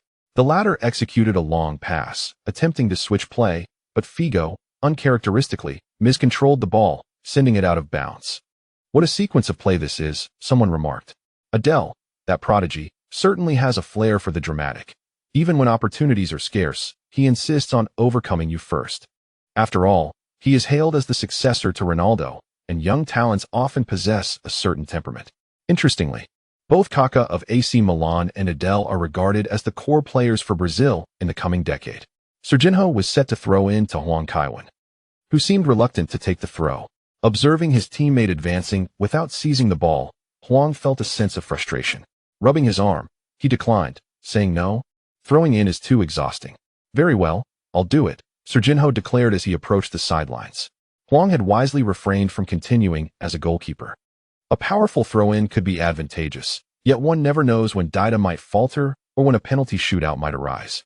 What would Huang do if he was not granted a goalkeeper's experience card? Noticing Figo edging closer, Huang subtly gestured behind him. After a brief run-up, Serginho launched the ball toward the midfield. Huang turned and dashed to retrieve it, delivering a swift back pass. Gattuso seized the ball and surged forward. Spotting Huang sprinting down the right flank, he played a direct pass. Stankovic anticipated a more generous delivery from Huang. Accelerating toward the ball, Huang left Stankovic in his wake. Damn, no matter which side he switched to, he couldn't evade. Beltran cursed and rushed toward the wing. Huang, with his left foot, nudged the ball forward, prompting Beltran to retract his foot hastily. Yet, in the next instant, Huang had flicked the ball to the right and surged along the touchline. Before Favalli could close in, Huang, positioned on the right, executed a long pass. The ball arced gracefully toward the right side of the penalty area. Shevchenko turned, but Samuel pulled his shirt, and Cesar dove to intercept the ball, deflecting it out of the penalty area. A corner kick. Huang Kaiwen is approaching the corner flag. Could this be a ruse? Whether true or not, the Inter-players are hesitant to relax. Wait, look at Pirlo. Pirlo indeed vacated the corner area, but before departing, he seemingly nudged the ball with his right foot, already setting it into motion from the corner flag. Aside from Huang and Pirlo, none of the players on the field seemed to notice this crucial detail. The ball was in play. As Huang rapidly approached the corner flag, he accelerated, stepped onto the touchline with his left foot, twisted, and struck the ball with the underside of his right foot. This pass was executed with urgency and precision, leaving both sets of players in a state of disarray. Shevchenko, positioned near the right post, met the ball with a powerful header, redirecting it into the upper corner of the net. A goal had been scored. However, as Shevchenko turned to sprint away in celebration, he heard the whistle, and the joy on his face gradually faded. The referee, Domenico Messina, crossed his arms and signaled for the goal to be disallowed. How could the goal be disallowed? Our goal was not offside, Shevchenko exclaimed, addressing the referee with urgency. It's not offside. The corner kick was not taken from the corner arc, Messina clarified. Rushing into the penalty area, Huang Kaiwen stated, Andre already took the kick, so there was no need to be at the corner flag. I touched it with my foot. Pirlo insisted anxiously. A sudden realization struck Messina. It seemed that was indeed the case. Nevertheless, to uphold the authority of the main referee, he still declared the goal invalid. Bastard! Pirlo cursed under his breath. Huang Kaiwen consoled him, saying, Forget it, Andre. Players with an IQ below 70 wouldn't comprehend this. Am I being called dim-witted? Messina's tongue curled in frustration, yet he feigned ignorance, thinking of Galliani. The referee has disallowed a legitimate goal for AC Milan. Indeed, Pirlo had already taken the corner kick. But neither the players nor the officiating crew noticed, another added.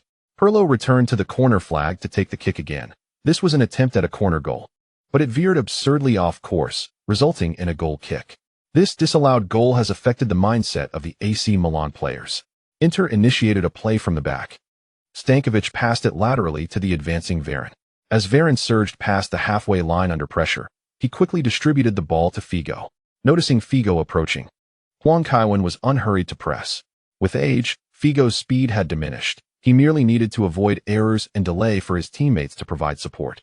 The seasoned Figo offered Huang Kaiwen no chances. He accelerated with the ball, and as Huang Kaiwen extended his left foot, Figo deftly nudged the ball past him.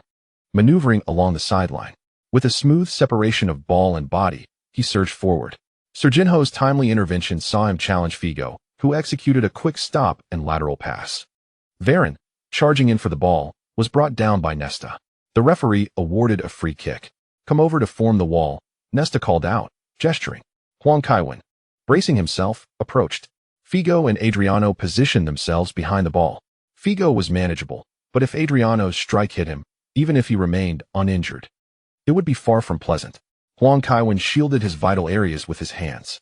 Adriano took a running start and struck the ball fiercely. Huang Kaiwen closed his eyes and leaped, quickly turning sideways, not daring to look.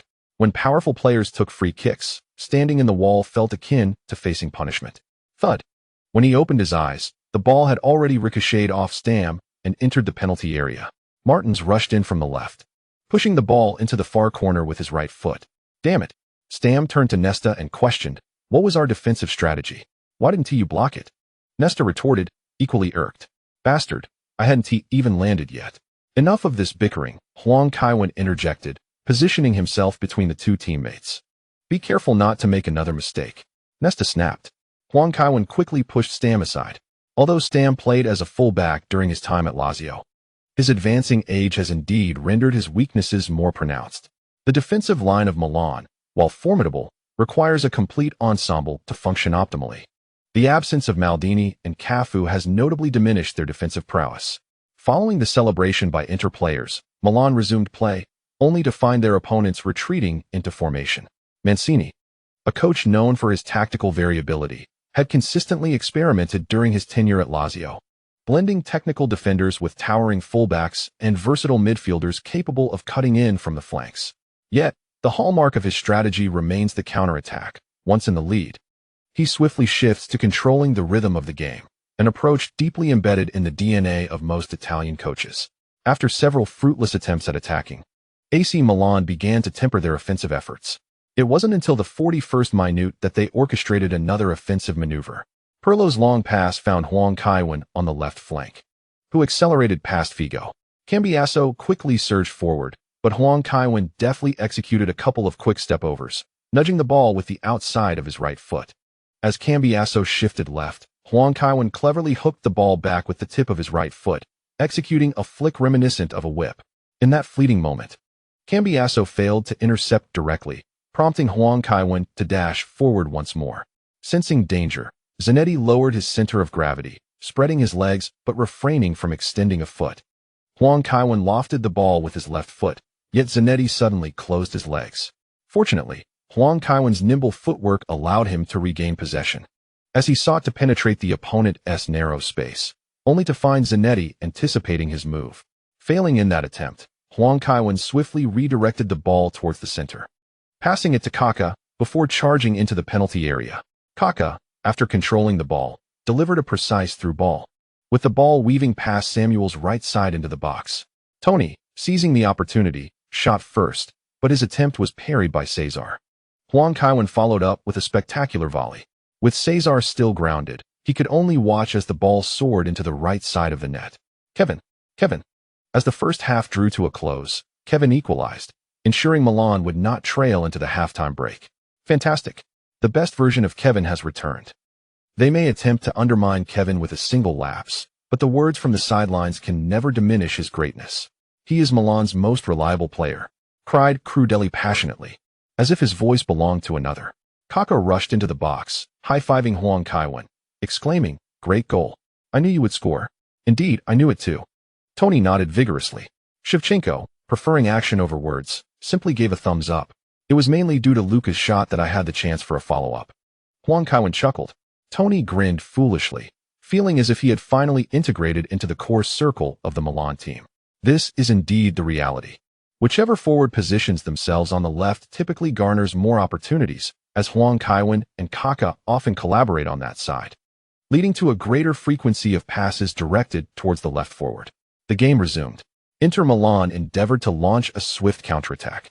Stankovic, utilizing his speed, aimed to break through on the left flank, only to be thwarted by the combined efforts of Stam and Gattuso, who executed a well-timed interception.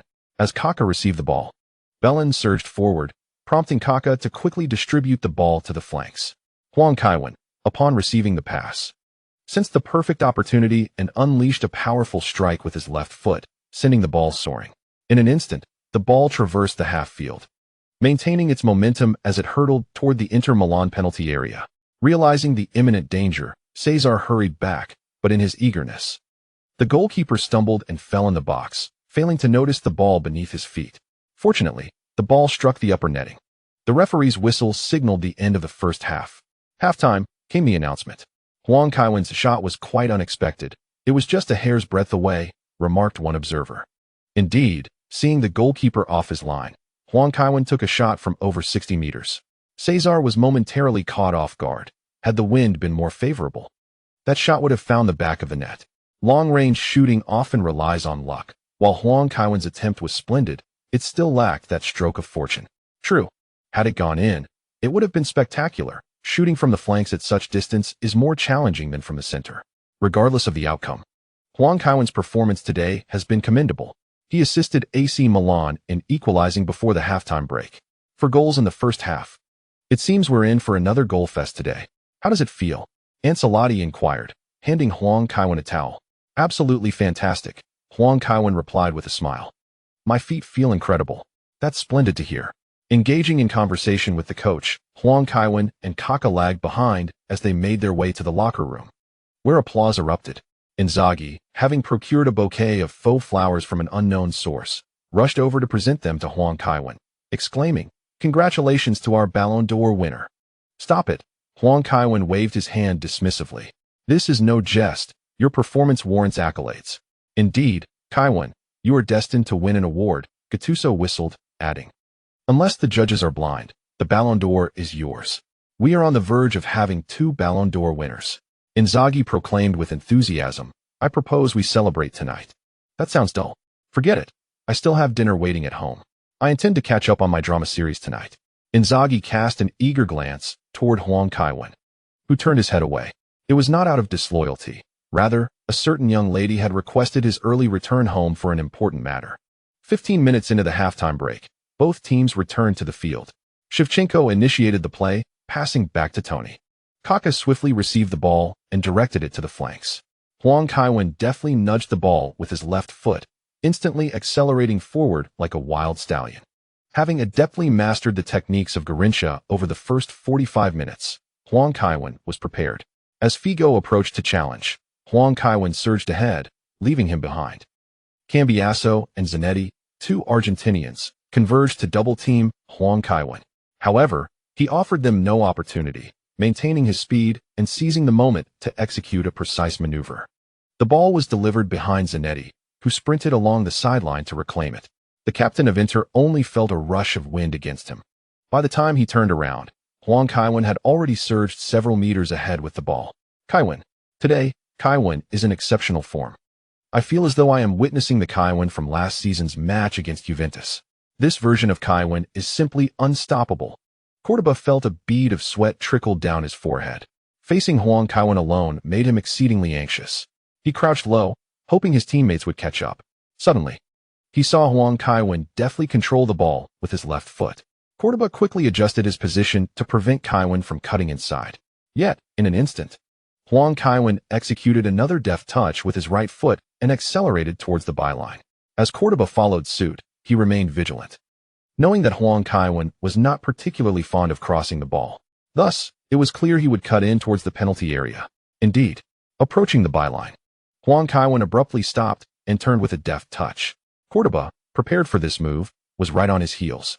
However, in the next moment, Huang Kaiwen sent the ball directly to Cordoba's feet. Recognizing the impending danger, Cordoba's mind raced, but in his panic, he inadvertently stepped on his own foot. Huang Kaiwen skillfully evaded the fallen Cordoba, edging into the penalty area before executing a precise back pass. Shevchenko, racing in from the right, struck the ball into the net, successfully altering the scoreline. Kaiwen, Shiva goal. Shevchenko's strike into the open net allowed Milan to take the lead.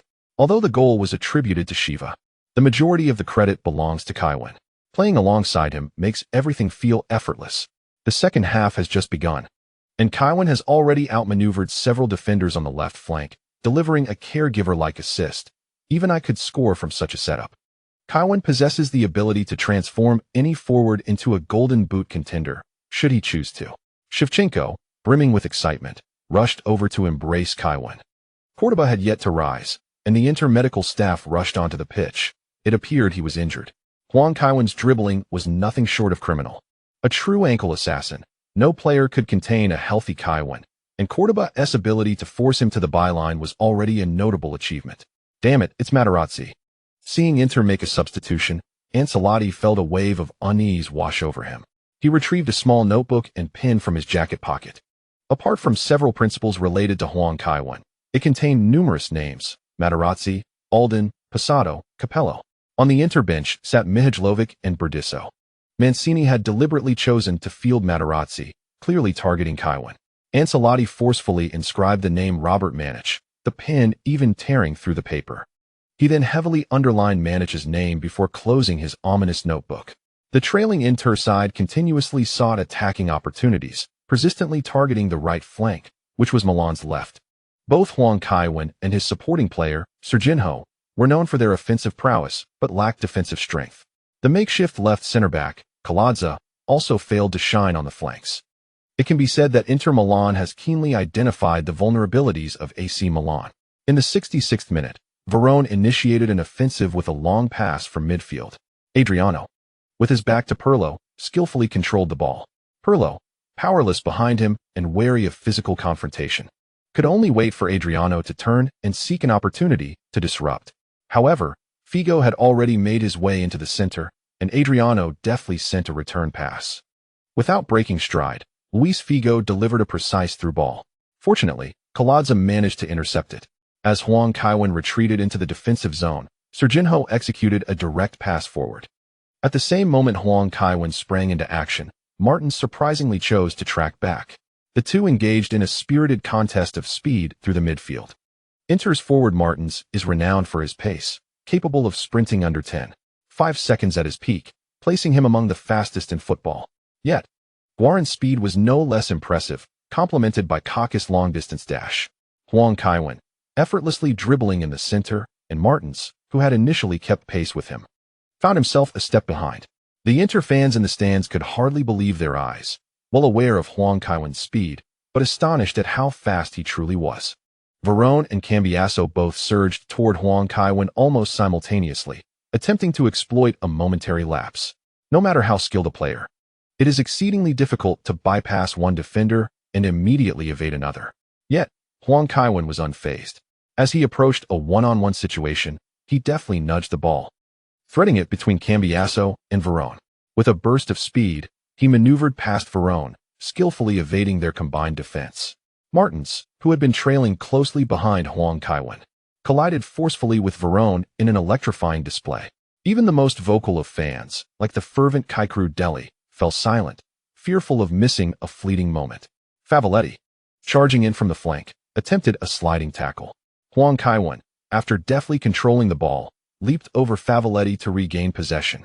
Samuel sought to capitalize on Huang Kaiwen's moment of instability upon landing, but as Huang collided with him and began to fall backward, he expertly pivoted on his left foot, executing a graceful counterclockwise 360-degree spin, elegantly avoiding Samuel's challenge. Materazzi lunged at the ball with a sliding tackle, but Huang Kaiwen unleashed an even quicker burst of speed, uprooting a considerable patch of grass in his wake. As he drew closer to the ball, Huang Kaiwen extended his left leg, pushing the ball toward the center. Even as he hastily retracted his foot, Materazzi's leg made contact, causing him to stumble, but ultimately regain his footing at the edge of the penalty arc. With a quick pullback, Huang Kaiwen successfully evaded Martin's sliding tackle from the side. Zanetti seized the opportunity to surge to Huang Kaiwen's left. Dribbling to the left, Huang Kaiwen executed a deft cut with his left foot. As Zanetti moved, Huang Kaiwen promptly sent the ball soaring with his right foot, crafting a delicate lob. Arriving at the left side of the small box, Huang Kaiwen had no time to adjust. Cesar was already diving toward the ball. Huang Kaiwen swiftly pivoted, turning his back to the Inter Milan goalkeeper, and deftly flicked the ball with his heel. The sphere darted through the legs of Caesar, finding its way into the net.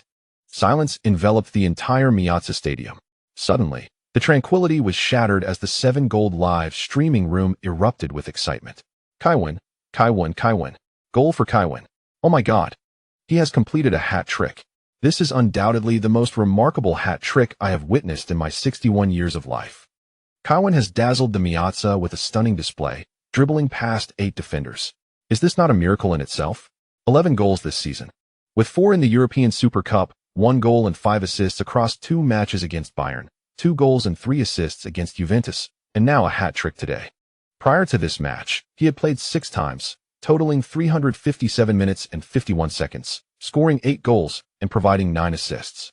In terms of efficiency, no one can compare to Kaiwen. By the end of today's match, his statistics will only improve. Top-tier players stand no chance against Kaiwen. The defenders of Inter Milan have become mere supporting actors in his grand performance. Maradona? Who is Maradona? The one who claimed Kaiwen's dribbling skills pale in comparison to his. Maradona should be grateful for his early birth. Otherwise, he would never have attained such fame. With a resounding clap, akin to a summer downpour, the atmosphere shifted. The first raindrop fell, and in an instant, the sound of rain crescendoed into a deafening roar, as if the sky had split open, unleashing a torrent that cascaded onto the earth. The applause surged like a tempest, sweeping through the stadium. The fans, united with the Rossoneri, paid homage to the greatest of performances. Disregarding allegiances, skin color, language, or any other divisions, the essence of football's pure joy was revisited. Kaká gazed from afar, witnessing Huang Kaiwen raise one arm in triumph, reminiscent of a passage from the Bible, John 8 verse 12. I am the light of the world. Whoever follows me will never walk in darkness, but will have the light of life. Goodness, has Huang Kaiwen taken performance enhancers again? Urine test results, not a trace of drugs. Even with drugs, he wouldn't be this formidable. Not even the combined efforts of Gerrard and Lampard could rival today's Huang Kaiwen. Watching Huang Kaiwen, I feel he embodies the spirit of a Brazilian player more than Ronaldinho himself. To be fair, Brazil has few players of such caliber. Lo and behold, even Inter Milan fans are applauding. Huang Kaiwen has turned the away game into a home match. One cannot deny, Huang Kaiwen possesses certain merits. And you call that merely a merit? The UEFA should establish an annual award for the best goal, named the Huang Kaiwen Award. Perhaps it should be called the Puskas Award. Is Puskas more impressive than Huang Kaiwen? I have never witnessed Puskas at the age of 22, but I have seen Huang Kaiwen at that age. A young netizen from a forum, following the commentary from over 200 countries, together with 227 journalists from various nations. They bore witness to Huang Kaiwen's triumph at the Miazza Stadium. The same venue, yet different perspectives. The blue-clad supporters, at that moment, offered their applause. Roberto Mancini shook his head from the sidelines. He may know tactics, but not the art of the divine. Such a player cannot be confined by mere strategies. As both teams returned to the center circle for the kickoff, the Inter players appeared listless, their expressions a mix of complexity. Guys, Zanetti urged, waving his hands. Even if we lose, we must do so like men. Surrendering the match earns no respect from anyone. There is still time. We can strive for victory. Strive for victory? Against such an opponent, how could they possibly win? Even if Zanetti spoke the truth, the Inter players remained dejected, lacking spirit. The match resumed, and the forward returned the ball to midfield as if it were scalding. A misplaced long pass from Varone landed directly at Gattuso's feet. Observing his teammates' positions, Gattuso surged forward after receiving the unexpected gift. Upon crossing the midfield line, Stankovic approached, and Gattuso delivered a precise through ball to the center. The moment Kaká received the pass, the entire Inter formation shifted. Surrounding Huang Kaiwen were as many as 5 defenders. Shevchenko made a swift run forward. After taking a couple of steps, Kaká adjusted at the edge of the penalty area and unleashed a powerful long-range shot. Cesar leaped to deflect the ball out for a corner. It was not that Kaká and Shevchenko had a conflict. Kaká's form was improving, and his aggression was intensifying. Naturally, he would pass to the forwards rather than taking shots himself. Milan has earned a corner. The disparity in morale between the two teams is evident to the naked eye. Inter Milan has been thoroughly dismantled by Huang Kaiwen himself. They are somewhat willing victims, especially with the Ballon d'Or approaching. Spanish and English media stirred the pot, prompting Huang Kaiwen's explosive performance, making Inter Milan the unfortunate victims. Indeed, today Huang Kaiwen seems capable of anything.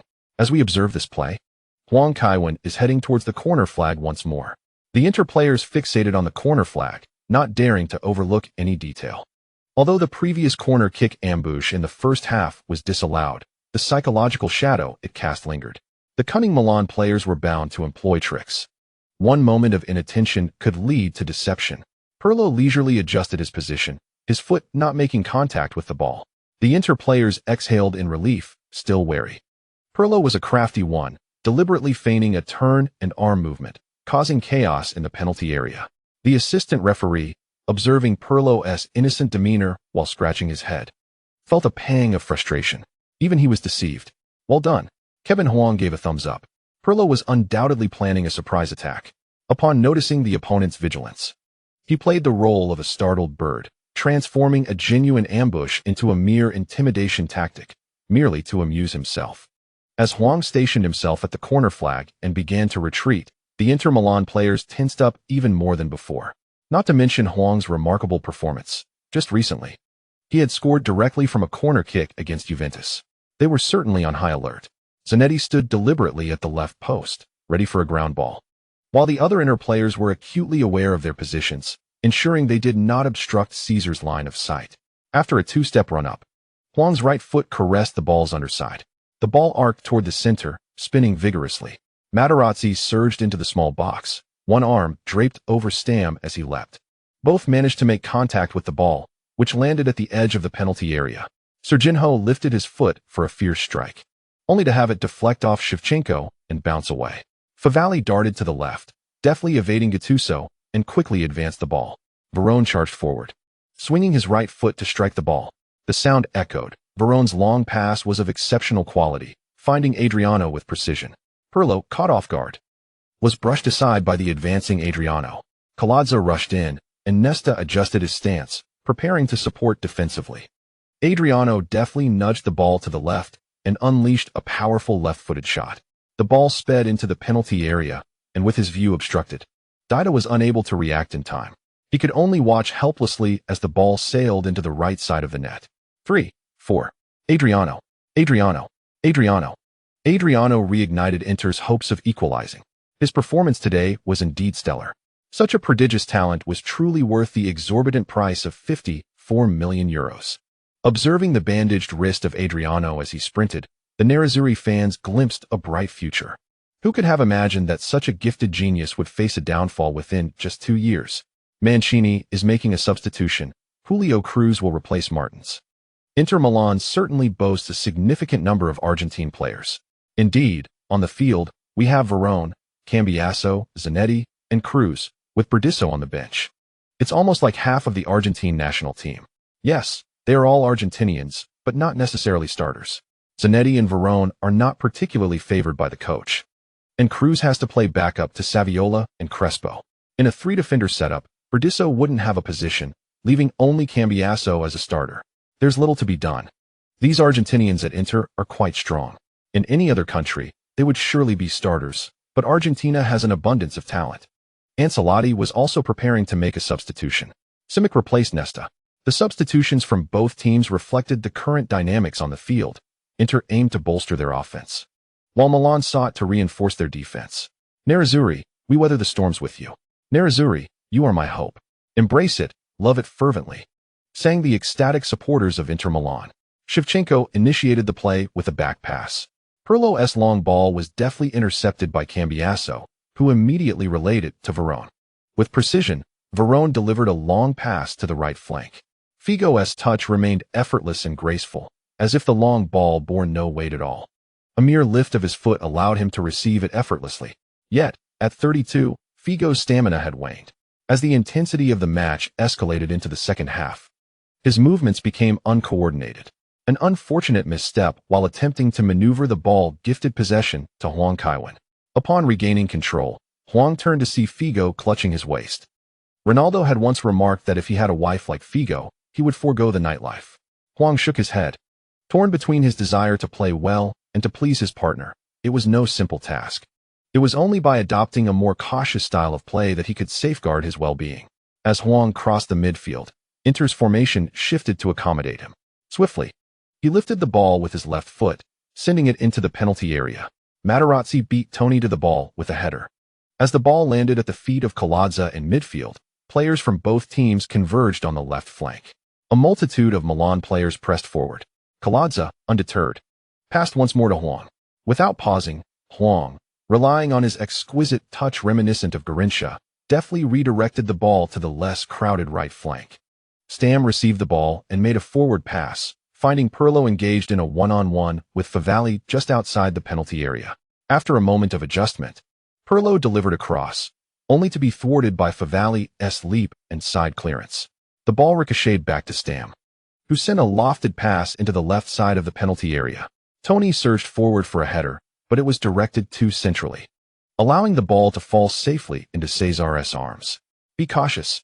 Mancini, unable to bear the sight, shouted from the sidelines, don't all cluster in one spot. The Inter players rolled their eyes in response. Rather than shifting to the right flank, they were left to face a one-on-one defense. Damn it, earning hundreds of thousands of euros a year, yet being expected to perform like $1 billion investment. Cesar released the ball. Just a short distance away, Gattuso quickly pressured Varone. Varone responded with a swift pass, but Cambiaso's return found only Toni. Toni, unable to turn with the ball, resorted to a long pass back to the halfway line. Colazza advanced with a short pass to Pirlo, who, upon receiving the ball in the center circle, sent a direct pass to Kaká. Huang had already sprinted towards the center, followed closely by Cambiaso. Observing the situation, Kaká sidestepped and distributed the ball, making his own run towards the left flank. After receiving the ball, Huang carried it laterally towards the right. Stankovic charged at Huang, who extended his left foot to deftly control the ball before executing a feint. Cruyff turned. He once again faced the Inter goal. With swift footwork, Huang leaned to the side, curling the ball with his left foot. In that instant, Toni and Shevchenko both surged into the penalty area. Inter's defenders trailed closely behind. At this moment, the ball arced gracefully into the box. Unmarked, Kaká sprinted to the left side of the penalty area, unleashing a powerful volley with his right foot that sent the ball soaring into the far corner of the net. 35. After scoring, Kaká swiftly turned and dashed towards the right flank, leaping onto the back of Huang Kaiwen. The Inter Milan supporters, who had just ignited with enthusiasm, fell into a hushed silence once more. In the Miazza Stadium, only a few thousand away fans were fervently celebrating. Heh, Coach Zhang remarked, shaking his head. It's quite inexplicable. This goal, while it seems there was an opportunity, was hardly a favorable one. Inter had already marked Huang Kaiwen, yet they simply could not contain him. Indeed. Another voice chimed in. Before Huang Kaiwen even received the ball on the left, Figo was trailing behind him. Cambiasso surged forward, and the defensive line with Materazzi and Zanetti was also preparing to advance. Meanwhile, Varone was focused on marking Kaká. Sensing the congestion, Huang Kaiwen opted for the central position to receive the pass, allowing Kaká to vacate the middle and drift to the left. Huang Kaiwen then sprinted down the right, perfectly timing his run to evade Stankovic and unleashed a long pass. Tony and Shevchenko drew significant defensive attention, while Gattuso charged in to create a secondary offensive threat, leaving Kaká unmarked to strike from the left side of the penalty area. Yes, hence this attack appeared straightforward. It was merely Kaká passing to Huang Kaiwen, who then returned the ball to Kaká. Just 2 passes up front, and that was it. However, the movement of the other Milan players was crucial, effectively drawing the defenders away. You cannot simply disregard the forwards' movements, can you? There's no denying it. It's utterly unavoidable. Several Milan players today have displayed Ballon d'Or caliber performances. Indeed, it's not that Inter faltered. Rather, the Milan players excelled remarkably. Although some time remains in the match, Inter truly has not seen many opportunities. Huang Kaiwen has been exceptional, with a score of 3-5. Aide's 2 goals were already commendable, and Huang Kaiwen directly contributed to 5 goals. Who can argue against that? On the bench, wearing the number 14 jersey, Rui Costa shook his head repeatedly. He too could deliver a pass, like the one he had just provided for Kaká. Yet he lacked Huang Kaiwen's extraordinary dribbling prowess. Surrendering the number 10 jersey was not only an act of humility, but also an acknowledgement of the spectacle. However, in comparison to the current number 10, who seemed capable of anything, he felt significantly overshadowed.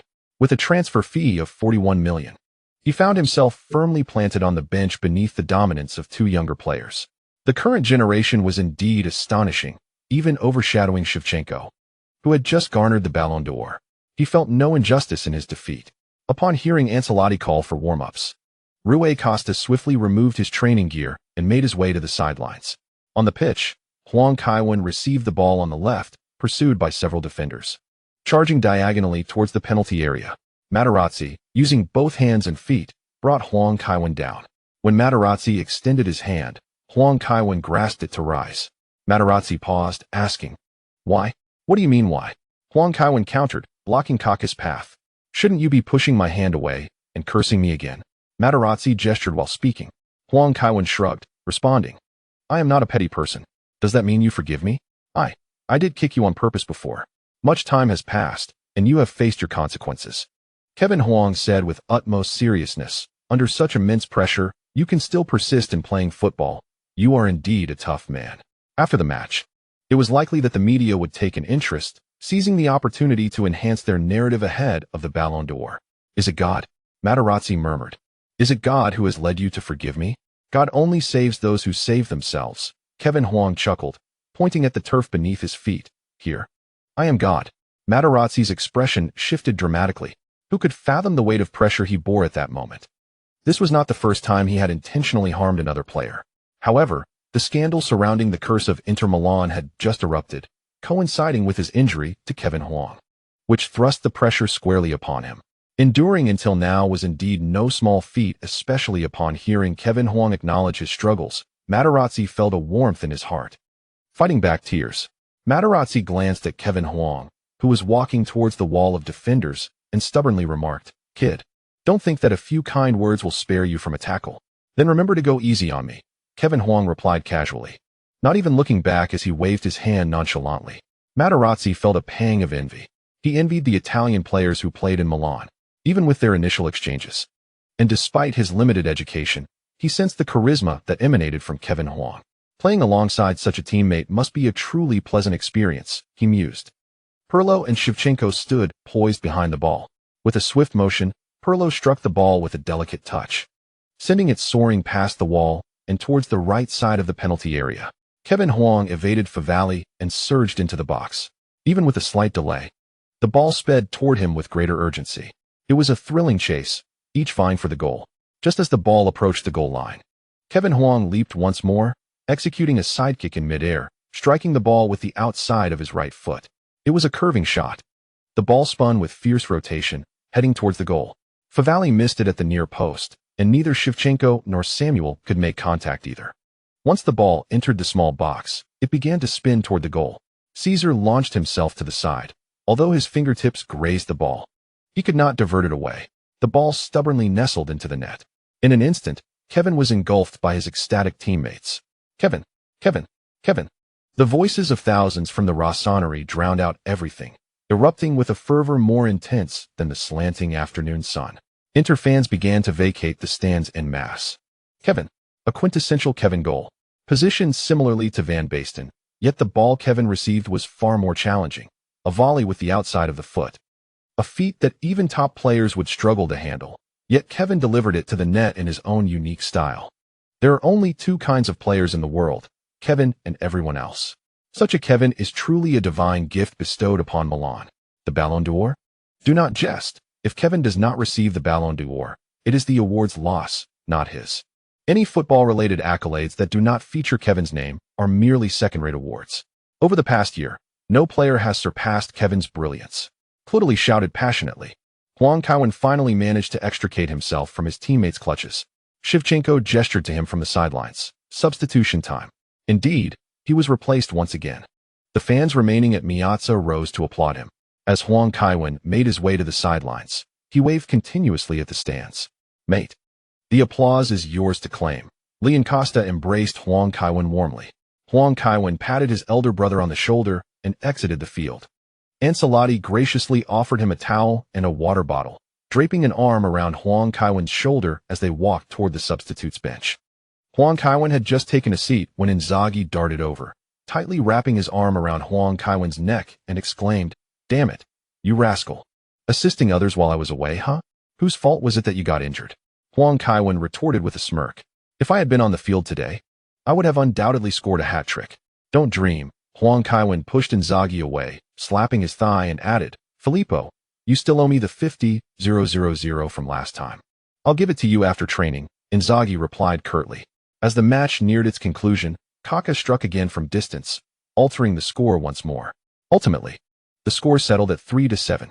Let us congratulate Milan on their victory in the 263rd Milan Derby. Following today's match, Huang Kaiwen has officially ascended to the top of the Milan Derby's scoring chart. In the 7th round of last season's league, against Inter, Huang Kaiwen netted twice. In the Champions League quarterfinal second leg, he breached Inter's defenses twice again, and with today's 4 goals, Huang Kaiwen has amassed a total of 8 goals in the Milan Derby, surpassing the 7 goals of Jose Altafini and Giuseppe Meazza, officially claiming the title of Milan Derby's top scorer. The number of goals does not solely define Huang Kaiwen's excellence. Today, the Milan Giants collaborated to deliver an exhilarating match. I once thought last season's Champions League final was the pinnacle of excitement. But then Huang Kaiwen demonstrated at the UEFA Super Cup with a spectacular 4-goal performance that he had not yet reached his limit. I believe that was the zenith for non-goalkeeper players. Huang Kaiwen nearly replicated last season's double hat-trick against Juventus, and today he showcased the epitome of individual heroism. He is a team player yet commands all the attention. Even so, I eagerly anticipate his next match. Well, this is Huang Jinxiang, thanking all the fans for joining me and Coach Zhang in this perfect 90 minutes.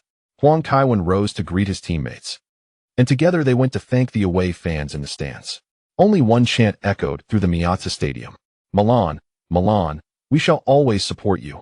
Milan, Milan. Forever for you." In the mixed zone, due to Huang Kaiwen's departure, Materazzi became the focal point. "Marco, what did Kevin say to you? Why is Kevin willing to speak with you? Has Kevin forgiven you, Marco? Do you believe today's defeat is because you played? Do you think Kevin deserves the Ballon d'Or?" Marco. This was the first time Materazzi experienced such fervent attention from reporters. Even with his renowned composure, he felt a twinge of anxiety amidst the multitude of recording devices and microphones. Materazzi stammered, "Yes, we communicated well on the field. He even called me a tough guy. Well, that lad is a good person. He deserves the Ballon d'Or. Only a fool would think he does not deserve it. Anyone who doubts his abilities should try defending against him themselves. Kevin is like a god on the pitch. His feet are remarkable. Perhaps we would need to deploy an army to contain him. During the post-match press conference, Mancini shook his head repeatedly, stating, "The players performed admirably today. I cannot fault them. The loss was not due to their performance, but because they were playing against a god. Oh my." Watching Kevin play was as breathtaking as seeing footage of Pelé in his prime. How can such a player exist in this world? Magath once said that football is merely 22 individuals chasing a ball. The match concluded with Milan victorious, and that is precisely what I wish to convey. No one can conquer this Milan. Upon hearing Mancini's remarks, Ancelotti smiled broadly, humbly declaring, "Roberto is an exceptional and insightful coach. He has articulated everything perfectly. The wisest decision of my life was signing Kevin in China." Ancelotti suddenly found Mancini rather agreeable, deciding to erase the underlined notes in his notebook upon returning home. Although the Milan derby had concluded, the excitement was only beginning to brew. For journalists, it was yet another sleepless night. Even newspapers that did not cover sports were compelled to participate in the Ballon d'Or discussions. Countless individuals were forced to work overtime to meet deadlines. Kevin Huang, having not even put on his shoes, dashed out of the Milan players' dressing room. He raced to the parking lot and jumped into Barbara's new car. Before he could utter a word, he was enveloped by the young lady. Kevin had no choice but to exhibit his expertise in maintenance, conducting an inspection of the Bentley. The headlights were functioning well, providing ample illumination. The exhaust system and throttle, along with the brakes, were all well maintained. Even the windshield washer fluid and other minor details were within acceptable limits. The car's horn had an excellent tone, highs that soared and lows that resonated deeply. The commendable soundproofing justified the premium price of a prestigious brand. After resting in the parking lot for 2 hours, the young lady finally started the car to head home. With a beaming face, she exaggeratedly remarked, "Do you know? Those girls at San Siro would leap at the chance to kidnap you. But they cannot succeed, can they?" Kevin replied with a smile. Upon returning home, he suddenly recalled something significant and, seated on the sofa, inquired, "What is the important matter that required my presence at home today?" "Tomorrow morning, you are required to attend the awards ceremony, and in the afternoon, you will accompany Kaká to the Valentino product launch." The young lady's voice echoed from the kitchen. "Why must I attend the award ceremony?" "Because you have won an award." "Dear," the young lady exclaimed excitedly. Huang Kaiwen entered the kitchen and inquired, "An award? What Playeress Award?" "No, it's the Milan International Youth Literature Award." "The Nonino International Literature Award?" Huang Kaiwen thought he had misheard. "The Milan International Youth Literature Award." Barbara set down her knife, wrapped her arms around Huang Kaiwen's neck, and said sweetly, "This award has just been established and is jointly initiated by Channel L5 and the Gazzetta dello Sport. Young writers under 25 from around the world are eligible to compete, and you have won the grand prize. Channel L5 belongs to your family, and the Gazzetta dello Sport has also been publicized by you. Although we are the organizers, it seems a bit inappropriate to win an award without submitting any work." "I don't think I submitted anything. I submitted it for you," Barbara explained. "I copied that book from your computer. It's truly remarkable." And the judges praised it highly. Huang Kaiwen realized that the only manuscript on his computer was a haphazard creation he had written during moments of boredom. A fusion of various genres including romance, adventure, espionage, and fantasy, with a backdrop set in Europe. To think that this could win an award, especially a grand one. They might as well name it the Kevin Literary Award. Huang Kaiwen never imagined he would become a front-runner in cultural export. In a few years, would he be standing shoulder to shoulder with his brother Long? After some time, "I plan to invest in turning your urban elite young Master Filippo into a television series. I am sure it will be immensely popular," the young lady said with pride. "All right then," Huang Kaiwen replied, rubbing his temples, thinking he must ask Inzaghi for a sponsorship fee when they next meet. Otherwise, he might have to change the protagonist's name. Initially, he had named the character Filippo out of laziness, and now it was on the verge of being adapted into a television series. With a few handsome actors and beautiful actresses, combined with popular elements from online literature, it might rival American dramas.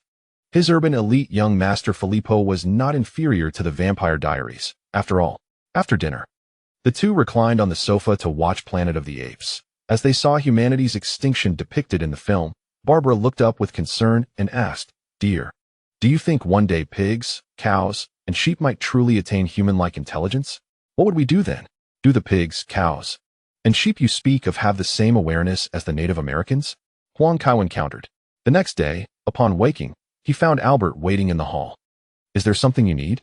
Sir, I found a stone in the yard with Chinese characters on it. It might be an antique, Albert exclaimed, his face brimming with excitement. All right, let me see it, Huang Kaiwen replied. Albert carefully unfolded a handkerchief, revealing the stone's true appearance. A thin stone slab measuring approximately 10 centimeters by 8 centimeters bore an inscription that caused Huang Kaiwen considerable vexation. Milan Xing, Kevin Wang. These 6 characters were etched onto the stone. Without a doubt, this was the handiwork of fellow compatriots from Chinatown or international students, engaging in a prank. The likelihood of it being the former was slightly higher. Given that Chunsheng's lineage was known for its cleverness, it was certainly not customary to inscribe such phrases on stones. International students, after all, would not swiftly forget their textbooks. Was there an intention to make Huang a figure of note in Italy? Sir, Albert looked at Huang Kaiwen with eager anticipation. Take the stone and leave. The butler had ruined what could have been a splendid day. After breakfast, the two set off to collect their award. Upon hearing Huang Kaiwen recount the morning's events and the accompanying anecdotes, Barbara's eyes lit up with interest. After disembarking, the young lady assisted Huang Kaiwen in adjusting his suit collar. Darling, you look exceptionally handsome today. Huang Kaiwen nodded, devoid of false modesty. After all, his charm was an asset, and he held a healthy confidence in that regard. The Milan International Youth Literature Award had secured a venue at the Milan International Exhibition Center, presenting itself with a sense of grandeur. After presenting their invitation, they were granted entry by the security personnel. Observing the bustling crowd within the venue, Huang Kaiwen silently acknowledged the impressive efforts of the young lady. Even a relatively obscure award managed to attract such a multitude. What puzzled him, however, was the scheduling. Most award ceremonies typically occurred in the evening, culminating in a celebratory gathering. Why, then, was the Milan International Youth Literature Award held in the morning? Was it merely to have attendees present without arranging even a small celebration? Did they not fear that guests might not return in the future? Upon entering the venue, an elderly gentleman with a Mediterranean hairstyle approached Huang Kaiwen briskly, extending his hand in greeting. It's a pleasure to see you here, Kevin. Hello, Huang Kaiwen replied, observing the literary air about the man with the prominent beard, filled with curiosity. If you have the time, we could connect privately. You are a remarkable young man, the gentleman remarked before turning to leave. Huang Kaiwen turned to the young lady and inquired, is he a fan of Milan? Umberto Eco, a renowned Italian writer, philosopher, and literary critic, celebrated worldwide. Today, he is the award presenter, she explained. Huang Kaiwen understood the caliber of his own work. He was aware that, in the eyes of a literary critic, his efforts were likely to be met with critique. It was undoubtedly the young lady's influence that had garnered the attention of such a literary luminary. How else could he have caught the eye of someone so esteemed in the literary world? Noticing Huang Kaiwen's expression, Barbara offered a clarification. It has nothing to do with me. Although I invited Mr. Eco, his goodwill today has everything to do with you, my dear. Me? Huang Kaiwen asked, intrigued. Why does he not believe it all? The young lady proactively explained. How should I put it?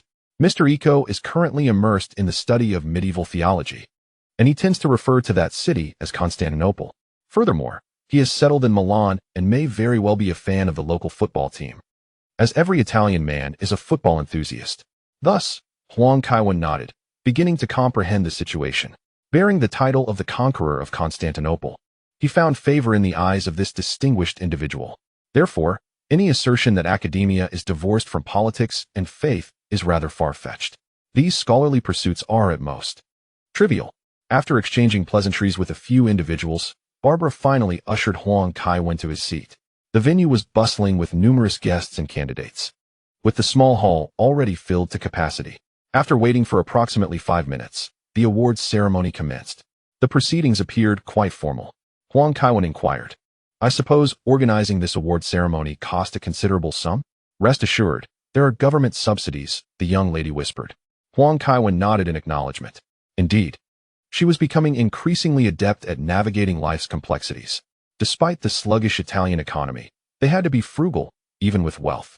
On one side, the young lady submitted the application, while on the other, Mr. Bay approved it. Perhaps they could even secure some tax exemptions for the family business. The affluent indulge in extravagance. The ceremony began with several inconsequential awards. The Milan International Youth Literature Award unmistakably mirrored the Oscars, featuring categories such as Best Narrative, Best Descriptive Imagery, an adaptation value award. Although it was evident that these accolades were predetermined, Huang Kaiwen could feel the palpable tension in the air. His writing prowess paled in comparison to his football skills. Moreover, he had not taken the writing process seriously. He had jotted it down casually, leaving several sentences unrefined. Now, not only was he receiving an award, but he was also about to publish it. What was the difference between this and public execution? Huang Kaiwen whispered, "Barbara, my book is merely a rough draft. It has its flaws. Do not worry. I have already had it polished and made some modifications," the young lady replied. Huang Kaiwen nodded, suspecting that perhaps it was only a slight improvement. Noticing his anxiety, the young lady placed his hand on her thigh. The silky sensation brought him a sense of calm. "I shall share a secret with you. I am wearing nothing underneath," she whispered softly. Huang Kaiwen's eyes widened in astonishment. Were it not for the inappropriateness of the occasion, he would have been tempted to investigate the truth immediately. After 2 more awards were presented, Barbara quietly reminded him. "The grand prize is approaching." Huang Kaiwen discreetly withdrew his hand, wiping the sweat off on the chair, and sat up straight. The individual who ascended the stage was none other than Umberto Eco, whom they had seen earlier. The young lady had arranged for him to present the final award. It would have been quite odd had there been no prior communication. Huang Kaiwen had been too naive to believe the young lady's words. Umberto Eco began to read from his notes. Among the myriad of works, one novel left an exceptionally profound impression on both myself and the jury. It possesses the beauty of a 14-line poem, coupled with the flexibility of prose, and while it is rigorous, its language is imbued with vitality. The book contains profound reflections akin to those found in the Count of Monte Cristo, alongside the eloquent prose that Shakespeare distilled in Hamlet. The narrative brims with tension. Each chapter and section is infused with the author's philosophy, striking a balance between relaxation and intensity. At first glance, it portrays urban life, yet upon deeper contemplation, it reveals a profound exploration of human nature. The author's adeptness in captivating readers while articulating his thoughts breathes life into the characters on the page. I initially presumed the author to be a venerable sage, only to discover that he is a mere 22-year-old prodigy. I hereby declare that urban elite young master Filippo has received the Milan International Youth Literature Award. Congratulations, Kevin. Thunderous applause erupted in the venue. Huang Kaiwen remained in a daze. While he grasped the essence of Umberto Eco's words, the accolades bore no relevance to his work. Such praise surely did not come without a hefty public relations fee. The young lady was indeed extravagant. If he, Huang, were to accumulate several thousand awards, his family would soon be impoverished. A wave of concern for his future life washed over him. "Darling, it's time to accept your award," the young lady gently reminded him. Snapping back to reality, Huang Kaiwen quickly stood up, embraced the young lady, and proceeded to the stage. Upon reaching the platform, he shook hands with Umberto Eco and accepted the trophy from him. The trophy, exquisitely designed, resembled a quill pen, radiant in a golden hue, the material unknown. Italians truly excel in artistry. "The stage is yours, young man," Eco said, patting Huang Kaiwen on the shoulder as he stepped aside. Standing before the audience, Huang Kaiwen was overwhelmed with emotion. He, who could scarcely score 60 in an essay, had never envisioned receiving a literary award, especially one so prestigious. Life is indeed wondrous. With the right connections, anything is achievable. Noticing Huang Kaiwen's silence, the young lady grew anxious. What if her Kevin struggled to speak in public? Perhaps she should draft a speech for him to present as if it were his own? Huang Kaiwen cleared his throat, slightly bent toward the microphone, and began. "I once encountered a saying, every remarkable writer is, unfortunately, burdened. Captivating prose is never conjured from thin air. The hardships of life forge every word, each stroke infused with the author's own tears. Only through experiencing injustice can one truly appreciate the value of fairness. Through betrayal, one learns the significance of loyalty. Feelings of solitude prevent one from taking friendship for granted. Misfortune heightens the awareness of opportunity, and being overlooked teaches the art of listening. Thus, I wish for you all to become the next individuals capable of moving hearts with your words, and may each of you find happiness and fulfillment." With that, Huang Kaiwen raised the trophy high. The venue erupted in thunderous applause once more. The young lady covered her mouth, her eyes filled with tenderness. Seeing her tears, Huang Kaiwen pondered whether he had overacted. Wasn't this award ceremony a ploy orchestrated by the young lady to generate publicity before the Golden Globe announcements? Why has the press not yet reported? Have you immersed yourself in the act prematurely? The art of playing the victim is perhaps the most effective stratagem. Otherwise, those reality show contestants would not incessantly spout nonsensical tales of adversity, tales of impoverished backgrounds, diligent studies, bullying, and familial discord, designed to elicit sympathy from their fans. However, the truth about Huang Kaiwen's affluent background has long been unearthed, rendering any imitation of such narratives futile. Thus, he resorts to emulating the speeches of others. I do not lament my own plight. Rather, I extol the suffering of authors, particularly those who have achieved success, suggesting that my attainment of prestigious awards underscores my own misfortune. It is anticipated that relevant articles will soon grace the newspapers. Just yesterday, Materazzi was boasting about his own accomplishments, and today he has resorted to playing the victim once more. Huang Kaiwen feels compelled to defend his chances for the Ballon d'Or. As he turns, Umberto Eco approaches once more, extending his hand in greeting, saying, "Your speech today was remarkable. You are indeed exceptional. We must discuss theology together sometime." "Absolutely." Huang Kaiwen nods earnestly, hastening his departure. The eccentricities of these academic luminaries perplex him. Although he was once dubbed Saint Kevin, that title was merely a result of serendipity, as he could scarcely recite a few verses from the Bible, let alone engage in theological discourse without fear of being exposed. Upon descending the stage, he is met with an enthusiastic kiss from a young lady, igniting excitement among the audience, with a few unrefined individuals even whistling in approval. Italy is no less flamboyant than France in matters of allure, and the two nations are comparable even in their swiftness to surrender. "Darling, this is Mr. Naipaul, recipient of both the Nonino Literary Prize and the Nobel Prize in Literature." After the awards ceremony, the young lady eagerly guides Huang Kaiwen through the social mingling. "Hello, hello." Huang Kaiwen smiles and nods. "This is Mr. De Paulo, the honorary president of Rome University. And this is Mr. John Bonville, a member of the Nonino Literary Prize Committee. This is the renowned poet and psychologist, Tomas Tranströmer." Huang Kaiwen feels overwhelmed.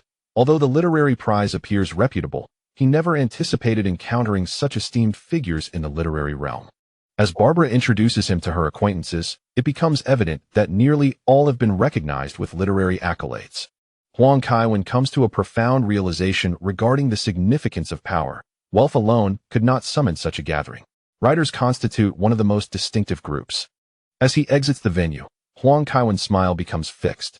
"Next time, I shall submit your works for consideration for the Nonino Literary Prize," the young lady exclaims with enthusiasm. Huang Kaiwen is momentarily perplexed by her intentions. Is he truly writing legitimate literature? "I would rather not," he declines. "No worries. I am well acquainted with the Nonino family, and we have an abundance of their wines, all gifts from their vineyard." Huang Kaiwen numbly nods, realizing that he had misunderstood her intentions. The young lady's mention of submission was, in fact, a foregone conclusion, aiming to transform him from a mere pretender into an authentic master. Upon reflection, it is not so unusual. Many have crossed the boundaries of their respective fields. Vinicius could star in a film. Ancelotti moonlights as a mystic. Shevchenko and Kaladze might venture into politics. There is nothing particularly special about Huang's foray into literature. In the afternoon, there was a product launch. The two did not return home, opting instead for a nearby hotel to rest. As soon as the door swung open, Huang Kaiwen was thrust into the room by the young lady. The ensuing hours were filled with paid content. Huang Kaiwen awoke to a heavy pressure on his chest. Struggling to catch his breath, shaking his head, he discovered the young lady sprawled across him. Although there was a buffer between them, she still weighed over 100 pounds. Huang Kaiwen gently pushed her aside, though she stirred awake. Propping herself up on her arms, she inquired, "What time is it, darling?" "It's past 4. We seem to be running late," he replied, heading towards the bathroom to freshen up before their departure. "That's all right. You and Kaká are the grand finale," she said, rising to join him in the bathroom when Huang Kaiwen embraced her waist from behind. Had it not been for the pressing schedule, he would have certainly pursued the moment further. Upon arriving at the launch event, Huang Kaiwen was ushered into the makeup room by the young lady. "You need not return home tonight," she remarked with a playful wave. "Kaiwen, you finally made it," Kaká exclaimed, surrounded by several supermodels, his face radiating delight. "Yes, I had a few matters to attend to. As you know, I was at the Milan International Literary Award ceremony this morning. Huang Kaiwen casually replied as he found a seat. Did you win an award? Yes, the grand prize. He confirmed. Kaká beamed. I knew you would be the best. Did the two football stars not notice us? Karolina Korkova chimed in sweetly. My apologies. You are all so stunning that I felt too shy to approach. Huang Kaiwen replied nonchalantly, enduring the makeup artist's ministrations. Having learned from his previous outing with Inzaghi, he found little allure in supermodels. They were far too slender. Mere collections of bones. Particularly the supermodels surrounding Kaká, who were not exactly youthful.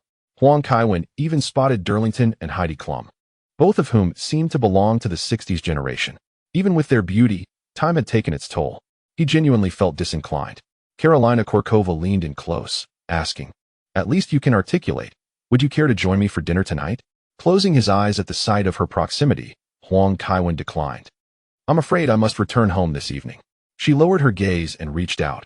Laughing, it seems he is not keen on going home. Huang Kaiwen thought to himself, this is rather ungracious. No wonder he had seen Kaká appearing as if he were under duress upon entering. It was likely that the young lady had teased him mercilessly. Huang Kaiwen quickly sought a way to refuse.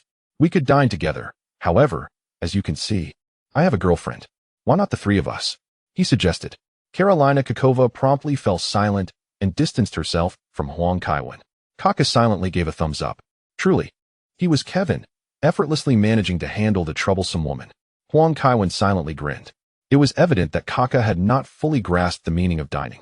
The young lady had previously dined with others and was eager to acquire a new comrade. However, the individuals in the modeling circle were best avoided. They changed clothes without regard for others, relieving stress through two methods, indulgence and intimacy. Engaging in a romantic relationship with a supermodel could result in encountering 18 connections at a single fashion week.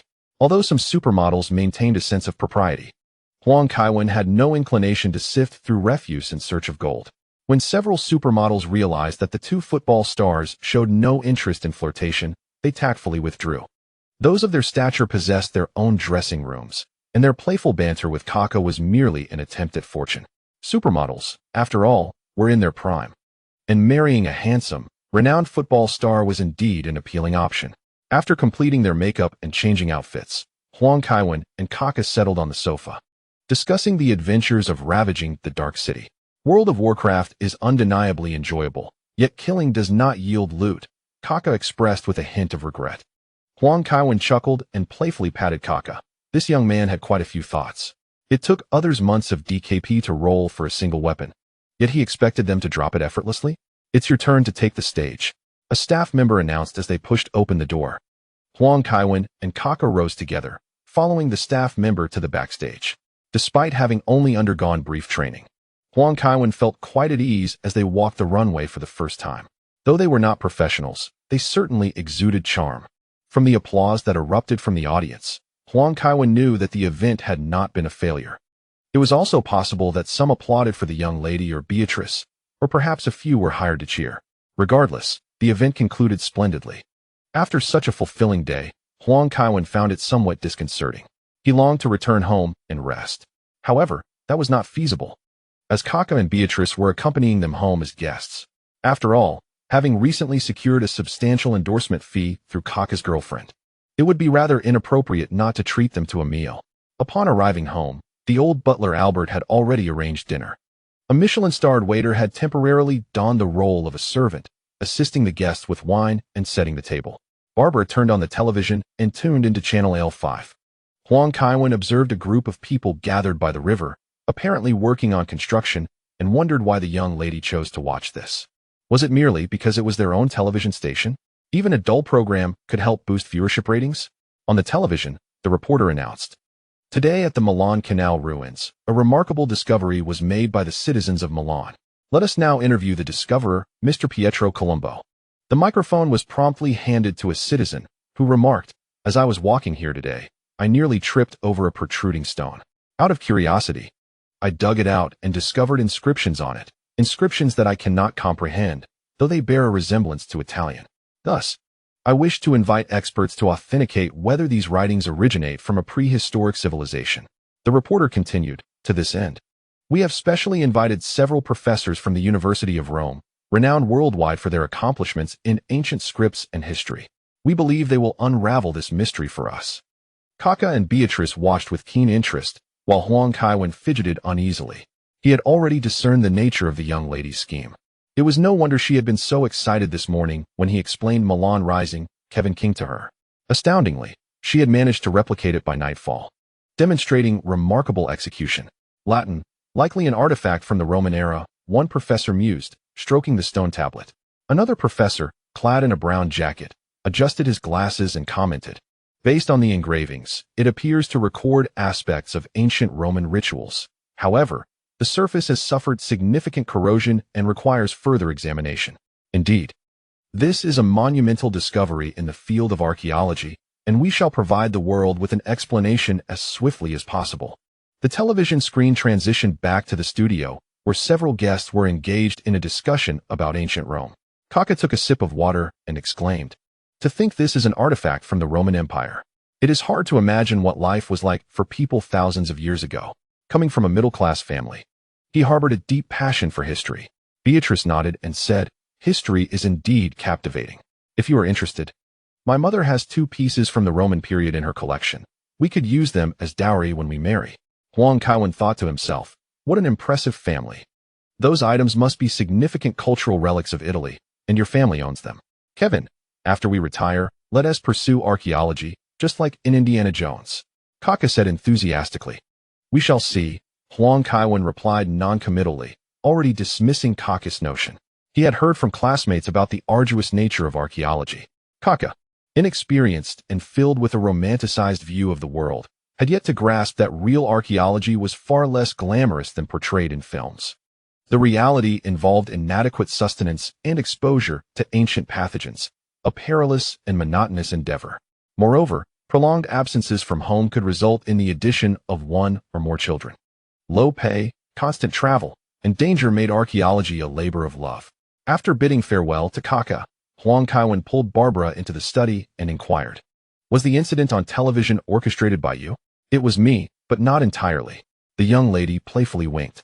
"Speak properly," Huang Kaiwen insisted, slapping the table. "I had someone else do it," she confessed obediently. Huang Kaiwen rubbed his temples.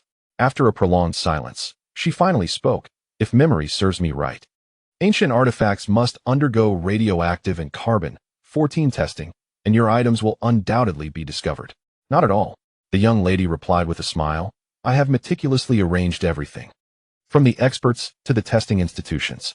Once the examination is complete, the tablet will be sent to the National Museum of Rome. Such significant artifacts are not subjected to repeated testing, so the possibility of discovery is virtually non-existent." For a moment, Huang Kaiwen was at a loss for words. The young lady's arrangements were impeccably thorough. From discovery to testing, and ultimately delivery to the museum, outsiders had no opportunity to intervene. They were silently crafting history. Rest assured, the archaeological community is in need of significant discoveries, and Italy is eager for some ancient Roman artifacts.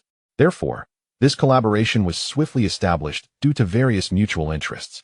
"Will there be other discoveries at this site?" Huang Kaiwen inquired. "That depends on the archaeologists," she replied. "Well, let it be as it may," Huang Kaiwen sighed, pulling the young lady back to the bedroom. If she wished to stage such a performance, he would indulge her happiness. She was doing it for his sake, after all. Besides, Europeans are not particularly astute. They might just believe it. After signing with AC Milan, I began to relax. "Coach," Huang Kaiwen yawned, answering the phone. "Kevin, you didn't come to the team today. Are you injured?" Ancelotti asked with concern. "Yes, I sustained a minor injury while training at home, but it's nothing serious," Huang Kaiwen casually replied. The team was preparing to play in Belgium for the Champions League, but Huang Kaiwen had little interest in Bruges. Even if he wanted to play, his immunity card wouldn't hold up. It was better to leave such small teams to his teammates. Honestly, he considered adopting a fear of flying like Bergkamp. Fortunately,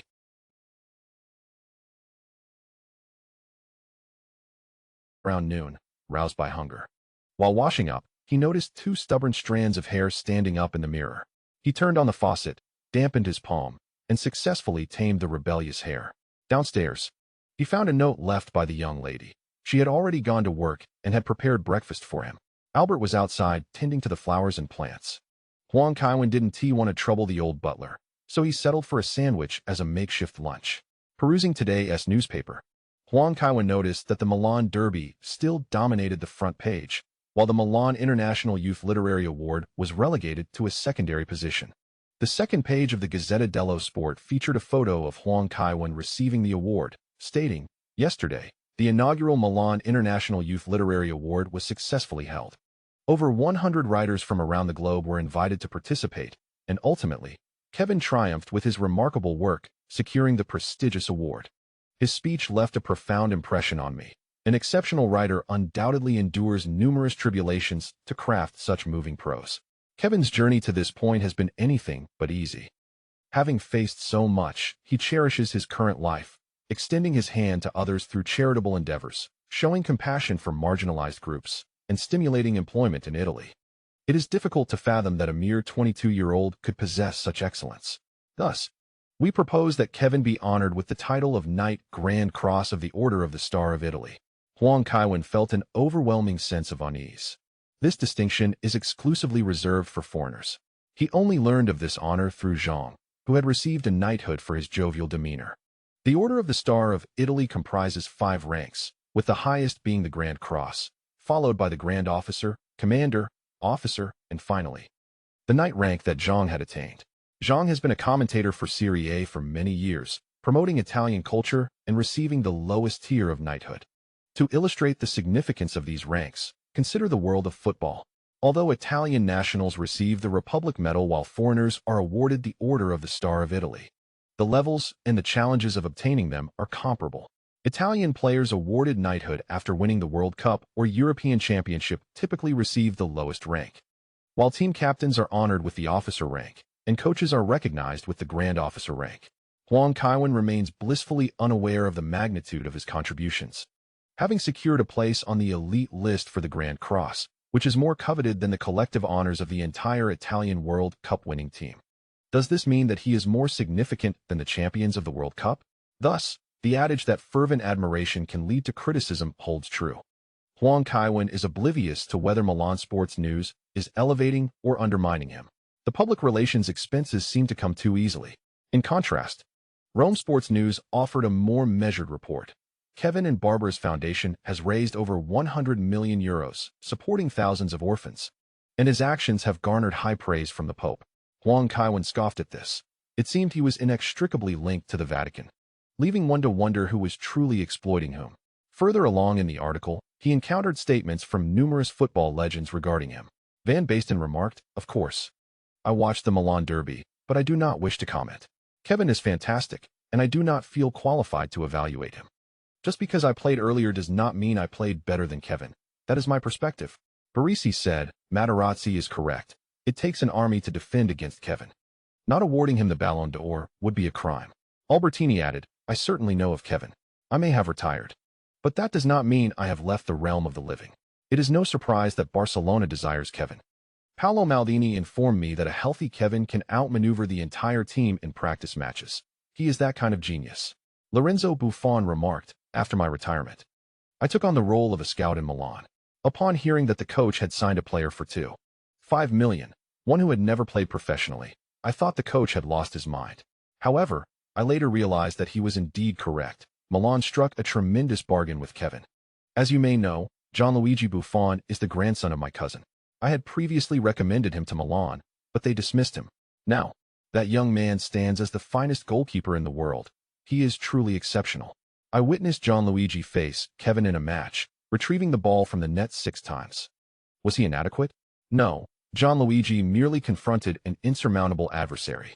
Kinkel expressed, "Kevin made me realize how lacking I was in my early days. As time passed, I felt myself deteriorating further. The acrobatic feats Kevin executed in a single match surpassed anything I accomplished throughout my entire career. While Gerrard and Lampard are remarkable players, I am pleased that England boasts such talent, yet they cannot be compared to Kevin." Wenger stated, "Kevin is the best in the world. He appears as though he has stepped out of a video game." It seems that Miss should not be involved in the public relations of English football. But what is the reason behind this? Even a top coach like Wenger acknowledges the prowess of this Huang character. Kevin humbly pondered that perhaps he was too modest. After a meal, Kevin decided to take a stroll through Chinatown, claiming he had yet to visit it since arriving in Milan. He had heard that Milan's Chinatown is the largest in Europe. Huang Kaiwen felt a twinge of curiosity. Upon his arrival, he discovered a curious blend of local and foreign elements. The architectural style predominantly reflected Mediterranean influences, with only the Chinese characters on signs and a few decorations hinting at its Chinese essence. After wandering about, he was dismayed to find only a handful of snack vendors, leaving him yearning for the taste of traditional jianbingguozi. Ultimately, he settled for a piece of roast goose, uncertain of its authenticity. Overall, this outing left him somewhat disappointed, as it did not meet his expectations. As he prepared to return home to play video games, Huang Kaiwen noticed a group of elderly gentlemen engrossed in a game of chess, filling him with a sense of nostalgia. He approached to observe the lively scene. Watching old men play chess in a foreign land felt quite novel. "Checkmate. Old Liu, you've lost again," announced the victorious elder, prompting those around to disperse. Huang Kaiwen, lagging behind, was beckoned by the elder. "Young man, would you like to play a game?" "I don't gamble," Huang Kaiwen instinctively replied, covering his pockets. "We're not playing for money. We simply seek enjoyment in chess," the elder said with a warm smile. "Very well," Huang Kaiwen nodded, taking a seat opposite the elder. He soon realized his error. The elder was indeed seeking amusement at his expense. After 4 consecutive games, he found himself defeated each time, having little opportunity for resistance. On the chessboard, only 6 pieces remained in Huang Kaiwen's possession, and he clutched a pawn, hesitating to make a move. "Come on, little Huang. Make your move." "Old Li, you're disrupting my thought process here. One doesn't play like this," Huang Kaiwen protested to Elder Li. "Well, hurry up then. It will be dark soon. I am not merely contemplating this, am I?" Huang Kaiwen glanced down at his watch, noticing it was nearly 6 o'clock. He tossed the pawn haphazardly onto the chessboard and remarked, "I still need to return home to prepare dinner. Let us set this game aside for now." With that, Huang Kaiwen rose and hurried away, pondering that this might be their last meeting. Upon arriving home, Barbara noticed the items he was carrying and inquired, "What is this?" "Roast goose, a delicacy from China," Huang Kaiwen replied with a smile. "I won it while playing chess today. Are you familiar with chess? It is quite similar to international chess." "My dear, you are truly remarkable," exclaimed the young lady, leaping forward to give him a kiss. Of course, Huang Kaiwen chuckled as he assisted in setting the table. He had timed his return perfectly to coincide with mealtime. "When will those discoveries be announced?" Huang Kaiwen asked during dinner. The young lady replied candidly, "It was intended to enhance your odds. We should receive news this evening. Let us check the television." On the screen, the familiar historian appeared, clad in the same brown jacket, speaking eloquently. This discovery originates from the Roman Empire, including documents left by figures such as Titus Livius and Cicero, alongside various ceremonial and prophetic artifacts. This marks a monumental triumph for Italian archaeology. We shall unveil our findings to the world shortly. Huang Kaiwen found it difficult to watch. If he were unaware of the truth, he might have believed the historian's words. He pondered how this historian could possess such remarkable acting skills. With a heavy heart, Huang Kaiwen returned to his bedroom to sleep.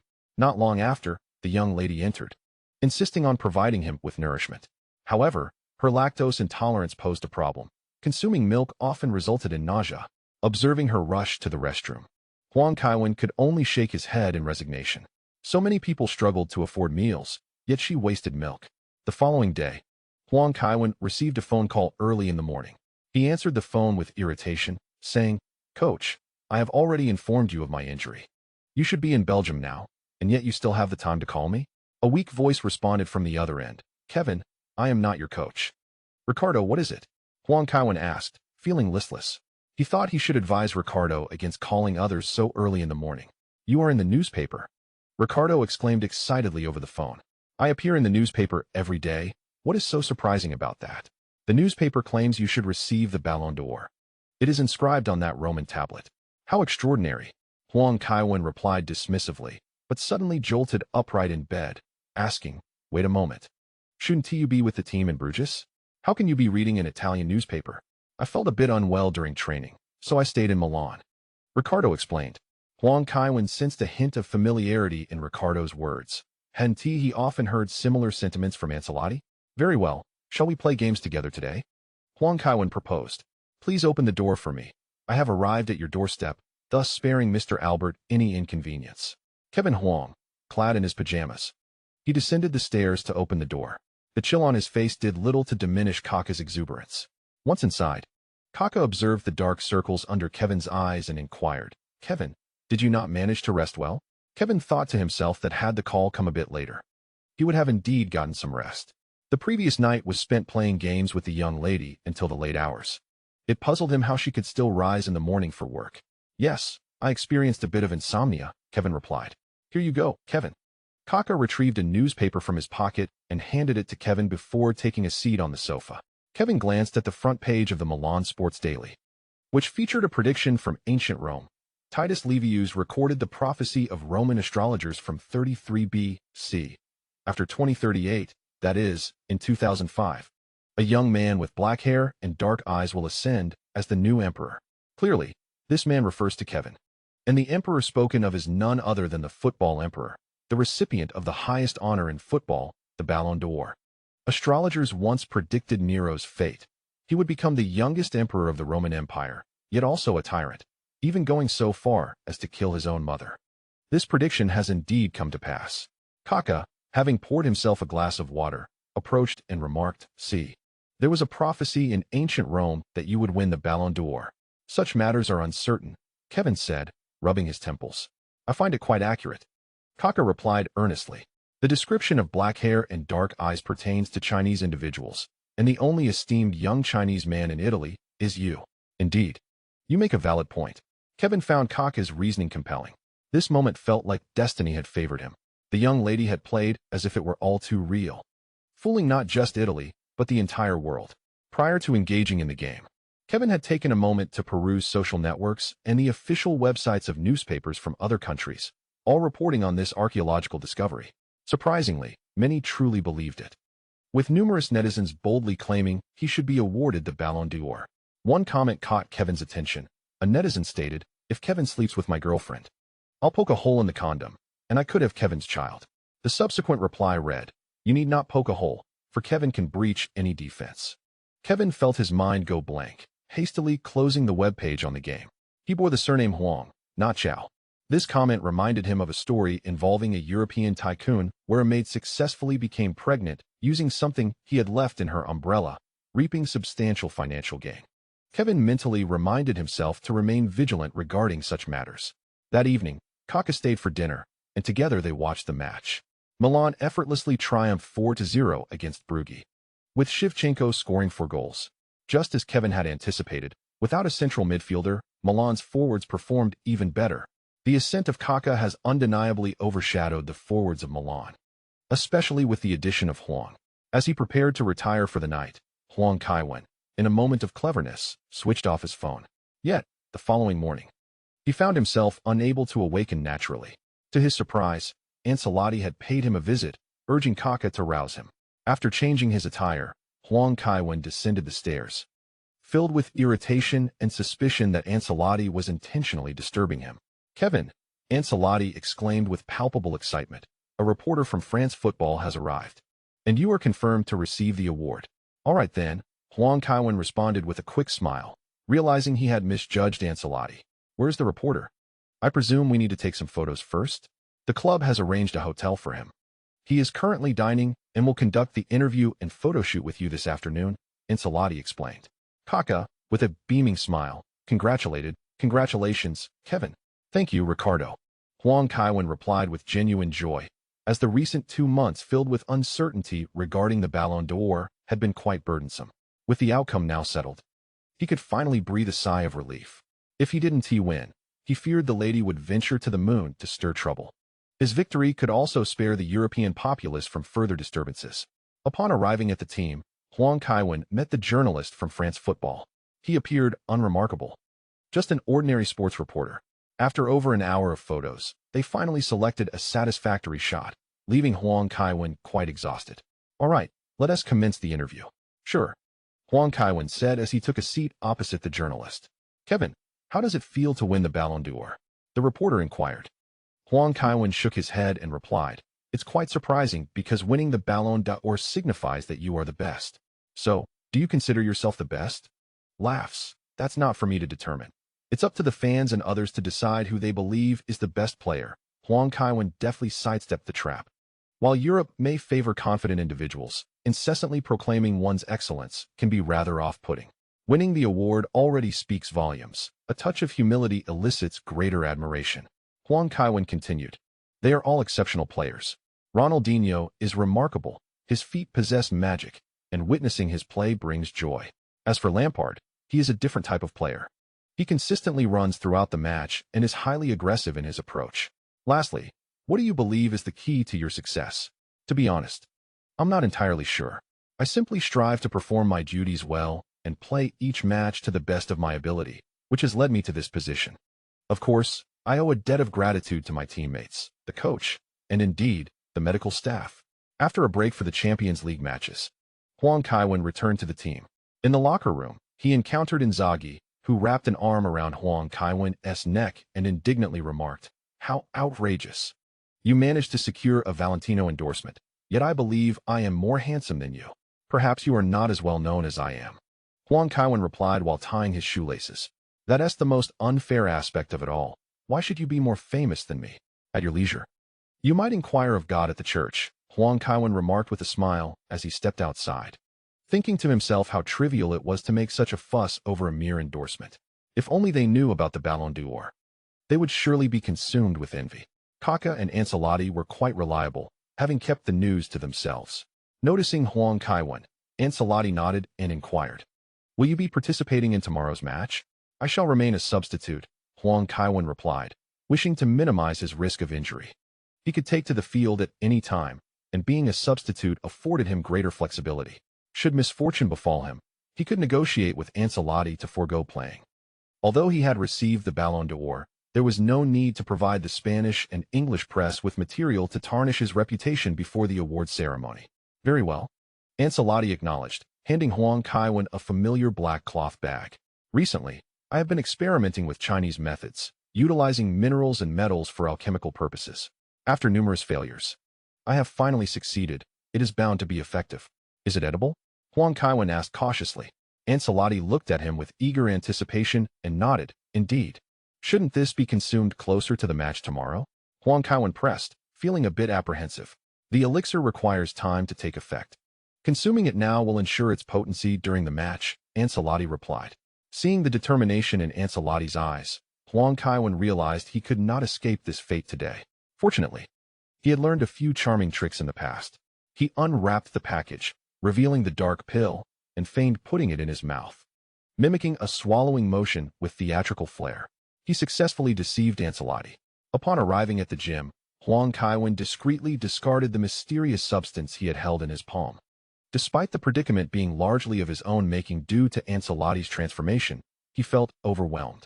If this continued, he feared he might soon find himself overshadowing Ancelotti. The following day, the San Siro welcomed the 13th round of the league, with their opponent, Lazio, languishing in 19th place. There was but one match left before the Ballon d'Or ceremony. While changing, Huang Kaiwen opted to draw a card, hoping for luck to spare him from playing today. "Congratulations.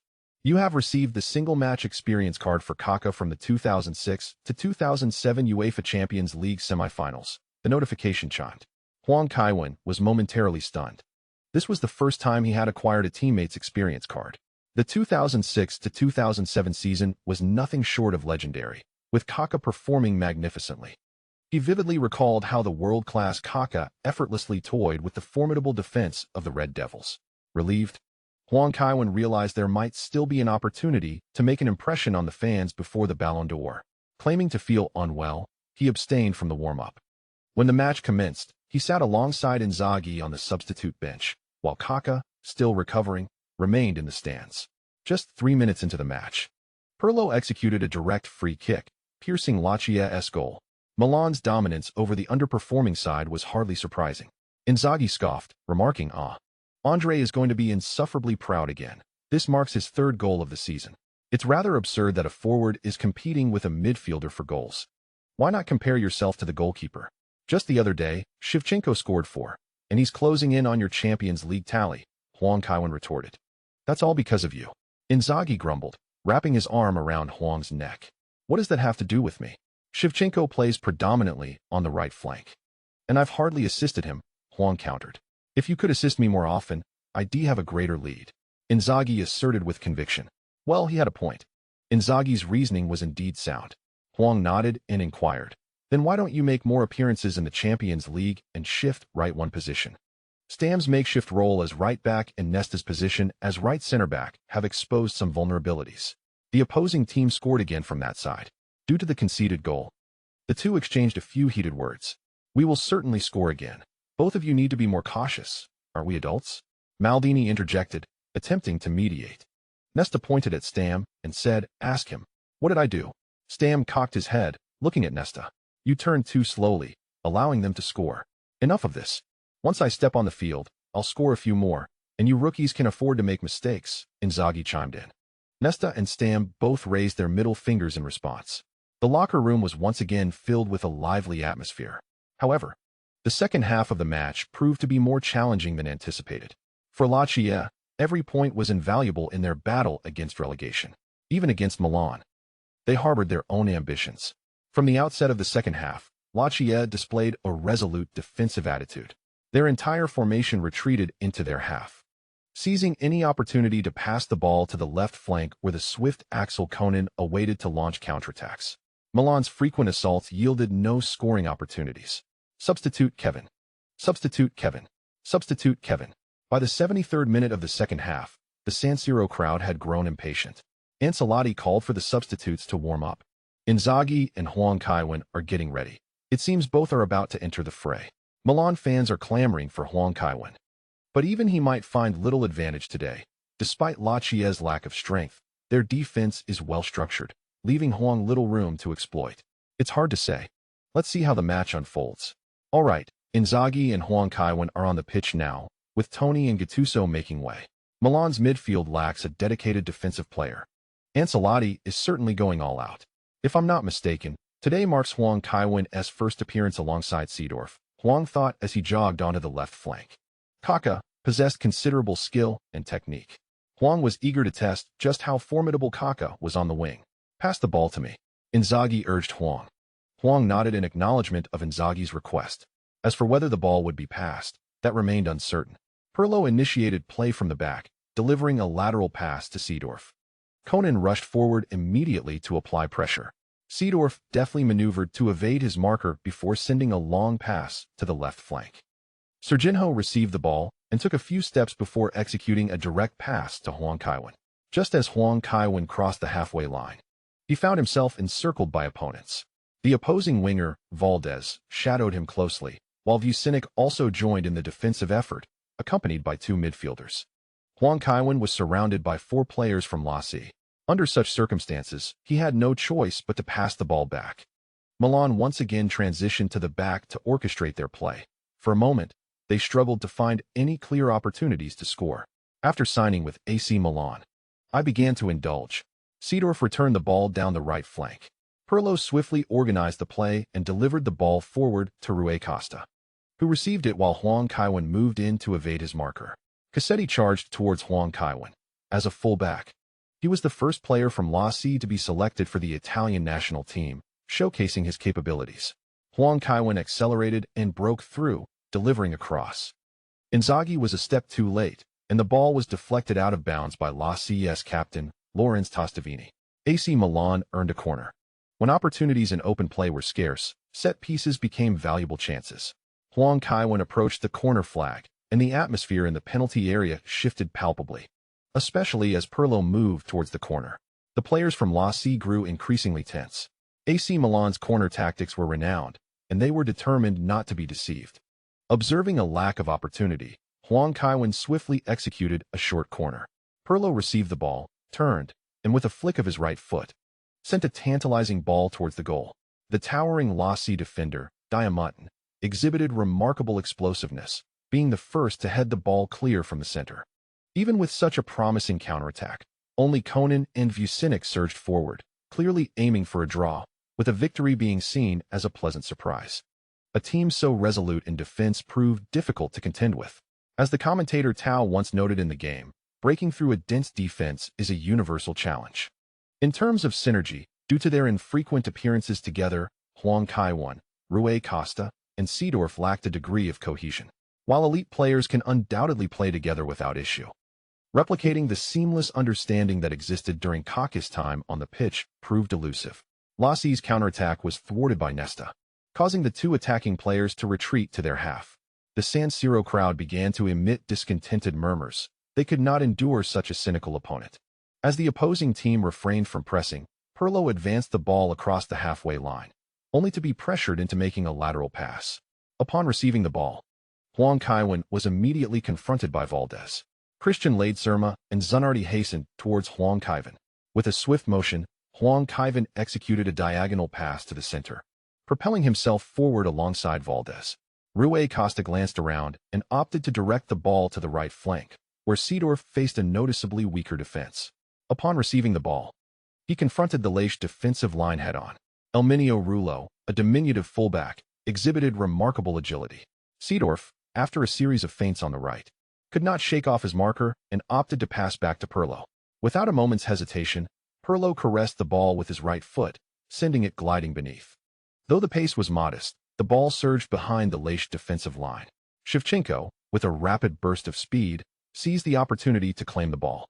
At the edge of the small penalty area, he adjusted his right foot and unleashed a powerful shot, successfully guiding the ball into the net. Shevchenko, brimming with exhilaration, raced towards Pirlo, exclaiming, Andrea! Andrea! Andrea! The San Siro erupted with thunderous applause. At last, AC Milan has scored.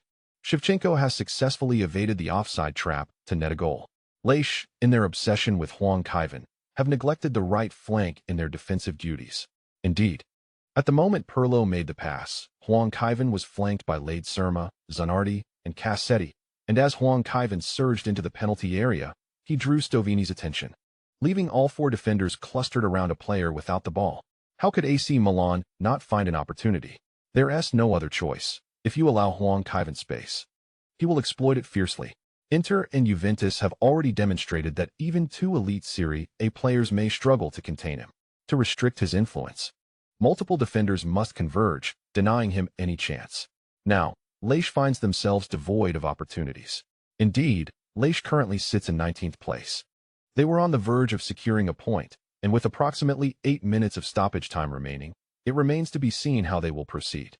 Laish opted for an offensive strategy. Following the restart, Vucinic executed a lateral pass, and Valdez returned it. The trident of the 4-3-3 formation surged past midfield. Zanardi advanced down the right, but upon spotting Huang Kaiwen, he refrained from attempting to dribble past, instead opting to pass back to Christian Ledesma. The Argentine midfielder, possessing commendable technique, delivered a pass to the left flank, where Conan surged forward once more. After a period of adjustment, Stam discerned the young player's tactics. A classic case of a player who perishes in dribbling. As long as the center is blocked, he poses no threat. Conan, repeatedly attempting to maneuver, found no pathway into the penalty area, and his forced cross was thwarted by Stam's raised foot. Stam quickly transitioned the play to the left. Serginho hardly touched the ball, delivering an over-the-top pass directly to Huang Kaiwen. Kaká's exquisite touch was evident as Huang Kaiwen, in motion, skillfully brought the ball under control. Accelerating forward, Huang Kaiwen now surpassed even Kaká in his prime, bolstered by enhanced skills. With a sudden burst of speed and a deft change of direction, he effortlessly outmaneuvered Zanardi. Heading towards the center, Luis Costa dashed forward, while Christian Ledesma extended his foot to intercept. Huang Kaiwen suddenly exerted force with his calf, deftly guiding the ball through Ledesma's legs. He accelerated past his opponent's side. On the left side of the penalty area, Luis Costa received the ball and returned it to Huang Kaiwen. Without hesitation, Huang Kaiwen met the ball with a precise through pass. The ball swiftly penetrated the penalty area from the right side of Stovini. Having awaited his opportunity, Inzaghi surged forward to seize the ball, facing a one-on-one situation. The defenders raised their hands, yet the referee's whistle remained silent. Inzaghi's movement from the left side of the small box caused the goalkeeper, Cicinano, to dive toward the left. Inzaghi effortlessly slotted the ball into the far corner. 31. He exclaimed, "Ha!" Inzaghi, upon scoring, turned and leapt onto Huang Kaiwen's back, exclaiming, "Did you see that? Wasn't he a splendid goal?" "Mediocre," Huang Kaiwen replied. Indeed, Inzaghi's shot had deceived the opposing goalkeeper, who had anticipated a shot, prompting Cicinano to dive prematurely. The ability to feign a shot is fundamental for a forward. You must be envious of me, Inzaghi shouted playfully into Huang Kaiwen's ear. Huang Kaiwen shrugged his shoulder, dislodging Inzaghi from his back, and retorted, I should have taken a long shot earlier. Don't expect me to pass to you next time. Oh, come on. I was just joking. Inzaghi quickly embraced Huang Kaiwen, flattering him. We are good brothers, and even your book as protagonist is named Filippo. That's right. As they approached the stands, Huang Kaiwen recalled this detail. He turned to Inzaghi and declared, My book is about to be published. If you don't pay the naming fee, I'll change the protagonist's name to Andrea. You can't do that, Inzaghi lamented. As they walked towards the center circle, Huang Kaiwen shrugged. Let us see how you perform. This book might even be adapted into a television series. Perhaps after your retirement. You could portray Filippo yourself. A splendid role. Really? Inzaghi's eyes sparkled with excitement. Fool, the game has started. Inzaghi rushed forward to apply pressure, turning back to shout. After the match, tell me about that book. Huang Kaiwen walked towards the left flank, unable to suppress his laughter. This guy, Inzaghi, despite his future retirement, was firmly under Huang's thumb. Perhaps, instead of losing a coach in Inzaghi, they might gain an actor. One must admit, Inzaghi was rather handsome and possessed a certain roguish charm. Portraying a playboy would require no acting skills. He could simply be himself. Suddenly, upon hearing he could star in a television series, Inzaghi successfully intercepted the ball. He carried it from the right flank along the midfield, delivering it to Huang Kaiwen on the left. Ancelotti buried his face in his hands, regretting his decision to field Inzaghi. What kind of foolish player brings the ball from the right flank to the left just to pass it to a teammate? Inzaghi was indeed skilled at football. Was his intelligence only evident within the penalty area? Fortunately, Huang Kaiwen did not disappoint him. Receiving the ball on the left, Huang swiftly returned it before vacating the flank. Pirlo delivered a direct pass to Seedorf. Seedorf promptly passed the ball to Huang Kaiwen, who surged forward through the center with remarkable speed. The ball appeared to be glued to his feet, and with each touch, it rolled a consistent distance, a mesmerizing repetition akin to a looped segment. Many Milan fans recognized this distinctive dribbling style. Kaká. Kaiwen is emulating Kaká's dribbling, exclaimed Crudelli. I find myself at a loss for words to describe Kaiwen. His talent allows him the freedom to play as he pleases. Every player has their own dribbling habits, but Kaiwen effortlessly mirrors Kaká's technique. Zanardi executed a stunning tackle. Kaiwen dribbles, splitting defenders to make a forceful breakthrough. Wadisa attempted to foul Kaiwen, yet he didn't even graze the hem of his jersey. Inzaghi rushed into the box, calling for the ball. Will Kaiwen pass? No, he shoots. Kaiwen. Goal. Kaiwen has once again astonished us. The defenders from Lech seemed unprepared for a long-range shot. They assumed Kaiwen wouldn't attempt one. In reality, for him, it's not a matter of whether he can, but rather whether he desires to. Kaiwen could score from the halfway line. How could they be so foolish as to think he wouldn't shoot from the edge of the box? The Lech players paid dearly for their ignorance. Of course, even if they were a bit more astute, they still wouldn't be able to contain Kaiwen. As stoppage time approached its end, Ancelotti utilized his final substitution, clearly intending to waste time. Not long after the restart, the referee blew the final whistle. As they walked towards the dressing room, a sweaty Inzaghi embraced Huang Kaiwen tightly. All right, Filippo, can we drop the name change? Huang Kaiwen pleaded. What about me playing a role in a drama? Whether it gets adapted or not, and when it does, is another matter entirely. Besides, that book didn't sell well. Even an adaptation may not attract viewers. Huang Kaiwen remarked. I have faith in you. You little rascal always manages to succeed. Huang Kaiwen felt a twinge of emotion, but quickly turned away. Inzaghi, entirely unclothed, gave a thumbs up, an experience that was far from pleasant. Huang Kaiwen thought he might just develop a twitch. Upon returning home, Huang Kaiwen was struck by an even more vexing thought. After considering his injury rate, he realized that after playing for about 20 minutes as a substitute, he hadn't sustained any injuries. Who could he possibly argue with about that? Indeed, Kaká was not so easily compared. After dinner, Huang Kaiwen deliberately chose to watch 2 films by the esteemed Italian maestro, Dino Risi, in an effort to forget the cringeworthy scene in the dressing room. The audacious young lady insisted on recreating a scene from a film. Then, only she would be the one to suffer. The incessant ringing of the phone stirred Huang Kaiwen from his slumber. With his eyes still closed, he reached out for the device, squinting into the darkness outside. Pressing the answer button, he cursed softly and quietly exited the bedroom. A glance back revealed the young lady sleeping soundly. taking a seat in the study. Huang noticed it was barely past 2 o'clock. He had barely rested for an hour. No wonder he felt so fatigued. Hello, who is this? If you have no legitimate reason for disturbing me at this hour, you're in for it, Huang Kaiwen said, placing the phone against his ear. Kaiwen, why are you only just speaking? On the other end, Inzaghi's voice trembled with a hint of tears. Huang Kaiwen perked up at the sound. What trouble had Inzaghi gotten himself into? What are you doing awake at this hour? Huang asked, rubbing his temples. I was asleep before, Inzaghi replied. Then why didn't you continue sleeping, you fool? Huang retorted. Her husband is back. Inzaghi whispered. Damn, no wonder. Huang Kaiwen chuckled incredulously. Do tell what happened. I recall you were seeing an unmarried girl. I scored a goal today, and I wanted to celebrate. While out, a girl approached me. And she wasn't wearing a wedding ring, so I went home with her, and you know the rest, Inzaghi spoke rapidly. Kaiwen, hurry and pick me up. All right. What is the address? Huang nodded, realizing this was no time for jokes. If the press caught wind of this, it would spell trouble. XC District. You remember the cabin tavern we went to last time? Go inside, and you'll see a conspicuous villa, Inzaghi added. Bring me a change of clothes. I jumped down as soon as I grabbed my phone. Huang Kaiwen was exasperated.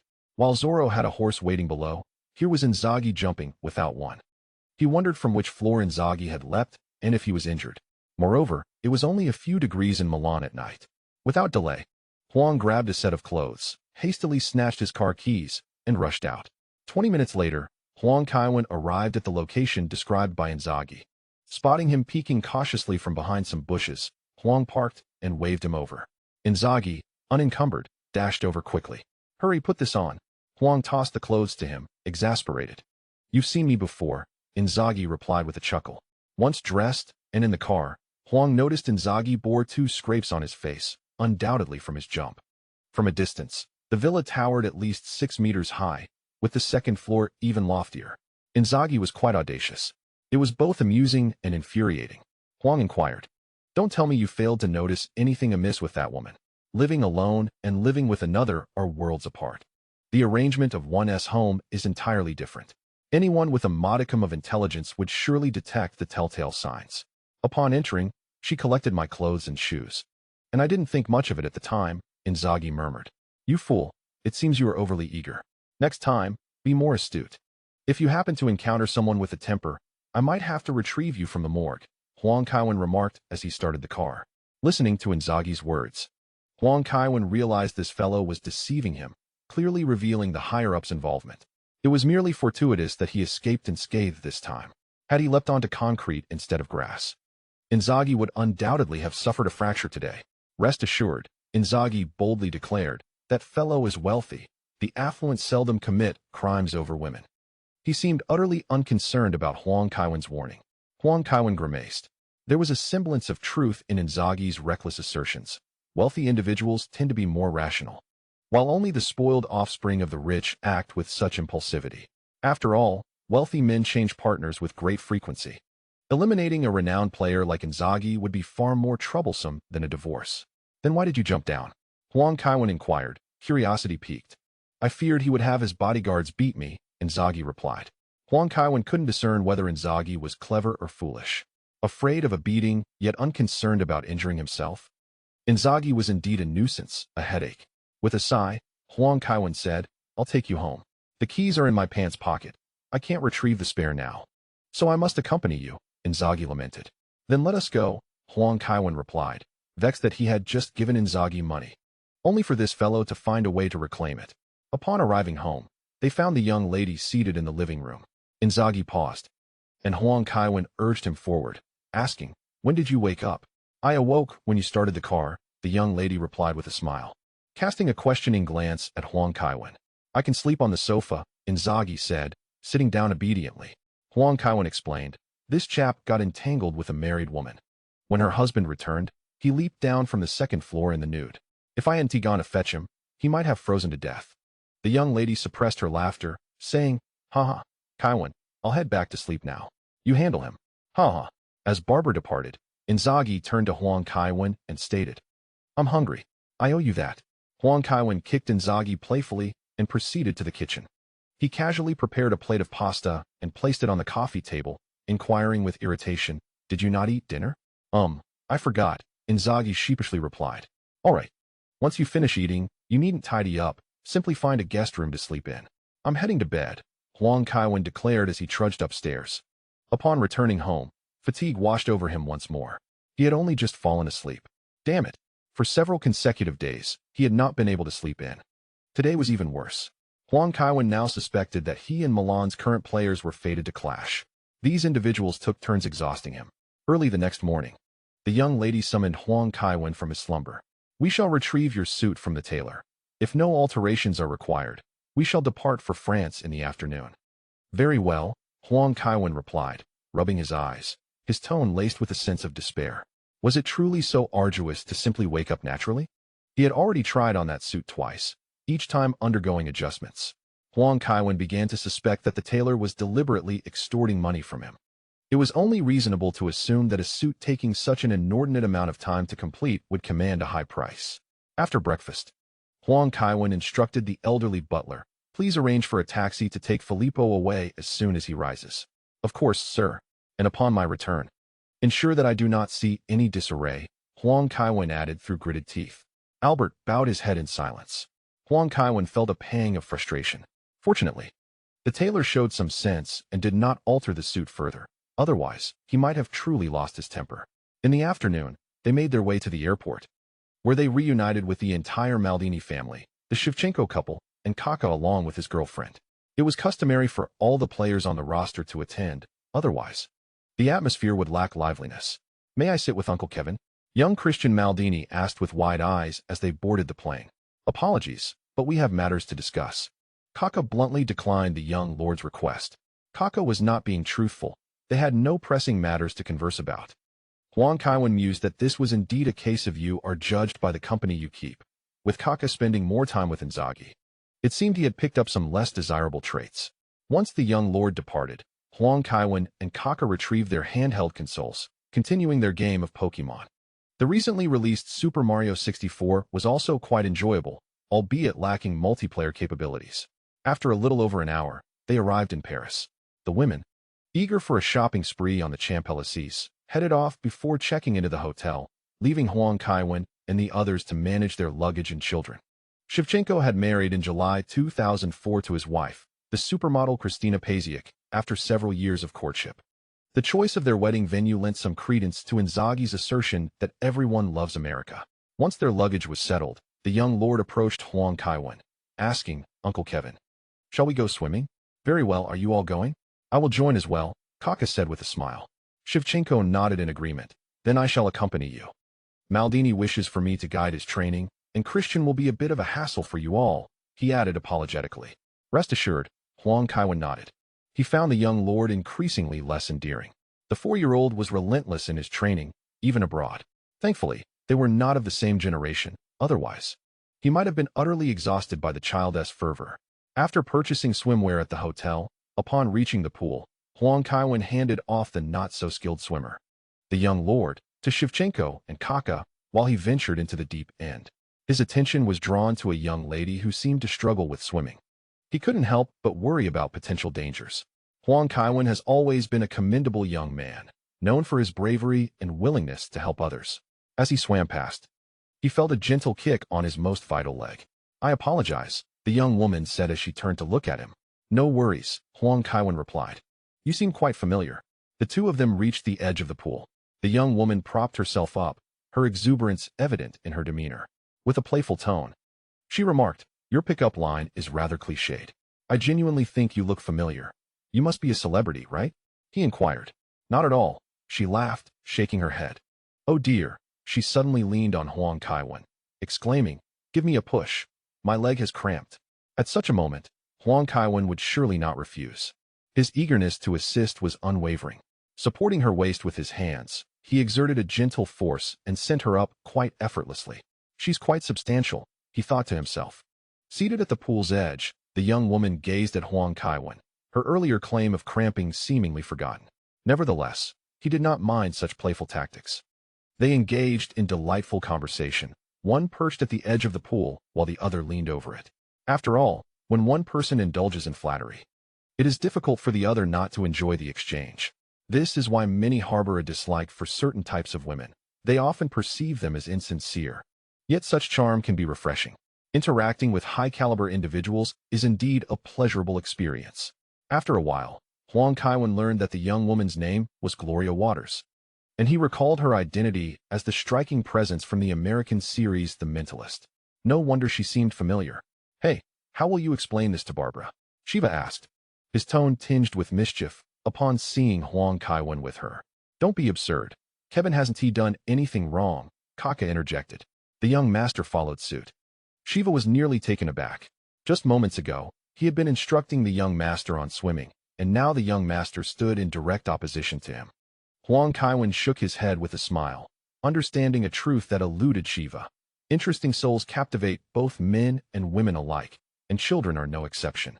Some people, despite directing others while being lazy themselves, manage to win everyone's affection, while others toil silently, often unnoticed. Her name is Gloria Waters, hailing from America, a future superstar. Huang Kaiwen introduced her. "Hello." Kaká greeted her with a smile. Shiva nodded along, still awaiting the unfolding drama. However, that evening, the women returned to their hotel. Barbara, chatting animatedly with Gloria, left Shevchenko utterly bewildered. He could not comprehend the situation. The most astonishing part was that the three of them returned to the same room together. When morning arrived, there was no sign of awkwardness. As the young lady went to freshen up, Gloria turned to Huang Kaiwen, saying, "Make sure you don't lose those photos. Rest assured, I'll keep them for my occasional enjoyment." Huang Kaiwen replied with a grin. Even when repairing computers, he knew to remove the hard drive in advance. Though he admires Teacher Chun, he does not aspire to be like Teacher Huang. Huang Kaiwen merely wishes to capture beautiful moments, which reflects his pursuit of art. Gloria nodded, awaiting her turn to freshen up. The young lady was quite amenable to the idea of photography, yet she was taken aback by the myriad of options Teacher Huang presented. Previously, she only knew that a mobile phone could make calls and send messages, with perhaps an internet function at most. Now, the mere mention of mobile phones made her blush. Fortunately, modern devices had become significantly more compact compared to the cumbersome, heavy brick-like phones of yore. During lunch, Gloria had already departed. The young lady teased, "Don't you miss her?" Huang Kaiwen raised an eyebrow, responding, "If fate allows, we shall naturally meet again. Moreover, in terms of relationships, you are undoubtedly closer to her." The young lady flushed, realizing she had been swept away by his words. After the meal, they chatted briefly before returning to prepare. Although the awards ceremony was set for 6 o'clock, everyone was keenly aware of their appearance, particularly the women. Huang Kaiwen and Kaká indulged in a game for a while before changing clothes. The group arrived at Place de la Concorde on the Champs-Élysées around 4 o'clock, where this year's Ballon d'Or ceremony would take place. Huang Kaiwen spotted several prominent figures from the football world. Upon noticing Sir Ferguson looking his way, he quickened his pace to greet him. "You are quite an impressive young man. I find it challenging to encapsulate your essence." "George mentioned that you are of the same ilk as him," Sir Ferguson remarked. "I am truly saddened by the passing of George Best. He was a magnificent player." Just days prior, Huang Kaiwen had seen the announcement of George Best's demise. "It is of no consequence. Everyone must eventually depart," Ferguson said, giving Huang Kaiwen's shoulder a reassuring pat. "Would you consider playing for Manchester United? You would become one of the greatest, like George, Dennis, and Bobby, with a statue of your own outside the theater of dreams."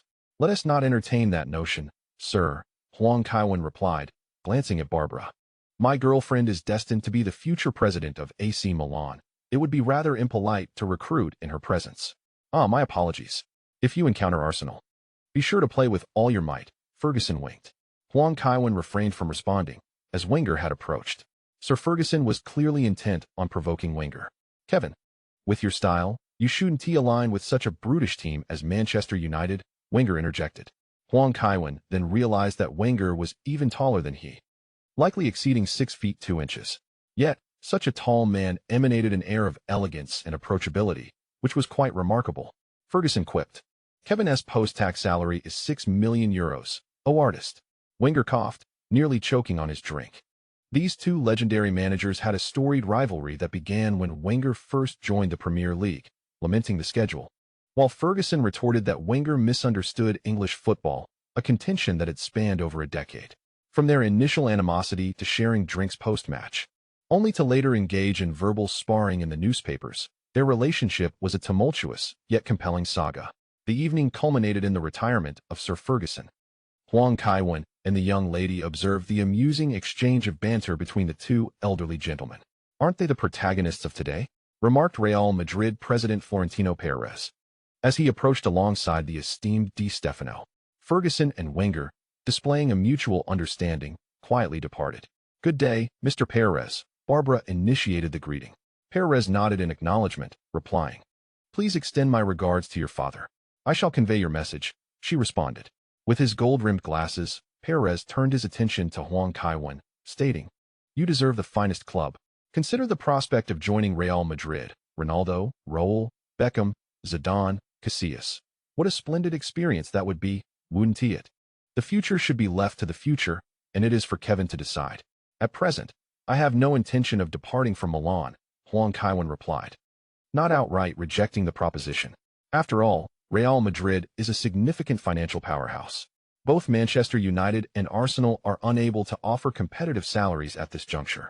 If Perez were to extend a salary comparable to Bale's, Huang might well consider playing a few years of golf abroad, treating it as a temporary work assignment away from home. Ultimately, Milan would belong to the young lady. Regardless of his high salary in Milan, it would merely be a matter of transferring funds from one pocket to another. Thus, it would be prudent to extract some financial gain from Real Madrid. Of course, these were merely contemplations. It is no small feat to entice Huang without substantial compensation. Should you change your mind, do let me know. "Certainly, Mr. Perez," Huang Kaiwen responded, nodding in acknowledgement to Di Stefano. Despite Real Madrid's recent poor performances, their president remained one of the busiest individuals that evening. "You wouldn't genuinely consider joining Real Madrid, would you?" the young lady inquired, her expression skeptical. "How could that be?" Huang Kaiwen shook his head. "That's a relief. The award ceremony is about to commence. Let us find a place to sit." At 6 p.m., the Ballon d'Or awards ceremony commenced. This year marks the 50th anniversary of the Ballon d'Or. In addition to this year's nominees, we are joined by the 23 previous winners. "Let us extend a warm round of applause for them," the host announced with great enthusiasm. Huang Kaiwen had previously spotted Platini and others, but had not had the chance to greet them. He also noticed Beckenbauer engaged in conversation with Kaká. "What did Beckenbauer say to you just now?" Huang Kaiwen inquired, covering his mouth and leaning slightly to the side. "He asked if I was interested in playing for Bayern." Kaká replied candidly. Huang Kaiwen smirked. Given the current exchange rate, Bayern would be reluctant to invest in acquiring Kaká. Suddenly, flames erupted from the stage, and the venue dimmed. In the next moment, a powerful beat resonated throughout the hall. Snitydriov Salikaiti song. The French pop sensation Alizée appeared at center stage. Her rendition of Ionita, Beautiful Little Island, originally by Madonna, stirred quite a commotion. At the Ballon d'Or venue, the football stars clapped along to the rhythm. Players like Ronaldinho even swayed in time with the melody. The passionate and exuberant Latin rhythms, coupled with the intense beats of samba, paired with Eligie's powerful and soaring voice, presented a breathtaking panorama of a tropical island to everyone present. "Do you like her?" inquired the young lady, leaning close to Huang Kaiwen's ear. He nodded in response, offering no further explanation. Although Eligie did not align with his aesthetic preferences, he understood that one could never truly evaluate a singer by mere photographs. The true allure of an artist is revealed only on stage. His admiration for Eligie stemmed entirely from her captivating stage presence. As one song concluded, an audience member audibly called for an encore. Yet, the large screen began to showcase the remarkable performances of European football stars over the past year, featuring every selected nominee, including Ronaldinho's mesmerizing display at the Bernabeu earlier this month. Undoubtedly, Huang Kaiwen was the true highlight of the show, even seated among the audience. Witnessing his dazzling dribbles against Juventus, his deft maneuvers past 8 defenders from Inter Milan, and his 4 penalty saves against Liverpool, he felt a profound sense of awe. The football enthusiasts surrounding him surely shared in this sentiment. Although the award winners had yet to be announced, many believed that Huang Kaiwen was the unequivocal victor of the day. While Ronaldinho was undoubtedly impressive, he paled in comparison to Huang Kaiwen. Each time Huang Kaiwen executed a dribble, it was seamlessly connected to his technical prowess, his foot speed surpassing that of his opponents. And the number of defenders he faced was more significant, rendering his performance far more visually enthralling. Kaká, seated beside Huang Kaiwen, was utterly mesmerized. The in-game experience was already astounding, but it was only through the director's perspective that one could fully appreciate the nature of the defenses Huang Kaiwen was overcoming. It could be said that he single-handedly dismantled entire teams. As the footage concluded, the screen transitioned to a black-and-white photograph of George Best. The host ascended the stage and, in a somber tone, announced, just a few days ago, a Ballon d'Or winner left us forever. George Best was a magnificent player who joined Manchester United during its lowest times, conquering Europe alongside Charlton, Denis Law, and those Busby babes.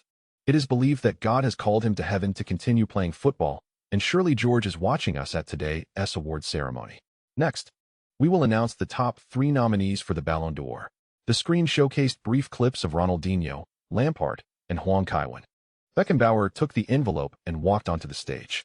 Huang Kaiwen's smile froze in anticipation. Although he was aware of his impending victory, the absence of his name being called still made him anxious. Beckenbauer opened the envelope and glanced at its contents before proclaiming, "The winner of the 2005 Ballon d'Or is Kaiwen. Congratulations, Kaiwen." Kaká was the first to rise and exclaim. Huang Kaiwen stood to embrace Kaká, but the young lady was quicker. Rising to envelop Huang Kaiwen in a tight embrace and planting a passionate kiss on his cheek. The audience erupted into applause. After briefly hugging Kaká, Huang Kaiwen made his way to the stage. "Huang Kaiwen, Beckenbauer has announced Huang Kaiwen's name," exclaimed Huang Jinxiang excitedly from the live broadcast studio. This marks the first time in the 50-year history of the Ballon d'Or that an Asian has won the award. Huang Kaiwen has made history. Kevin Huang's performance over the past year has truly earned him the Ballon d'Or. The forum erupted with excitement. "I told you Kevin would win an award. Just look at him, dressed in a suit. He carries himself quite well. To be honest, Kevin is rather handsome. Even if he didn't play football, he could easily make a living in the entertainment industry. What has the entertainment industry got to do with it? Let us see if one day he wins an Oscar for Best Director or Actor before you come back to compare." I have a feeling Kevin is going to show off. Indeed, his speech upon winning the literary award was rather pretentious. The path to the stage was narrow, yet Kevin felt as though he was stepping onto a grand avenue. Upon reaching the stage, he leaned down to shake hands with Beckenbauer. "You made me believe there truly is a God on the pitch," Beckenbauer remarked, patting Kevin's arm. "Thank you." Kevin stood alongside Beckenbauer, gazing at the screen, which displayed his football highlights. Unlike the previous clips, this one showcased his remarkable 4-goal performance in the UEFA Super Cup. As the video concluded, Shevchenko accepted the Ballon d'Or from Renault, the editor of France Football, and walked to the center of the stage to present it to Kevin. Approaching the podium, Kevin placed the golden trophy on the stand. Having prepared his speech in his mind, he adjusted the microphone's height and began. "Today, standing here, I must express my gratitude to everyone in the team, coaches, medical staff, teammates, and of course, the fans who have consistently supported us, as well as my girlfriend. Without the love of these people, I would never have this opportunity. You have given me the courage to face all challenges. Love possesses a might greater than hate. You have taught me the essence of love and being loved. I once heard a saying, if you hold a steadfast belief and maintain a spirited fighting spirit, the world will unveil its cold veil and reveal a radiant smile to you. This saying perfectly encapsulates everything that has happened to me. Thank you. That is all I wish to convey." Applause erupted once more, and Kevin received a notification. Ding, successfully intercepting Ronaldinho's only Ballon d'Or. A reminder chimed. Don't forget to bookmark after reading. Next time I update, it will be easier for you to continue reading. Anticipate more excitement. You can also access the mobile version to read anytime, anywhere. The birth of a legend. Throughout the night, Kevin managed to navigate through numerous football legends before finally escaping. He couldn't even recall how he returned to the hotel. Those legends were relentless, insisting he drink. Even champagne, when consumed excessively, can lead to inebriation. As a Ballon d'Or winner, he had become the most conspicuous target.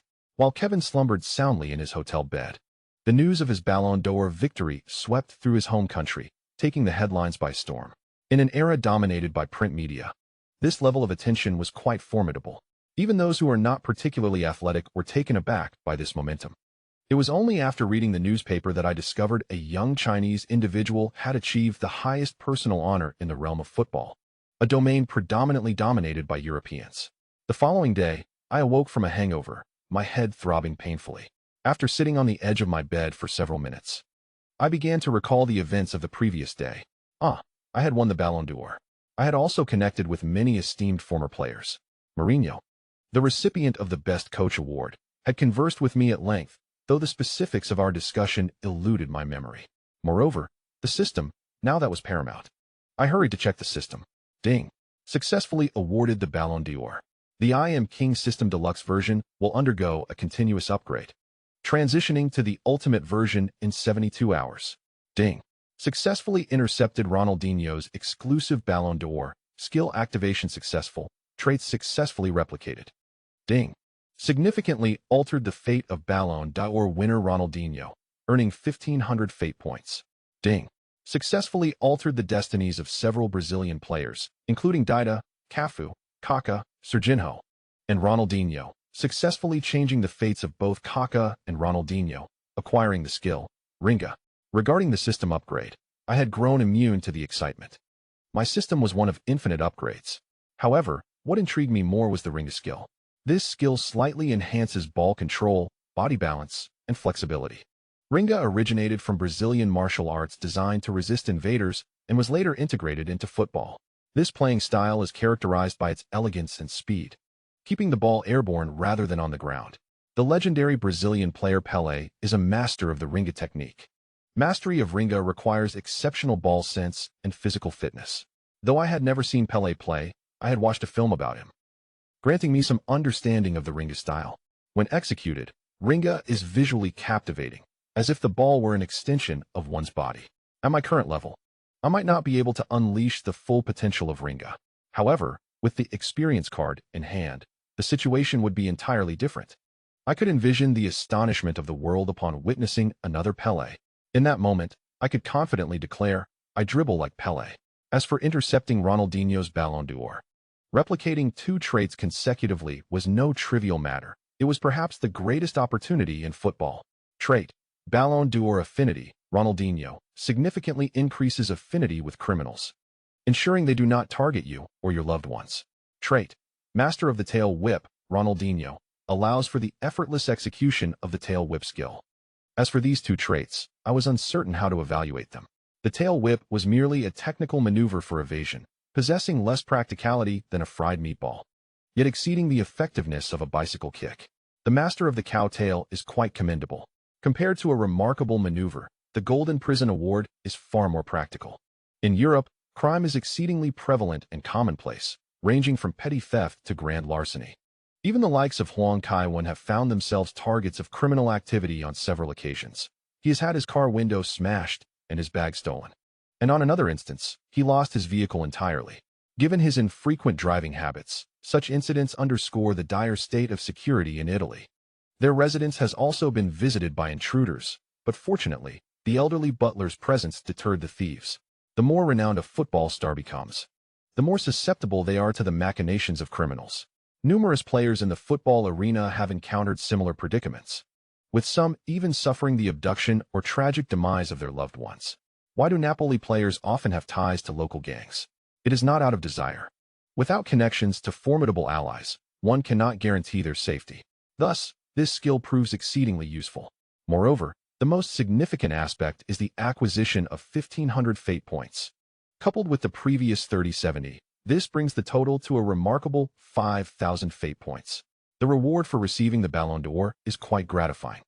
The adaptive kicking technique should be akin to the mastery of fancy dribbling or an even more advanced skill, suggesting that if this skill were to be sold, it would command at least 3,000 fate points, and quite possibly 5,000 or more. Both of Ronaldinho's traits are positive, requiring at least 2,000 fate points. Adding the fate points obtained from altering Ronaldinho's destiny, the total gain from winning the Ballon d'Or approaches an impressive sum. Huang Kaiwen is intrigued by the changes in Ronaldinho. He activates the fate manifestation, and an image immediately materializes. Ronaldinho, having been overshadowed by you in the race for the Ballon d'Or, stood beside Lampard, who held the 2nd and 3rd place trophies. Determined to reclaim what he had lost, Ronaldinho resolved to seize his destiny. A little over 20 days later, he triumphantly defended his title as the World Footballer of the Year. Ronaldinho, reflecting on the loss of the Ballon d'Or, dismissed it as inconsequential. Believing that seeking vengeance was merely a burden, one should indulge in the pleasures of life instead. Thus, he began to revel in a life of excess. As Ronaldinho's physique began to soften and his explosive agility waned, Barcelona chose to part ways with him. Milan's president, Barbara, sought to acquire Ronaldinho to enhance the club's prominence. Upon joining Milan, Ronaldinho experienced a brief period of brilliance, only to soon discover your profound influence. He regarded you as a mentor in life and an exemplary player, swiftly integrating himself into the stands. With one wielding power and the other possessing a zest for life, the bond between you flourished, transforming the legendary trio of Milan into a formidable quartet. Following Inzaghi's retirement, the quartet reverted to a trio once more. Ronaldinho opted to take a pay cut to remain at Milan, and upon your counsel, he made several investments, leading to a more prosperous existence. As Kaká aged, he too gradually took his place in the stands. Thus, the three players who once engaged in card games reunited, eventually growing weary of the game and setting their sights on playing mahjong instead. Fortunately, Christian Maldini did not disappoint, joining the first team in 2012 and later ascending to the stands, where the haunting sounds of the game echoed. Pong, pure hand, winning with a bomb. Later, Kaká welcomed the birth of his daughter, urging Ronaldinho to consider marriage. Ronaldinho, with a gentle kiss on Kaká's daughter's forehead, smiled in silence. After retiring, Ronaldinho decided to return to Brazil, and the quartet once again became a trio. During your conversations, you occasionally reminisced about the days when little Ronaldinho played in prison. 2 decades later, Kaká's daughter returned from a trip to Brazil with a boyfriend. Upon seeing Kaká, Ronaldinho, grinning broadly, exclaimed, "Dad." Huang Kaiwen pondered whether Kaká might be tempted to confront Ronaldinho, given that during a national team interview, Kaká suggested that he, Huang, deserved the Ballon d'Or. Ronaldinho had seemingly bided his time for revenge all these years. Nevertheless, it was uncertain. Ronaldinho had returned to Brazil, and one could only wonder what Kaká's daughter had grown to be. This scenario, indeed, defies clarity and seems to be a mere coincidence. The thought of Kaká's little princess choosing a softened Ronaldinho as her partner sent shivers down Huang Kaiwen's spine. He resolved to remind Kaká that one must never neglect the education of their children. As they flew from Paris to Milan, it was already evening back home. The 7 o'clock news even aired a segment lasting approximately 3 minutes, showcasing Huang Kaiwen holding the Ballon d'Or trophy, flanked by little Ronaldinho, who held the silver ball, and Lampard with the bronze ball. Huang Kaiwen, already possessing striking looks, appeared even more distinguished in his tailored suit, complemented by Ronaldinho's presence. The extraordinary handsomeness of Huang Kaiwen is truly striking. Upon first encountering his visage, one might be inclined to question whether this Ballon d'Or accolade is akin to an award bestowed upon actors in America. Although the realm of sports is not devoid of attractive individuals, Huang Kaiwen's beauty is somewhat unparalleled. His striking features inevitably draw attention to his countenance. Following this, 2 interviews unfold. The first features Platini, who, in addition to his consecutive Ballon d'Or wins, holds the esteemed position of UEFA president. On screen, Platini articulates in French, while the translator employs a polished broadcast tone. Mr. Platini asserts that Huang Kaiwen is an exceptionally talented player. At an age when others are merely contenders for the Golden Boy Award, he has already secured the Ballon d'Or. He has never witnessed such a remarkable player. Perhaps there have been others, but none have exhibited the prowess of Huang Kaiwen. More importantly, the versatility he demonstrates is unparalleled in football history. No player has ever showcased world-class ability simultaneously in both the goalkeeper and attacking midfielder positions. Such a feat has never been achieved before, nor is it likely to be replicated in the future, thus making Huang Kaiwen's receipt of the Ballon d'Or hardly surprising.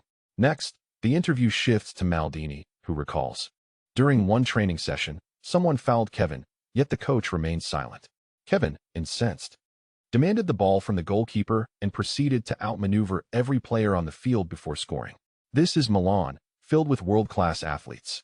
Stam, Nesta, Gattuso, he surpassed them all. In my professional career, I have never witnessed such a spectacle. Kevin is the finest player I have ever encountered, and my father concurs." The discussions on social media erupted. How on earth can Huang Kaiwen make it to the 7 o'clock news? Is this for real? Has he been extradited for a mistake? Haha. There is indeed confidence in Huang Kaiwen. It's all about the Ballon d'Or. More than the Ballon d'Or, I am intrigued by Huang Kaiwen's literary award. A global recognition. I can't wait to purchase a copy of his book to see what it's truly like. Don't bother. That award reeks of corruption. I looked it up. The broadcasting network is owned by his girlfriend's family. Goodness, Huang Kaiwen is genuinely enviable. Damn it, I can play football too. Why isn't a wealthy woman seeking me? Just take a look in the mirror, and you'll find your answer. Returning to Milan, he was fortunate that the old caretaker had not arranged any surprises. Instead, the discovery of ancient Rome has once again sent shockwaves throughout the world. Various armors, ancient weaponry, and the origins of early anatomy have been unearthed. A remarkably intact Holy Grail has even been found, more complete than the fragments of the Wonderland Grail discovered along Hadrian's Wall in northern England. It is said that this Holy Grail was already considered an artifact during ancient Roman times, with origins traceable to over 1,000 years before Christ, aligning with China's Shang and Zhou dynasties. The Vatican has also announced that this cup is recorded in their archives. Indeed, it is a grand celebration, as Italy has once again triumphed in uncovering such a wealth of artifacts. Huang Kaiwen shakes his head, contemplating the stark contrast. He derived little benefit from the situation, which hardly amounted to a significant matter. After much effort, he had finally organized the spoils of the young lady's shopping spree in Paris. Huang Kaiwen returned to his bedroom after dinner, still suffering from the aftereffects of yesterday's hangover. He wished to rest early, yet the throbbing pain in his head made sleep elusive. The young lady sat on the bed, attending to company affairs on her laptop. After a while, she inquired, "Darling, now that you have won the Ballon d'Or, how about publishing an autobiography?" "Forget it. I've only played for 2 years. What could I possibly write about?" Huang Kaiwen replied, somewhat bemused. The young lady indeed held him in high regard. There was hardly anything of substance for him to pen. It would be better to write a sequel to Urban Elite Young Master Filippo than to fabricate tales. If he crafted it well, it could potentially become a globally renowned intellectual property. After all, it was a pioneering work in the genre of broken engagements, among many others. But your experiences and achievements over these 2 years surpass those of most players throughout their entire careers, she asserted. Her enthusiasm reignited as she set aside her laptop and nestled closer to Huang Kaiwen. "I truly believe it is feasible." Feasible, Huang Kaiwen mumbled, his eyes barely open. Merely acquiescing. "What about the title? How does I Am Legend sound?" the young lady exclaimed with excitement.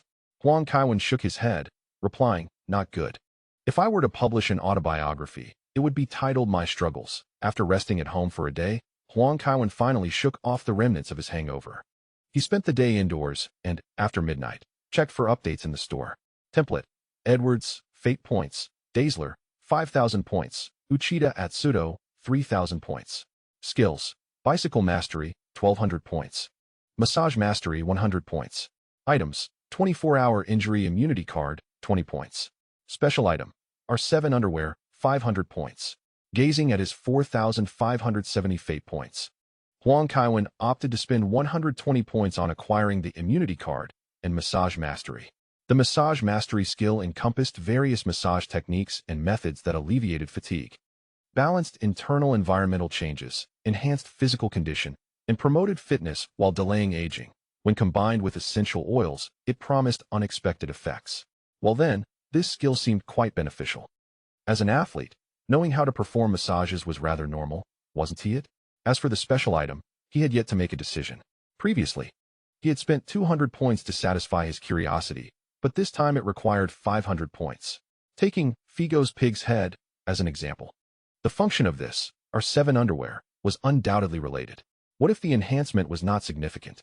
With 4,450 Fate points remaining, he was on the brink of purchasing a Dazzler-level template. Thus, Huang Kaiwen found himself in a quandary. He decided to hold off for the moment. After all, the store refreshed only once a month, and he had another chance to buy before the month's end. In the following days, due to his Ballon d'Or accolade, the media's adulation for Huang Kaiwen intensified. He even discovered that reporters disguised as domestic service employees had infiltrated his home, which frightened him enough to refrain from going outside. On December 5th, he returned to the team. Ancelotti summoned Huang Kaiwen to his office. "Kevin, the team's injury situation has become quite severe," Ancelotti stated directly.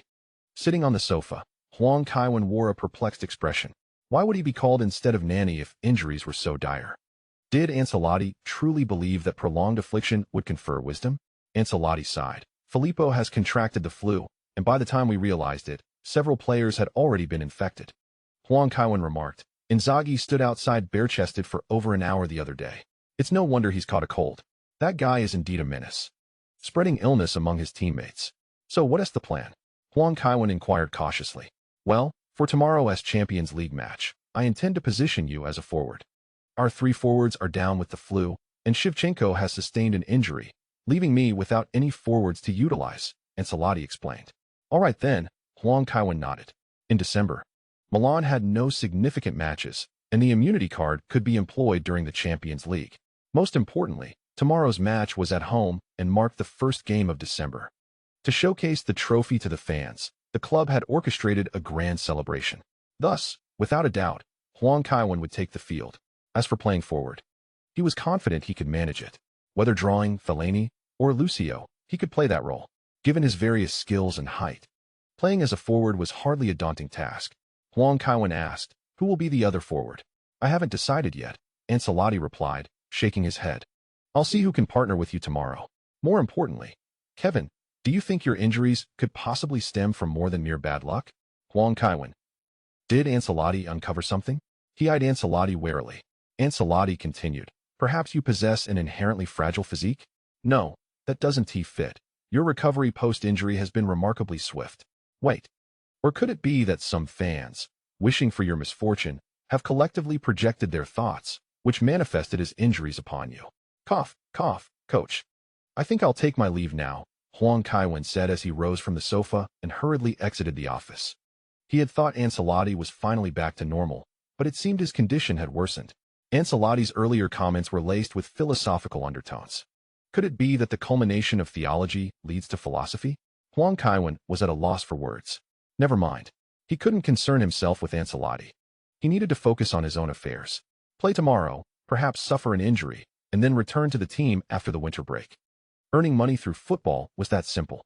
In the locker room, his teammates showered Huang Kaiwen with congratulations, especially since Inzaghi, the perennial sourpuss, was absent.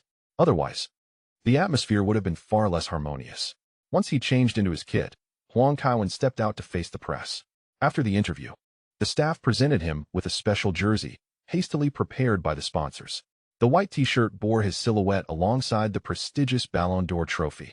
It would later be available for sale, allowing the sponsors to reap significant profits while Huang Kaiwen would also receive a substantial share. All thanks to the efforts of the young lady. Currently, she was in charge of Huang Kaiwen's commercial development. Thus, aside from being an ALO and a shareholder in the Feigning West Group, as well as the CEO of Lavani Commerce, she also played the role of half his agent.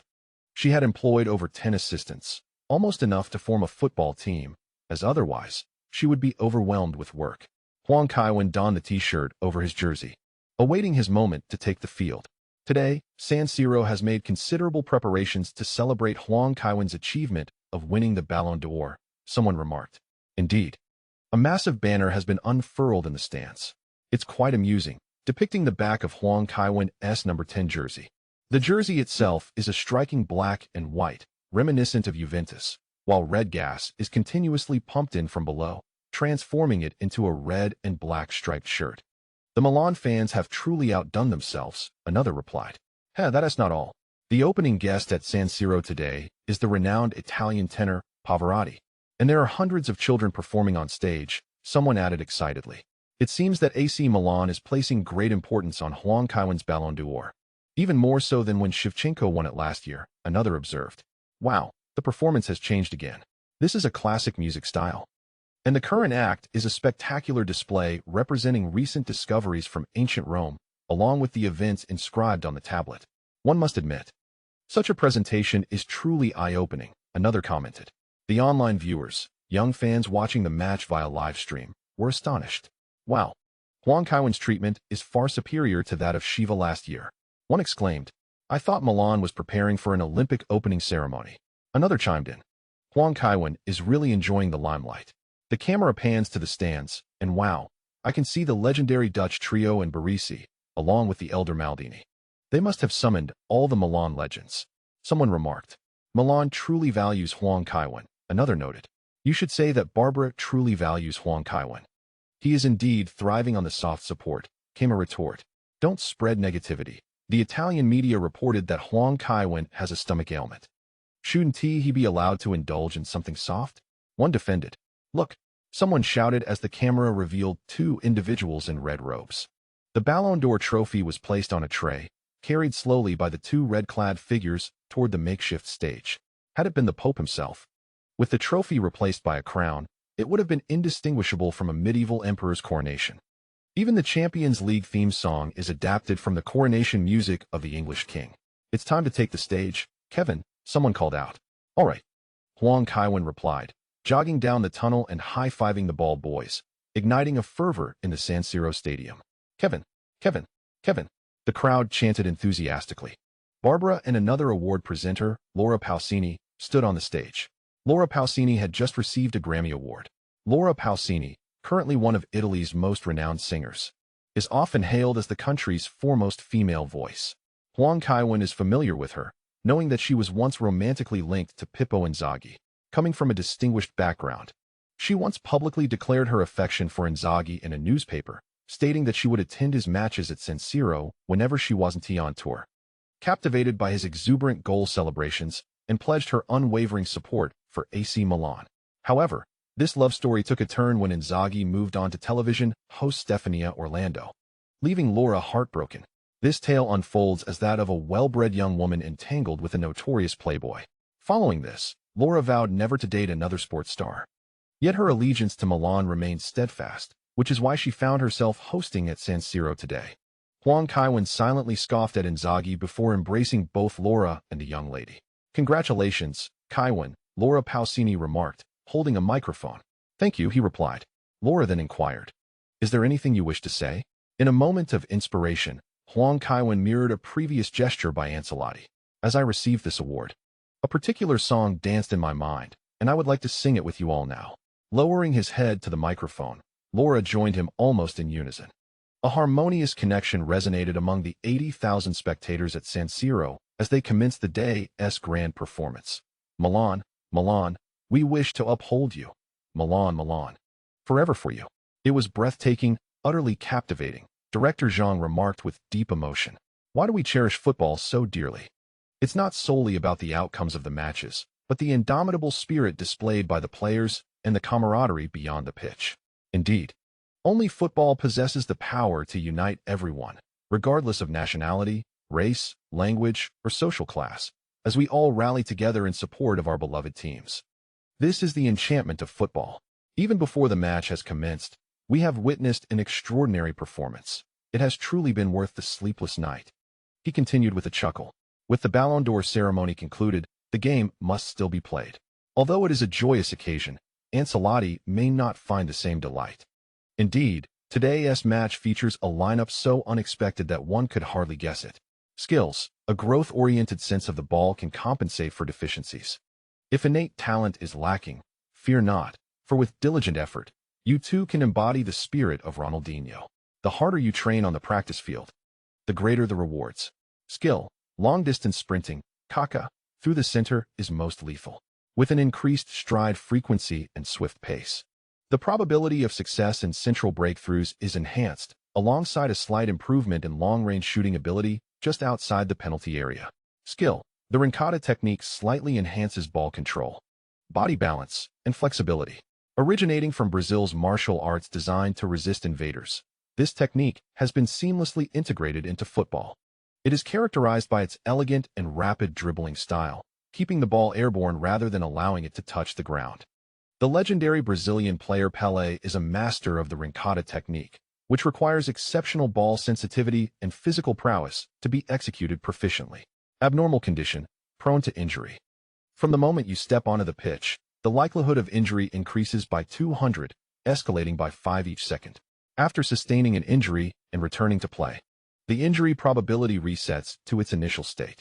While injuries are non-fatal and do not impair physical functionality, this cycle continues until successfully defending the UEFA Champions League title, which will alleviate the abnormal condition. Player relationships, Kaká, a bond of life and death. Items, lucky necklace, Figo's pig head, lucky potion, injury immunity card X2. Traits, Marseille roulette own goal, Traoré. Utilizing the Marseille roulette in your own penalty area significantly increases the probability of scoring an own goal. Trait, Liverpool Slayer character. When facing Liverpool, your shooting accuracy experiences a substantial boost. Trait: pile driver. Reese greatly enhances labor capacity. Reese is a formidable pile driver, and his female colleague Jordan, Katie Price, once complained that he is as relentless as a pile driver, verging on murder. Trait: I don't have a head. Luis Garcia, a true representative of using feet rather than heads. Heading ability declines while ball sensitivity improves. Trait: Golden Prisoner Award. Ronaldinho, your affinity for criminals increases significantly. They will refrain from targeting you and your loved ones. Trait: Master of the Cowtail. Ronaldinho, freely employ the cowtail flick skill at will. The following are the specific rankings for the 2005 Ballon d'Or. First place: Kaká, AC Milan, 257 points. First place: Ronaldinho, Barcelona, 125 points. Second place: Lampard, Chelsea, 83 points. Third place: Gerrard, Liverpool, 67 points. Fourth place: Henry, Arsenal, 35 points. Fifth place: Shevchenko, AC Milan, 34 points. Sixth place: Maldini, AC Milan, 23 points. Seventh place: Kaká, AC Milan, 22 points. Eighth place: Adriano, Inter Milan, 20 points. 10th place: Eto'o, Barcelona. Terry, Chelsea. Ibrahimovic, Juventus, 18 points. 13th place: Juninho, Lyon, 15 points. 14th place: Makelele, Chelsea, 8 points. 15th place: Ballack, Bayern. Czech, Chelsea. Drogba, Chelsea. Riquelme, Villarreal, 7 points. 19th place: Zidane, Real Madrid, 5 points. 20th place: Buffon, Juventus, 4 points. 21st place: Carragher, Liverpool. Cristiano Ronaldo, Manchester United, 3 points. 23rd place: Eschen, Chelsea, 2 points. 24th place: Lionel Messi, Barcelona. Nedved, Juventus, 1 point. In an unexpected turn of events, Huang Kaiwen found himself partnering with Stam. As Stam cracked his knuckles, his imposing demeanor evoked the essence of a cinematic antagonist. Huang Kaiwen chuckled, acknowledging the peculiar twists of fate. Both had joined AC Milan in the same year, with Stam being the first teammate he met, guiding him to the training ground and introducing him to others. One was a winger, the other a center back. It seemed improbable they would develop any chemistry. Who could have anticipated they would unite as a striking duo today? Let's coordinate well. Even as a forward, I aim to excel, Stam declared, giving a thumbs up. Huang Kaiwen nodded, suddenly recalling he had yet to draw cards, and hurriedly made his selection. Upon seeing a particular card, he couldn't help but laugh. Lingard, if he were to be obtained, shouldn't be overly expensive. However, the Lingard of the 2021 to 2022 season was hardly anything less than a king in London. This card was perfectly timed. Having just received the Ballon d'Or, the Emperor Kai was indeed entitled to revel in his glory today.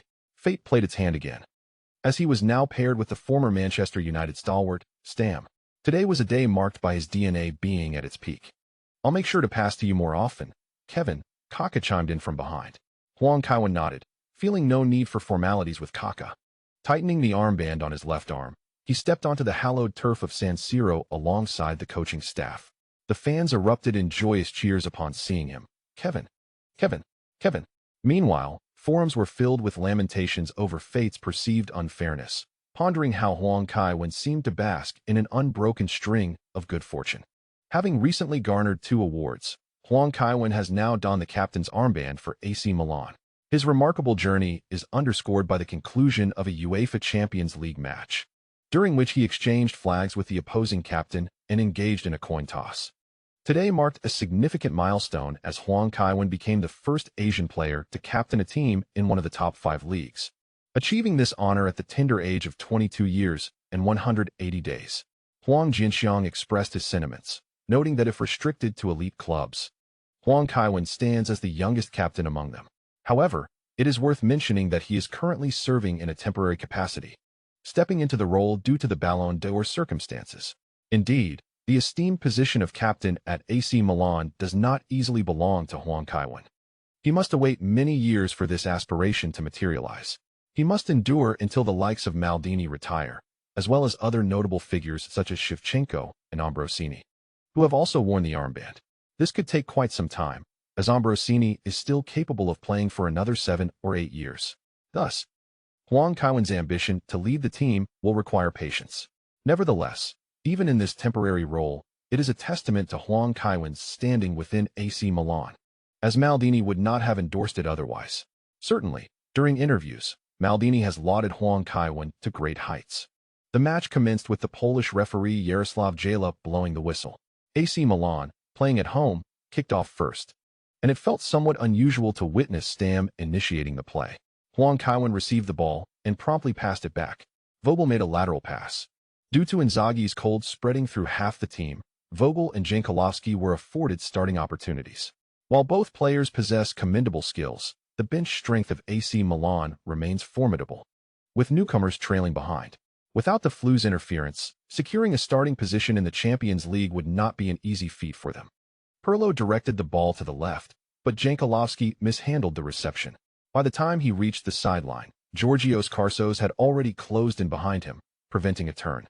Serginho moved up to provide support, yet Jankulovski's attempted pass was thwarted by an opposing foot.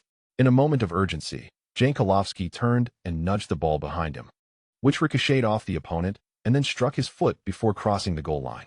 Jankulovski's attempt to take a throw-in was unsuccessful. Primarily serving as a full-back, Jankulovski, even when playing as a winger, focuses on defense and long passes rather than exhibiting the finesse of Huang Kaiwen's technique.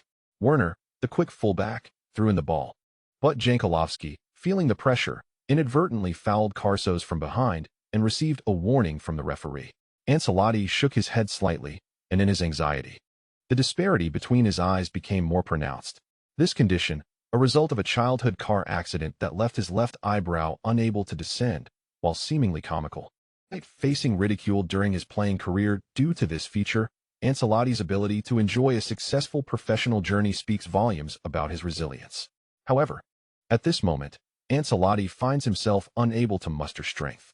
It is not due to any impatience regarding Jankulovski, but rather because today Kevin is showcasing the Ballon d'Or, and he has not had the opportunity to present Kevin with anything. What if Kevin sustains an injury because of this? It is entirely my fault for forgetting. What am I to do? Ancelotti mutters to himself while pacing the sidelines, his assistant coach Tassati fixated on the stopwatch. Rapid Vienna continues to execute their plays in the front, and Hoffmann collides with Pirlo while attempting to gain possession in the forward area. The referee blows the whistle for another foul. Huang Kaiwen appears somewhat displeased. After all, referees tend to favor the home team. AC Milan has never faced such adversity in Serie A. Why do they consistently encounter these issues on the European stage? If the referee does not officiate properly, he will have much to say during post-match interviews about UEFA's perceived discrimination. The Champions League theme song employs German, French, and English, yet conspicuously lacks even a single phrase in Italian. Not to mention the absence of Spanish and Portuguese, languages with broader reach. Even if it is not linguistic discrimination, it certainly bears the mark of political football. Why is there no presence of the beautiful language, Italian? Is the song not written by UEFA? Nevertheless, who can blame them for utilizing it? Does Platini not enjoy catering to the smaller nations of Europe? Then let us create a hodgepodge version of the Champions League theme in various European languages. After Rapid Vienna's kickoff, Wanschitz receives the ball on the right flank. Serginho charges forward with remarkable speed, causing Wanschitz to misplace his pass, allowing Pirlo to intercept the ball before Hoffmann can react. Spotting Huang Kaiwen in the backfield, Pirlo promptly delivers a direct pass. AC Milan's counterattack begins. Rapid Vienna's defense appears alarmingly sparse. Huang Kaiwen receives the ball and accelerates toward the Rapid Vienna half. Stefan Hoffmann trails closely behind. Just past the halfway line, Hoffmann finds himself over a meter behind. Although he is not slow, his pace with the ball is commendable, especially when enhanced by a boost. Huang Kaiwen glides through the center with the ball, comfortably maneuvering due to the continuous play from the front. In Rapid Vienna's half, only Hrelinka remains as a midfield player. Hrelinka hesitates to extend his foot, opting instead to sidestep and monitor Huang Kaiwen's movements. However, as a center-back filling in as a defensive midfielder, Hrelinka towers over 1.90 m and weighs over 180 pounds. The two players' speeds are not in the same league. Huang Kaiwen's dribbling quickens, and soon Hrelinka can no longer keep pace. In an instant, the entire Rapid Vienna defensive line is desperately rushing toward the penalty area. The situation is extremely precarious. In the center alone, there are Stam, Kaká, and Huang Kaiwen. Milan's two fullbacks have assumed the roles of wingers, pushing forward as well. Even for a powerhouse, facing a 4-5 situation in defense is perilous, let alone for Rapid Vienna. Noticing that the opposition's attention is fixated on the center, Huang Kaiwen makes a decisive pass to the flank. Unmarked, Serginho receives the ball and accelerates toward the byline. Kaká and Stam surge into the penalty area, drawing along the entire defensive line. Instead of passing to the nearest Kaká, Serginho opts for a different course of action. Instead, he turned and executed a backheeled pass that found Huang Kaiwen at the edge of the penalty area. Without taking a touch, Huang struck the ball as it approached. Martin Hayden leaped into the air, attempting to block Huang's shot. However, as Huang's left foot descended, he inadvertently flicked the ball beneath him. To everyone's surprise, the ball soared towards the right side of the 6-yard box. Stam, what a splendid goal. At just 5 minutes and 18 seconds into the match, Huang Kaiwen assisted Stam, who scored with a header. Serginho played a return pass, and Huang's approach resembled a shot, deceiving the Rapid Vienna players who concentrated on the left side of the box. Expecting a strike, only to be met with an exquisite lob. Huang Kaiwen indeed possesses an innate talent for the game. It is true that he often suffers injuries and can exhibit inconsistency, yet regardless of his form, he consistently demonstrates intelligence on the pitch, making astute choices that render him indefensible. Stam, starting as a forward, has indeed netted the first goal of the match. Just look at the replay of Stam's stance. It's as if a fierce tiger descends the mountain. If the goalkeeper faced him, he might hesitate to dive, for a collision with Stam would be formidable. Stam rushed to the camera, unleashing a roar of triumph. Only then did he remember to thank his teammate, gesturing for Huang Kaiwen to come over. Upon Huang's arrival, Stam embraced him. Huang said, "Learn from me. You're Kai Huang, boundlessly audacious. You impudent Kai Huang." Slandering the great Tang Emperor, Stam replied with a serious expression. "Goodness, has Huang Kaiwen finally extended his dark hand towards his teammate? I, the Tang Emperor, full of vigor. And you dare to slander? Bring forth my jade ring." Stam's first 4 words were quite articulate. Huang Kaiwen's ambition can no longer be contained. "I shall report him for attempting a feudal restoration. Am I the only one in this group genuinely watching the match?" Huang Kaiwen's pass was beautiful. Indeed, it was exquisite. Huang didn't even glance at the right flank, directly lobbing it over. This player truly has remarkable skill. The discussion in the forum was lively and harmonious. Huang Kaiwen and Stam jogged back together. That previous play was not merely a lobbed pass, but a delicate chip shot. Lingard's technique and ball sense are fairly decent, though he pales in comparison to the top-tier players Huang Kaiwen has faced in the past. Such nuances may not be apparent in regular play, but during critical moments that require precision, the disparity becomes evident, transforming a chip shot into a mere pass. Lingard has his shortcomings. However, he also possesses numerous strengths, covering considerable ground and committing few errors on the ball. He is a quintessential supporting player. As long as his teammates are strong, Lingard's performance will not falter. His move to West Ham was also facilitated by the presence of Antonio in front of him, allowing him to flourish. Coincidentally, today, Huang Kaiwen has Stam ahead of him. Stam's role as a pivot is undoubtedly more effective than that of Antonio. As a Dutch defender, Stam's footwork is also commendable. The absolute speed is indeed on par with the average, with the sole drawback being a sluggish turning ability. However, this flaw rarely manifests on the front line, or rather, it does not pose a significant issue. After all, with a slow turn, one is not faced with their own goalkeeper behind them. Thus, the goal remains safeguarded from the opposing team. Therefore, the combination of Kai Huang and Stam is quite scientifically sound. To maximize Lingard's potential, Kevin Huang has decided to emulate Lingard's playing style at West Ham, allowing him to roam freely across the pitch. In the midst of his wanderings, he can create space. Given the attention he garners from opponents, he can effortlessly stretch their defensive line, thereby creating opportunities for Kaká. Nodding in agreement, Huang found this approach to be quite plausible. He is beginning to envision a future in coaching, recognizing his own innate talent. His thoughts are remarkably clear. No matter the player assigned to him, he can swiftly analyze their characteristics and devise suitable tactics. Heaven did not create me, Kevin Huang. Coaching is as eternal as the night. He muses about inquiring how to obtain a coaching certificate, preparing in advance, while the 9th elder may ascend first. Once Inzaghi is dismissed, it would indeed be Huang's turn. At that time, the Rossoneri would surely be moved to tears.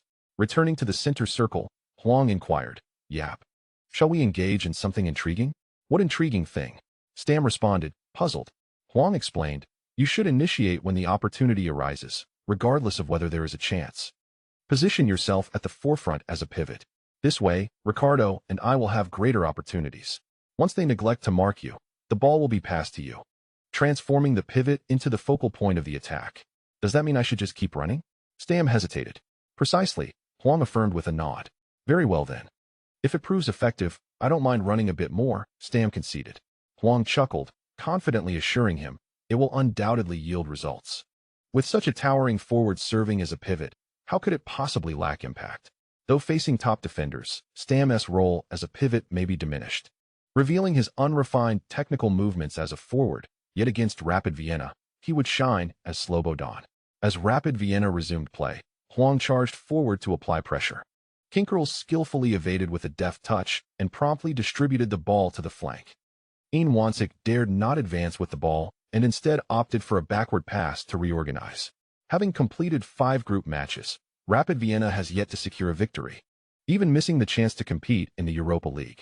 Nonetheless, they harbor their own ambitions, whether for dignity or to provide fans with a satisfactory outcome. They yearn to secure at least 1 point away, and a draw against Milan would be a commendable achievement. This very desire fosters a heightened sense of caution. Huang relentlessly pressed forward, embodying the disruptive style reminiscent of Lingard's play. Helinka was unable to deliver a timely pass. When he finally sought to do so, Huang intercepted with a well-timed foot.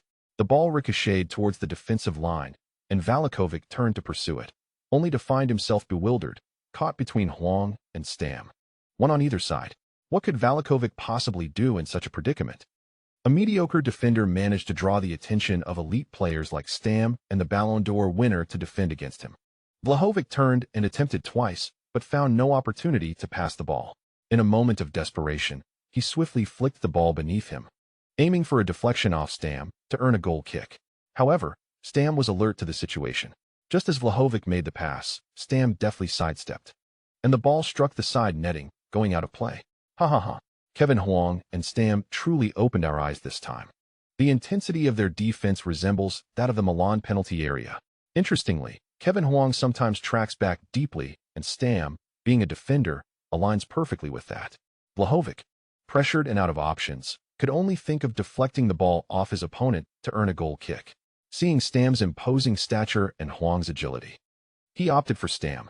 Little did he know, Stam anticipated his move and evaded the ball, resulting in a corner for Milan. Kevin Huang approached Pirlo once more.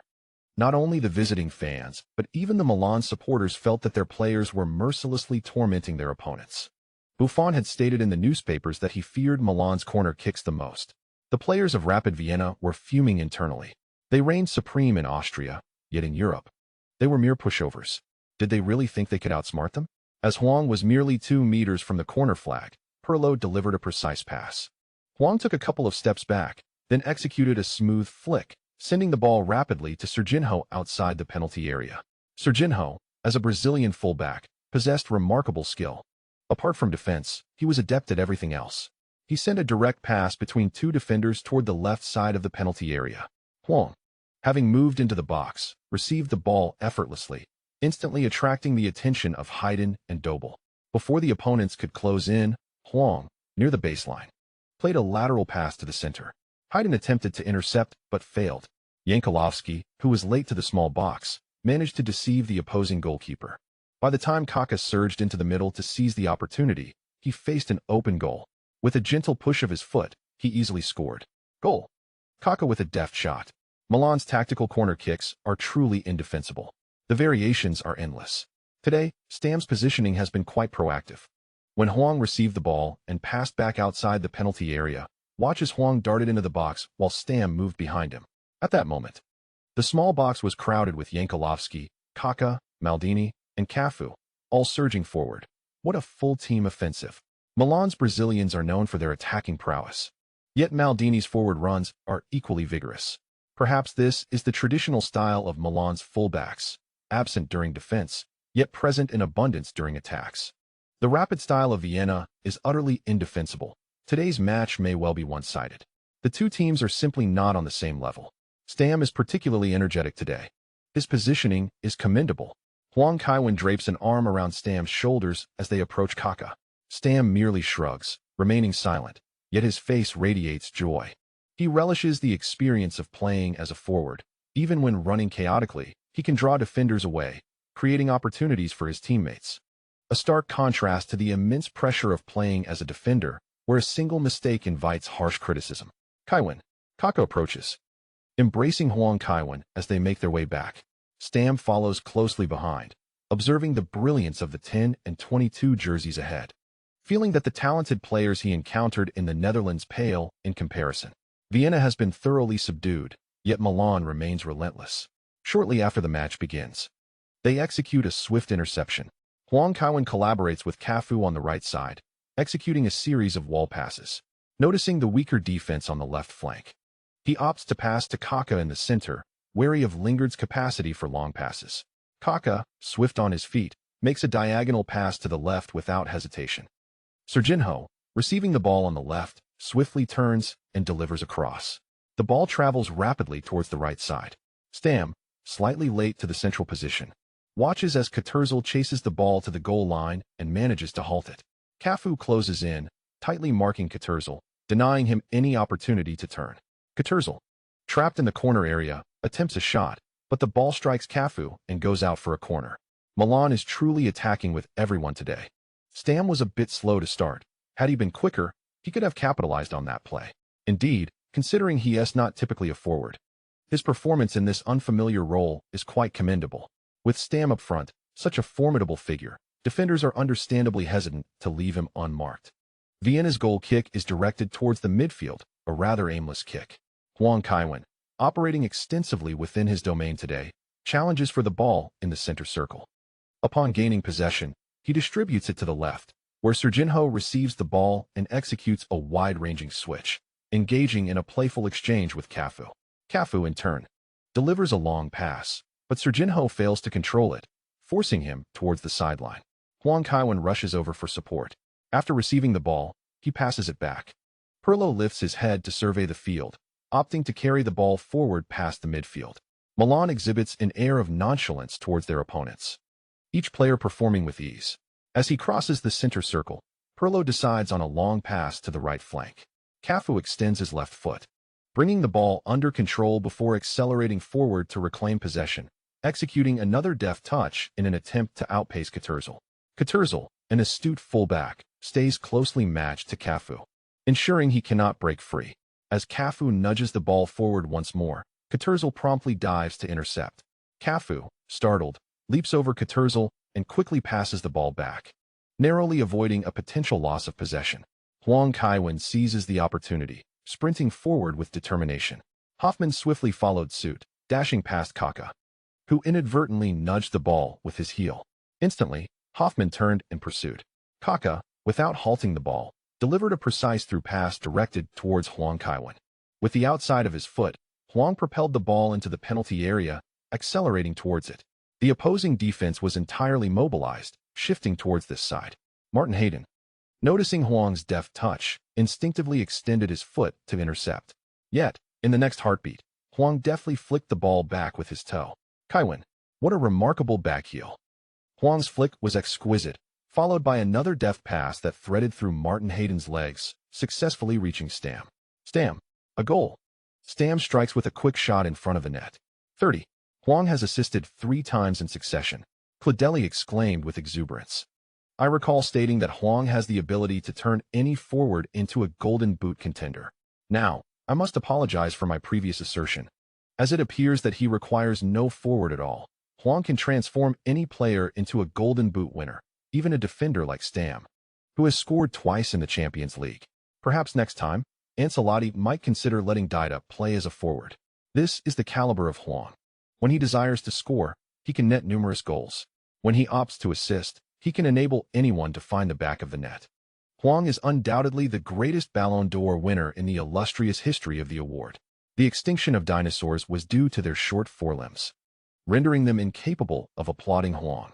After scoring, Stam rushed toward Huang, enveloping him in his arms and lifting him under his armpit, heading towards the south stand. Let me down, you brute, Huang protested, covering his face. He was drenched in sweat, fearing that if Stam lost his grip, he would faceplant and ruin his chances of a meal. Fortunately, Stam's upper body strength ensured a safe descent to the south stand. Once he set Huang down, Stam knelt on one knee, placing Huang's left foot on his thigh, using the hem of his jersey to wipe Huang's shoes. After tending to the left foot, he switched to the right. Even seasoned fans would have to concede that Huang was impressive. Stam, known for his toughness, receiving stitches on the sidelines, was humbled enough to shine Huang's shoes. The San Siro erupted in jubilant cheers, transforming into a sea of joy. Yet, on the coaching bench, Ancelotti furrowed his brows, his eyes vacant, murmuring, "This doesn't add up, it makes no sense." How could Huang, without any preparation, emerge unscathed? Milan launched another attack. Nesta executed a long pass from the backfield that crossed half the field. Kaká voluntarily yielded his position. Huang and Hellenica contested for a header but lost. However, the ball was propelled past half, where Vogel seized it. With a deft touch, Vogel sent a forward pass. While on the move, Huang made another attempt to find Kaká with a pass. Although the ball was slightly overhit, Kaká, with his long strides, managed to intercept it before Hoffmann could react. Without any elaborate dribbling, a straightforward individual skillfully maneuvered the ball. The sphere was struck past Hoffmann, and upon receiving it once more, Kaká had already left Hoffmann behind. Huang Kaiwen had yet to catch up. Both Stam and Serginho were applying considerable pressure on the opposing defense. The defender from Rapid Vienna hesitated momentarily, and with no one stepping forward to block, Kaká lifted his right foot. With a resounding thud, the ball soared past Haydn towards the goal. It was only when Helder Peel's view was obstructed that he noticed the ball, but that brief delay cost him the optimal moment for a save. Kaká's long-range shot was too swift. Peel barely had time to leap before the ball nestled into the net. The crowd erupted at San Siro Stadium, igniting the atmosphere. Fans wildly waved their scarves, reveling in the day's scoring spectacle. Kaká raised his hands to the heavens, performing his signature celebration once again. After the jubilation, Kaká approached Huang Kaiwen with a smile, saying, "For assists, right? Kevin, you are simply extraordinary today. You are the finest playmaker in the world." "I'm not sure if that counts," Huang Kaiwen replied, shaking his head. After his pass, Kaká dribbled past another opponent. Certain rules do not classify some plays as assists. However, the assist from Professor Bu to the Maestro Messi, which was merely a short pass, still counted as an assist when Messi dribbled past several players to score. Each league has its own criteria for calculating assists. In the Premier League, creating a free kick or penalty for a teammate also counts as an assist. In other leagues, it does not. Huang Kaiwen found these intricate rules bewildering and decided to research them at home. After all, assists come with bonuses, and he needed to clarify whether his passes could earn him money. He could not afford to work aimlessly. As the match resumed, the referee blew the whistle for halftime. Huang Kaiwen turned to Kaká, joking as they walked back. Ancelotti swiftly approached, handing over 2 towels, then asked Huang Kaiwen, "Kevin, are you feeling unwell today?" "No, I feel great," he replied. "Is that so? That's good to hear." Ancelotti responded with a nervous chuckle, lingering in place while muttering to himself. Huang Kaiwen paid him no mind and entered the tunnel. The atmosphere in the locker room was delightful. In December, Milan faced no formidable opponents, and a holiday break was on the horizon. Even players desired a respite during the mid-season. Ancelotti did not return to the locker room, going unnoticed by the others. "Kevin, thank you for today," Stam said, bending down to hand him a bottle of water. "Not at all," Huang Kaiwen replied with a smile. After all, his goal bonus and assist bonus were of equal value, and assist could enhance his rapport with teammates. "Will you have the opportunity to assist me again later?" Stam, somewhat bashfully touching his bald head, remarked, "In my career, I believe I have only one chance for a hat trick. Once today passes, that opportunity will be lost. Rest assured, if the chance arises, I will definitely pass to you." With that affirmative response, Stam's face broke into a warm smile. With a broad palm, he gave Huang Kaiwen a couple of slaps before returning to his position. Huang Kaiwen winced in pain, realizing that this fellow was rather heavy-handed. Observing Kaká's hesitant expression, Huang Kaiwen inquired, "What is the matter?" "Kaiwen, sometimes attacking players need to be a bit selfish," Kaká clarified, concerned that Huang Kaiwen might misunderstand. "I'm not referring to today. Rather, there are many instances when you clearly could shoot yet choose to pass to us, which could negatively impact your scoring statistics." "It's all right. Sometimes you are in a better position," Huang Kaiwen replied with a smile, contemplating the disparity in information. At times, the experience card might not yield a successful shot. If he refrained from passing, would he simply take a blind shot? He merely handled the ball in the most rational manner, not anticipating that this would earn him a commendation for selflessness. My teammate is undeniably strong, yet excessively unselfish. My teammate is indeed remarkably steady. In 30 years, after Huang's retirement, won't those Milan legends still exalt him? Especially that fellow Stam, who is so fond of journaling. When he publishes another book, it is inevitable that he will mention the hat trick that Huang graciously set up for him. Milan, Milan, we wish to support you. Milan, Milan. Forever for you. As he returned to the pitch amidst the singing of Rossoneri chants, he noticed, Rapid Vienna surprisingly hasn't made any substitutions. Joseph Hickelsberger might have his own ideas. The Rapid Vienna coach is a legendary Austrian player who has participated in World Cup finals, both as a coach and a player. From the outset, Huang Kaiwen and Stam pressed forward, showing no inclination to slow the pace. Today, Milan is clearly taking advantage of the visiting team to rack up goals. In a moment of chaos, Kinkel made a hurried back pass. Hoffmann advanced to receive the ball, deftly sidestepping Huang Kaiwen. Before he could execute his next move, he was met by a fierce opponent who struck at him. With precision, Stam cleanly poked the ball away. Huang Kaiwen surged forward to seize the ball. The entire defensive line of Rapid Vienna shifted to the right, displaying a lack of memory. On the left flank, Serginho was unmarked. As Huang Kaiwen ran, he turned and executed a long pass. The quality of the pass was mediocre but harmless. Serginho received the ball, turned into the penalty area, and after a couple of strides, took a shot. Helder Paul lunged to block the ball out for a corner. Look at Milan. They unleashed their wingbacks to charge in for shots. Rapid Vienna is faltering. When Huang Kaiwen has the ball, he has 3 passing options available to him. Behind Huang Kaiwen is Kaká, on the left is Serginho, and on the right is Cafu. It seems both Milan wingbacks have hardly retreated into their half today. Isn't that a coincidence? In the 1950s and 60s, Brazil popularized a formation with 4 forwards. With Stam, Huang Kaiwen, and 2 wingbacks, it perfectly aligns with 4 forwards, giving fans a glimpse of a bygone strategy. Huang Kaiwen has gone to the corner flag again. Pirlo has yet to come on. Huang Kaiwen made his way directly to the corner flag on the right side. After positioning the ball, both teams' players awaited a moment of collaboration between Huang and Pirlo, showing little regard for defense. Huang glanced at the referee, who nodded in affirmation. Suddenly, Huang exerted a burst of energy from his calves, deftly curling the ball into the penalty area. Unprepared, Stam and Valikovic stood with their backs to the goal. As the ball soared towards the center, Stam exhibited an agility surprising for his physique. He swiftly maneuvered into position, nudging Martin Hayden aside. At that moment, the ball began to descend. With no time to turn, Stam leapt high, arching backward to connect his head with the ball's underside. It arced mischievously, spinning as it struck beneath the crossbar, finding its way into the net. Goal. Stam. Stam has achieved the first hat-trick of his professional career. Huang Kaiwen has delivered 5 assists today. Since joining Milan, he has orchestrated 4 hat-tricks of assists. It is evident that Huang Kaiwen is deserving of the Ballon d'Or.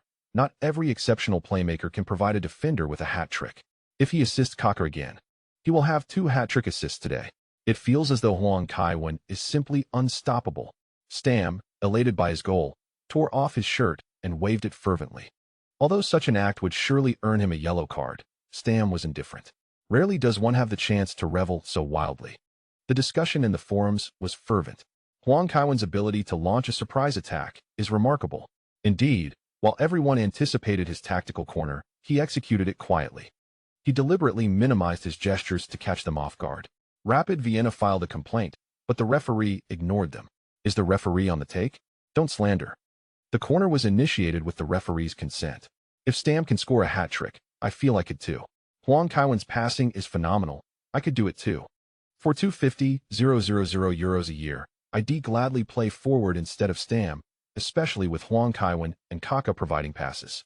Just give me €25,000 as my annual salary. Hey, don't compete with me. I'd settle for €10,000 a year.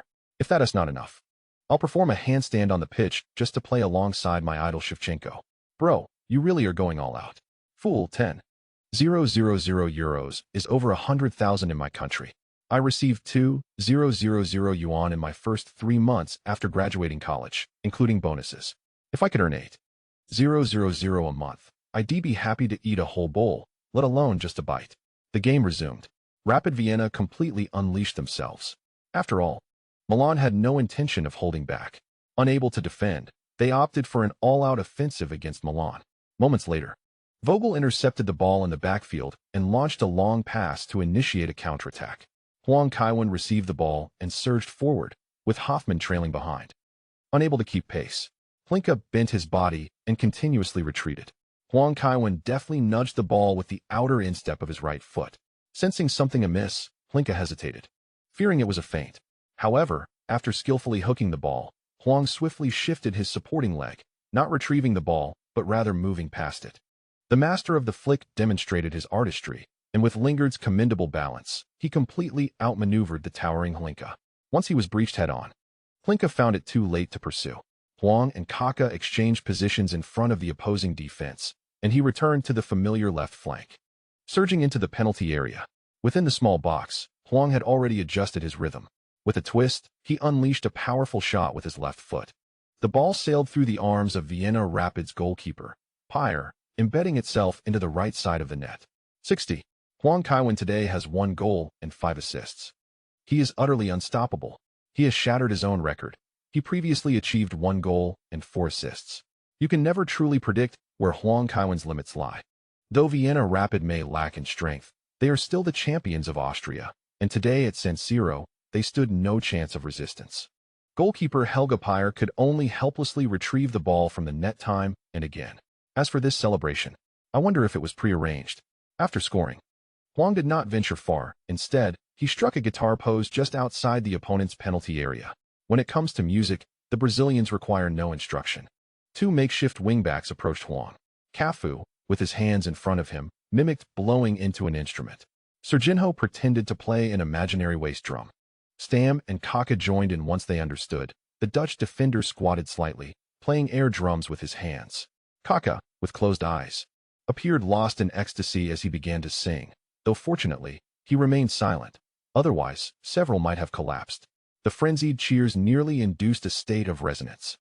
The players' performance injected adrenaline into every member of the Rossoneri. "Shall we make substitutions?" Ancelotti inquired. Tassati nodded, replying, "Yes, let us substitute. They might resort to tackling hard soon. These lads are relentless and show no mercy." The substitutes were called to warm up. Just then, Milan launched another counterattack. Huang remained upfield. Serginho, upon receiving the ball, executed an elegant lob pass. After receiving the ball on the left flank, Huang sent a back pass. Kaká, at the arc of the penalty area, struck a powerful long-range shot without letting the ball settle, once again piercing the net of Vienna Rapid. 70. Milan is completely unleashed. Seeing Ancelotti preparing to make substitutions, Huang proactively ran toward the sidelines. It had been a while since he showcased his traditional skills.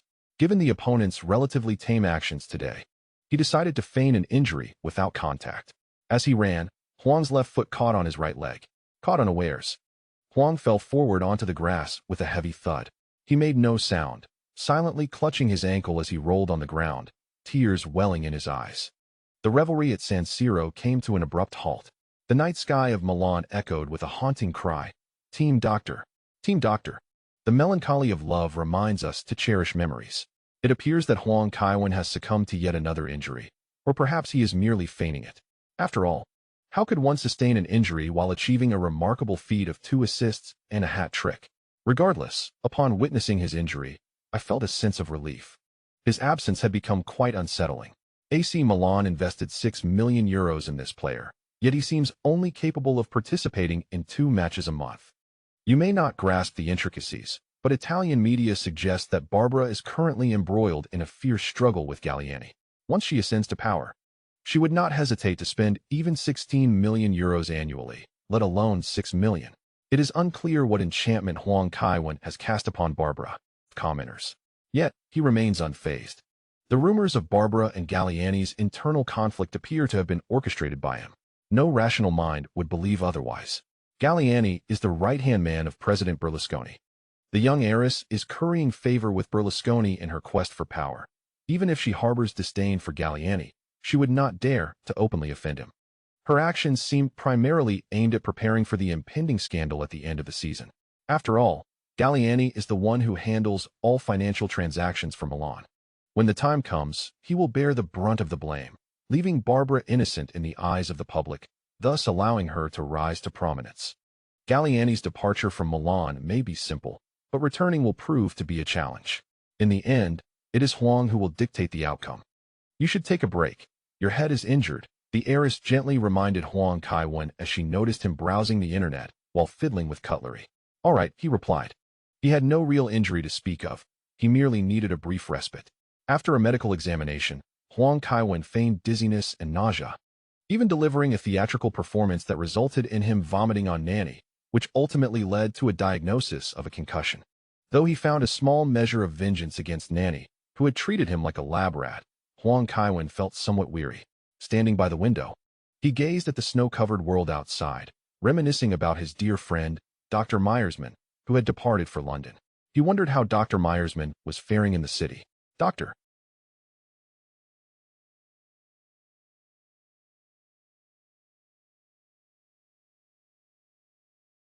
Been too timid to defend the remarkable chief physician. Dr. Myersman. Had he remained in Milan, there would have been no need for Huang to perform like a spy in enemy territory day in and day out. With a sigh, Huang reflected on the past, which was too painful to remember under the luminous moonlight. Moments later, he caught sight of Kaká's car through the window. Huang Kaiwen has already cast Melserman aside. He turned to ask, "Are you ready?" "Yes." The young lady nodded in affirmation. Kaká arrived with his girlfriend Beatrice, bringing along a bottle of wine. Following them was the entire Maldini family. Uncle Kevin, Christian joyfully rushed towards Huang Kaiwen. With a swift motion, Huang Kaiwen lifted the young master into the air, twirling him around before gently setting him down. Ruffling the boy's hair, he praised, "You've scored 2 goals. That's impressive." "What good is that?" "The coach says he often neglects his training," sighed Paolo Maldini as he entered the house. "He's just a child. He'll grow out of it." Huang Kaiwen chuckled, defending the young master. "I've also advised Paolo, life isn't solely about football." Adriana smiled, embracing her eldest son. "You should talk some sense into him." "Of course, Captain." Huang Kaiwen saluted before taking the young master to the backyard. The snow in the yard had already been cleared by Albert and his crew. They found a step to sit on casually. Huang Kaiwen offered the young master a lollipop and asked, "Have you been getting into trouble again?" "Yes." The young master nodded glumly. "Tell me about it. What's going on?" Huang Kaiwen inquired with curiosity. The young master was evidently beginning to walk the right path. But due to his tender age and limited experience, he often made mistakes. Huang Kaiwen was prepared to listen to the young master's tale and offer guidance. The teacher assigned homework. The young master hesitated to continue. "And then you were caught trying to get someone else to do it for you?" "Yes." "Please elaborate on what happened." Huang Kaiwen sighed. It seemed he had overestimated the young master. A clever person would certainly not repeat the same mistake twice. Having been caught once, why had he not made any progress? "The teacher wants us to write an essay about our dreams. My neighbor is a writer. So I asked him for help." "I see." Huang Kaiwen suddenly sensed something amiss and countered. "How did you persuade him?" "Who?" the young master asked. "How did you convince that writer to assist you?" The young master scratched his head shyly and replied, "When I was sick at home, I got bored and took a photo of him fighting with the maid. I showed him the photo, and he agreed to help me with my homework." Huang Kaiwen was taken aback by the weight of such a revelation delivered in a single sentence. The young master was still young and had a limited understanding of such matters.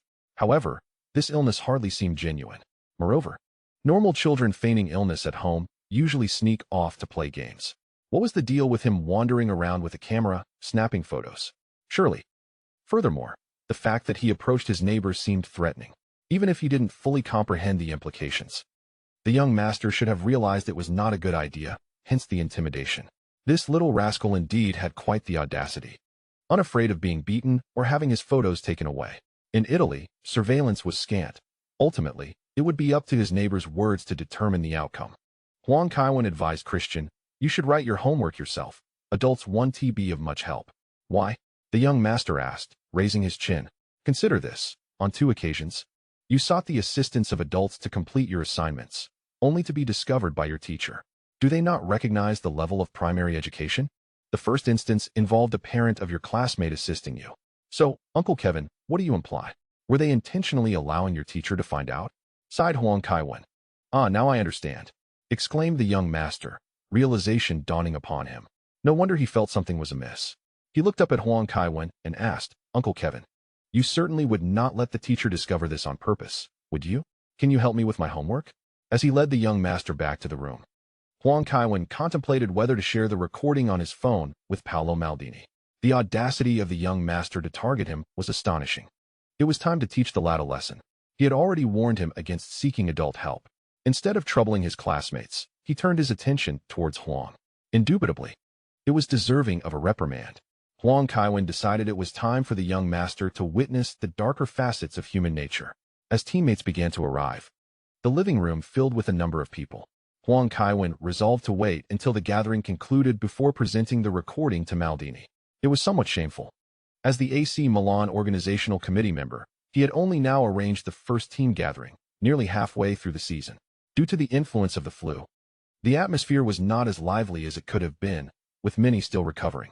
Yet, there was Inzaghi, that rascal, seemingly full of energy. How long until you arrive? John.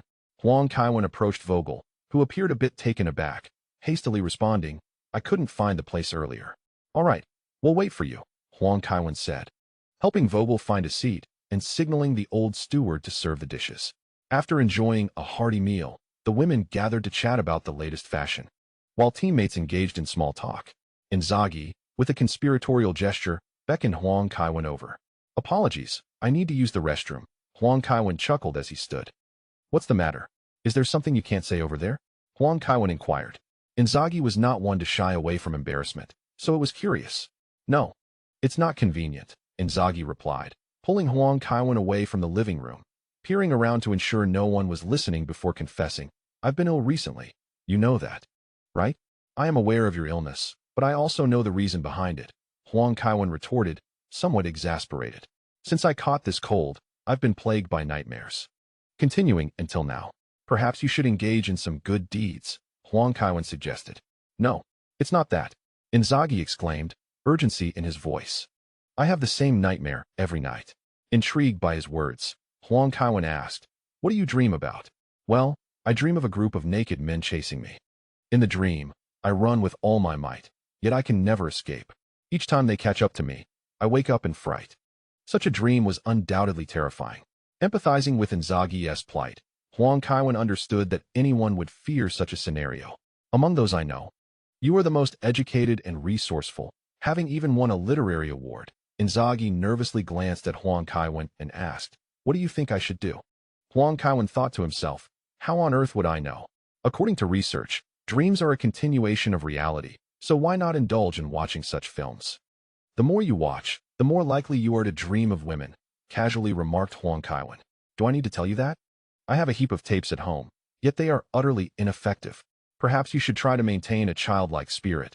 Your thoughts are far too intricate. Which leads to such dreams. Maintain a childlike spirit? Indeed, for instance, upon returning home, engage in some games from your childhood to rediscover the joy of youth. Stop fixating on women, and you shall not have such risque dreams, Huang Kaiwen asserted earnestly. Should I even change my pajamas to those of a child? Damn it. Even Inzaghi would draw parallels from that. Huang Kaiwen gasped. Suit yourself, he replied.